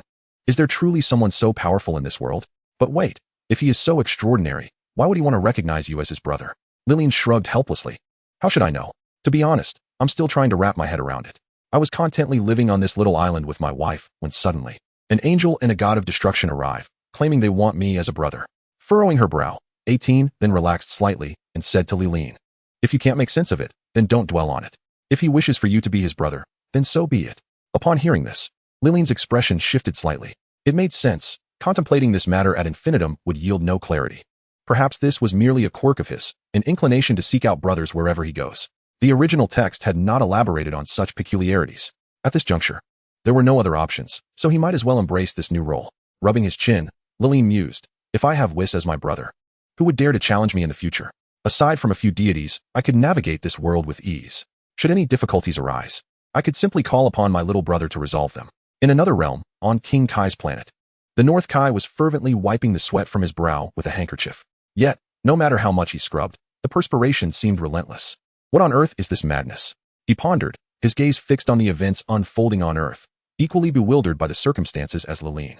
He had an agreement with Android 18, and he could only remain in a state of bewilderment. Chapter 76, You Have Misunderstood. The King of the North Realm understood that this matter was beyond his control. Regardless of how bizarre the things he had heard were, he still needed to report to the god of the realm. On Earth, Leelyn pulled Android 18 out once more. He had calmed down significantly, and upon reflection, this situation might not be so dreadful after all. After all, she was an angel who would call him brother. When Weiss saw Leelyn approaching slowly, a warm smile instantly illuminated his face. "Mr. Leelyn, have you given it some thought?" he inquired eagerly. Leelyn nodded slightly, his own smile radiant as he replied, "Although the situation is quite sudden, I have considered it seriously, and it would not be a bad idea to be your elder brother." Weiss was overjoyed and quickly bowed his head. "Wonderful, wonderful. From today onwards, we shall be brothers." Leelyn, "No, elder brother. If there is anything you need from your younger brother, please do not hesitate to call." After saying this, a flash of white light enveloped Weiss. A similar brilliance emanated from Leelyn. It seemed as though they had forged a connection at that moment. Leelyn murmured to himself, contemplating this new bond. Observing Li Lin's puzzled expression, Weiss explained, "This is my ability. From now on, you need only call for me in your heart, and I shall be there. This also proves our unbreakable bond." "Oh, I see." Li Lin nodded lightly. This arrangement was indeed quite convenient. If he ever required assistance or encountered formidable foes he could not handle, he could simply summon Weiss for help. After some contemplation, Li Lin felt that since they were already akin to brothers, there were certain questions he could ask without hesitation. "I say, dear brother Weiss," Li Lin said candidly. Weiss smiled benevolently. "Brother, please speak." Li Lin gazed at Weiss with calmness and posed his inquiry. "Why do you wish to swear brotherhood with me?" Weiss's expression froze as he contemplated whether to reveal the prophetic dream he had shared with Beerus.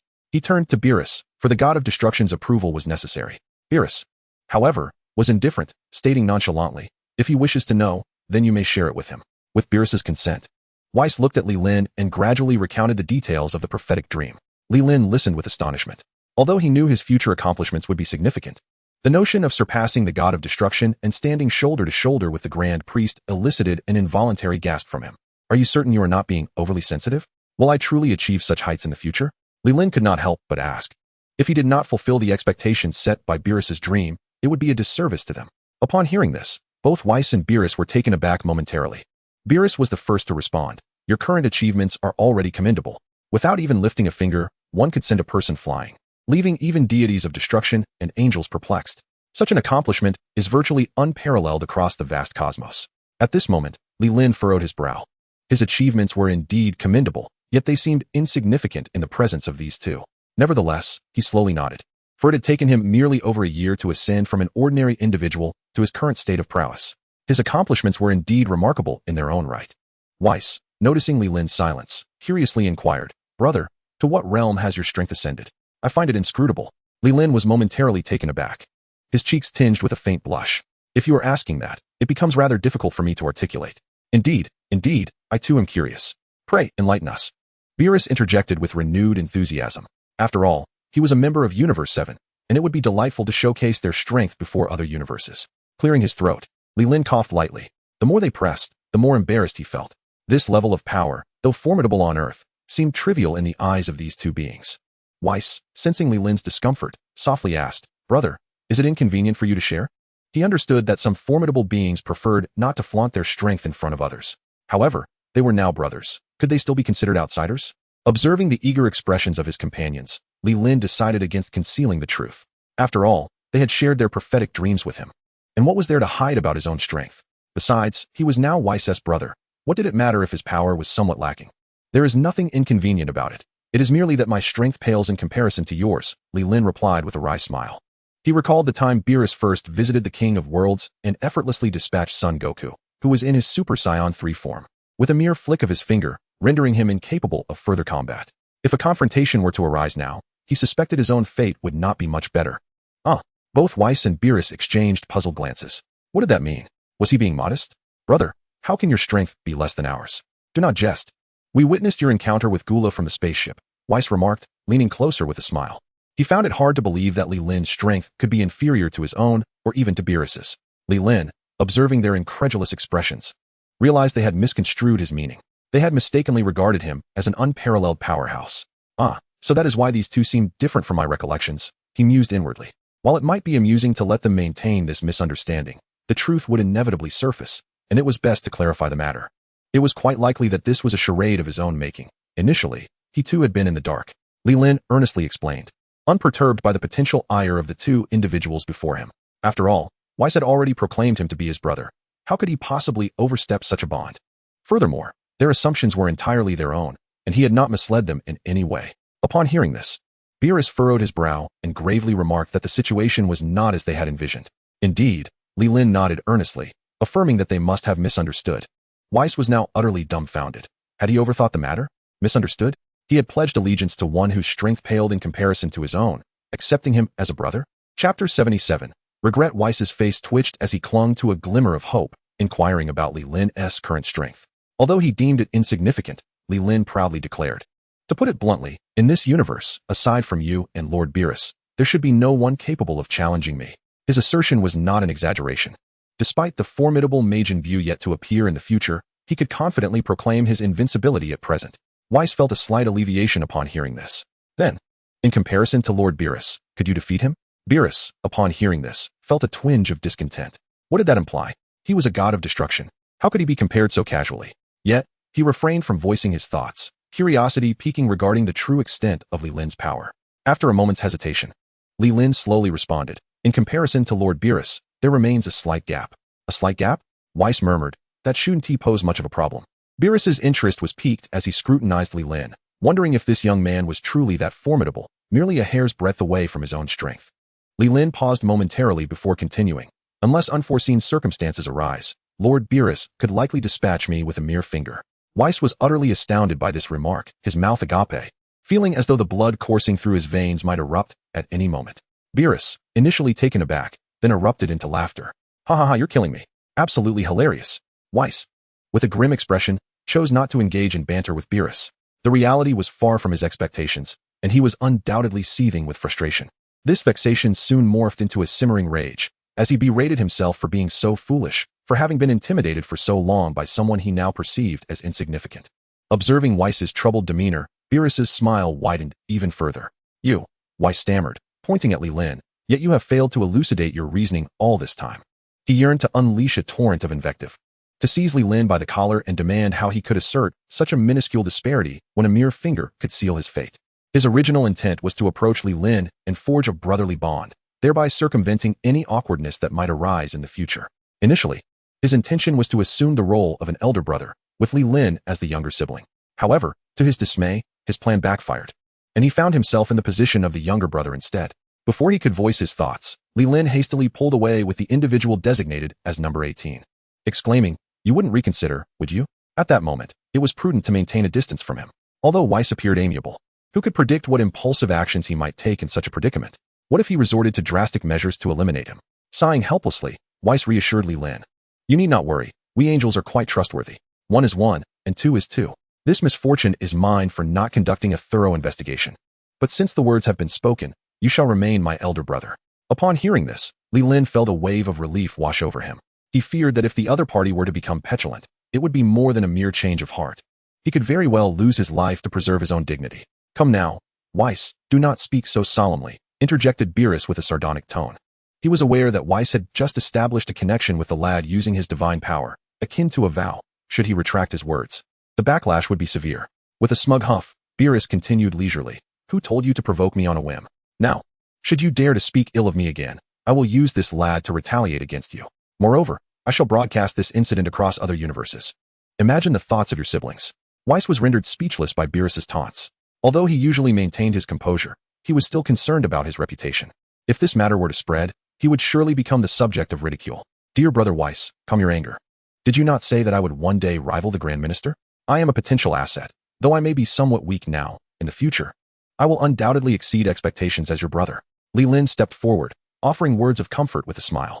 Truth be told, the thought of calling someone far less powerful and significantly younger than himself brother was a concept he could hardly accept, if at all. Silence. Weiss snapped, his irritation palpable. He wished he could strike this individual before him with his staff. "Is there any comparison?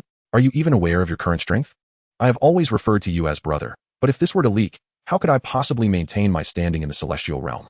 Upon hearing Weiss's irate remarks, Li Lin promptly shut his mouth, secretly grumbling about how the ire had been directed at him, despite Weiss being the one who insisted on the brotherly title. Beerus, overhearing Li Lin's thoughts, found himself increasingly amused by the young man. He began to contemplate whether to bring this lad into the celestial realm for proper training, relishing the idea of having him provoke Weiss for his own amusement. Beerus was in an exceptionally good mood, feeling no longer fearful. Instead, he playfully wrapped an arm around Li Lin's neck and remarked, "You've got quite the nerve, making me afraid to speak up." Li Lin, however, felt wronged. He had been just as frightened moments ago, yet they were the ones who had misjudged the situation. The root of the misunderstanding lay in their inability to perceive the true extent of Li Lin's power. "Lord Beerus, could you please loosen your grip?" Li Lin gasped, pointing to his neck, indicating that he was struggling to breathe. Realizing he had exerted too much force, Beerus immediately released his hold. Li Lin rubbed his neck and slightly turned his head, internally grumbling about the situation. "You can't sense my energy? Perhaps I should let out a fart for you to feel." Of course, he dared not voice such thoughts aloud. Chapter 78. Follow me. Having lived for quite some time, Beerus had never heard of such a peculiar constitution. "Weiss, have you ever come across something like this?" he inquired, turning to his companion. Weiss, still in a sulky mood, had not been paying attention to their exchange and thus had no insight to offer. However, An idea suddenly struck him, and his gaze swept around. Noticing this, Li Lin approached with enthusiasm. Brother, what are you looking for? I know this place well. Allow me to assist you. Regardless of whether Whis had adjusted to this new identity, he was quick to adapt. After all, having such a powerful brother was an opportunity he intended to take advantage of. Upon seeing Li Lin, Whis felt a headache coming on and promptly issued a warning. If you call me that in private, I suppose it's your prerogative.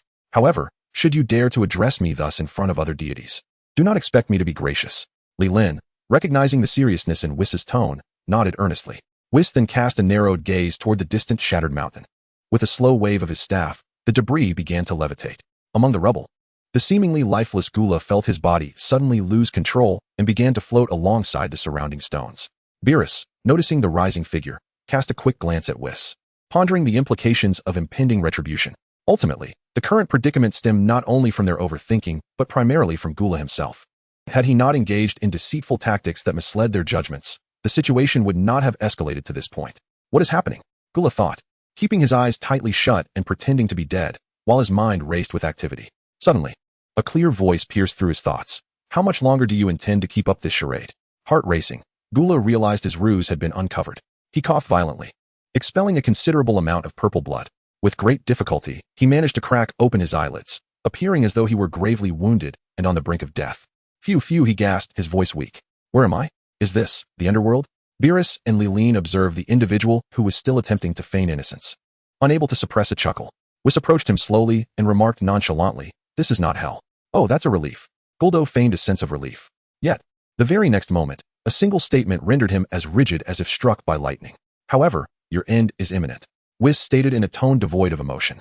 This time, he was genuinely incensed, but upon reflection, he realized that he could not entirely blame others. The primary fault lay in his own misjudgment.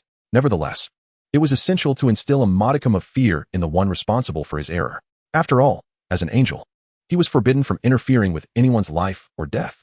Beerus approached him deliberately, delivering a swift kick while coldly declaring, still not getting up? Are you truly awaiting your descent into hell? He was aware that Whis would not resort to violence, but he, as the god of destruction, bore the burden of annihilation. Killing one individual was trivial. He could obliterate an entire galaxy. Before the Omni King, he would merely boast that he had started to work diligently. Guldo, startled, leapt to his feet, abandoning his act entirely. It must be said that he was quite ruthless with himself. His ability to perform so convincingly stemmed from the fact that he was genuinely injured. Lord Beerus, Guldo lowered his gaze, scarcely daring to speak above a whisper. He had initially believed he could deceive everyone, only to be unmasked. He pondered in disbelief whether his exceptional acting was truly insufficient. Take your spaceship and leave, Beerus stated icily. In truth, were it not for his temperament, if someone dared to mock him in such a manner, even 1,000 lies would not suffice to spare that individual. However, Guldo still needed to succeed Frieza in his role, as Beerus had no desire to frequently rise from slumber. Thus, he reluctantly chose to endure and suffer through Whis's reprimands. Guldo was uncertain if he had misheard. Yet seeing Beerus's apparent lack of intent to strike, he suddenly knelt, banging his head against the ground repeatedly while expressing words of gratitude.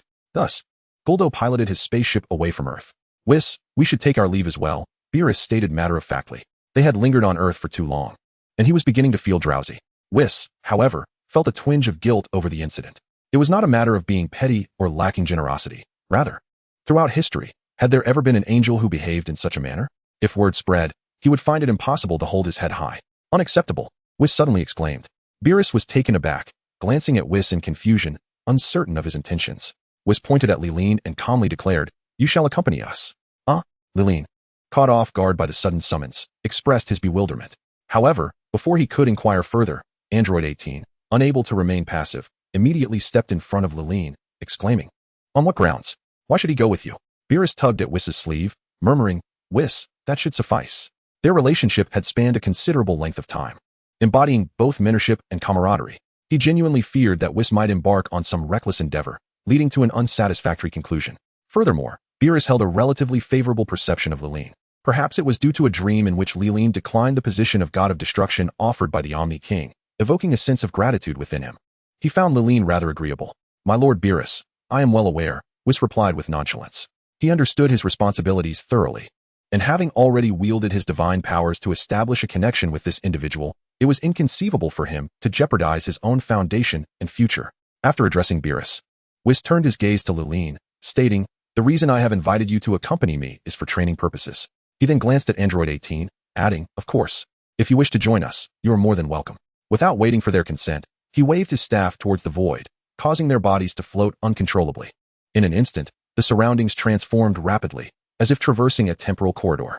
Whis' intention was to elevate Li Lin's strength. After all, he was reluctant to refer to someone significantly weaker than himself as an elder brother. Chapter 79. Minor injuries. Li Lin observed the ever-changing scenery around him, his mind swirling with confusion. Who had he offended? His life had been tranquil, yet he was now forcibly uprooted. In a brief span, under Whis' guidance, they traversed countless celestial realms, arriving at the center of the seventh universe, the realm of the god of destruction. "We have arrived," Whis announced calmly. The group gently descended into a picturesque paradise, adorned with countless twinkling stars, where the very air was imbued with sweetness. "This place is rather splendid," Android 18 remarked, her previously furrowed brow now easing. She had anticipated being taken to some desolate locale, but was pleasantly surprised by this enchanting environment. Upon hearing Android 18's praise, Beerus chuckled with pride. "How could my residence be anything less than exceptional? This environment is unparalleled throughout the cosmos." Leelyn surveyed his surroundings, nodding silently. To be honest, it was indeed impressive. The temperature and humidity were ideally suited for habitation, particularly for someone like Beerus, who relished comfort. It was said that he once commanded Frieza to obliterate planet Vegeta over a mere pillow. "Now that Whis has brought you here, you may remain. However, do remember not to disturb my rest. Otherwise, I shall be quite displeased. The consequences of my anger can be severe." Beerus warned the two. He was not particularly fond of having others linger in his space, as he cherished his slumber, and no one enjoyed being interrupted during their rest. Nevertheless, they were brought here against his will by Whis. "Moreover, I find this young man quite agreeable, so I shall permit their stay." Number 18 continued to admire the surrounding scenery. Upon hearing Beerus's remark, she felt a surge of displeasure, as if he implied she was particularly eager to be here. Contemplating this, she intended to confront him. Observing number 18's irate demeanor, Li Lin hurriedly stepped forward to restrain her. Under the eaves, one must lower their head. It is better to endure for now. After all, I possess the ability to teleport. Whenever I wish to depart, I can simply employ the technique of the golden cicada shedding its shell. Number 18 glanced at Li Lin and noticed his head shaking in disapproval. "Humph." She snorted disdainfully and turned away, choosing silence. Beerus cast a casual glance at the two, and seeing their lack of objections, he chose not to elaborate further. "Oh." He clapped his hands, stifling a yawn. "Weiss, I'll leave it to you." Weiss regarded Li Lin with a calm expression. He had remained silent, contemplating how best to train Li Lin in the future. Li Lin felt a chill run down his spine under Weiss's gaze and nervously remarked, "Brother, could you please not look at me like that? It frightens me." Weiss ignored his words, maintaining an icy stare. Time passed, and Weiss finally spoke to Li Lin in an unhurried tone. "You, unleash your full power and attack me." Li Lin hesitated. This seemed inappropriate, did it not?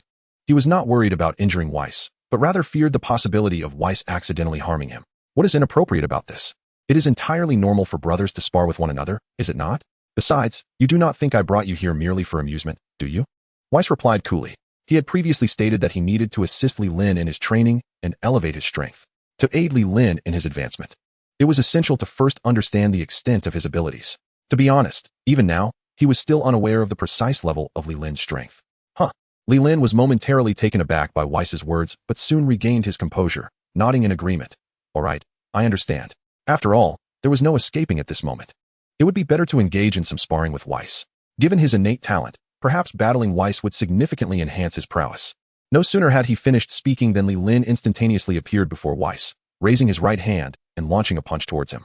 Weiss observed as Li Lin's arm approached, his expression remaining utterly unchanged. He deftly sidestepped Li Lin's attack. A resounding crash echoed as Li Lin's fist struck the ground behind Weiss. Weiss glanced sideways and remarked, "Your speed is utterly lacking, and your power is merely average." Li Lin remained unfazed by Weiss's evaluation, as he had anticipated such an outcome. However, this did not deter him from continuing his offensive. He swiftly pivoted, unleashing a powerful kick with his right leg. Boom! A tremendous force erupted from the tip of Li Lin's foot, instantly shattering the ground beneath him. The earth trembled with a cacophony of sound. Dirt flew, trees splintered, debris scattered, and stones hurtled through the air. Li Lin propelled himself toward Weiss like a cannonball. As Weiss observed the rapidly approaching figure, he nodded slightly, acknowledging the impressive momentum. However, even as he spoke, Li Lin's fist came crashing forward. Unperturbed, Weiss leisurely raised his staff to intercept the blow. A dull thud resonated as Li Lin's attack met the staff, yet it was as if his strike had vanished into the void, leaving no ripple in its wake. Weiss remained unfazed and continued. "Combat is not merely about destruction, it requires finesse. Following his words, an overwhelming force rebounded from the staff. Whoosh! Li Lin was sent flying backward like a stone released from a slingshot, skidding across the ground for several hundred meters before finally coming to a halt. The earth beneath him bore a deep trench from his passage. Li Lin, number 18, witnessing this spectacle, rushed forward in concern. Ouch! That hurt like hell, Li Lin grimaced. His face contorted in pain. Since arriving in this world, it was the first time he had been so severely struck. His body was marred with abrasions, and his clothing was in tatters. Li Lin, are you all right? Number 18 quickly supported him, her expression filled with worry, gritting his teeth against the pain. Li Lin managed a weak smile. I'm fine, just a little skin deep. Really? Number 18 questioned skeptically, her gaze lingering on the crimson stains that adorned his body. How could it possibly be just a minor injury? It is indeed true, Weiss interjected as he descended, offering an explanation for Li Lin. I exercised restraint in my strike. Given Li Lin's displayed strength, even if injured, it amounts to no more than superficial wounds. Upon realizing who it was, number 18 instinctively shielded Li Lin behind her, her demeanor turning vigilant. Li Lin gently patted her shoulder. Don't worry, 18. Weiss means no harm. If he had wished to injure me, he could have done so just now. Chapter 80, My talent is exceptional. Despite Li Lin's reassurances, number 18's eyes remained filled with apprehension. Nonetheless, she silently stepped aside. Weiss regarded Li Lin's disheveled state and nodded slightly. Though his strength was currently lacking, his character seemed commendable. However, as he observed the wounds on Li Lin, astonishment began to cloud his mind. This young man, his injuries were beginning to heal? At that moment, the abrasions on Li Lin's skin were visibly mending at an astonishing rate. Was this young man truly human? Weiss pondered, never having encountered a being from any planet with such remarkable regenerative capabilities. Exhaling deeply, Li Lin calmly addressed Weiss. Let us continue, Weiss. He remained unaware of the changes in his injuries, feeling only that the pain had lessened from the initial intensity. His desire to continue fighting stemmed from the realization that the energy within him had significantly increased following their brief, yet electrifying clash. It appeared that engaging in combat was indeed the swiftest path to enhancing one's strength. Especially when battling skilled opponents, the increase in his energy was nothing short of astonishing. Weiss observed as Li Lin had already assumed an offensive stance. With a smile, he shook his head, realizing that the achievements Li Lin would attain in the future were not merely a stroke of luck. Since you are prepared, feel free to attack, Weiss said with a calm smile. Very well. Upon hearing Weiss's words, Li Lin smiled slightly, his form transforming into a streak of light as he charged towards him. Weiss made minor adjustments, responding with the same force as before. Bang! Bang! Li Lin unleashed punch after punch, each strike accompanied by a resounding sonic boom, exuding tremendous power. Weiss's expression shifted slightly, a sense of foreboding creeping in. How could this kid's punches be even faster and stronger than before? Lost in thought, he failed to notice a fierce gust of wind hurtling towards his face. Reacting swiftly, Weiss waved his staff, conjuring a transparent barrier around himself. Boom! Li Lin's fist crashed against the sturdy shield. Crack! Simultaneously, a sharp sound of bone fracturing echoed. Li Lin's lips quivered slightly as intense pain began to radiate from his hand throughout his entire body. Tears welled in his eyes. His hand was already bent and broken. The agony was akin to an ordinary person exerting all their strength to punch the ground. Seeing this, Weiss hurriedly lowered the barrier. However, Li Lin's hand remained suspended in the air. He dared not move, for even the slightest shift would unleash excruciating pain. Thud! Weiss tapped the ground with his staff, and in an instant, a radiant white light enveloped Li Lin's entire arm. A refreshing, icy sensation wafted over it, and soon, the pain subsided significantly. Only then did Li Lin slowly lower his arm. Just now, your punching speed suddenly increased, and the force was greater too, Weiss inquired, noticing Li Lin's expression had improved. He could not detect the energy within Li Lin's body, thus could not ascertain whether Li Lin had initially held back or if there was some other reason. He saw no need to conceal this matter. The fact that one could grow stronger through combat was something that could be discerned with minimal observation over a few days. Upon hearing this, Weiss's eyes brightened instantly. To enhance one's strength through battle? What an extraordinary talent. Why bother crafting a training regimen? One could simply fight day and night without pause. Indeed. Weiss nodded, smiling as he remarked. It appears that your future achievements are not mere coincidence. Given this talent, they seem inevitable. Li Lin cast a faint glance at him, saying nothing. After all, he possessed top-tier talent. His future accomplishments would undoubtedly be remarkable. Did he need Weiss to remind him of that? Weiss observed Li Lin's arm beginning to swell less, continuing, I must say, your recovery ability is rather enviable. Li Lin had not even noticed this until Weiss mentioned it. The pain in his arm had largely dissipated, and he could now move it freely and normally. Li Lin spoke calmly. It's nothing. Perhaps it is merely a part of my innate talent. To be honest, he had not really noticed this situation. Since arriving in this world, apart from today, he had not sustained any injuries. Naturally, He had never experienced such a miraculous ability. Whis observed Li Lin, growing increasingly satisfied with him. Aside from the fact that he was his brother, everything else was commendable. In light of this, I shall now announce the training regimen. Whis said casually. Li Lin immediately perked up his ears, focusing intently. Given your talent, training will be quite straightforward. It simply involves fighting me continuously, Whis stated slowly. After glancing at Li Lin, he added, note that it is a continuous battle. You may cease only when you surpass Lord Beerus. Upon hearing the first half of Whis' statement, Li Lin expressed no objections. However, when he grasped the latter part, he felt something was amiss. Wait, Whis, he exclaimed. What do you mean? Are you saying I must fight you constantly until I surpass Lord Beerus? Whis smiled faintly and nodded. What about sleep? Li Lin asked, his expression darkening. Even in a battle, there must be time for rest. I can't possibly train day and night without sleep. You may bid farewell to your dreams. Whis replied nonchalantly. It was evident that his intention was to engage in relentless combat, leaving no time for rest or slumber. Upon hearing this, Li Lin immediately grew discontented. With no time for rest, would this plan not be rendered futile? But I still need to eat, he protested. Whis conjured a small cloth bag out of thin air and tossed it to Li Lin. Curiously, Li Lin opened it, and, upon seeing the contents, felt on the verge of tears. You must be familiar with the senza beans, right? Many years ago, when I visited Earth, I obtained a portion from Master Karen. I thought these miraculous beans would be unnecessary, but it seems they will come in handy, Whis explained calmly.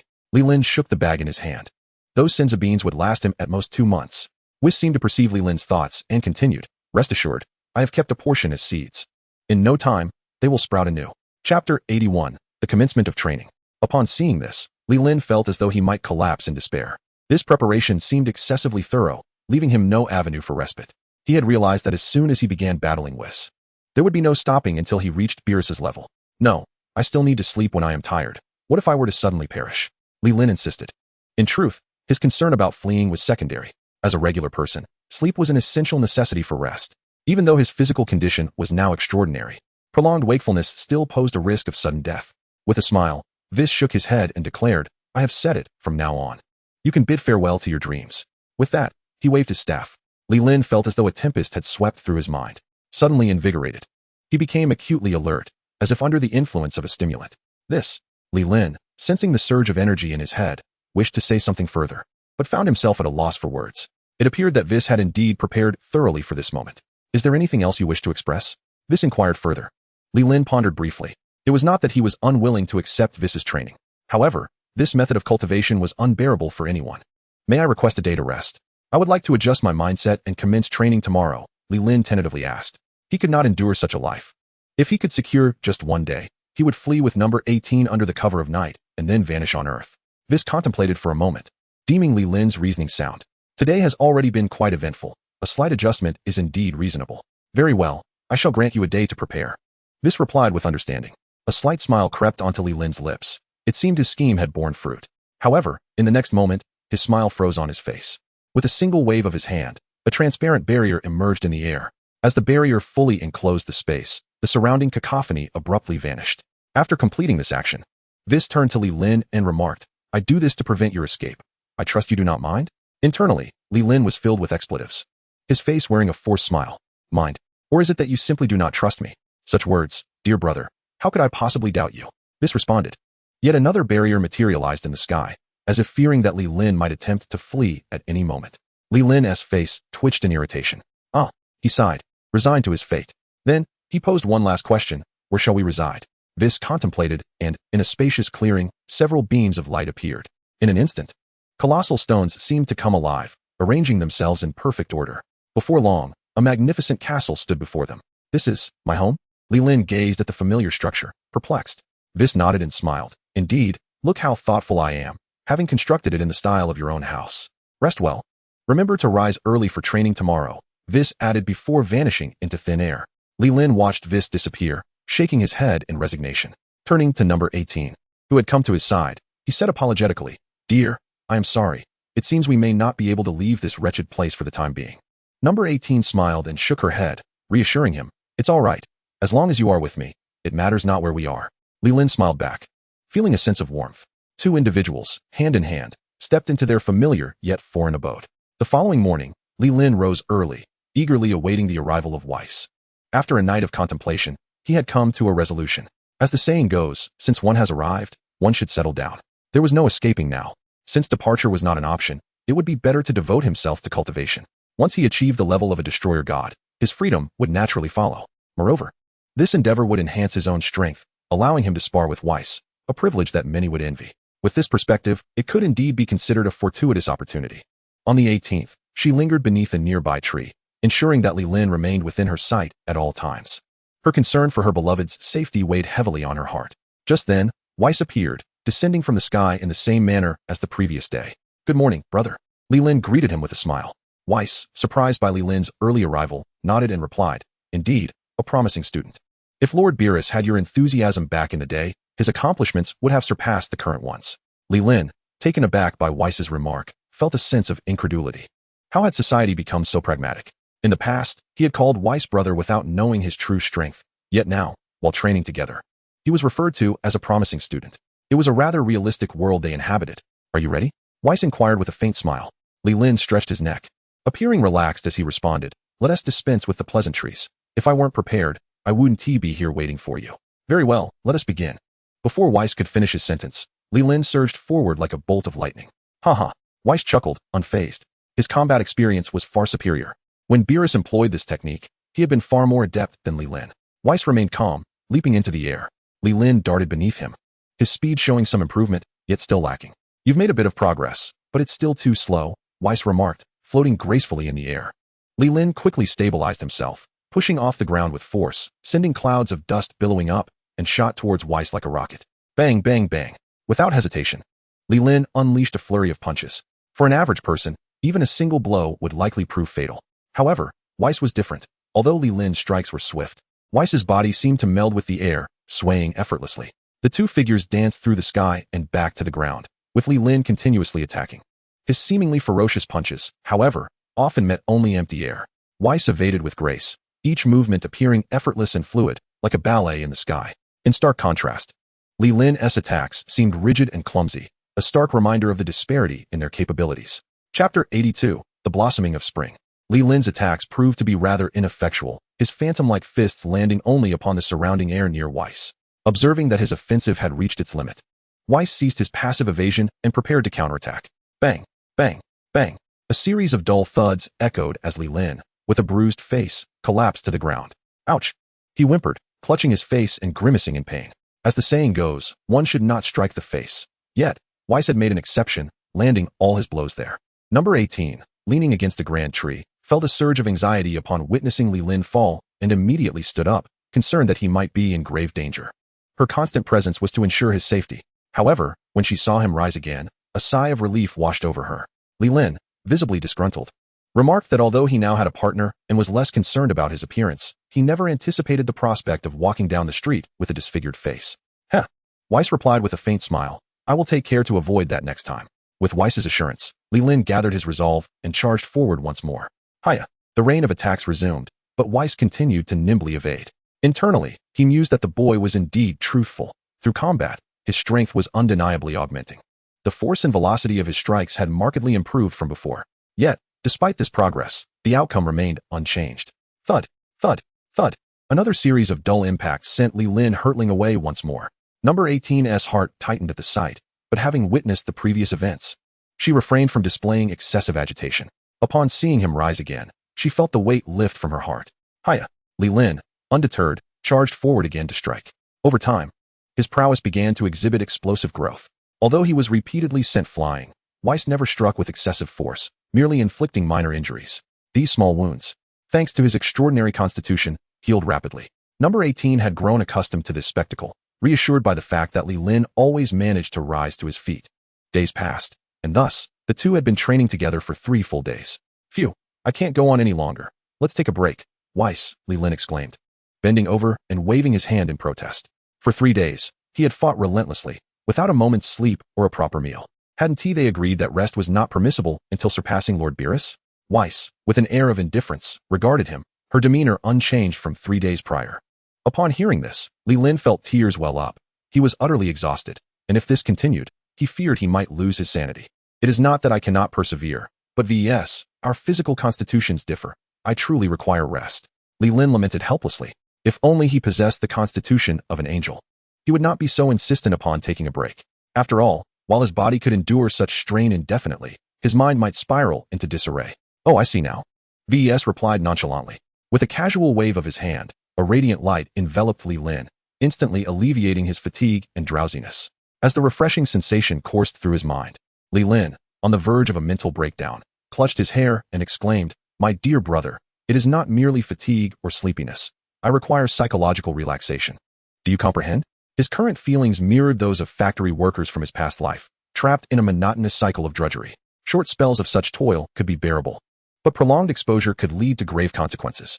This was not merely a physical ailment, it was a torment of the mind. Observing the pained expression on Li Lin's face, VES slowly nodded in understanding.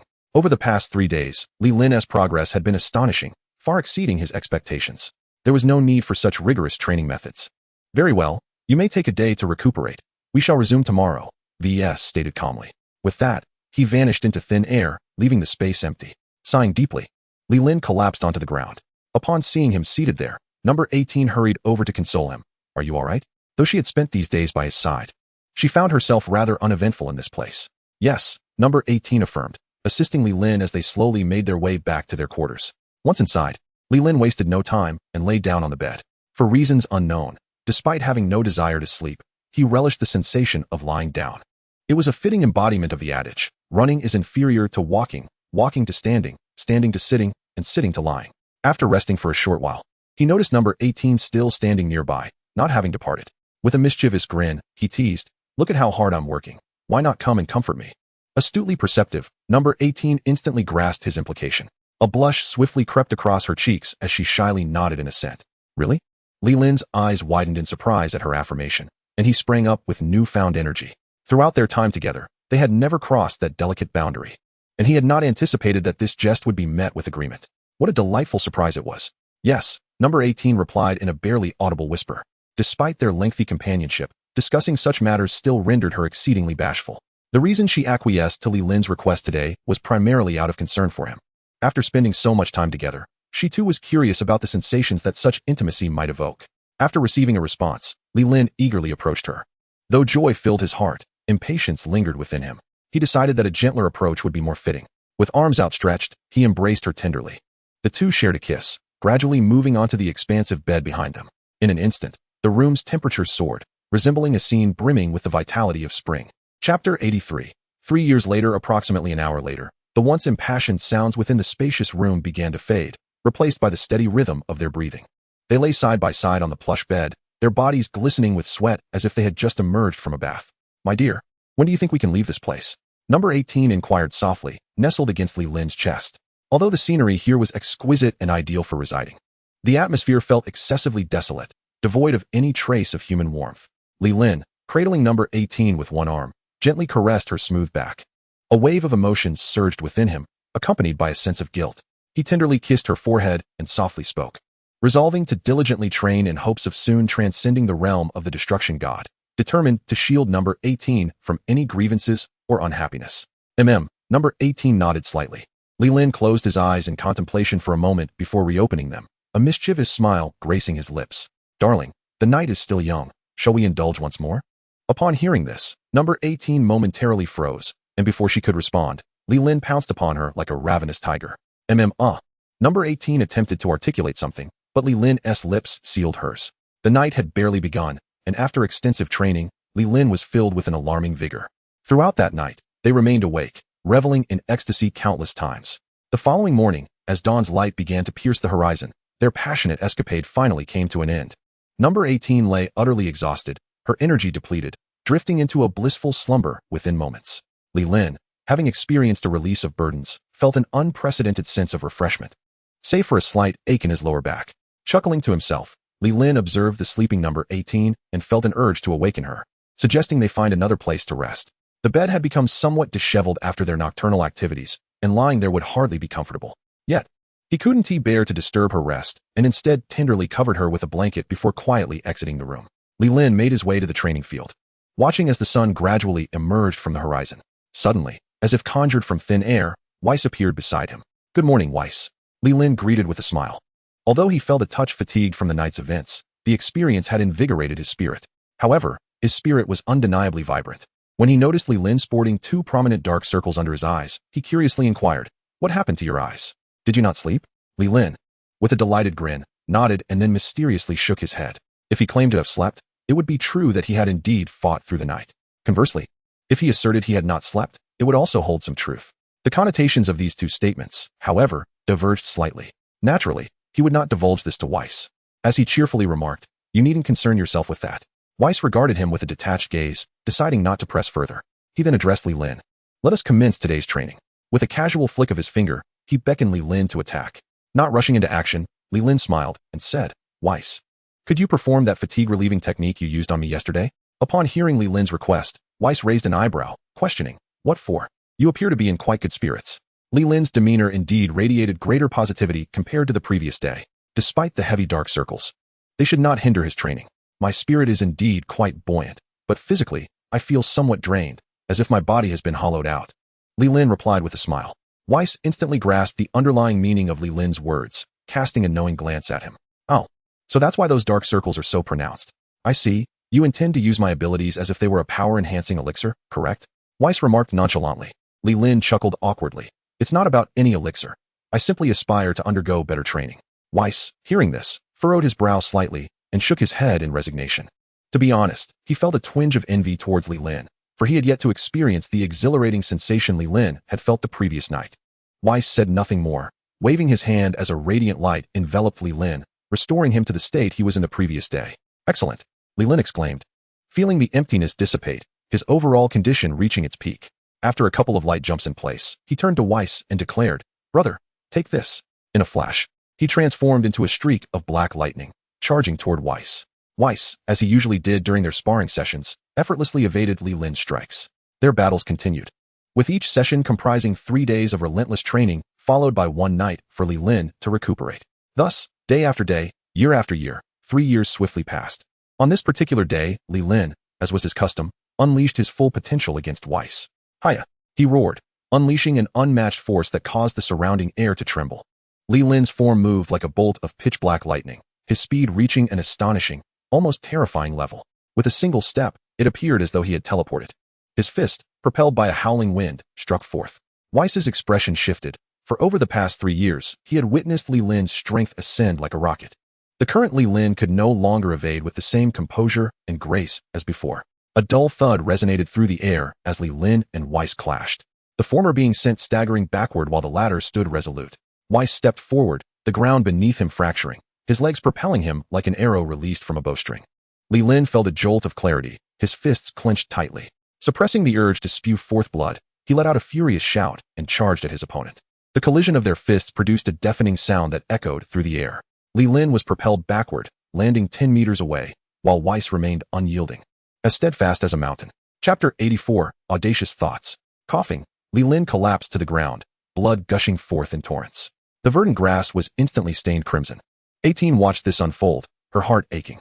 Yet this time, she refrained from rushing to check on Li Lin's condition as she had done previously. Over the past few months, such occurrences had become commonplace, and she had grown accustomed to them. Moreover, Li Lin possessed the magical beans that would prevent any serious harm. Indeed, after spitting out several mouthfuls of blood, Li Lin felt his consciousness beginning to fade. Hastily, he retrieved a magical bean from his pocket and popped it into his mouth. The moment the bean was consumed, a warm sensation coursed through his entire body. Exhaling deeply, Li Lin rose once more. At this moment, Weiss approached Li Lin, a gentle smile gracing his lips as he inquired, "Are you all right?" Over the course of 3 years, their relationship had blossomed into one of remarkable camaraderie. The primary reason for this was Li Lin's astonishing rate of progress, far beyond Weiss's expectations. As the one directly involved, Li Lin was equally astonished by the surge of power within him. His current strength surpassed that of his initial arrival by several dozen times. After taking a moment to regulate his breath, Li Lin addressed Weiss. "Shall we continue?" To his surprise, Weiss did not nod in agreement as usual, but rather shook his head slightly. Confused, Li Lin asked, "What is it, Weiss?" "It shouldn't be time for my break yet." Weiss chuckled softly, gazing at Li Lin with a knowing look. "Your strength has now exceeded that of Lord Beerus. You may take your leave." Li Lin raised an eyebrow at this revelation. Incredulous. "So soon? Have I truly surpassed Beerus? Is that possible? In just 3 years, I have already exceeded Lord Beerus?" He questioned skeptically. He recalled how formidable Beerus was. Even when Goku transformed into Super Saiyan Blue, he was no match for him. Weiss nodded calmly, elaborating, "Indeed, there is no need for doubt. As Beerus's teacher, I am well aware of his capabilities. Although Lord Beerus is powerful, he would not withstand even a casual strike from me. Though your training period has been brief, your progress is astonishing, allowing me to engage you with a modicum of seriousness. From this perspective, your strength has already surpassed that of Lord Beerus. And not by a trivial margin, but significantly. Whis continued to elucidate to Li Lin. Upon hearing this, Li Lin felt a surge of astonishment within. Could it be that I am truly this formidable? However, as he pondered Whis's words, he sensed an underlying nuance. It appeared that Whis was subtly extolling his own prowess. Whis, observing Li Lin, suddenly conceived an intriguing notion. With a smile, he inquired, "Would you like to test your strength?" Li Lin's heart raced at this proposition, and he hurriedly asked, "How shall I test it?" He had become so accustomed to Whis's rigorous training that he had nearly forgotten the taste of victory. Despite his relentless efforts to improve, it seemed he was perpetually subjected to Whis's superior prowess. With a gentle smile, Whis gestured toward the palace ahead and simply stated, "Call forth Lord Beerus, and you shall engage him in combat." After swallowing hard, Li Lin hesitantly replied, "Is that truly appropriate? If we are to consider mere strength, I may indeed hold my own. However, within Beerus lies destructive energy. What if, in the heat of battle, he becomes enraged and obliterates me with that power?" Whis, perceiving Li Lin's apprehensions, reassured him, "Rest assured, Lord Beerus's destructive energy will have no effect on you." What? Li Lin gasped in surprise. He was aware of his unique constitution, but he had not been informed that destructive energy would be ineffective against him. "Whis, are you jesting?" Li Lin questioned with skepticism. The god of destruction is a sovereign of the universe, relying not only on immense strength, but also on the formidable destructive energy at his disposal. "I am not jesting. Allow me to be candid," Whis began to explain. 3 years ago, upon our first meeting, I attempted to probe your body using the power of my angelic essence. At this, Li Lin's ears perked up, listening intently. "However, my efforts were thwarted, and I was unable to penetrate your being. For the past 3 years, while I have been aiding you in enhancing your strength, I have continuously employed my angelic power to investigate your constitution. The results, regrettably, have not been as fruitful as I had hoped." Whis conveyed a wealth of information, revealing that aside from training Li Lin, he had been persistently endeavoring to comprehend his unique physique. Li Lin, taken aback, had not anticipated that Whis had been probing him all along. Yet, he was more struck by the immense capabilities of the system he possessed. Initially, he believed it merely altered his appearance and enhanced his physical attributes. In his estimation, what seemed to be the least useful talent had, in fact, emerged as his greatest asset. "However, your angelic power must differ from Lord Beerus's destructive energy, correct?" Li Lin expressed his final doubts. Whis's angelic power resembled a force of creation, while Beerus's destructive energy epitomized the literal annihilation of all matter. These were fundamentally different entities. The ineffectiveness of Whis's power did not imply that Beerus's would also be futile. Whis nodded slightly, responding with measured calmness. "You are indeed correct. Our powers are inherently different.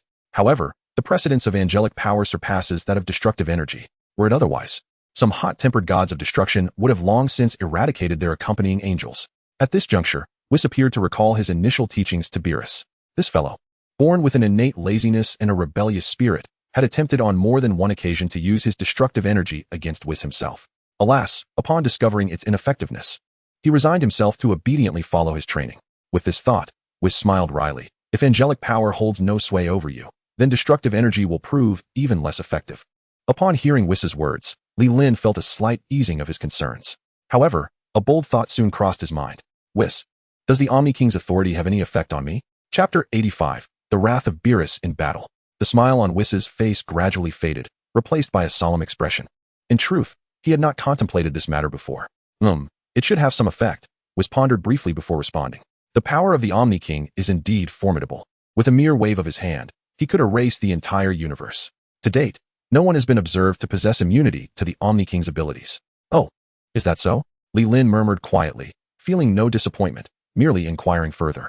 Sensing that their conversation was nearing its conclusion, Whis stated, "If you are prepared, I shall summon Lord Beerus." Upon hearing this, Li Lin nodded slightly. Although Whis had indicated that his strength surpassed that of Beerus, he still yearned for a practical test of his abilities. Thud, thud, thud. No sooner had he finished speaking than Whis struck the ground 3 times with the staff in his hand. With a resounding boom, thunder rumbled, and the earth began to shake violently, akin to waves upon the sea, each surge following another.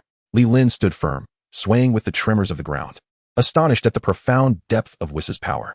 Just a few taps on the surface had provoked such a tumultuous response. Most impressively, the ground quivered without sustaining the slightest damage. This mastery over power left Li Lin in awe. Within the palace, Beerus lay comfortably on his plush bed, snoring loudly. Drool trickling down. Suddenly, the palace began to rock. The soft bed transformed into a trampoline, tossing Beerus's body into a series of chaotic rolls. Groggily, he opened his eyes, his senses thoroughly disoriented. What is going on? Am I not allowed to sleep? Beerus's bleary eyes snapped wide open, a flicker of irritation crossing his features. He loathed being disturbed during his slumber. Anyone foolish enough to do so would find only death awaiting them. Rising from his bed, he remained in a state of agitation, his body trembling slightly. Damn you, Whis. Beerus seethed, his teeth clenched. It was evident that only Whis possessed the power to cause such a commotion in the realm of destruction, shaking even the very earth itself. With a huff, he donned his attire and stormed out of the palace, his fury palpable as the tremors began to subside, gradually settling into calmness. Outside the palace, Whis sensed Beerus's awakening, his demeanor calm as he observed the palace from a distance. Whis! Beerus bellowed in anger. In an instant, he materialized before Whis, ready to strike. However, Whis deftly evaded, leaving Beerus's fist to meet only air. My lord Beerus, there's no need for such fury right after waking, Whis remarked lightly, retreating a few steps. Upon hearing Whis's words, Beerus's anger only intensified. His eyes, sharp and bloodshot, brimmed with a murderous impulse. Why did you wake me? I demand an explanation. Beerus growled, suppressing his rising ire. He was aware that he could not overpower Whis, yet his rage remained undiminished. Feigning innocence, Whis raised his hands. My lord, do not blame me. It was that young man who insisted I awaken you. He gestured towards the side, indicating Leelyn. Leelyn's heart sank at this accusation. What do you mean I made you do it? Wasn't it you who suggested I have Lord Beerus evaluate me? He protested, bewildered. As expected, Whis's words only fueled Beerus's fury further. The god of destruction turned his icy gaze toward Leelyn, a palpable aura of menace enveloping the air. My lord Beerus, please. Let me explain. It's not what it seems, Leelyn stammered, raising his hands in a placating gesture. Yet, Beerus cut him off with a frigid retort. Boy, do you wish to die? Leelyn felt utterly helpless, caught in a situation that was not of his making. This is not my fault. Whis. Why didn't you clarify and direct the anger at me? He thought, exasperated. My lord Beerus, please allow me to explain, Leelyn urged desperately. But Beerus was in no mood for explanations. He simply sought to unleash his pent-up anger. Rest assured, if you survive this, I shall entertain your justifications, he coldly remarked, a sinister smile gracing his lips. Leelyn's expression shifted dramatically upon realizing that his life was in jeopardy. Before he could utter another word, Beerus's attack was already upon him. A sphere of destructive energy, pulsating with violet light, filled his vision. Leelyn had no time for further protest, hastily attempting to evade the impending threat. Whoosh! Although the luminous sphere moved at great speed, Li Lin deftly evaded it. Bang! The sphere collided with the castle inhabited by Li Lin and number 18. Contrary to expectations, there was no explosive eruption. Instead, the moment the castle was struck, the surrounding space began to warp dramatically. In the next instant, the magnificent structure had transformed into a cascade of violet light. Damn it! My home has been destroyed again, Li Lin thought as he turned to witness the unfolding scene. His mind rife with curses. His home on Earth had already been obliterated by number 17's attack, and now, with the help of Whis, a castle had been constructed in the divine realm, only to vanish once more. Number 18, witnessing the destruction of her residence of 3 years, felt a profound sense of discontent. After all, having lived there for that long, she had come to regard it as her home. It held sentimental value. The abrupt loss of her home left her feeling anything but pleased. Li Lin, go and teach him a lesson, number 18 said, her lovely face clouded with frost and anger. Upon hearing her command, Li Lin steeled himself. After all, Whis had claimed that his power now far surpassed that of Beerus. Well then, let us see what happens, he thought, and in an instant, his body transformed into a shooting star as he charged toward Beerus. Beerus, surprised that his attack had been dodged, felt a flicker of astonishment. His previous strike had been a sudden assault, executed with remarkable speed, something no ordinary individual could evade. However, this surprise was fleeting, as he dismissed it from his mind.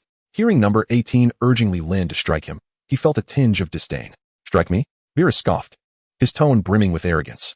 Let us see if you possess the capability. After all, he was a deity of destruction, a figure of authority in the 7th universe. Who, aside from Whis, could possibly contend with him?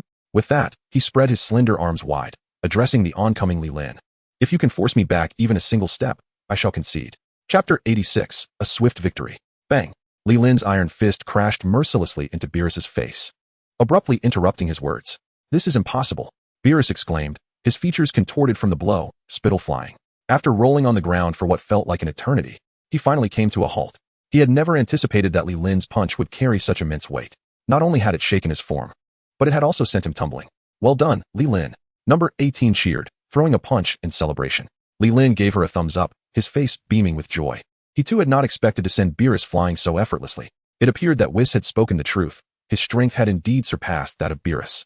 Although he had only delivered a single blow, he now possessed a preliminary understanding of his own power. Meanwhile, Beerus lay on the ground, furiously clawing at the dirt beside him. Cursed be this fate. How could this happen? At that moment, Li Lin slowly approached before him.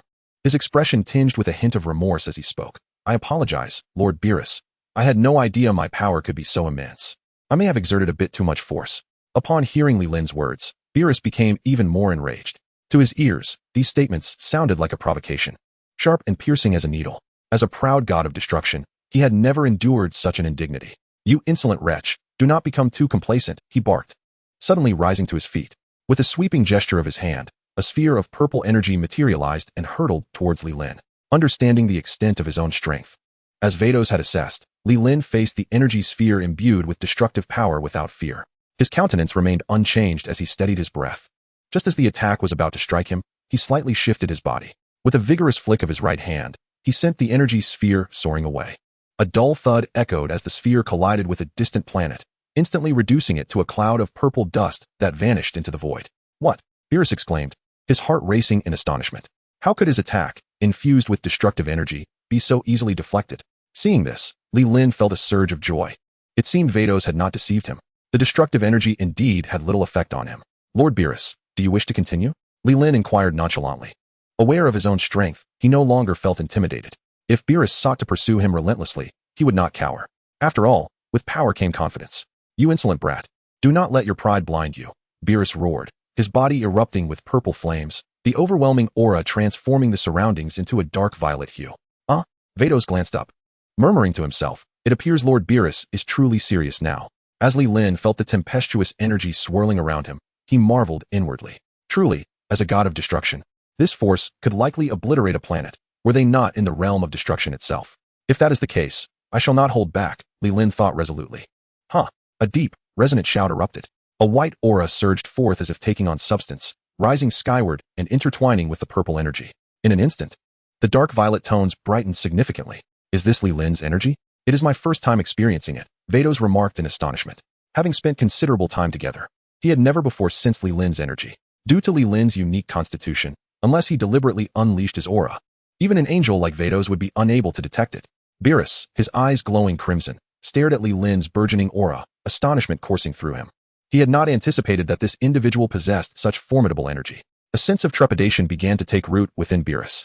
However, as the god of destruction and the sovereign of a universe, it was inconceivable for him to flee or concede defeat. At this moment, having resolved to engage in battle, he could only brace himself. Lord Beerus, please make your move, Li Lin said with a smile, gesturing invitingly. Humph. Beerus retorted with a defiant snort, his body transforming into a streak of purple light as he charged towards Li Lin. Li Lin responded with a carefree smile, pivoting gracefully to meet him with a punch. Bang! An overwhelming force emanated from the point of their collision, sending ripples through the fabric of space itself. After exchanging blows, both fighters momentarily withdrew, taking a few steps back. They then launched into another round of attacks, their speed significantly heightened this time. Despite the rapid pace of their exchange, Li Lin maintained an air of nonchalance and elegance, while Beerus, in stark contrast, bore an expression of grave seriousness, his eyes fixated on Li Lin, wary of underestimating him. Li Lin's power had far surpassed Beerus's expectations. Bang! Bang! Bang! The dull thuds echoed throughout the battlefield as they exchanged several more strikes. These maneuvers were unadorned. Devoid of any intricate flair, they were purely tests of strength, speed, and power. After another clash, Beerus could no longer contain himself, spitting a mouthful of blood. His body traced a parabolic arc through the air, crashing onto the ground several dozen meters away. Boom! His back collided heavily with the earth, producing a resounding thud. The purple aura surrounding him dissipated, its fiery essence gradually extinguishing. The dark purple glow that had pervaded the space faded, restoring it to its original hue. Li Lin exhaled slowly, releasing the white aura enveloping him. This battle had proven to be far easier than he had anticipated, as he had yet to unleash his full power. In contrast, Beerus appeared to have reached his limit. Perhaps this was the result of 3 years of relentless training under the devil's tutelage. Beerus lay on the ground, blood continuously flowing from his mouth. Whis arrived promptly at his side, waving his hand, a special healing light descending upon him. Hiss! When did this kid become so formidable? Beerus muttered as he slowly rose to his feet, clutching his chest, baring his teeth. Upon standing, rather than displaying the expected rage, he wore a face of grievance. Muttering incessantly, After Whis completed his task, he calmly remarked, "When? It was while you were asleep." His actions were not merely to assess Li Lin's strength, but also to subtly admonish Beerus. Since assuming the mantle of God of Destruction, he had scarcely trained, his power stagnating due to the lack of threats in the universe. If he did not exert himself, he might eventually find his position as God of Destruction in jeopardy. Hearing Whis's words, Beerus scratched his head and inquired softly, "How long have I been asleep?" He had no notion of the duration of his slumber. To him, it felt as if he had merely closed his eyes and opened them again in an instant. By his estimation, Lin had likely cultivated his strength for several hundred years. Observing Lin, who was affectionately interacting with Android 18, Beerus shook his head slightly. No, this lad had clearly not exerted his full strength during our battle. By all accounts, it could very well have been thousands of years. Ahem. Whis, noticing Beerus's momentary distraction, coughed lightly and replied nonchalantly, 3 years. I knew it. But I didn't expect to have slept for so long. Beerus nodded slowly. Yet, before he could finish his thought, he sensed something amiss. He reached to his ear, wanting to confirm. Whis, did you just say I slept for how long? Upon receiving the answer, Beerus's eyes widened in shock as he bellowed. What? 3 years? Are you joking with me, Whis? Or am I still dreaming and have yet to awaken? His astonishment was not unfounded. The news was utterly incredulous. In merely 3 years, his strength had surpassed that of a god of destruction. Not only was this unheard of in the 7th universe, but it would likely be met with disbelief across all 12 universes. Lin, having overheard Beerus's exclamation, approached them slowly. He lowered his head slightly and said amiably, I apologize. Lord Beerus, my earlier strike was a bit excessive. Please do not hold it against me. Beerus, upon seeing Lin approach, paid no heed to his apology. He suddenly grasped Lin's shoulders, his gaze piercing into him. Tell me, how long have you been training with Whis? Lin was startled by Beerus's sudden movement, initially fearing a potential ambush.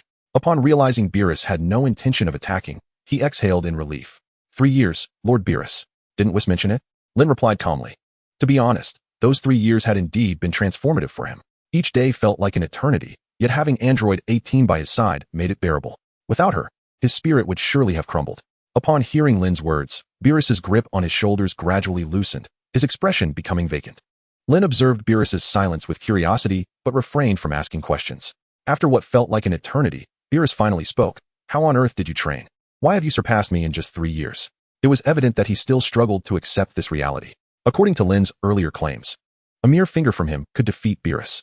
Yet now, after 3 years, everything had changed. Is 3 years such a short time? Lin pondered, scratching his head in confusion. It is 3 years, precisely 1,095 days, or 26,280 hours. Whis gradually approached him and remarked that it was not particularly short. Yet no one had witnessed someone gain power surpassing that of a god of destruction within a mere 3 years. Hearing such praise, Leelyn smiled bashfully. He would never forget whose merit it was. Turning to Whis, he expressed his gratitude, stating that it was primarily thanks to him. If it hadn't been for Whis, he doubted he would have reached his current level. Whis, upon hearing Leelyn's words, felt quite flattered and covered his mouth with a smile. Beerus, overhearing their mutual flattery, could hardly contain himself. Are you two done? He exclaimed, still perplexed. He had been peacefully asleep when he was first mocked, then beaten, and now subjected to their boasting.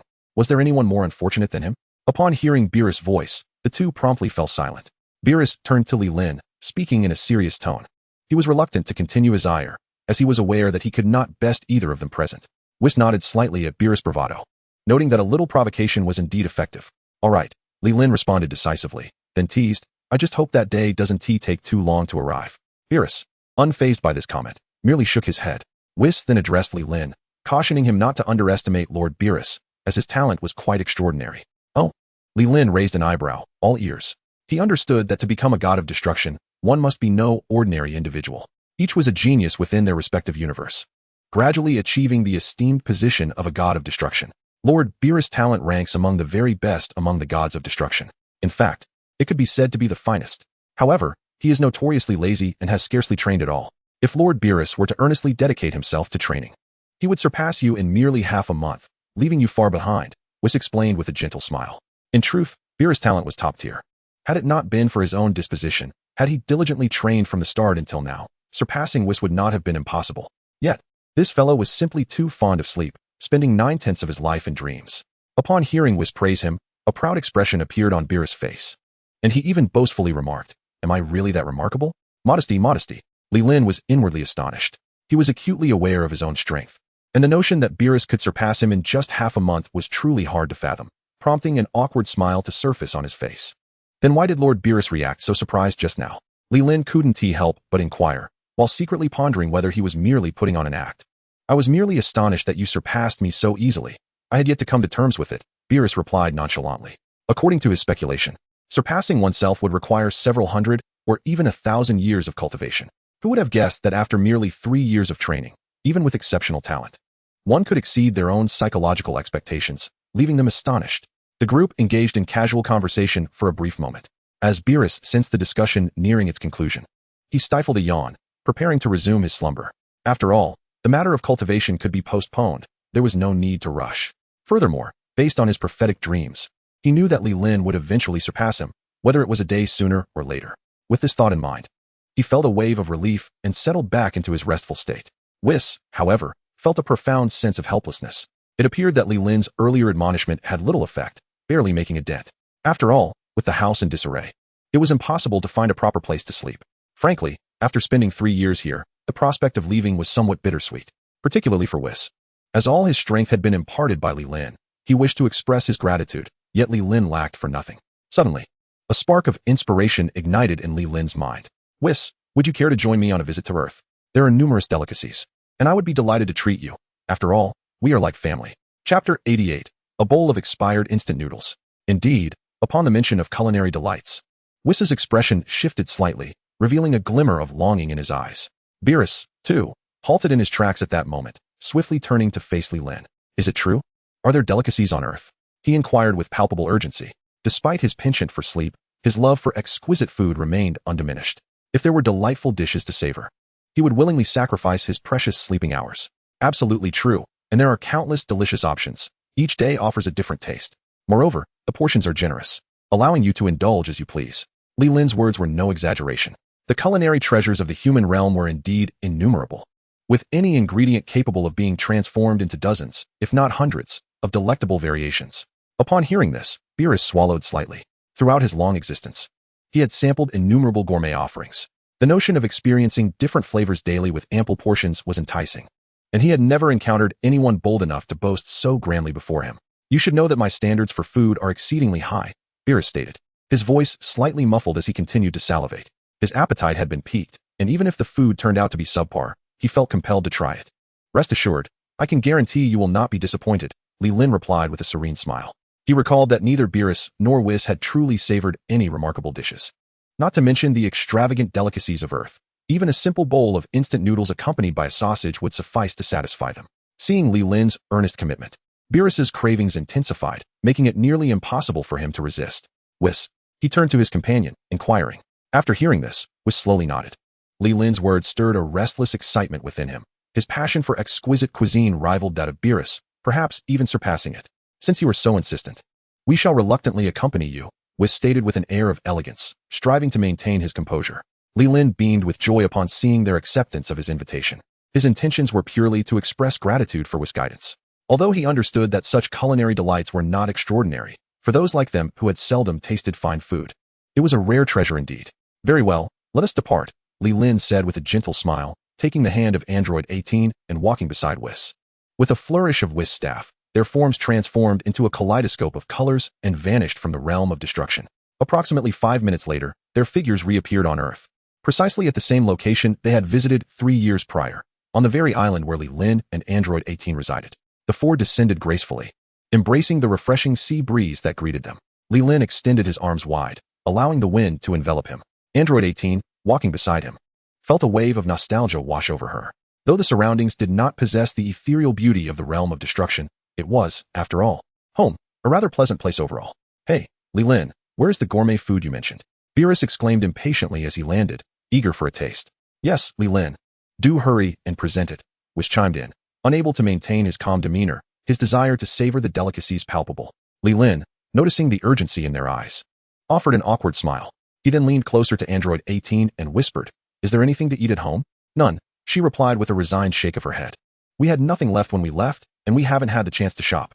Their daily meals were modest, with only a small quantity of food purchased each time, essentially buying only what they would consume immediately. Li Lin, observing the ravenous anticipation in the eyes of his companions, inquired further, Do we have instant noodles? Android 18 raised an eyebrow slightly and nodded, saying, You wouldn't want these two to eat instant noodles, would you? Li Lin chuckled and nodded in affirmation before walking towards Whis and Beerus. Gentlemen, I have indeed prepared something for you. Please follow me. With that, he took Android 18's hand and led the way to his home. Whis and Beerus exchanged puzzled glances, somewhat incredulous. You haven't even entered yet, and claim to have it ready. Are you attempting to deceive us? They thought, casting skeptical looks at Li Lin as they followed him into the castle. Creak. As Li Lin pushed open the grand door, a cloud of dust enveloped them. He hurriedly waved his hand, realizing that 3 years without occupancy had left the place untouched. A thick layer of dust coated the floors, walls, and furniture. As Whis stepped through the door, his brow furrowed deeply. He tapped the ground with the staff in his hand, and suddenly, a refreshing breeze swept through, instantly clearing away the dust. The floor, the table, and every nook and cranny became spotless. How marvelous! Li Lin marveled at the transformed room. Secretly wishing for such abilities of his own, Beerus sauntered leisurely to the sofa and plopped down, languidly inquiring, Li Lin, where is the food? Hurry and bring it out. Despite his seemingly indolent demeanor, his tone betrayed a fervent desire for sustenance. Whis dutifully positioned himself behind Beerus, his gaze fixed intently on Li Lin. All right, no problem. It will be ready shortly, Li Lin replied before instructing Android 18. Boil some water. With a resigned smile, 18 remarked. You brought him all this way just to serve instant noodles? You truly are something. Suddenly, she recalled that the noodles had been sitting for 3 years and were likely expired. Nevertheless, she headed to the kitchen to boil the water, reassured that, considering the prowess of these two, consuming expired noodles would likely pose no threat. At last, the moment arrived. Li Lin presented 2 bowls of fully prepared braised beef noodles on the coffee table before the sofa. Beerus and Whis' eyes lit up at the sight. Though the noodles remained covered, the tantalizing aroma wafting through the air had already made their mouths water. Beerus reached out to grab a bowl, but Li Lin gently interjected. Smiling, Lord Beerus, please hold on. Wait just 2 more minutes for the best flavor. Though impatience gnawed at him, Beerus complied. Whis, unable to contain himself, tossed aside his staff and cradled a steaming bowl of noodles in his hands. Ah, it smells divine, he exclaimed, inhaling deeply with delight. Beerus, unable to stop swallowing in anticipation, scratched his ears in agitation, his nose twitching as it absorbed the delicious scent. Li Lin chuckled at their eager expressions and finally announced, All right, you may eat now. At his words, the two couldn't wait to lift the lids. Wow, this looks amazing, Whis exclaimed. Meanwhile, Beerus wasted no time. Grabbing a fork and shoving a noodle coated in rich sauce into his mouth. This is delicious, he murmured, his taste buds ignited to their fullest. Seeing Beerus in such bliss, Whis quickly followed suit, taking up his fork and diving in. In an instant, the once spacious room was filled with the sounds of slurping noodles. The two occasionally emitted blissful sounds of satisfaction, creating an atmosphere that could easily be mistaken for something far more intimate. As number 18 observed the two individuals devouring their food with unrestrained enthusiasm, she found herself utterly mesmerized. She nudged the smiling Li Lin beside her and whispered, Have these two never eaten before? They seemed to relish even expired instant noodles. Watching their fervor, she felt a pang of sympathy for them. After an eternity of existence, they had yet to experience true culinary delights. How truly tragic. Before long, the two had consumed an entire bucket of noodles, leaving no trace of the broth behind. Ah, that was delightful, exclaimed Whis, exhaling contentedly as he savored the last of the soup. It was simply exquisite. If I could enjoy this every day, I would have no regrets, even in death. He had never tasted anything so delectable. It struck him that all his years of existence had been in vain. Li Lin, is there any more of this? Beerus inquired, gesturing at the empty container with lingering desire. Whis gazed at him with eager eyes and exclaimed, Yes, is there more? This little bit is hardly sufficient. Clearly, they had not yet quenched their appetite for this delightful fare. A few more buckets would surely satisfy them. Upon hearing their words, Li Lin chuckled and shook his head. The disappointment in their eyes was palpable as they realized that such deliciousness was indeed a rare find. It must have taken considerable effort to create such a dish. Instant noodles are mere appetizers, Li Lin remarked slowly. Having indulged in them frequently in his past life, he was well versed in their nature. They are merely a fast food option, suitable for a quick bite when hunger strikes. Overindulgence leads to excessive greasiness. At Li Lin's words, Beerus and Whis exchanged glances, their eyes lighting up with intrigue. Li Lin, what do you mean? Are you suggesting that there exists something even more delectable? Beerus exclaimed, shaking the empty box with excitement. Indeed, Li Lin nodded with a smile. As I mentioned, there are countless delicacies, and they are plentiful enough to satisfy. Where is it? Bring it out quickly. Whis urged eagerly, his usual composure replaced by palpable excitement. Patience, my friends. I have none on hand. But how about we venture into the city for a meal? Li Lin suggested cheerfully, aware of the lack of options available to him. Yes, as long as it's delicious. I'm willing to go anywhere, Beerus replied, licking his lips, having tossed the empty box aside. He felt no trace of fatigue today.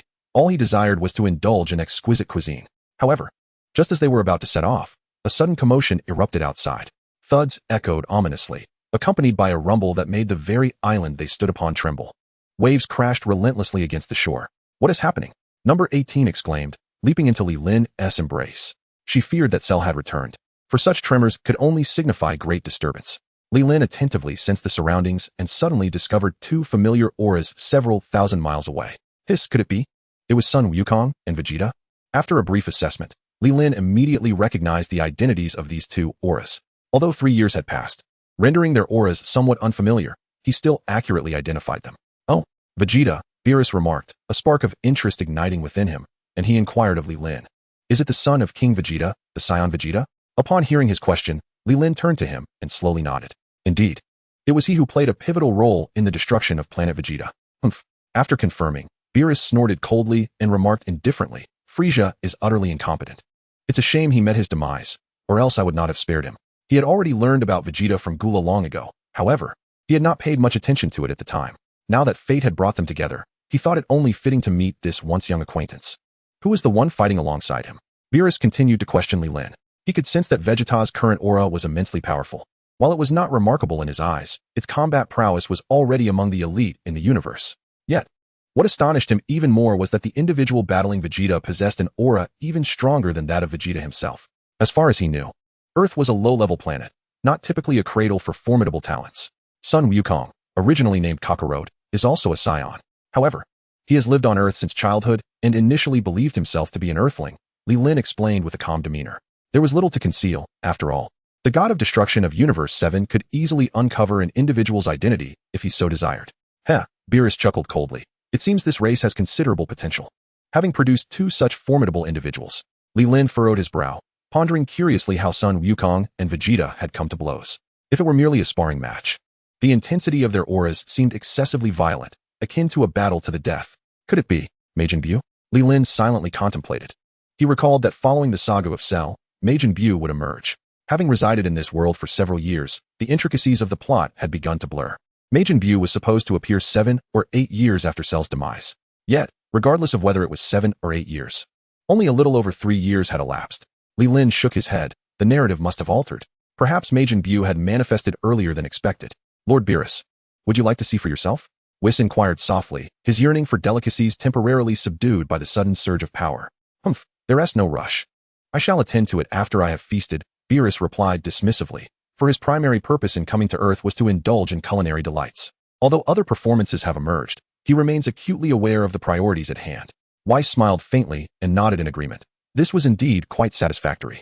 He harbored a concern that Beerus might wish to observe, thereby delaying his enjoyment of the feast. After all, he was an angel, while Beerus was a god of destruction. In any situation, the god of destruction would take precedence. Li Lin cast a glance at them, sighing in resignation. At such a critical juncture, they still had the leisure to indulge in food and drink. However, upon reflection, it was understandable. These two could be considered the most formidable beings in the entire 7th universe. What could possibly cause them to panic? "Let us go, Li Lin." Beerus approached, patting him on the shoulder. "We shall first indulge in the delicacies. The grand spectacle can wait."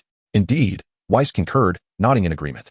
Li Lin smiled, extending his hand toward the android 18 in his embrace. "Come, let us first have something to eat." 18 nodded indifferently. They had been residing in the realm of the gods of destruction and were eager to sample the cuisine of Earth. After all this time, the only sustenance they had consumed was the magical beans. To be frank, they longed for the taste of gourmet food. Once their decision was made, Weiss confirmed the location of a nearby city where life flourished. In an instant, the four of them vanished from the hall. The next moment, they materialized in a bustling city. Their sudden appearance drew considerable attention. Unfazed by the crowd's gazes, they continued to move forward. After a brief stroll, they finally discovered a restaurant. "All right, this looks promising," Li Lin remarked, glancing up at the establishment. One by one, they entered the restaurant. To avoid unnecessary scrutiny, they specifically requested a private room. The waiter presented the menu, inviting them to place their orders. Li Lin casually flipped through it, then waved his hand grandly, declaring, "No need for staples. Bring one of everything on the menu." The waiter was taken aback, having never witnessed such an extravagant order before. Nevertheless, adhering to the principle that the customer is always right, he complied with Li Lin's request. As they sipped the complimentary tea, they awaited their meal. Even the free tea elicited awe from Weiss and Beerus, who could expound upon the insights of life at length. Due to the slow pace of service, the two of them took full advantage of the free tea, requesting pot after pot. Li Lin felt a twinge of embarrassment, wishing he could feign ignorance of their identities. How utterly mortifying. Nonetheless, he turned his gaze toward the window, for the energy fluctuations outside were intensifying. It seemed that this battle was far from a mere sparring match. Even though they were quite distant from the epicenter of the conflict, the ground still quivered slightly beneath them. I wonder how the battle is progressing. Leelyn muttered to himself. His concern was not for their well-being, but rather a desire to ascertain the reason behind their clash. Surely it could not be over a woman. After all, the intense battle between Sun Wukong and Vegeta occurred only once in the normal storyline. During the saga of Majin Buu, other encounters could at most be considered sparring sessions, never yielding such overwhelming power. Approximately 10 minutes later, the dishes ordered by Li Lin began to arrive one after another. Whis and Beerus, upon seeing the vibrant array of colorful dishes, could hardly keep their eyes on them. Forgetting all dining etiquette, they began to feast heartily. "Let us eat as well," Li Lin softly suggested. He and Android 18 did not possess a large appetite and typically consumed just a small portion during meals. However, this time, perhaps due to a yearning for Earth's cuisine, their eating pace surprisingly matched that of Beerus. Yet, after about half an hour, both Li Lin and Android 18 conceded defeat, their bellies gradually swelling as they could no longer consume another bite. In stark contrast, Whis and Beerus appeared to have stomachs forged from an unknown material, resembling black holes. The plates on the table were overflowing, but a glance revealed them all to be empty. Fortunately, the dishes continued to arrive, and each time a new one was served, a large stack of empty plates was removed.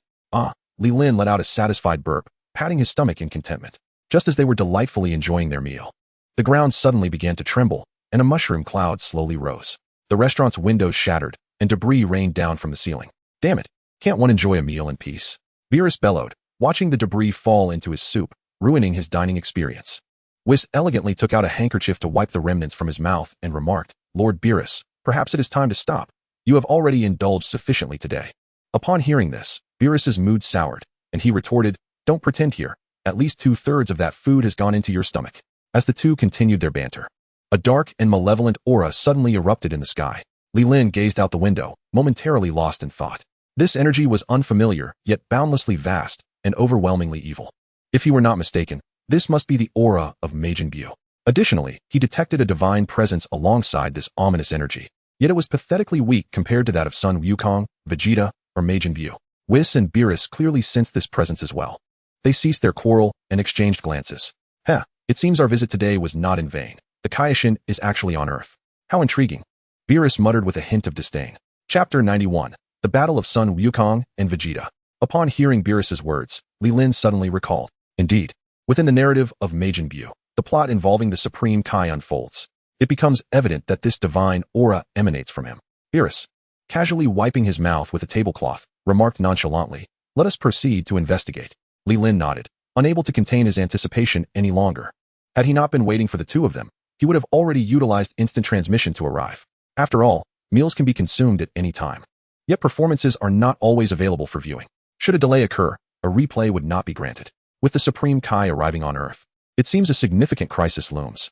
Whis, with a gentle smile, interjected a reminder, "Lord Beerus, do take heed. Should the Supreme Kai perish, your fate would be sealed as well." At this juncture, Whis feigned sorrow, squeezing out a few tears that appeared tinged with reluctance. "Silence!" Beerus bellowed, his annoyance palpable.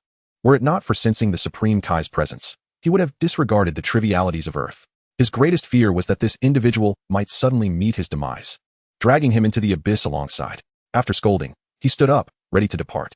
"Whis, hurry along," Beerus instructed, standing beside him. Whis, however, appeared unperturbed, seemingly detached from the urgency of the situation. With a faint smile directed at Li Lin, he inquired, "After consuming such a feast, ought we not settle the bill?" Li Lin, hearing this, could only muster a wry smile. This fellow was not in a hurry, seemingly intent on vexing Beerus further. He glanced at the now desolate restaurant. Apart from them, not a soul remained. "I believe it will not be necessary," Li Lin replied with a grimace. In any case, he lacked the funds to pay, even if there were patrons to settle with. At worst, he could have Whis conjure some currency. "Oh, in that case, I am relieved," Whis nodded, his demeanor calm. "I detest being indebted to anyone. If we can avoid it, that would be optimal." Li Lin, covering his face, nodded in agreement. "You are absolutely right, indeed. Have you not observed the state of our companion here?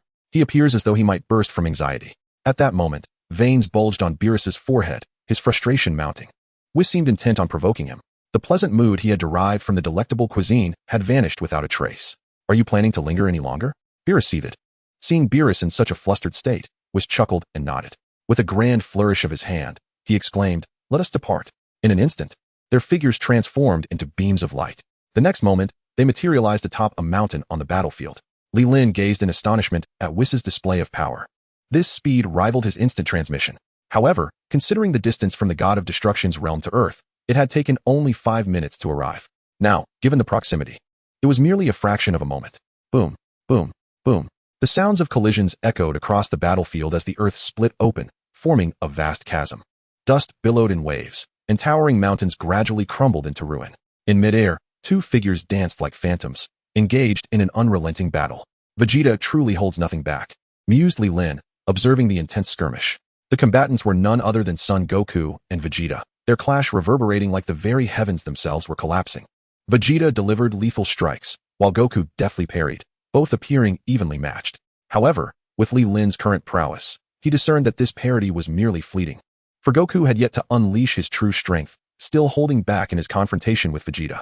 To his surprise, Vegeta had grown remarkably fast, honing his abilities significantly. Beerus watched the aerial duel with an indifferent gaze, offering a nonchalant commentary. Despite acknowledging Vegeta's progress, a hint of disdain lingered in his expression, for his strength far surpassed that of the two fighters. "What is that on Vegeta's forehead?" inquired number 18. Her curiosity piqued as she noticed a peculiar letter emblazoned upon him. Upon her observation, Beerus too recognized the symbol. "Hey Whis, what is that?" Beerus asked. Despite their recent quarrel, their rapport had long since settled into a comfortable familiarity. "If I am not mistaken, it is likely Babiti's magic." Whis replied with an air of detachment. "Yet, the specifics elude me, as this individual is far too weak to warrant my attention." To him, the notion of employing magic in his presence was as ludicrous as wielding a great blade before the legendary warrior Guangong. The mark upon Vegeta's brow was presumably a magical tether for controlling individuals. With a mere flick of his fingers, he could easily erase it. "Oh," Beerus acknowledged, swiftly dismissing the matter. The battle raged on with fervor, each strike reverberating through the air. Just then, Beerus uttered two words, "It has come." Whis inclined his head slightly in agreement. Number 18, perplexed, tugged at Li Lin and inquired, "What has come?" Li Lin, a smile gracing his lips as he sensed the approaching divine aura, replied, "The Supreme Kai. He is arriving now." As he spoke, a shooting star streaked across the sky, heralding the arrival of a diminutive figure with an unusual appearance, landing in the heart of the fray. It was none other than the Supreme Kai, who had recently arrived on Earth. "Cease your fighting. Stop at once. Majin Buu has been resurrected, and Gohan has already been defeated. His fate remains uncertain." The Supreme Kai gasped, urgency lacing his voice as he called out to the combatants above. His garments were tattered, and his body bore numerous wounds, stripping away any semblance of the divine dignity expected of a god. Alas, despite the volume of his voice, the two warriors continued their clash, seemingly oblivious to his pleas as their attacks grew ever more ferocious. "Have you two heard me? Stop this at once," the Supreme Kai exclaimed, his face flushed with frustration. These two individuals, possessing such formidable power, seemed to divert their focus from confronting the enemy, instead engaging in conflict amongst themselves. What a disgrace. Beerus gazed at the Supreme Kai with evident disdain. As a deity presiding over an entire universe, he could not even maintain control over two mere monkeys, bringing shame upon the divine realm and himself. Listening to Beerus's words, Li Lin sensed that he was preparing to intervene personally. Beerus, with his hands clasped behind his back, calmly cleared his throat. Suddenly, the atmosphere shifted dramatically. The Supreme Kai, feeling the surge of thunderous energy, momentarily froze in surprise. In midair, the combatants ceased their skirmish, their expressions grave as they turned their attention downward. "What was that sound?" Son Goku inquired, furrowing his brow as he sensed the surrounding energy. Vegeta shook his head. Having abandoned the fight, he too began to attune to the energies around them, yet aside from a malevolent force approaching, he detected nothing else. The previous disturbance surely occurred in close proximity. How could it go unnoticed? Vegeta pondered. Moreover, he felt an uncanny familiarity with that sound, as if he had encountered it before, though he could not recall where. At that moment, the two fighters ceased their hostilities, their attention drawn to the Supreme Kai who was now descending beside them. "Supreme Kai, did you hear that noise?" Son Goku asked first. Though the mark on Vegeta's forehead remained, he was gradually regaining his composure, his gaze fixed intently on the Supreme Kai, eager to glean any insights he might offer. "I did hear that sound, but I too am unable to ascertain its origin," the Supreme Kai replied, his brow furrowed in contemplation. He too felt an echo of familiarity with the sound, yet it was too fleeting to determine its source. "Humph," Vegeta scoffed arrogantly, declaring, "Who dares to play tricks before me? Show yourself at once." His desire for battle overshadowed all else. Whoever dared to provoke him would face his wrath. "Ah, Vegeta. After all these years, your skills remain unimpressive, Yet your temper has certainly intensified, a chilling voice suddenly echoed in their ears. In the next moment, four figures materialized before them. Vegeta, upon recognizing Li Lin, paused momentarily, his gaze shifting to the accompanying figures. When he beheld the purple visage, his pupils constricted in shock. Beerus. Vegeta stammered, his voice trembling. Simultaneously, the mark on his forehead vanished. Li Lin, observing this, raised an eyebrow, contemplating the depths of Vegeta's fear towards Beerus. The control marks of Babidi had been utterly frightened away. The Supreme Kai gazed at Beerus, his eyes initially filled with disbelief. He never anticipated that the god of destruction would grace Earth with his presence. However, this incredulous expression swiftly faded, replaced by a look of joy. The arrival of Beerus was indeed fortuitous. With him around, Majin Buu was of little concern. Meanwhile, Son Goku, scratching his head in confusion, wondered what manner of being Beerus was. Yet, upon spotting Li Lin, he cheerfully approached to greet him, exclaiming, "It's been such a long time, Li Lin." Li Lin had vanished for 3 years, during which Goku had sought him out on numerous occasions, eager to train together. However, after days of searching in vain, he never expected to reunite with him today. As the two exchanged pleasantries, Beerus had already circled Vegeta twice. "What did you just say? That I should come out?" Beerus remarked indifferently. "Well, I am here now. What can you do about it?" Vegeta stood frozen, cold sweat trickling down his brow, rendered speechless by his earlier bravado. Gulping nervously, Vegeta managed to stammer, "My apologies, I did not realize it was you, Lord Beerus." The moment these words left his mouth, Son Goku was left flabbergasted, questioning whether he had misheard. Did Vegeta just say apologies, you, and Lord? It was hard to fathom such terms coming from the proud scion. Li Lin. Who is this fellow? It seems Vegeta is rather intimidated by him, Goku whispered to Li Lin, having known Vegeta for several years. He had never seen him display such timidity before. This individual is quite remarkable. He is the god of destruction, the most powerful being in the universe. Li Lin explained with a smile. Really? Goku's mouth fell agape in astonishment. The most powerful being in the universe? I had no idea he was so formidable. Listening to the title, it indeed sounded divine. Whis, overhearing their conversation, merely smiled in silence. If one were to exclude him, Beerus could only be considered the second most powerful entity in the universe. How powerful can he be? Goku blinked, his curiosity piqued. As a spark of ambition flickered in his eyes. Contemplating Goku's question, Li Lin replied thoughtfully, even a Super Saiyan 3.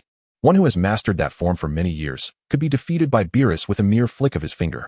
As for your current strength, it's uncertain if you even possess the power of Super Saiyan 3. A simple breath from him, and you could very well cease to exist. What? I could vanish with just a breath?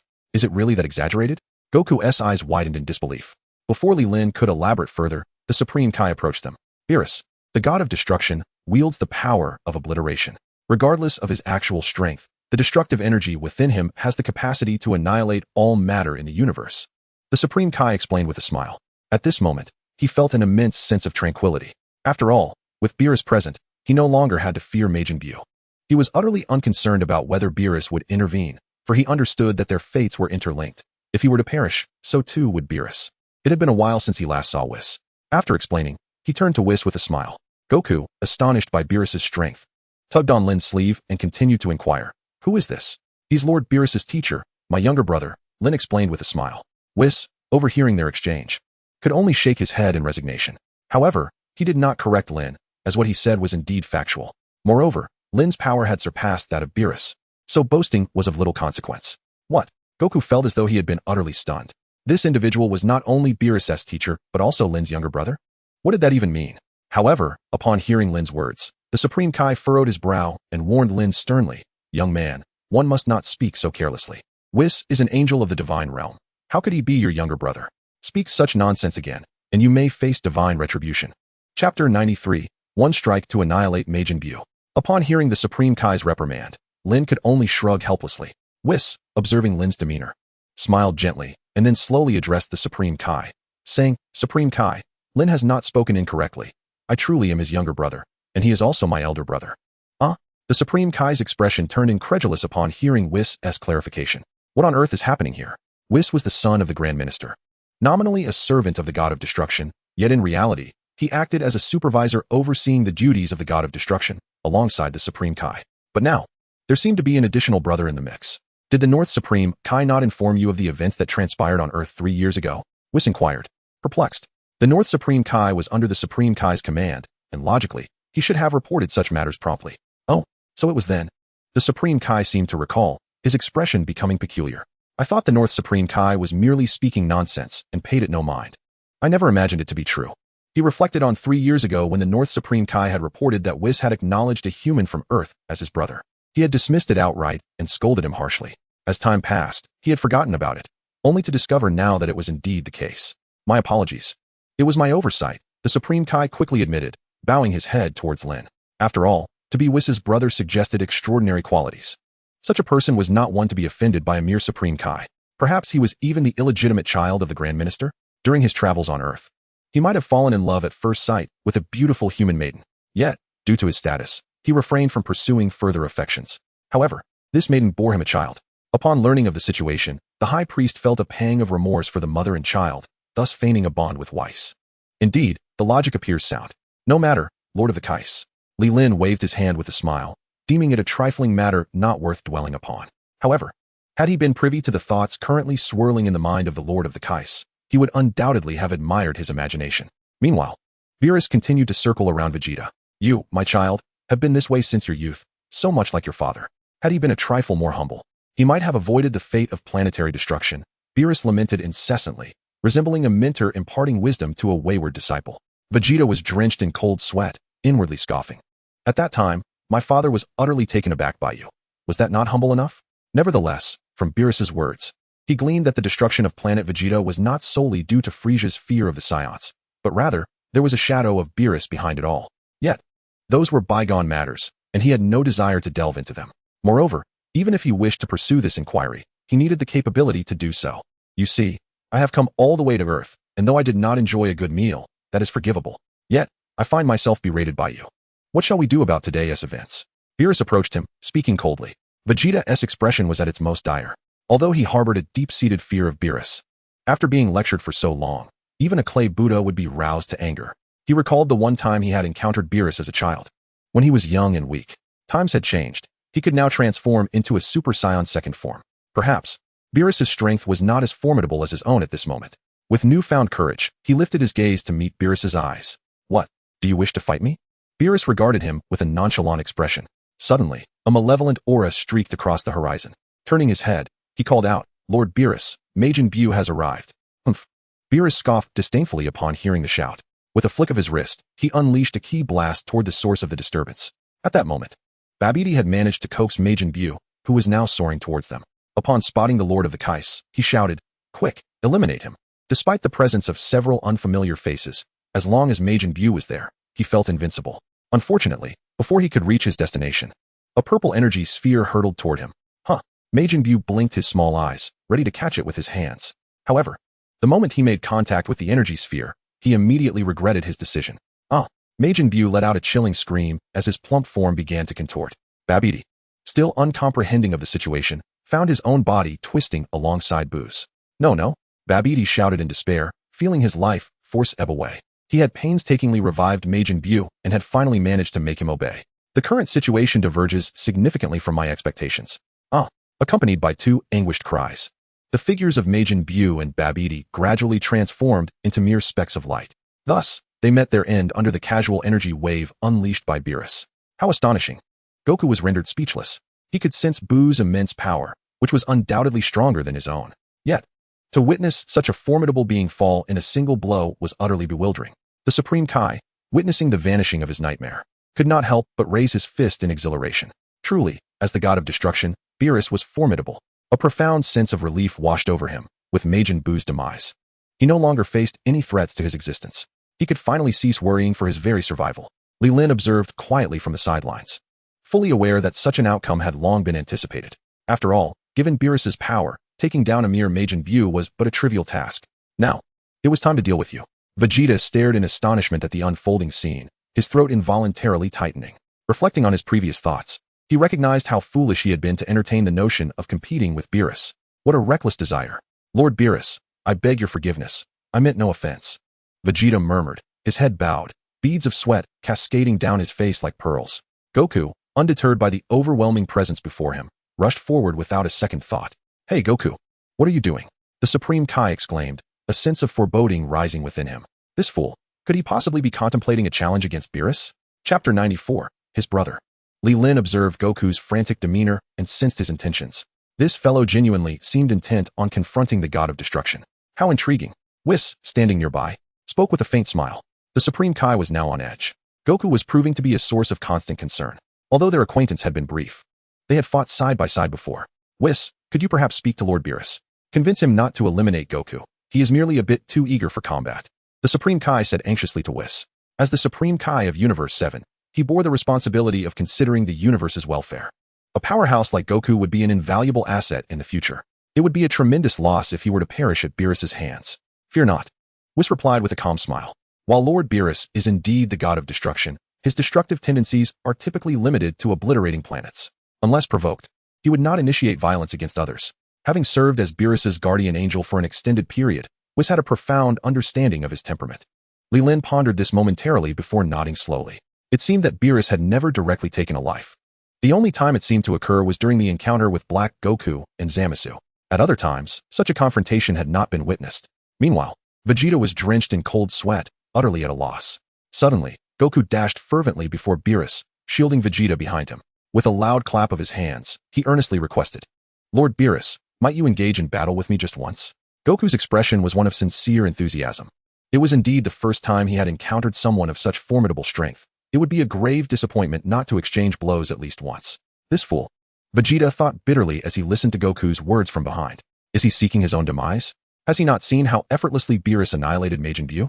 Does he not comprehend their own limitations? Beerus raised an eyebrow slightly, intrigued. It was the first time he had encountered someone so eager to challenge him. In the past, anyone who had heard of his reputation had either fled in terror or fainted in fear. Vegeta, who had been keeping his head down, was a prime example of that. Is that so? The Supreme Kai, watching from a distance, covered his face in exasperation. Although he couldn't hear Goku's words, he could easily guess from his posture what was being conveyed. Do you not fear for your life? Beerus remarked coolly, observing Goku without the slightest hint of anger at this audacious challenge. Goku, momentarily taken aback by Beerus's response, scratched his head and replied, Why would I die? Isn't this just a friendly spar? It must be noted that while Goku could exhibit remarkable intelligence at times, he often displayed a complete lack of awareness. Enough. Vegeta could no longer contain his frustration and shoved Goku aside. Lord Beerus is not someone you can challenge. Step aside. Goku, feeling slighted, immediately began to argue with Vegeta. I know he is powerful, and that is precisely why I want to challenge him. Oh. Beerus observed the unfolding drama with interest. It seemed he was beginning to view Vegeta in a different light. This individual was not as selfish as he initially presumed. There remained a flicker of inherent goodness within him. Enough of your bickering. Beerus commanded in a low, authoritative tone. Instantly, both fell silent. Goku gazed at Beerus with fervor, while Vegeta's eyes betrayed a hint of trepidation. Beerus scanned the two of them before stating, A battle is simply out of the question. What? Why is that so? Goku responded, disappointment evident in his voice. It was a rare opportunity to encounter a worthy opponent, only to be denied the chance to fight. This was far more distressing than death itself. Vegeta, on the other hand, breathed a sigh of relief. After all, he and Goku were comrades in battle. The death of his fighting partner would render their future endeavors rather bleak. Moreover, he was reassured by the fact that Beerus did not seem to harbor any murderous intent toward him, his demeanor now appearing considerably more subdued. However, I can find you a suitable opponent. Beerus gazed at Son Goku, and, upon hearing his words, Goku was momentarily taken aback before uncertainly inquiring, Is he your teacher? He recalled that Li Lin had mentioned the tall figure wielding a staff was indeed this individual's mentor. It seemed his name was Whis. Goodness, that is truly remarkable. If Beerus is already so powerful, then his teacher must surely be otherworldly. Upon hearing this, Beerus slowly shook his head and replied nonchalantly, He is my brother. My brother? Goku blinked in surprise, and then suddenly recalled something. Is it Li Lin? Indeed. Beerus nodded affirmatively. Vegeta, standing nearby, was utterly perplexed, pondering the implications of this revelation. Who is Beerus's teacher? Is it that individual who accompanied him? And how did his brother become Li Lin? What is the connection here? It's all so confusing. Li Lin, really? Goku questioned skeptically, not out of disdain for Li Lin, but rather due to the latter's astonishing growth and strength over the past 3 years. During their previous battle, he had refrained from using his full power. Can we test it out? We'll know once we fight. Beerus remarked indifferently. With a swift motion, he vanished before their eyes, only to reappear beside Li Lin, Whis, and the Supreme Kai. Are we not going to play anymore, Lord Beerus? Whis inquired, a gentle smile gracing his features. Indeed, Beerus replied coolly, turning to Li Lin and instructing, You should engage with them, particularly that one. I sense immense potential within him. These individuals were indeed the talents of Universe 7, and even if they were to incur his wrath, he would not go so far as to annihilate them, nor destroy this planet. After all, He had finally discovered a culinary paradise, and the thought of its destruction left him pondering what he would feast upon in the future. He then shifted his form, appearing before Goku and Vegeta once more. "Is this one capable?" he asked, as the Supreme Kai observed Li Lin from a distance. Murmuring to himself, while Whis' title was indeed intimidating, the true extent of his strength remained a mystery. Chapter 95. It has been far too long since I last fought. It seems you shut your foul mouth, you disgraceful wretch. Beerus admonished the Supreme Kai without reservation. As a deity of the divine realm, he had nearly been slain. And with such feeble combat prowess, it was an affront to the dignity of the divine realm. "What did you say? I am disgraceful? Then go ahead and kill me." Though weak, the Supreme Kai believed himself to be of equal standing. Since they were equals, why should he be subjected to Beerus's arrogance? With a fierce glare, Beerus was taken aback by the audacity of this challenge. It had been ages since he had encountered such defiance. Even with Li Lin's current might surpassing his own, he had not dared to oppose him. "Do you not understand how you attained the title of Supreme Kai?" Beerus inquired, his brow furrowed, his tone grave. "Uft. I earned this through hard work, did I not? Or was it you who appointed me?" The Supreme Kai retorted dismissively. "Whis, please elucidate the matter to him." Beerus, disinterested, turned his gaze towards the battlefield. The Supreme Kai felt a surge of indignation. It was evident that his achievements were solely due to his own prowess. Yet it seemed that in the eyes of others, he bore a disproportionate share of the credit. "My Lord Supreme Kai, do not take offense. Lord Beerus simply enjoys bickering with others. Do not let it trouble you," Whis remarked with a smile. What did he mean by that earlier remark? The Supreme Kai retorted, feeling disgruntled. That incident occurred many years ago, Whis explained nonchalantly, recounting the tale of how the previous Supreme Kai had offended Beerus, leading to the latter suppressing him. "What?" the Supreme Kai exclaimed, clearly unaware of this event. Beerus turned his head, casually stating, "Thus, should you dare to defy me again, you shall join that old man." "You." The Supreme Kai, upon hearing such brazen words, felt an intense anger rising within him. However, he dared not voice his thoughts further, for he genuinely feared being suppressed himself. Having just vanquished Majin Buu, he had yet to enjoy a moment of respite. "I merely intended to offer a warning. After all, Goku's strength is formidable," the Supreme Kai murmured after much contemplation. His intentions were indeed well-meaning, as he had witnessed the might of both Goku and Vegeta. Aside from the gods of destruction, they could undoubtedly dominate the universe. "Heh," Whis chuckled lightly, then calmly added, "Li Lin's strength has already surpassed that of Lord Beerus." Surpassed Beerus? The Supreme Kai's eyes widened in disbelief, his mouth agape as though it could accommodate an egg. In his understanding, aside from the angels, the most powerful beings in the universe were the gods of destruction. Now, he was being told that someone had exceeded even Beerus's power. Surely, this was no jest. "Humph." Beerus huffed at the mention of this matter, crossing his arms. Observing that even the prideful Beerus refrained from contradicting Whis, the Supreme Kai involuntarily swallowed hard. He had not anticipated that beneath such an unassuming exterior lay such immense power. As he looked at Li Lin, his gaze was filled with astonishment. On the battlefield, Li Lin smiled gently at the two before him. Vegeta, upon realizing that his opponent had become Li Lin, felt a sudden wave of relief wash over him. A confident smile returned to his face. Although he was not the one to initiate the challenge, he was eager to test his skills. "Kakarot, leave this guy to me," Vegeta proclaimed boldly, showing no regard for Li Lin. After years of arduous training, he believed his current strength surpassed that of Li Lin during his battle with Cell. "Hey, what's this? I issued the challenge. I should go first," Vegeta asserted. "It matters not who said what, but the opponent in this duel must be me." He stretched his body, speaking nonchalantly. Yet, Vegeta's movements abruptly froze mid-action, clearly struck by a sensitive point. Upon reflection, this statement seems to imply that one is a cowardly individual, easily intimidated. "Kakarot, what do you mean by that?" Vegeta inquired, his expression darkening, as though ready to engage in a contest of strength. Without flinching, Goku responded with confidence. "It's nothing more than its literal meaning." Suddenly, a radiant golden aura erupted from Vegeta, crackling with electricity, clearly indicating the activation of his Super Saiyan second transformation. With a scoff, Goku stepped forward, his hair standing on end, his own electric energy rivaling that of Vegeta. His blue eyes glinted with fierce determination. Previously, he had been cautious of Majin Buu, but with Buu now vanquished, it was time to unleash their full power in battle. Sighing at the tense standoff between the two, Li Lin remarked, "Enough of this bickering. Why not both of you take me on together?" He discerned that these two esteemed warriors regarded him with disdain, still perceiving his abilities as akin to those during their confrontation with Cell. Upon hearing Li Lin's suggestion, the two halted their aggressive posturing. "You two wish to join forces? How audacious!" Vegeta scoffed, his tone dripping with condescension. Goku hesitated but then interjected, "Li Lin, don't overestimate yourself. You must sense our strength. While I acknowledge your growth over these 3 years, it would be unwise to push yourself. How about this? I want to contest it.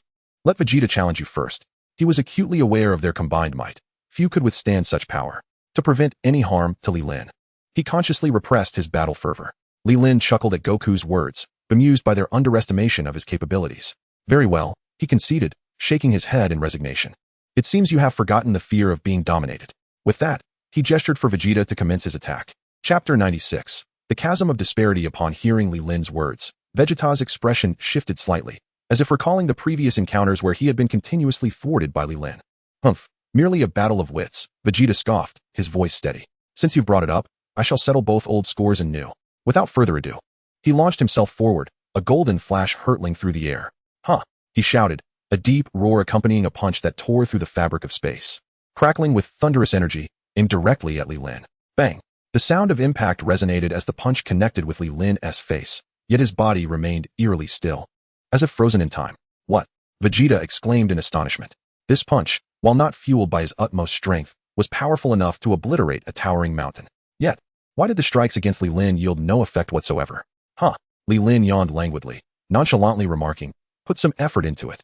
Vegeta, witnessing Li Lin's casual demeanor, felt a surge of anger rise within him. Don't get too complacent. Bang, bang, bang. Several more punches landed on Li Lin, yet these assaults, despite their cacophony, inflicted not a single scratch upon him. Li Lin gazed at him with indifference, slowly stating, is this the culmination of your 3 years of training? Upon hearing Li Lin's taunt, the veins on Vegeta's forehead threatened to burst. Such words were a humiliation far more painful than any physical blow. If this is the case, I can only offer you 4 words. Utterly disastrous. Li Lin replied flatly. Damn it. Vegeta clenched his fists, gritting his teeth. Those 4 words pierced his heart deeply. For 3 arduous years, he had dedicated himself to surpassing Li Lin, to eclipse Kakarot. When he learned that Kakarot had surpassed him, he willingly accepted Babbidi's control, all in the hopes of enhancing his strength to battle Kakarot on equal terms. Now, a self-proclaimed rival had emerged, mercilessly striking him down, further unraveling his already fragile psyche. Huh! With a furious roar, he summoned his utmost power. Each punch was delivered with all his might, relentlessly pummeling Li Lin. However, to Li Lin, these onslaughts were scarcely more than a tickle. What the? Goku stood to the side, at a loss for words. He began to feel ashamed of his earlier remarks. Li Lin's strength remained as formidable as ever. Nay, it was even greater than before. No matter how much he and others had trained and improved, in Li Lin's eyes, it likely made little difference. Die! Vegeta, seeing that his physical attacks were ineffectual, conjured a sphere of energy in his hands. Boom! A powerful energy wave struck Li Lin squarely in the head at point-blank range. The searing heat surged forth, mingling with swirling dust, radiating outward. Whoosh! After unleashing his attack, Vegeta quickly retreated, panting heavily. Had he succeeded? Goku looked up, curiosity etched on his face. His notion of success was not about defeating Li Lin, but rather whether he had managed to provoke even the slightest movement from him. He had already discerned that Vegeta's attacks, far from harming Li Lin, had failed to elicit even a twitch from him. As the dust began to settle, Li Lin remained steadfastly in place. What? How is this possible? Vegeta exclaimed in astonishment. He never anticipated that the chasm between them was so vast. His strikes had proven utterly ineffective, engendering a profound sense of defeat that enveloped his heart. He was unwilling to accept that despite his relentless training, a vast chasm still separated him from Li Lin. Not far away, on the other side, he pondered, is this truly all there is? Such a dull prospect. Beerus observed the utterly demoralized Vegeta and remarked indifferently, I am now rather relieved that I refrained from intervening. Had I struck, it might have resulted in the untimely demise of these two, thus squandering 2 formidable warriors. Indeed, remarkable, the Supreme Kai mused. With such an individual among us, it is truly a blessing for our 7th universe. He glanced at Beerus's fearsome visage and murmured to himself, if only this person were our universe's god of destruction. Beerus abruptly turned to him, his expression dark and menacing as he warned, if you wish to join that old fool, I can send you on your way right now. Startled by this threat, the Supreme Kai instinctively recoiled. He merely spoke his mind, expressing his innermost feelings, unaware that their ability to stand alongside Li Lin stemmed from Beerus's dream, wherein he envisioned his position being claimed by this young man. By bringing up this topic, the Supreme Kai was, in essence, poking a tiger. Weiss chuckled softly, choosing to remain silent. On the battlefield, Vegeta had completely lost his fighting spirit. Any attempts at offense proved futile, rendering the contest pointless. Get up and continue, both of you, Li Lin urged impatiently. He had yet to make his move, allowing you to fight freely, only to lose the will to battle. Quite impressive indeed. Stepping forward, Goku patted Vegeta on the shoulder and said, now, just watch me. Initially intending to convey that their strengths were comparable, he refrained from uttering it, fearing that Goku might possess a hidden reserve of power. The last thing he wanted was to be proven wrong and lose face in front of everyone on Earth. It's finally your turn to make a move, Goku, Leelyn remarked. His interest peaked as he saw Goku approach. The narrative had accelerated significantly, yet he remained curious whether this individual could transform into Super Saiyan 3. Akin to the usual saga with Majin Buu. You are impressive, Leelyn. I never anticipated that within such a short span of 3 years, you would become this powerful, Goku said with a smile as he walked closer. His own burgeoning strength felt somewhat fortuitous, as he had encountered Beerus and his companions. Had he adhered to his typical training regimen, he would likely be only slightly stronger than Super Saiyan 3 at this juncture. Nevertheless, my strength will undoubtedly astonish you, Goku declared with ease. Chapter 97, Super Saiyan 3 Goku. Observing Goku's confident smile, Li Lin mused internally. It seems this fellow may have indeed reached the realm of Super Saiyan 3. If that is the case, his innate talent is indeed quite formidable. Is that so? Then I find myself rather intrigued, Li Lin replied with calm composure. Though he verbally expressed his anticipation, he hardly took it to heart. The prowess of Super Saiyan 3, while significantly superior to that of Super Saiyan 2, bore little distinction in the presence of Li Lin. A soft chuckle escaped Sun Wukong's lips as he unleashed an astonishing aura. With a fierce shout, a golden radiance soared into the heavens. His muscles tensed instantaneously. His hair transformed into a brilliant gold, and his light green pupils fixed intently on Li Lin. The electrical energy enveloping him seemed to isolate the surrounding air, marking his transformation into the Super Saiyan 2 form. Vegeta, observing from the sidelines, shook his head slowly. A profound loss of confidence washed over him, standing before Li Lin. He saw no glimmer of hope for victory. In that moment, Sun Wukong appeared no different from him. Even if he were to engage, the outcome would likely not differ significantly. Yet, in the next heartbeat, the atmosphere shifted dramatically. Debris began to levitate from the ground, disintegrating into dust at a height of several feet. What was happening? Vegeta's attention was drawn to this peculiar phenomenon as he turned to gaze at Sun Wukong, who was enveloped in a resplendent glow, the brilliance so intense it was blinding. Huh? Sun Wukong gasped, veins bulging on his forehead. In an instant, his energy surged to an unfathomable level. A thunderous boom echoed as a golden lightning bolt struck from the sky. The powerful shout faded, and Sun Wukong's hair elongated, cascading down to his waist. Subtle changes graced his features, as his eyebrows vanished in that fleeting moment. The lightning coiling around the golden flames dissipated, replaced by an overwhelming aura. Can you believe it? Kakarot can still transform, Vegeta exclaimed incredulously. He had assumed that even if he was weaker than Sun Wukong, the difference would be negligible. Now, however, he realized how gravely mistaken he had been. The magnitude of this newfound energy far surpassed his own, placing them in entirely different realms of power. He was not the only one in shock. Even the Supreme Kai, not far away, found himself unsettled by Sun Wukong's display. Remarkable, the Scion's innate talent is truly formidable, he murmured, his eyes widened in awe. This visit to Earth had indeed opened his eyes to new wonders. Impressive, this kid has potential, Beerus remarked, his praise rare yet sincere. Though his tone remained casual, such acknowledgement indicated that Sun Wukong had reached an extraordinary level of strength. Indeed, from a human perspective, this is undeniably top-tier talent, Whis added nonchalantly. And what of Li Lin? Beerus inquired, glancing towards him. Li Lin is also human, a true earthling. In terms of talent, there should be no one surpassing him. At Beerus's words, Whis shot him a knowing look before responding coolly. From a human perspective, that fellow is anything but ordinary. His unique physical constitution rendered even divine powers unable to detect his aura. Each battle he engaged in resulted in significant enhancement. This entity, one could say, was beyond mere mortals. Even deities would struggle in the battlefield. So what do you think, Li Lin? Are you intimidated? Sun Wukong chuckled, his transformed visage exuding a certain wicked charm. Had one not been familiar with him, they might have mistaken him for a villain. I must admit, I did not expect your progress to be so rapid, Li Lin replied nonchalantly. In just 3 years, he had not only transcended the Super Saiyan 2 level, but had ascended to Super Saiyan 3. Fortunately, he had trained with Whis in the realm of destruction, or else his current power would only marginally surpass Wukong's. However, there is one thing, Sun Wukong remarked, his brow slightly furrowing.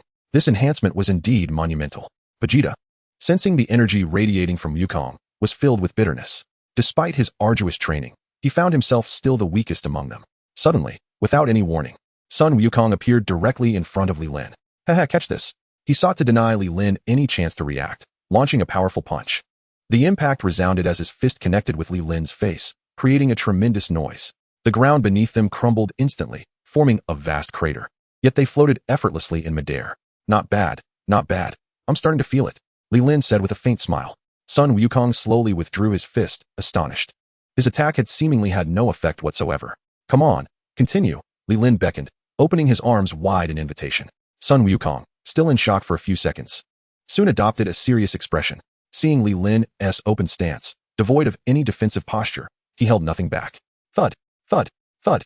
A flurry of iron fists rained down upon Li Lin. Each strike left a deep mark in the air. Yet these blows capable of distorting space had no impact on Li Lin.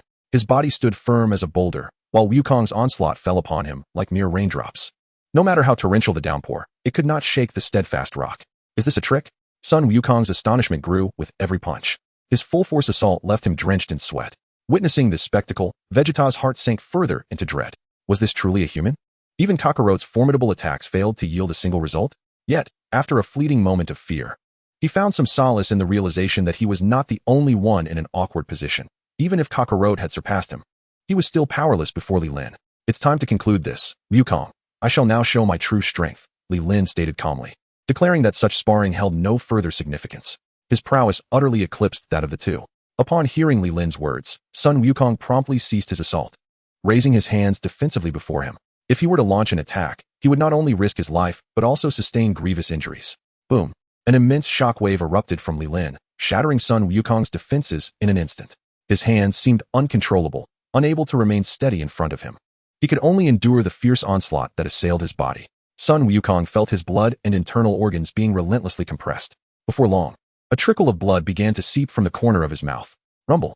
Finally, he could no longer withstand the tremendous impact and reverted from his Super Saiyan state, crashing heavily into a mountain.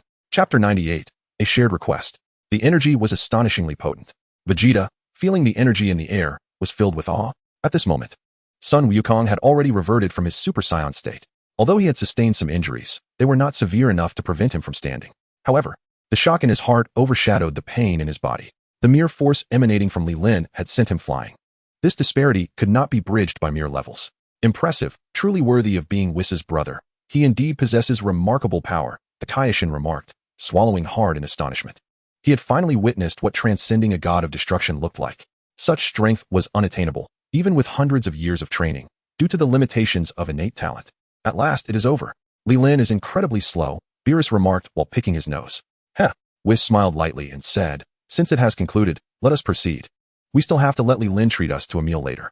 With that, he flew ahead, lost in thought. Hey, Whis, wait for me. Beerus hurried after him, anxious not to lag behind. Android 18, seeing the two take flight, decided not to linger any longer. Meanwhile, as they walked, Li Lin complained, ouch, that hurts. He chuckled at the sight of Sun Wukong grimacing. The recent battle had concluded swiftly.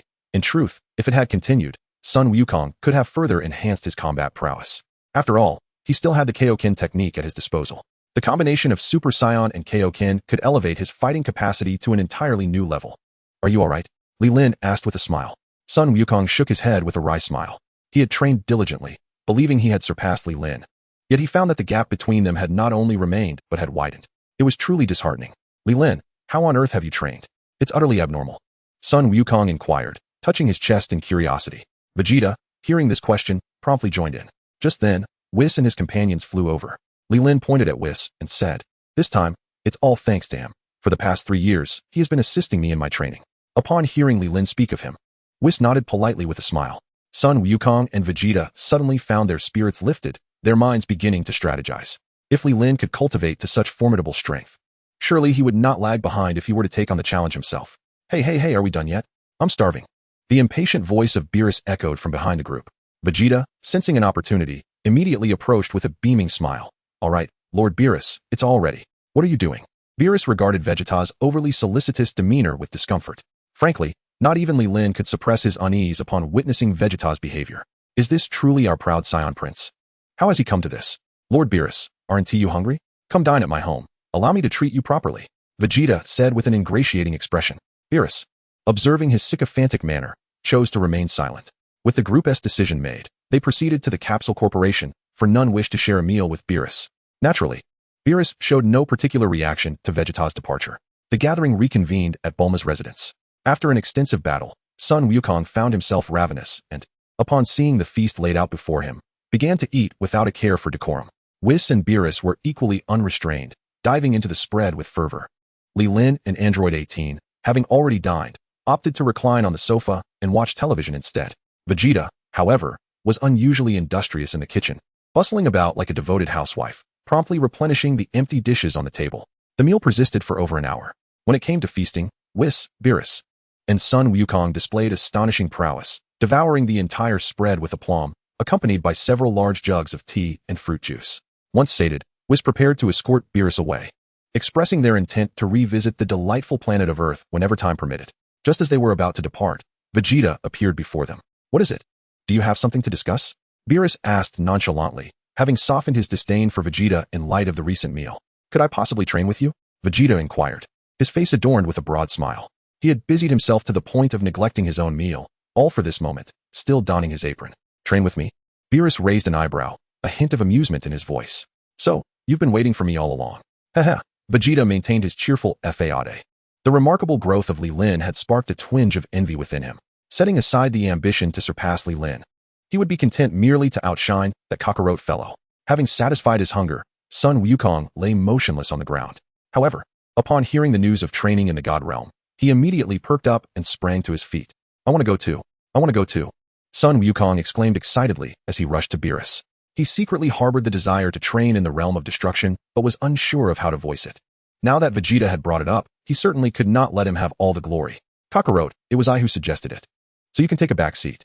Vegeta retorted with displeasure. He was willing to set aside his pride in order to grow stronger. Before any agreement was reached, Wukong was already attempting to insert himself into the situation, as if such an opportunity would come easily. Who proposed it is irrelevant. I am definitely going.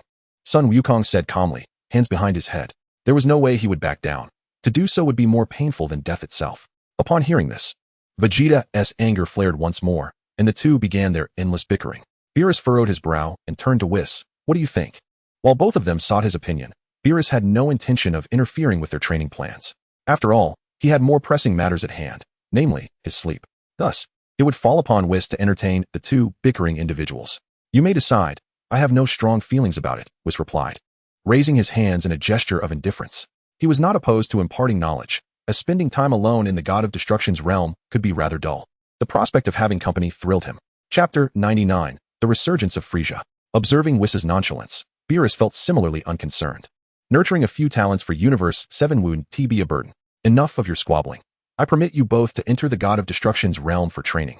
Beerus announced gravely. Upon hearing his approval, excitement lit up the faces of son Wukong and Vegeta. They had anticipated a formidable challenge, yet the consent had come surprisingly easily. However, Beerus continued, let me make one thing clear. With his hands clasped behind his back and his eyes narrowed, he stated, if you disturb my sleep, I will not hesitate to kill. Furthermore, upon entering the realm of destruction, you will not only be training but also tasked with some menial chores. Whis will provide you with the specifics of your assignments. If you have no objections, let us proceed together. The two exchanged glances. Given this hard-earned opportunity, they dared not voice any dissent. They nodded fervently, indicating their acceptance of the terms. As long as they could train, they would endure any task, even if it involved mucking out stables. Very well, Beerus nodded lightly. Seeing that everyone was prepared, Whis decided it was time to depart. He glanced at the listless Li Lin and Android 18, who were seated on the couch. Whis turned to him and inquired. After 3 years of rigorous training, he had not spent quality time with Android 18. Until we meet again, he said, before tapping the ground with his staff. In an instant, the figures of 4 individuals vanished, embarking towards the realm of the God of Destruction. Watching them depart, Li Lin bid farewell to Bulma and chose not to intrude further. Seasons changed, and years passed. In the blink of an eye, 5 years had slipped away. Son Wukong and Vegeta had been diligently training in the God of Destruction's domain, while Li Lin and Android 18 enjoyed a tranquil life on an idyllic island. Over this span of 5 years, they had welcomed a child, a remarkably beautiful girl whom Li Lin often took on adventures across the seas, relishing joys unattainable to other children. However, when she was born, the inexperienced parents found themselves somewhat flustered. If their daughter had been like any ordinary child, it would have sufficed. Yet, she was anything but ordinary, displaying the ability to leap and bound with an agility that astounded them from the moment of her birth. While other parents simply changed diapers, theirs required acrobatics and feats of agility. They named her Li Lin, for she emanated a unique aura from birth. Her features mirrored those of Li Lin, while her golden hair and azure eyes reflected her mother's lineage. Their union had bestowed upon her an extraordinary essence, today unfolded like any other, as Li Lin and his daughter frolicked in the ocean, basking in the serenity of their existence. Suddenly, the brilliantly sunny sky darkened ominously, heralded by the growl of thunder and the crackle of lightning. Li Lin, startled, nestled into her father's embrace. Li Lin hurriedly offered soothing words. his gaze drifting toward a particular direction.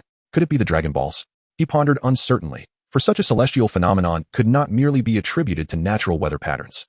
It could only arise from someone utilizing the Dragon Balls.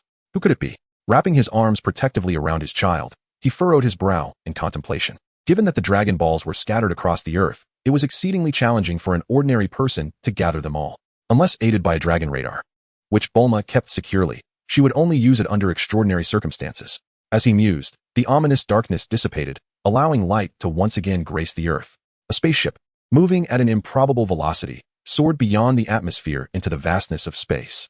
Li Lin squinted, his keen eyes catching sight of the vessel. Suddenly, a thought struck him. Could it be Frieza's minions? He murmured to himself.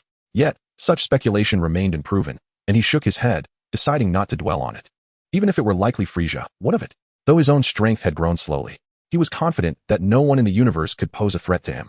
3 days later, in the boundless darkness of space, a colossal spaceship surged through the cosmos, a brilliant light flashing across its hull. The entire vessel trembled under the influence of powerful energy waves, nearly halting its operation. Lord Frieza, you have finally been resurrected, declared a round-faced little man, his expression a mixture of excitement and anxiety as he gazed at the revived Frieza, cracking his neck. Frieza examined his restored form and then turned his gaze to the unfamiliar figure before him. Who are you? He inquired, his tone devoid of warmth. The little man, visibly anxious, responded, My name is Sorbet. I am your subordinate, currently serving as the chief of staff of the Frieza force, managing the organization in your absence. He was the one who had summoned the Dragon Balls on Earth just 3 days prior, with the singular aim of reviving Frieza. Although it was this very individual who had facilitated his return, Frieza's cold and ruthless nature left no room for expressions of gratitude. One could easily imagine him retorting, As a token of appreciation for resurrecting me, I shall send you to hell for a visit. What has become of the Frieza force? Frieza asked, his gaze drifting to the vastness of space outside the ship, a hint of indifference in his voice. Having been dead for so long, he presumed that his once mighty force had disbanded into chaos. My lord, please do not mention the Frieza force, Sorbet lamented, tears streaming down his face. Frieza furrowed his brow, his tail swaying restlessly behind him. Speak, he commanded, coldly enunciating the single word. Why yes, Sorbet stammered, quickly composing himself. The Frieza force has been overtaken by your brother, King Cooler. The organization has officially been renamed the Cooler Force, and those of us loyal to you have either perished or fled. Those who remain are exiled to remote star systems. With a resounding crack, Frieza's tail struck the floor, splintering it like a spider's web. Cooler? Who gave him the audacity? Frieza's voice dripped with menace. Their family had always maintained a delicate balance, avoiding conflict. Yet, in the few years of his demise, his own brother had audaciously encroached upon his dominion. It is said to be under the orders of the god of destruction, Beerus, Sorbet replied cautiously, observing Frieza's reaction. Beerus? Frieza exclaimed, taken aback by this revelation. He had not anticipated such a connection. If Cooler had merely seized his territory without provocation, he could have reclaimed it, perhaps resorting to force if necessary. However, if this was indeed Beerus's directive, he would need to tread carefully. My lord, what shall our next course of action be? Sorbet inquired, noting Frieza's prolonged silence. Frieza's frown deepened, his agitation palpable at the persistent questioning. Sensing his lord's displeasure, Sorbet promptly fell silent. A sense of tension gradually began to envelop his heart. After a considerable time, Frieza finally spoke, his expression devoid of emotion. He had contemplated thoroughly. Even if he were to take matters into his own hands, Beerus would likely remain silent. That was indeed splendid news. Sorbet breathed a sigh of relief, reflecting on the years they had spent navigating the cosmos with a sense of restraint. However, King Frieza, your brother's power has evolved significantly since the past. I am concerned for you, Sorbet continued to caution. Rumors abound in the universe that, aside from the god of destruction, no one can rival him. Huh. Frieza let out a cold laugh. The Frost Demon clan possesses a formidable talent for cultivation. Notably, his brother's innate abilities surpass even his own. Yet, this did not imply that Frieza would fear him. I am not suggesting we go now. Grant me approximately 4 months for training, and I shall undergo a remarkable transformation. Frieza asserted with unwavering confidence. His ambitions extended far beyond just dealing with Cooler. Once he resolved matters with Cooler, he intended to pay a visit to Earth to seek vengeance against the one who had once obliterated him. In the god of destruction's realm, Son Goku and Vegeta had been diligently training, which adeptly managed their progress. Over the span of 5 years, both had experienced rapid enhancement, not only in strength but also in their combat techniques, which had become exceptionally refined. Thud, thud, Whis lightly tapped their heads, eliciting a dazed response from both Goku and Vegeta, who collapsed to the ground, clutching their heads. Ouch, that hurts, Goku exclaimed, feeling a lump forming on his head, while Vegeta, though equally pained, refrained from voicing his discomfort. Is that so? Can we continue? Whis asked with a gentle smile directed at the two seated figures. Meanwhile, he had also been to Earth, relishing a variety of culinary delights. For 5 consecutive years, each new dish from Earth brought a refreshing experience. Of course we shall continue. Vegeta declared defiantly, unwilling to appear weaker before Goku, as he was determined to surpass him. I can too, Goku insisted, refusing to lag behind. After a brief respite, they resumed their battle, with Whis eagerly accompanying them. Though they may not possess the extraordinary training speed of Li Lin, they were nonetheless exceptional among their peers. For months later, deep within the cosmos, a brilliant light flashed. Countless planets exploded in an instant, illuminating the dark expanse of space as if it were day. Two figures clashed incessantly. Boom. A ki blast powerful enough to tear through space was unleashed, sending one figure hurtling backward in disarray. How does it feel, brother? Shall we continue? Frieza inquired nonchalantly, gazing at Cooler, who was now battered and bruised. He now radiated a resplendent golden hue, his aura ascending to a formidable level. You have truly become remarkably powerful, Gula gasped, incredulously. The resurrection of Frieza had surpassed his wildest imagination. After returning, Frieza effortlessly defeated him, an occurrence that was simply unfathomable. Heh, Frieza scoffed, isn't that rather normal? I could have achieved this strength long ago. It was merely my fear of being unable to contain my own power that hindered my training.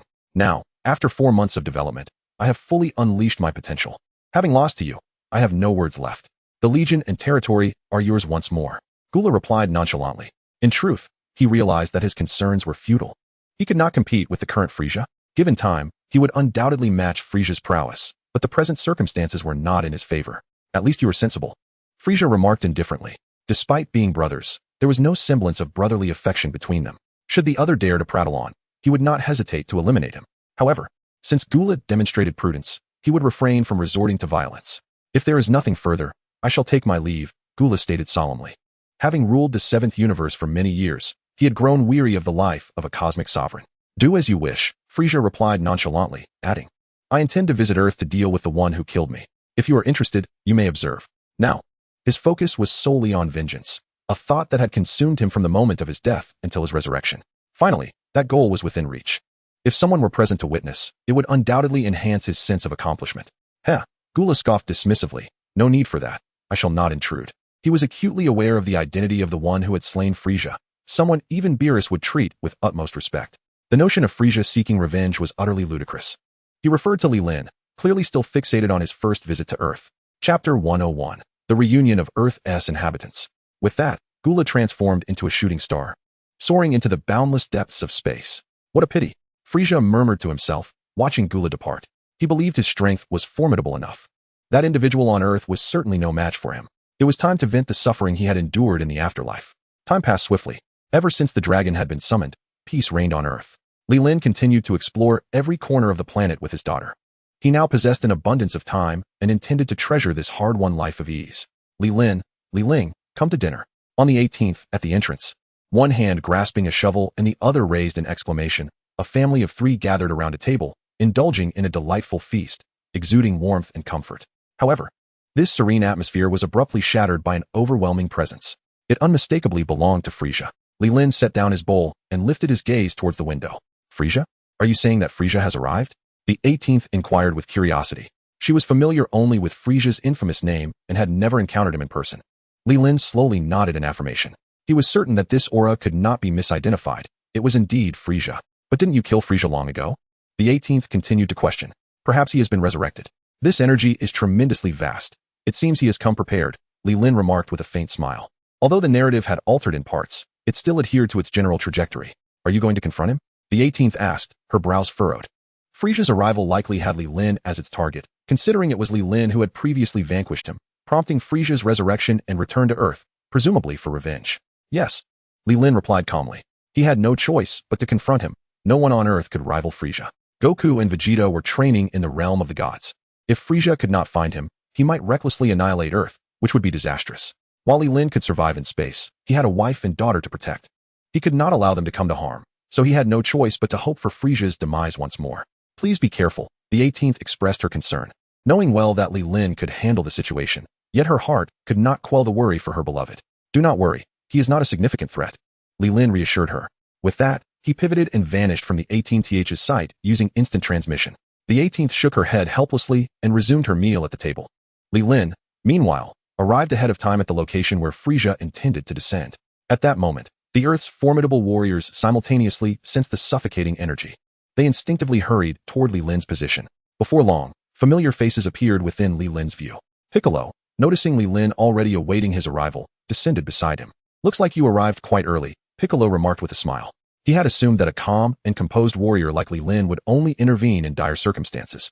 But it seemed he was mistaken. Li Lin had indeed been waiting in advance. "I had no choice. If I do not step in, who among you can contend with him?" Li Lin shrugged, expressing his reluctance. If it were possible, he would prefer to remain uninvolved in the current predicament. However, if he did not take action and awaited Goku or Vegeta, it would likely be too late. Heh, Piccolo chuckled awkwardly, stroking his chin, though reluctant to admit it. Li Lin's statement was indeed true. In the absence of Son Wukong and Vegeta on Earth, should a formidable foe emerge, there exists no one capable of confronting them aside from Li Lin. It is indeed a poignant thought. Once, he stood among the foremost warriors. Yet, as time has passed, his cultivation talent has increasingly lagged behind. During their conversation, familiar faces began to arrive one after another. Gohan, Yamcha, Tien, Krillin, and even Master Roshi made their way to the scene, evidently alarmed by the aura of Frieza. "Everyone is here. Uncle Piccolo, Uncle Li Lin." Gohan greeted each person with a smile. Observing Gohan, Li Lin felt a pang of regret. With Majin Buu having been eliminated prematurely, Gohan was deprived of the opportunity to train with the Supreme Kai and attain his mystic form, which would have surpassed even Goku's potential. The once promising talent that exceeded Goku's had now stagnated. Nevertheless, Li Lin merely mused. After all, even had Majin Buu not been vanquished early, Gohan's current routine would inevitably lead to a decline in his abilities. I'm relieved to see you here," Krillin remarked, rubbing his bald head. He had previously worried that if Frieza returned, no one would be able to stop him. It appeared his fears were unfounded. It's been a while, Krillin." Li Lin responded amiably. In fact, Android 16 had also arrived, having spent time at Capsule Corporation assisting Bulma. "Is 18 doing well?" 16 inquired with a smile, displaying his genuine concern for his fellow android. Since the Cell games, their encounters had become infrequent. Similarly, Android 17 had ventured into a vast forest to dedicate himself to protecting wildlife. 16 nodded slightly. The presence of Li Lin reassured the group, alleviating the tension that had accompanied their arrival. The atmosphere transformed into one of ease and camaraderie, devoid of the foreboding sentiments that often precede battle. "Look." As they continued their conversation, Li Lin gazed upwards. The others followed his gaze, and indeed, a colossal spaceship, accompanied by numerous smaller crafts, surged into their line of sight. "Goodness, there are quite a few of them," Krillin exclaimed, astonished by the sight above. "It's merely a show of force. They are not nearly as formidable as you." Li Lin replied, shaking his head. He inwardly scoffed at Frieza, pondering why he would bring so many underlings for revenge, creating quite the spectacle. Chapter 102, Golden Frieza. Li Lin, unwilling to delay matters further, raised his hand slightly, unleashing beams of golden light that soared into the sky. Frieza, seated within his spaceship, abruptly sensed the ominous presence emanating from below, his heart racing with alarm. Disregarding the multitude of distractions, an imposing aura emanated from him, as if his skin were enveloped in a layer of gold. Boom, boom, boom. A series of explosive sounds erupted, reminiscent of firecrackers. The sky was ablaze with fiery brilliance, as Li Lin unleashed his golden light, flawlessly striking every spacecraft. The inhabitants within had no time to flee, and before a single cry could escape their lips, they were reduced to ashes. The Grand Army was annihilated in an instant. In midair, only the transformed Frieza floated there, solitary and desolate. How impressive, the onlookers stared, spellbound by the unfolding spectacle. Countless energies vanished without a trace in the blink of an eye, leaving only Frieza's formidable presence swirling in the sky. "We're merely spectators here." Utterly powerless to intervene, Piccolo remarked with a wry smile. He had long accepted the reality, yet witnessing Li Lin's might firsthand still left him profoundly astonished. "What is wrong with watching a show?" "I adore it," Krillin replied with an air of nonchalance. He had come to terms with the fact that such high-level battles were beyond his reach. In this moment, without the burden of combat or the peril of death, why not enjoy a splendid performance? Tianjinhan, Yamcha, and the others nodded in agreement, fully endorsing Krillin's sentiment. They were of no help, so they might as well relish a free show. Li Lin maintained a smile as he gazed at Frieza above.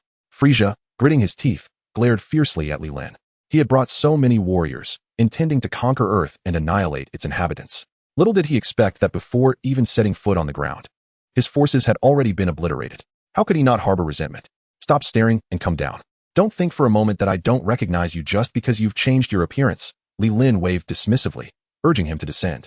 Frieza seethed with indignation at Li Lin's words. After years of arduous training, exhausting his innate potential to attain such formidable power. To have his efforts belittled as merely a change of skin felt like an affront.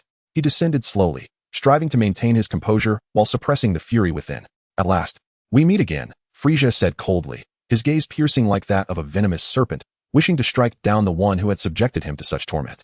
"Since we've crossed paths, do take a moment to appreciate the scenery around you. For if you do not, you may never have the chance again," Li Lin said with a slight smirk, his demeanor calm and collected. Arrogant. Frieza could no longer contain himself and bellowed in anger. Had he not become immensely stronger? How could the opponent remain oblivious? How dare he speak so boldly in his presence? "What is the matter? Are you anxious? If so, then come forth quickly and let me witness the extent of your newfound strength." Li Lin's smile radiated even more brilliantly. "Let the battle commence." Frieza let out a furious roar and charged towards Li Lin. A series of punches and kicks landed on Li Lin, producing a cacophony of sounds. Li Lin furrowed his brow slightly, feeling the pain surging through his body. It appeared he had underestimated Frieza in this state. After delivering a few blows, Frieza swiftly created some distance, his astonishment far exceeding that of Li Lin. "How is this possible? Why did my attacks have no effect?" Frieza mused inwardly. Though he did not exert his full strength in the recent assault, such strikes would have easily obliterated an ordinary opponent. "I concede, I misjudged you now. You are worthy of my efforts." Li Lin shrugged, speaking with a hint of seriousness. Frieza momentarily froze at these words, then seemed to comprehend the implication. "This guy seems to be calling me a dog. You bastard, don't get too cocky." Frieza seethed with rage, propelling himself forward like a bolt of golden lightning. Accompanied by a fierce shockwave aimed at Li Lin, Li Lin deftly evaded the attack with a slight shift of his form. Frieza, quick to react, adjusted his stance and retaliated with a punch. With a swift motion, Li Lin caught Frieza's fist, squeezing with force. A crack echoed through the air as he crushed Frieza's hand. "Ah!" Frieza screamed in agony, cold sweat pouring down his body, as if he had lost all color. "Bastard! Let me go?" Frieza howled, his pain evident, yet he continued to protest. "Very well," Li Lin replied calmly. With a series of powerful kicks, he sent Frieza hurtling away. Frieza's chest was struck multiple times, sending him crashing against a cliff before sliding down and landing on the ground. Li Lin followed up with a kick to his abdomen, propelling him several meters away. With a thud, he fell to the ground, coughing up blood. This heavy blow rendered Frieza utterly powerless. His golden skin vanished in an instant, replaced by a pallid body marred with wounds. "What brings you here? Is living not sufficient? Must you seek death again?" Li Lin approached slowly, a sense of resignation in his tone. Frieza looked up at Li Lin, his eyes filled with terror. Regret washed over him as he realized his folly in provoking this monster. As he lamented, having barely returned to life, why did he not choose to simply live peacefully? "Please, don't kill me. I swear I won't do it again," Frieza pleaded desperately. The torment was unbearable for him. Had I known this would be the outcome, would I have acted differently?" Li Lin sighed. "One last favor to ask of you." At the mere mention of the first part of the sentence, Frieza's heart plummeted to the depths of despair. Upon hearing the latter part of the sentence, a flicker of hope ignited within him. Could it be that this fellow would spare my life? "Very well, no problem." Frieza nodded eagerly in assent and then inquired, "To whom shall I deliver a message? And what shall it entail?" "Extend my regards to your father," Li Lin replied, his tone indifferent. With that, he suddenly stomped his foot, and Frieza's body was propelled into the air. At the moment of his ascent, a wave of energy surged forth in his wake. "No!" Frieza exclaimed, his eyes filled with regret as he beheld the ever-enlarging light wave before him. With a thunderous explosion, Frieza's form was once again obliterated. Thus, the once mighty cosmic emperor was vanquished by Li Lin for a second time. Chapter 103. Why don't you two engage in combat? Clap, clap, clap. Li Lin lightly applauded, observing the dissipating remnants of Frieza with an untroubled heart. The onlookers on Earth were left in utter disbelief at the swift conclusion of the battle. They had anticipated a monumental clash, yet it ended so abruptly. Simultaneously, they were once again awed by the display of Li Lin's formidable prowess. "Incredible. I truly wonder how this individual has honed his skills," Tien Shinhan remarked, shaking his head in resignation. "As a fellow Earthling, I cannot help but feel a tinge of embarrassment," Krillin sighed as he gazed at Li Lin. Goku and Vegeta's rapid training progression could likely be attributed to their heritage as the warrior race of Saiyans. However, Li Lin, as an Earthling, exhibited an even more astonishing rate of advancement. It left one questioning whether they belonged to the same species. "I knew I shouldn't have meddled in this affair. Not only was I of no assistance, but I didn't even witness how the battle concluded. Truly, one cannot escape the ravages of age," Master Roshi lamented, leaning on his cane and shaking his head. In that moment, the inhabitants of Earth were overwhelmed with myriad emotions. Suddenly, two figures manifested before the crowd. Li Lin sensed the emergence of these two energies and swiftly turned to face them. The newcomers were none other than Son Goku and Vegeta. "Hush!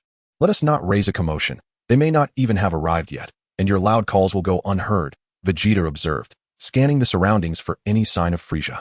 This time, upon their arrival on Earth, Beerus and Whis had not accompanied them. Son Goku had utilized instant transmission to reach the planet. As for their knowledge of Frieza's impending arrival, it was Whis who had informed them. Whis possesses the ability to sense any call for his presence across the cosmos. When Goku was driven away by Frieza, he had immediately contacted Whis, thus alerting both Son Goku and Vegeta. Since Beerus was currently in slumber, Whis could not leave his side. Consequently, Goku decided to use instant transmission to bring Vegeta to Earth. Having trained diligently for an extended period, they sought to evaluate their current strength. Indeed, Son Goku exclaimed with a cheerful grin. It was then that he turned to realize that the people of Earth had already gathered. "Ah, it appears everyone is here," Son Goku smiled and addressed the crowd. The atmosphere was palpably awkward, as everyone wondered if they were so easily overlooked. Suddenly, Li Lin appeared beside Sun Wukong, smiling as he spoke. "Li Lin has arrived," he announced. Upon seeing him, Sun Wukong's face lit up with evident joy. He continued, "Are you also here to defeat Frieza? However, I must inform you that Frieza is mine. You are not allowed to intervene." Li Lin chuckled and shook his head, apologizing to Wukong. "I'm afraid I have already intervened. If you wish to confront Frieza, you might have to seek him out in the underworld." To be honest, even if the two of them had arrived early, he felt uneasy about leaving Frieza in Wukong's hands, especially since Whis had not accompanied them today. To ensure absolute certainty, he had to resolve the matter himself. Sun Wukong, in his benevolence, often lacked the ruthless decisiveness needed for such a task. If Frieza were to plead for mercy and sway him, it was conceivable that Frieza might take the opportunity to annihilate Earth. After all, his family and children were still on that planet. Without Whis, there would be no means to reverse time and start anew. "Why is it like this?" Sun Wukong lamented, tugging at his hair in frustration, wishing he could tear it all out. The outcome was simply too difficult for him to accept. Vegeta, too, was in a state of distress. He had arrived with enthusiasm, previously bickering with Wukong over who would strike first. Little did they know, their dispute had been in vain. As someone had already dealt with Frieza, Li Lin remained indifferent to their emotional turmoil. "Wait," Vegeta suddenly spoke up. Li Lin paused, casting a nonchalant glance in his direction. What was this fellow up to? Was he looking to cause trouble with Frieza? Or perhaps he sought to trouble me instead? Under Li Lin's gaze, Vegeta promptly lowered his head. Despite their continuous battles in the God of Destruction realm, those encounters were largely one-sided beatings. Although they relished combat, it did not imply they enjoyed being on the receiving end. "I wonder if I could fight you just once," Vegeta muttered softly, a stark contrast to his usual demeanor. Sun Wukong's eyes brightened at the thought. Indeed, although Frieza had been vanquished, Li Lin remained, and his strength far surpassed that of Frieza. Perhaps he could serve as a worthy opponent. "Absolutely not. I refuse," Li Lin replied without a moment's hesitation, shaking his head. He had no time to indulge these two in their childish games. If all went as expected, they should be able to transform into Super Saiyan blue forms by now. While it would be effortless for him to subdue them, it would still require some effort, and he despised troublesome matters. His previous self had not possessed such a temperament. Perhaps years of a leisurely life had altered him. Why is it like this? Sun Wukong's previously ignited enthusiasm was once again extinguished. He yearned for a vigorous battle.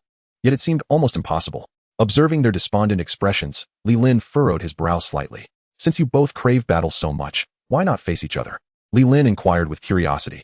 They could be described as natural adversaries. However, since they attained the extraordinary power of Ultra Blue, encounters between them have become a rarity. With a fitting opponent right before them, why expend such effort watching others? Li Lin's remark struck a chord. Suddenly, both of them realized that despite their prolonged training, they had yet to engage in battle with one another. "Indeed, that makes sense," Sun Wukong exclaimed, his eyes wide and slapping his forehead. "It seems quite reasonable." Vegeta nodded in agreement. At that moment, their gazes were filled with fierce determination as they regarded each other. "That's right. You fight your battles. And leave me out of it," Li Lin mused inwardly. "Kakarot, while your point is valid, you are not my match," Vegeta declared with an air of arrogance, clearly attempting to assert his dominance. "Oh really? Have you ever bested me in our fights?" Sun Wukong retorted, unyielding and sharp with his words. It appeared that whenever combat was involved, his intellect surged. Vegeta, visibly rattled by this statement, darkened his expression and proclaimed, "Very well. Today we shall see whose strength has flourished over these years." With that, he instantaneously lunged forward. Observing Vegeta's movement, Sun Wukong refused to remain passive. After gathering his energy, he charged ahead to meet him.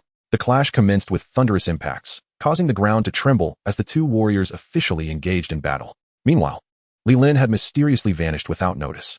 The onlookers on Earth exchanged puzzled glances, wondering why these two, who had come to confront Frieza, were now embroiled in their own conflict.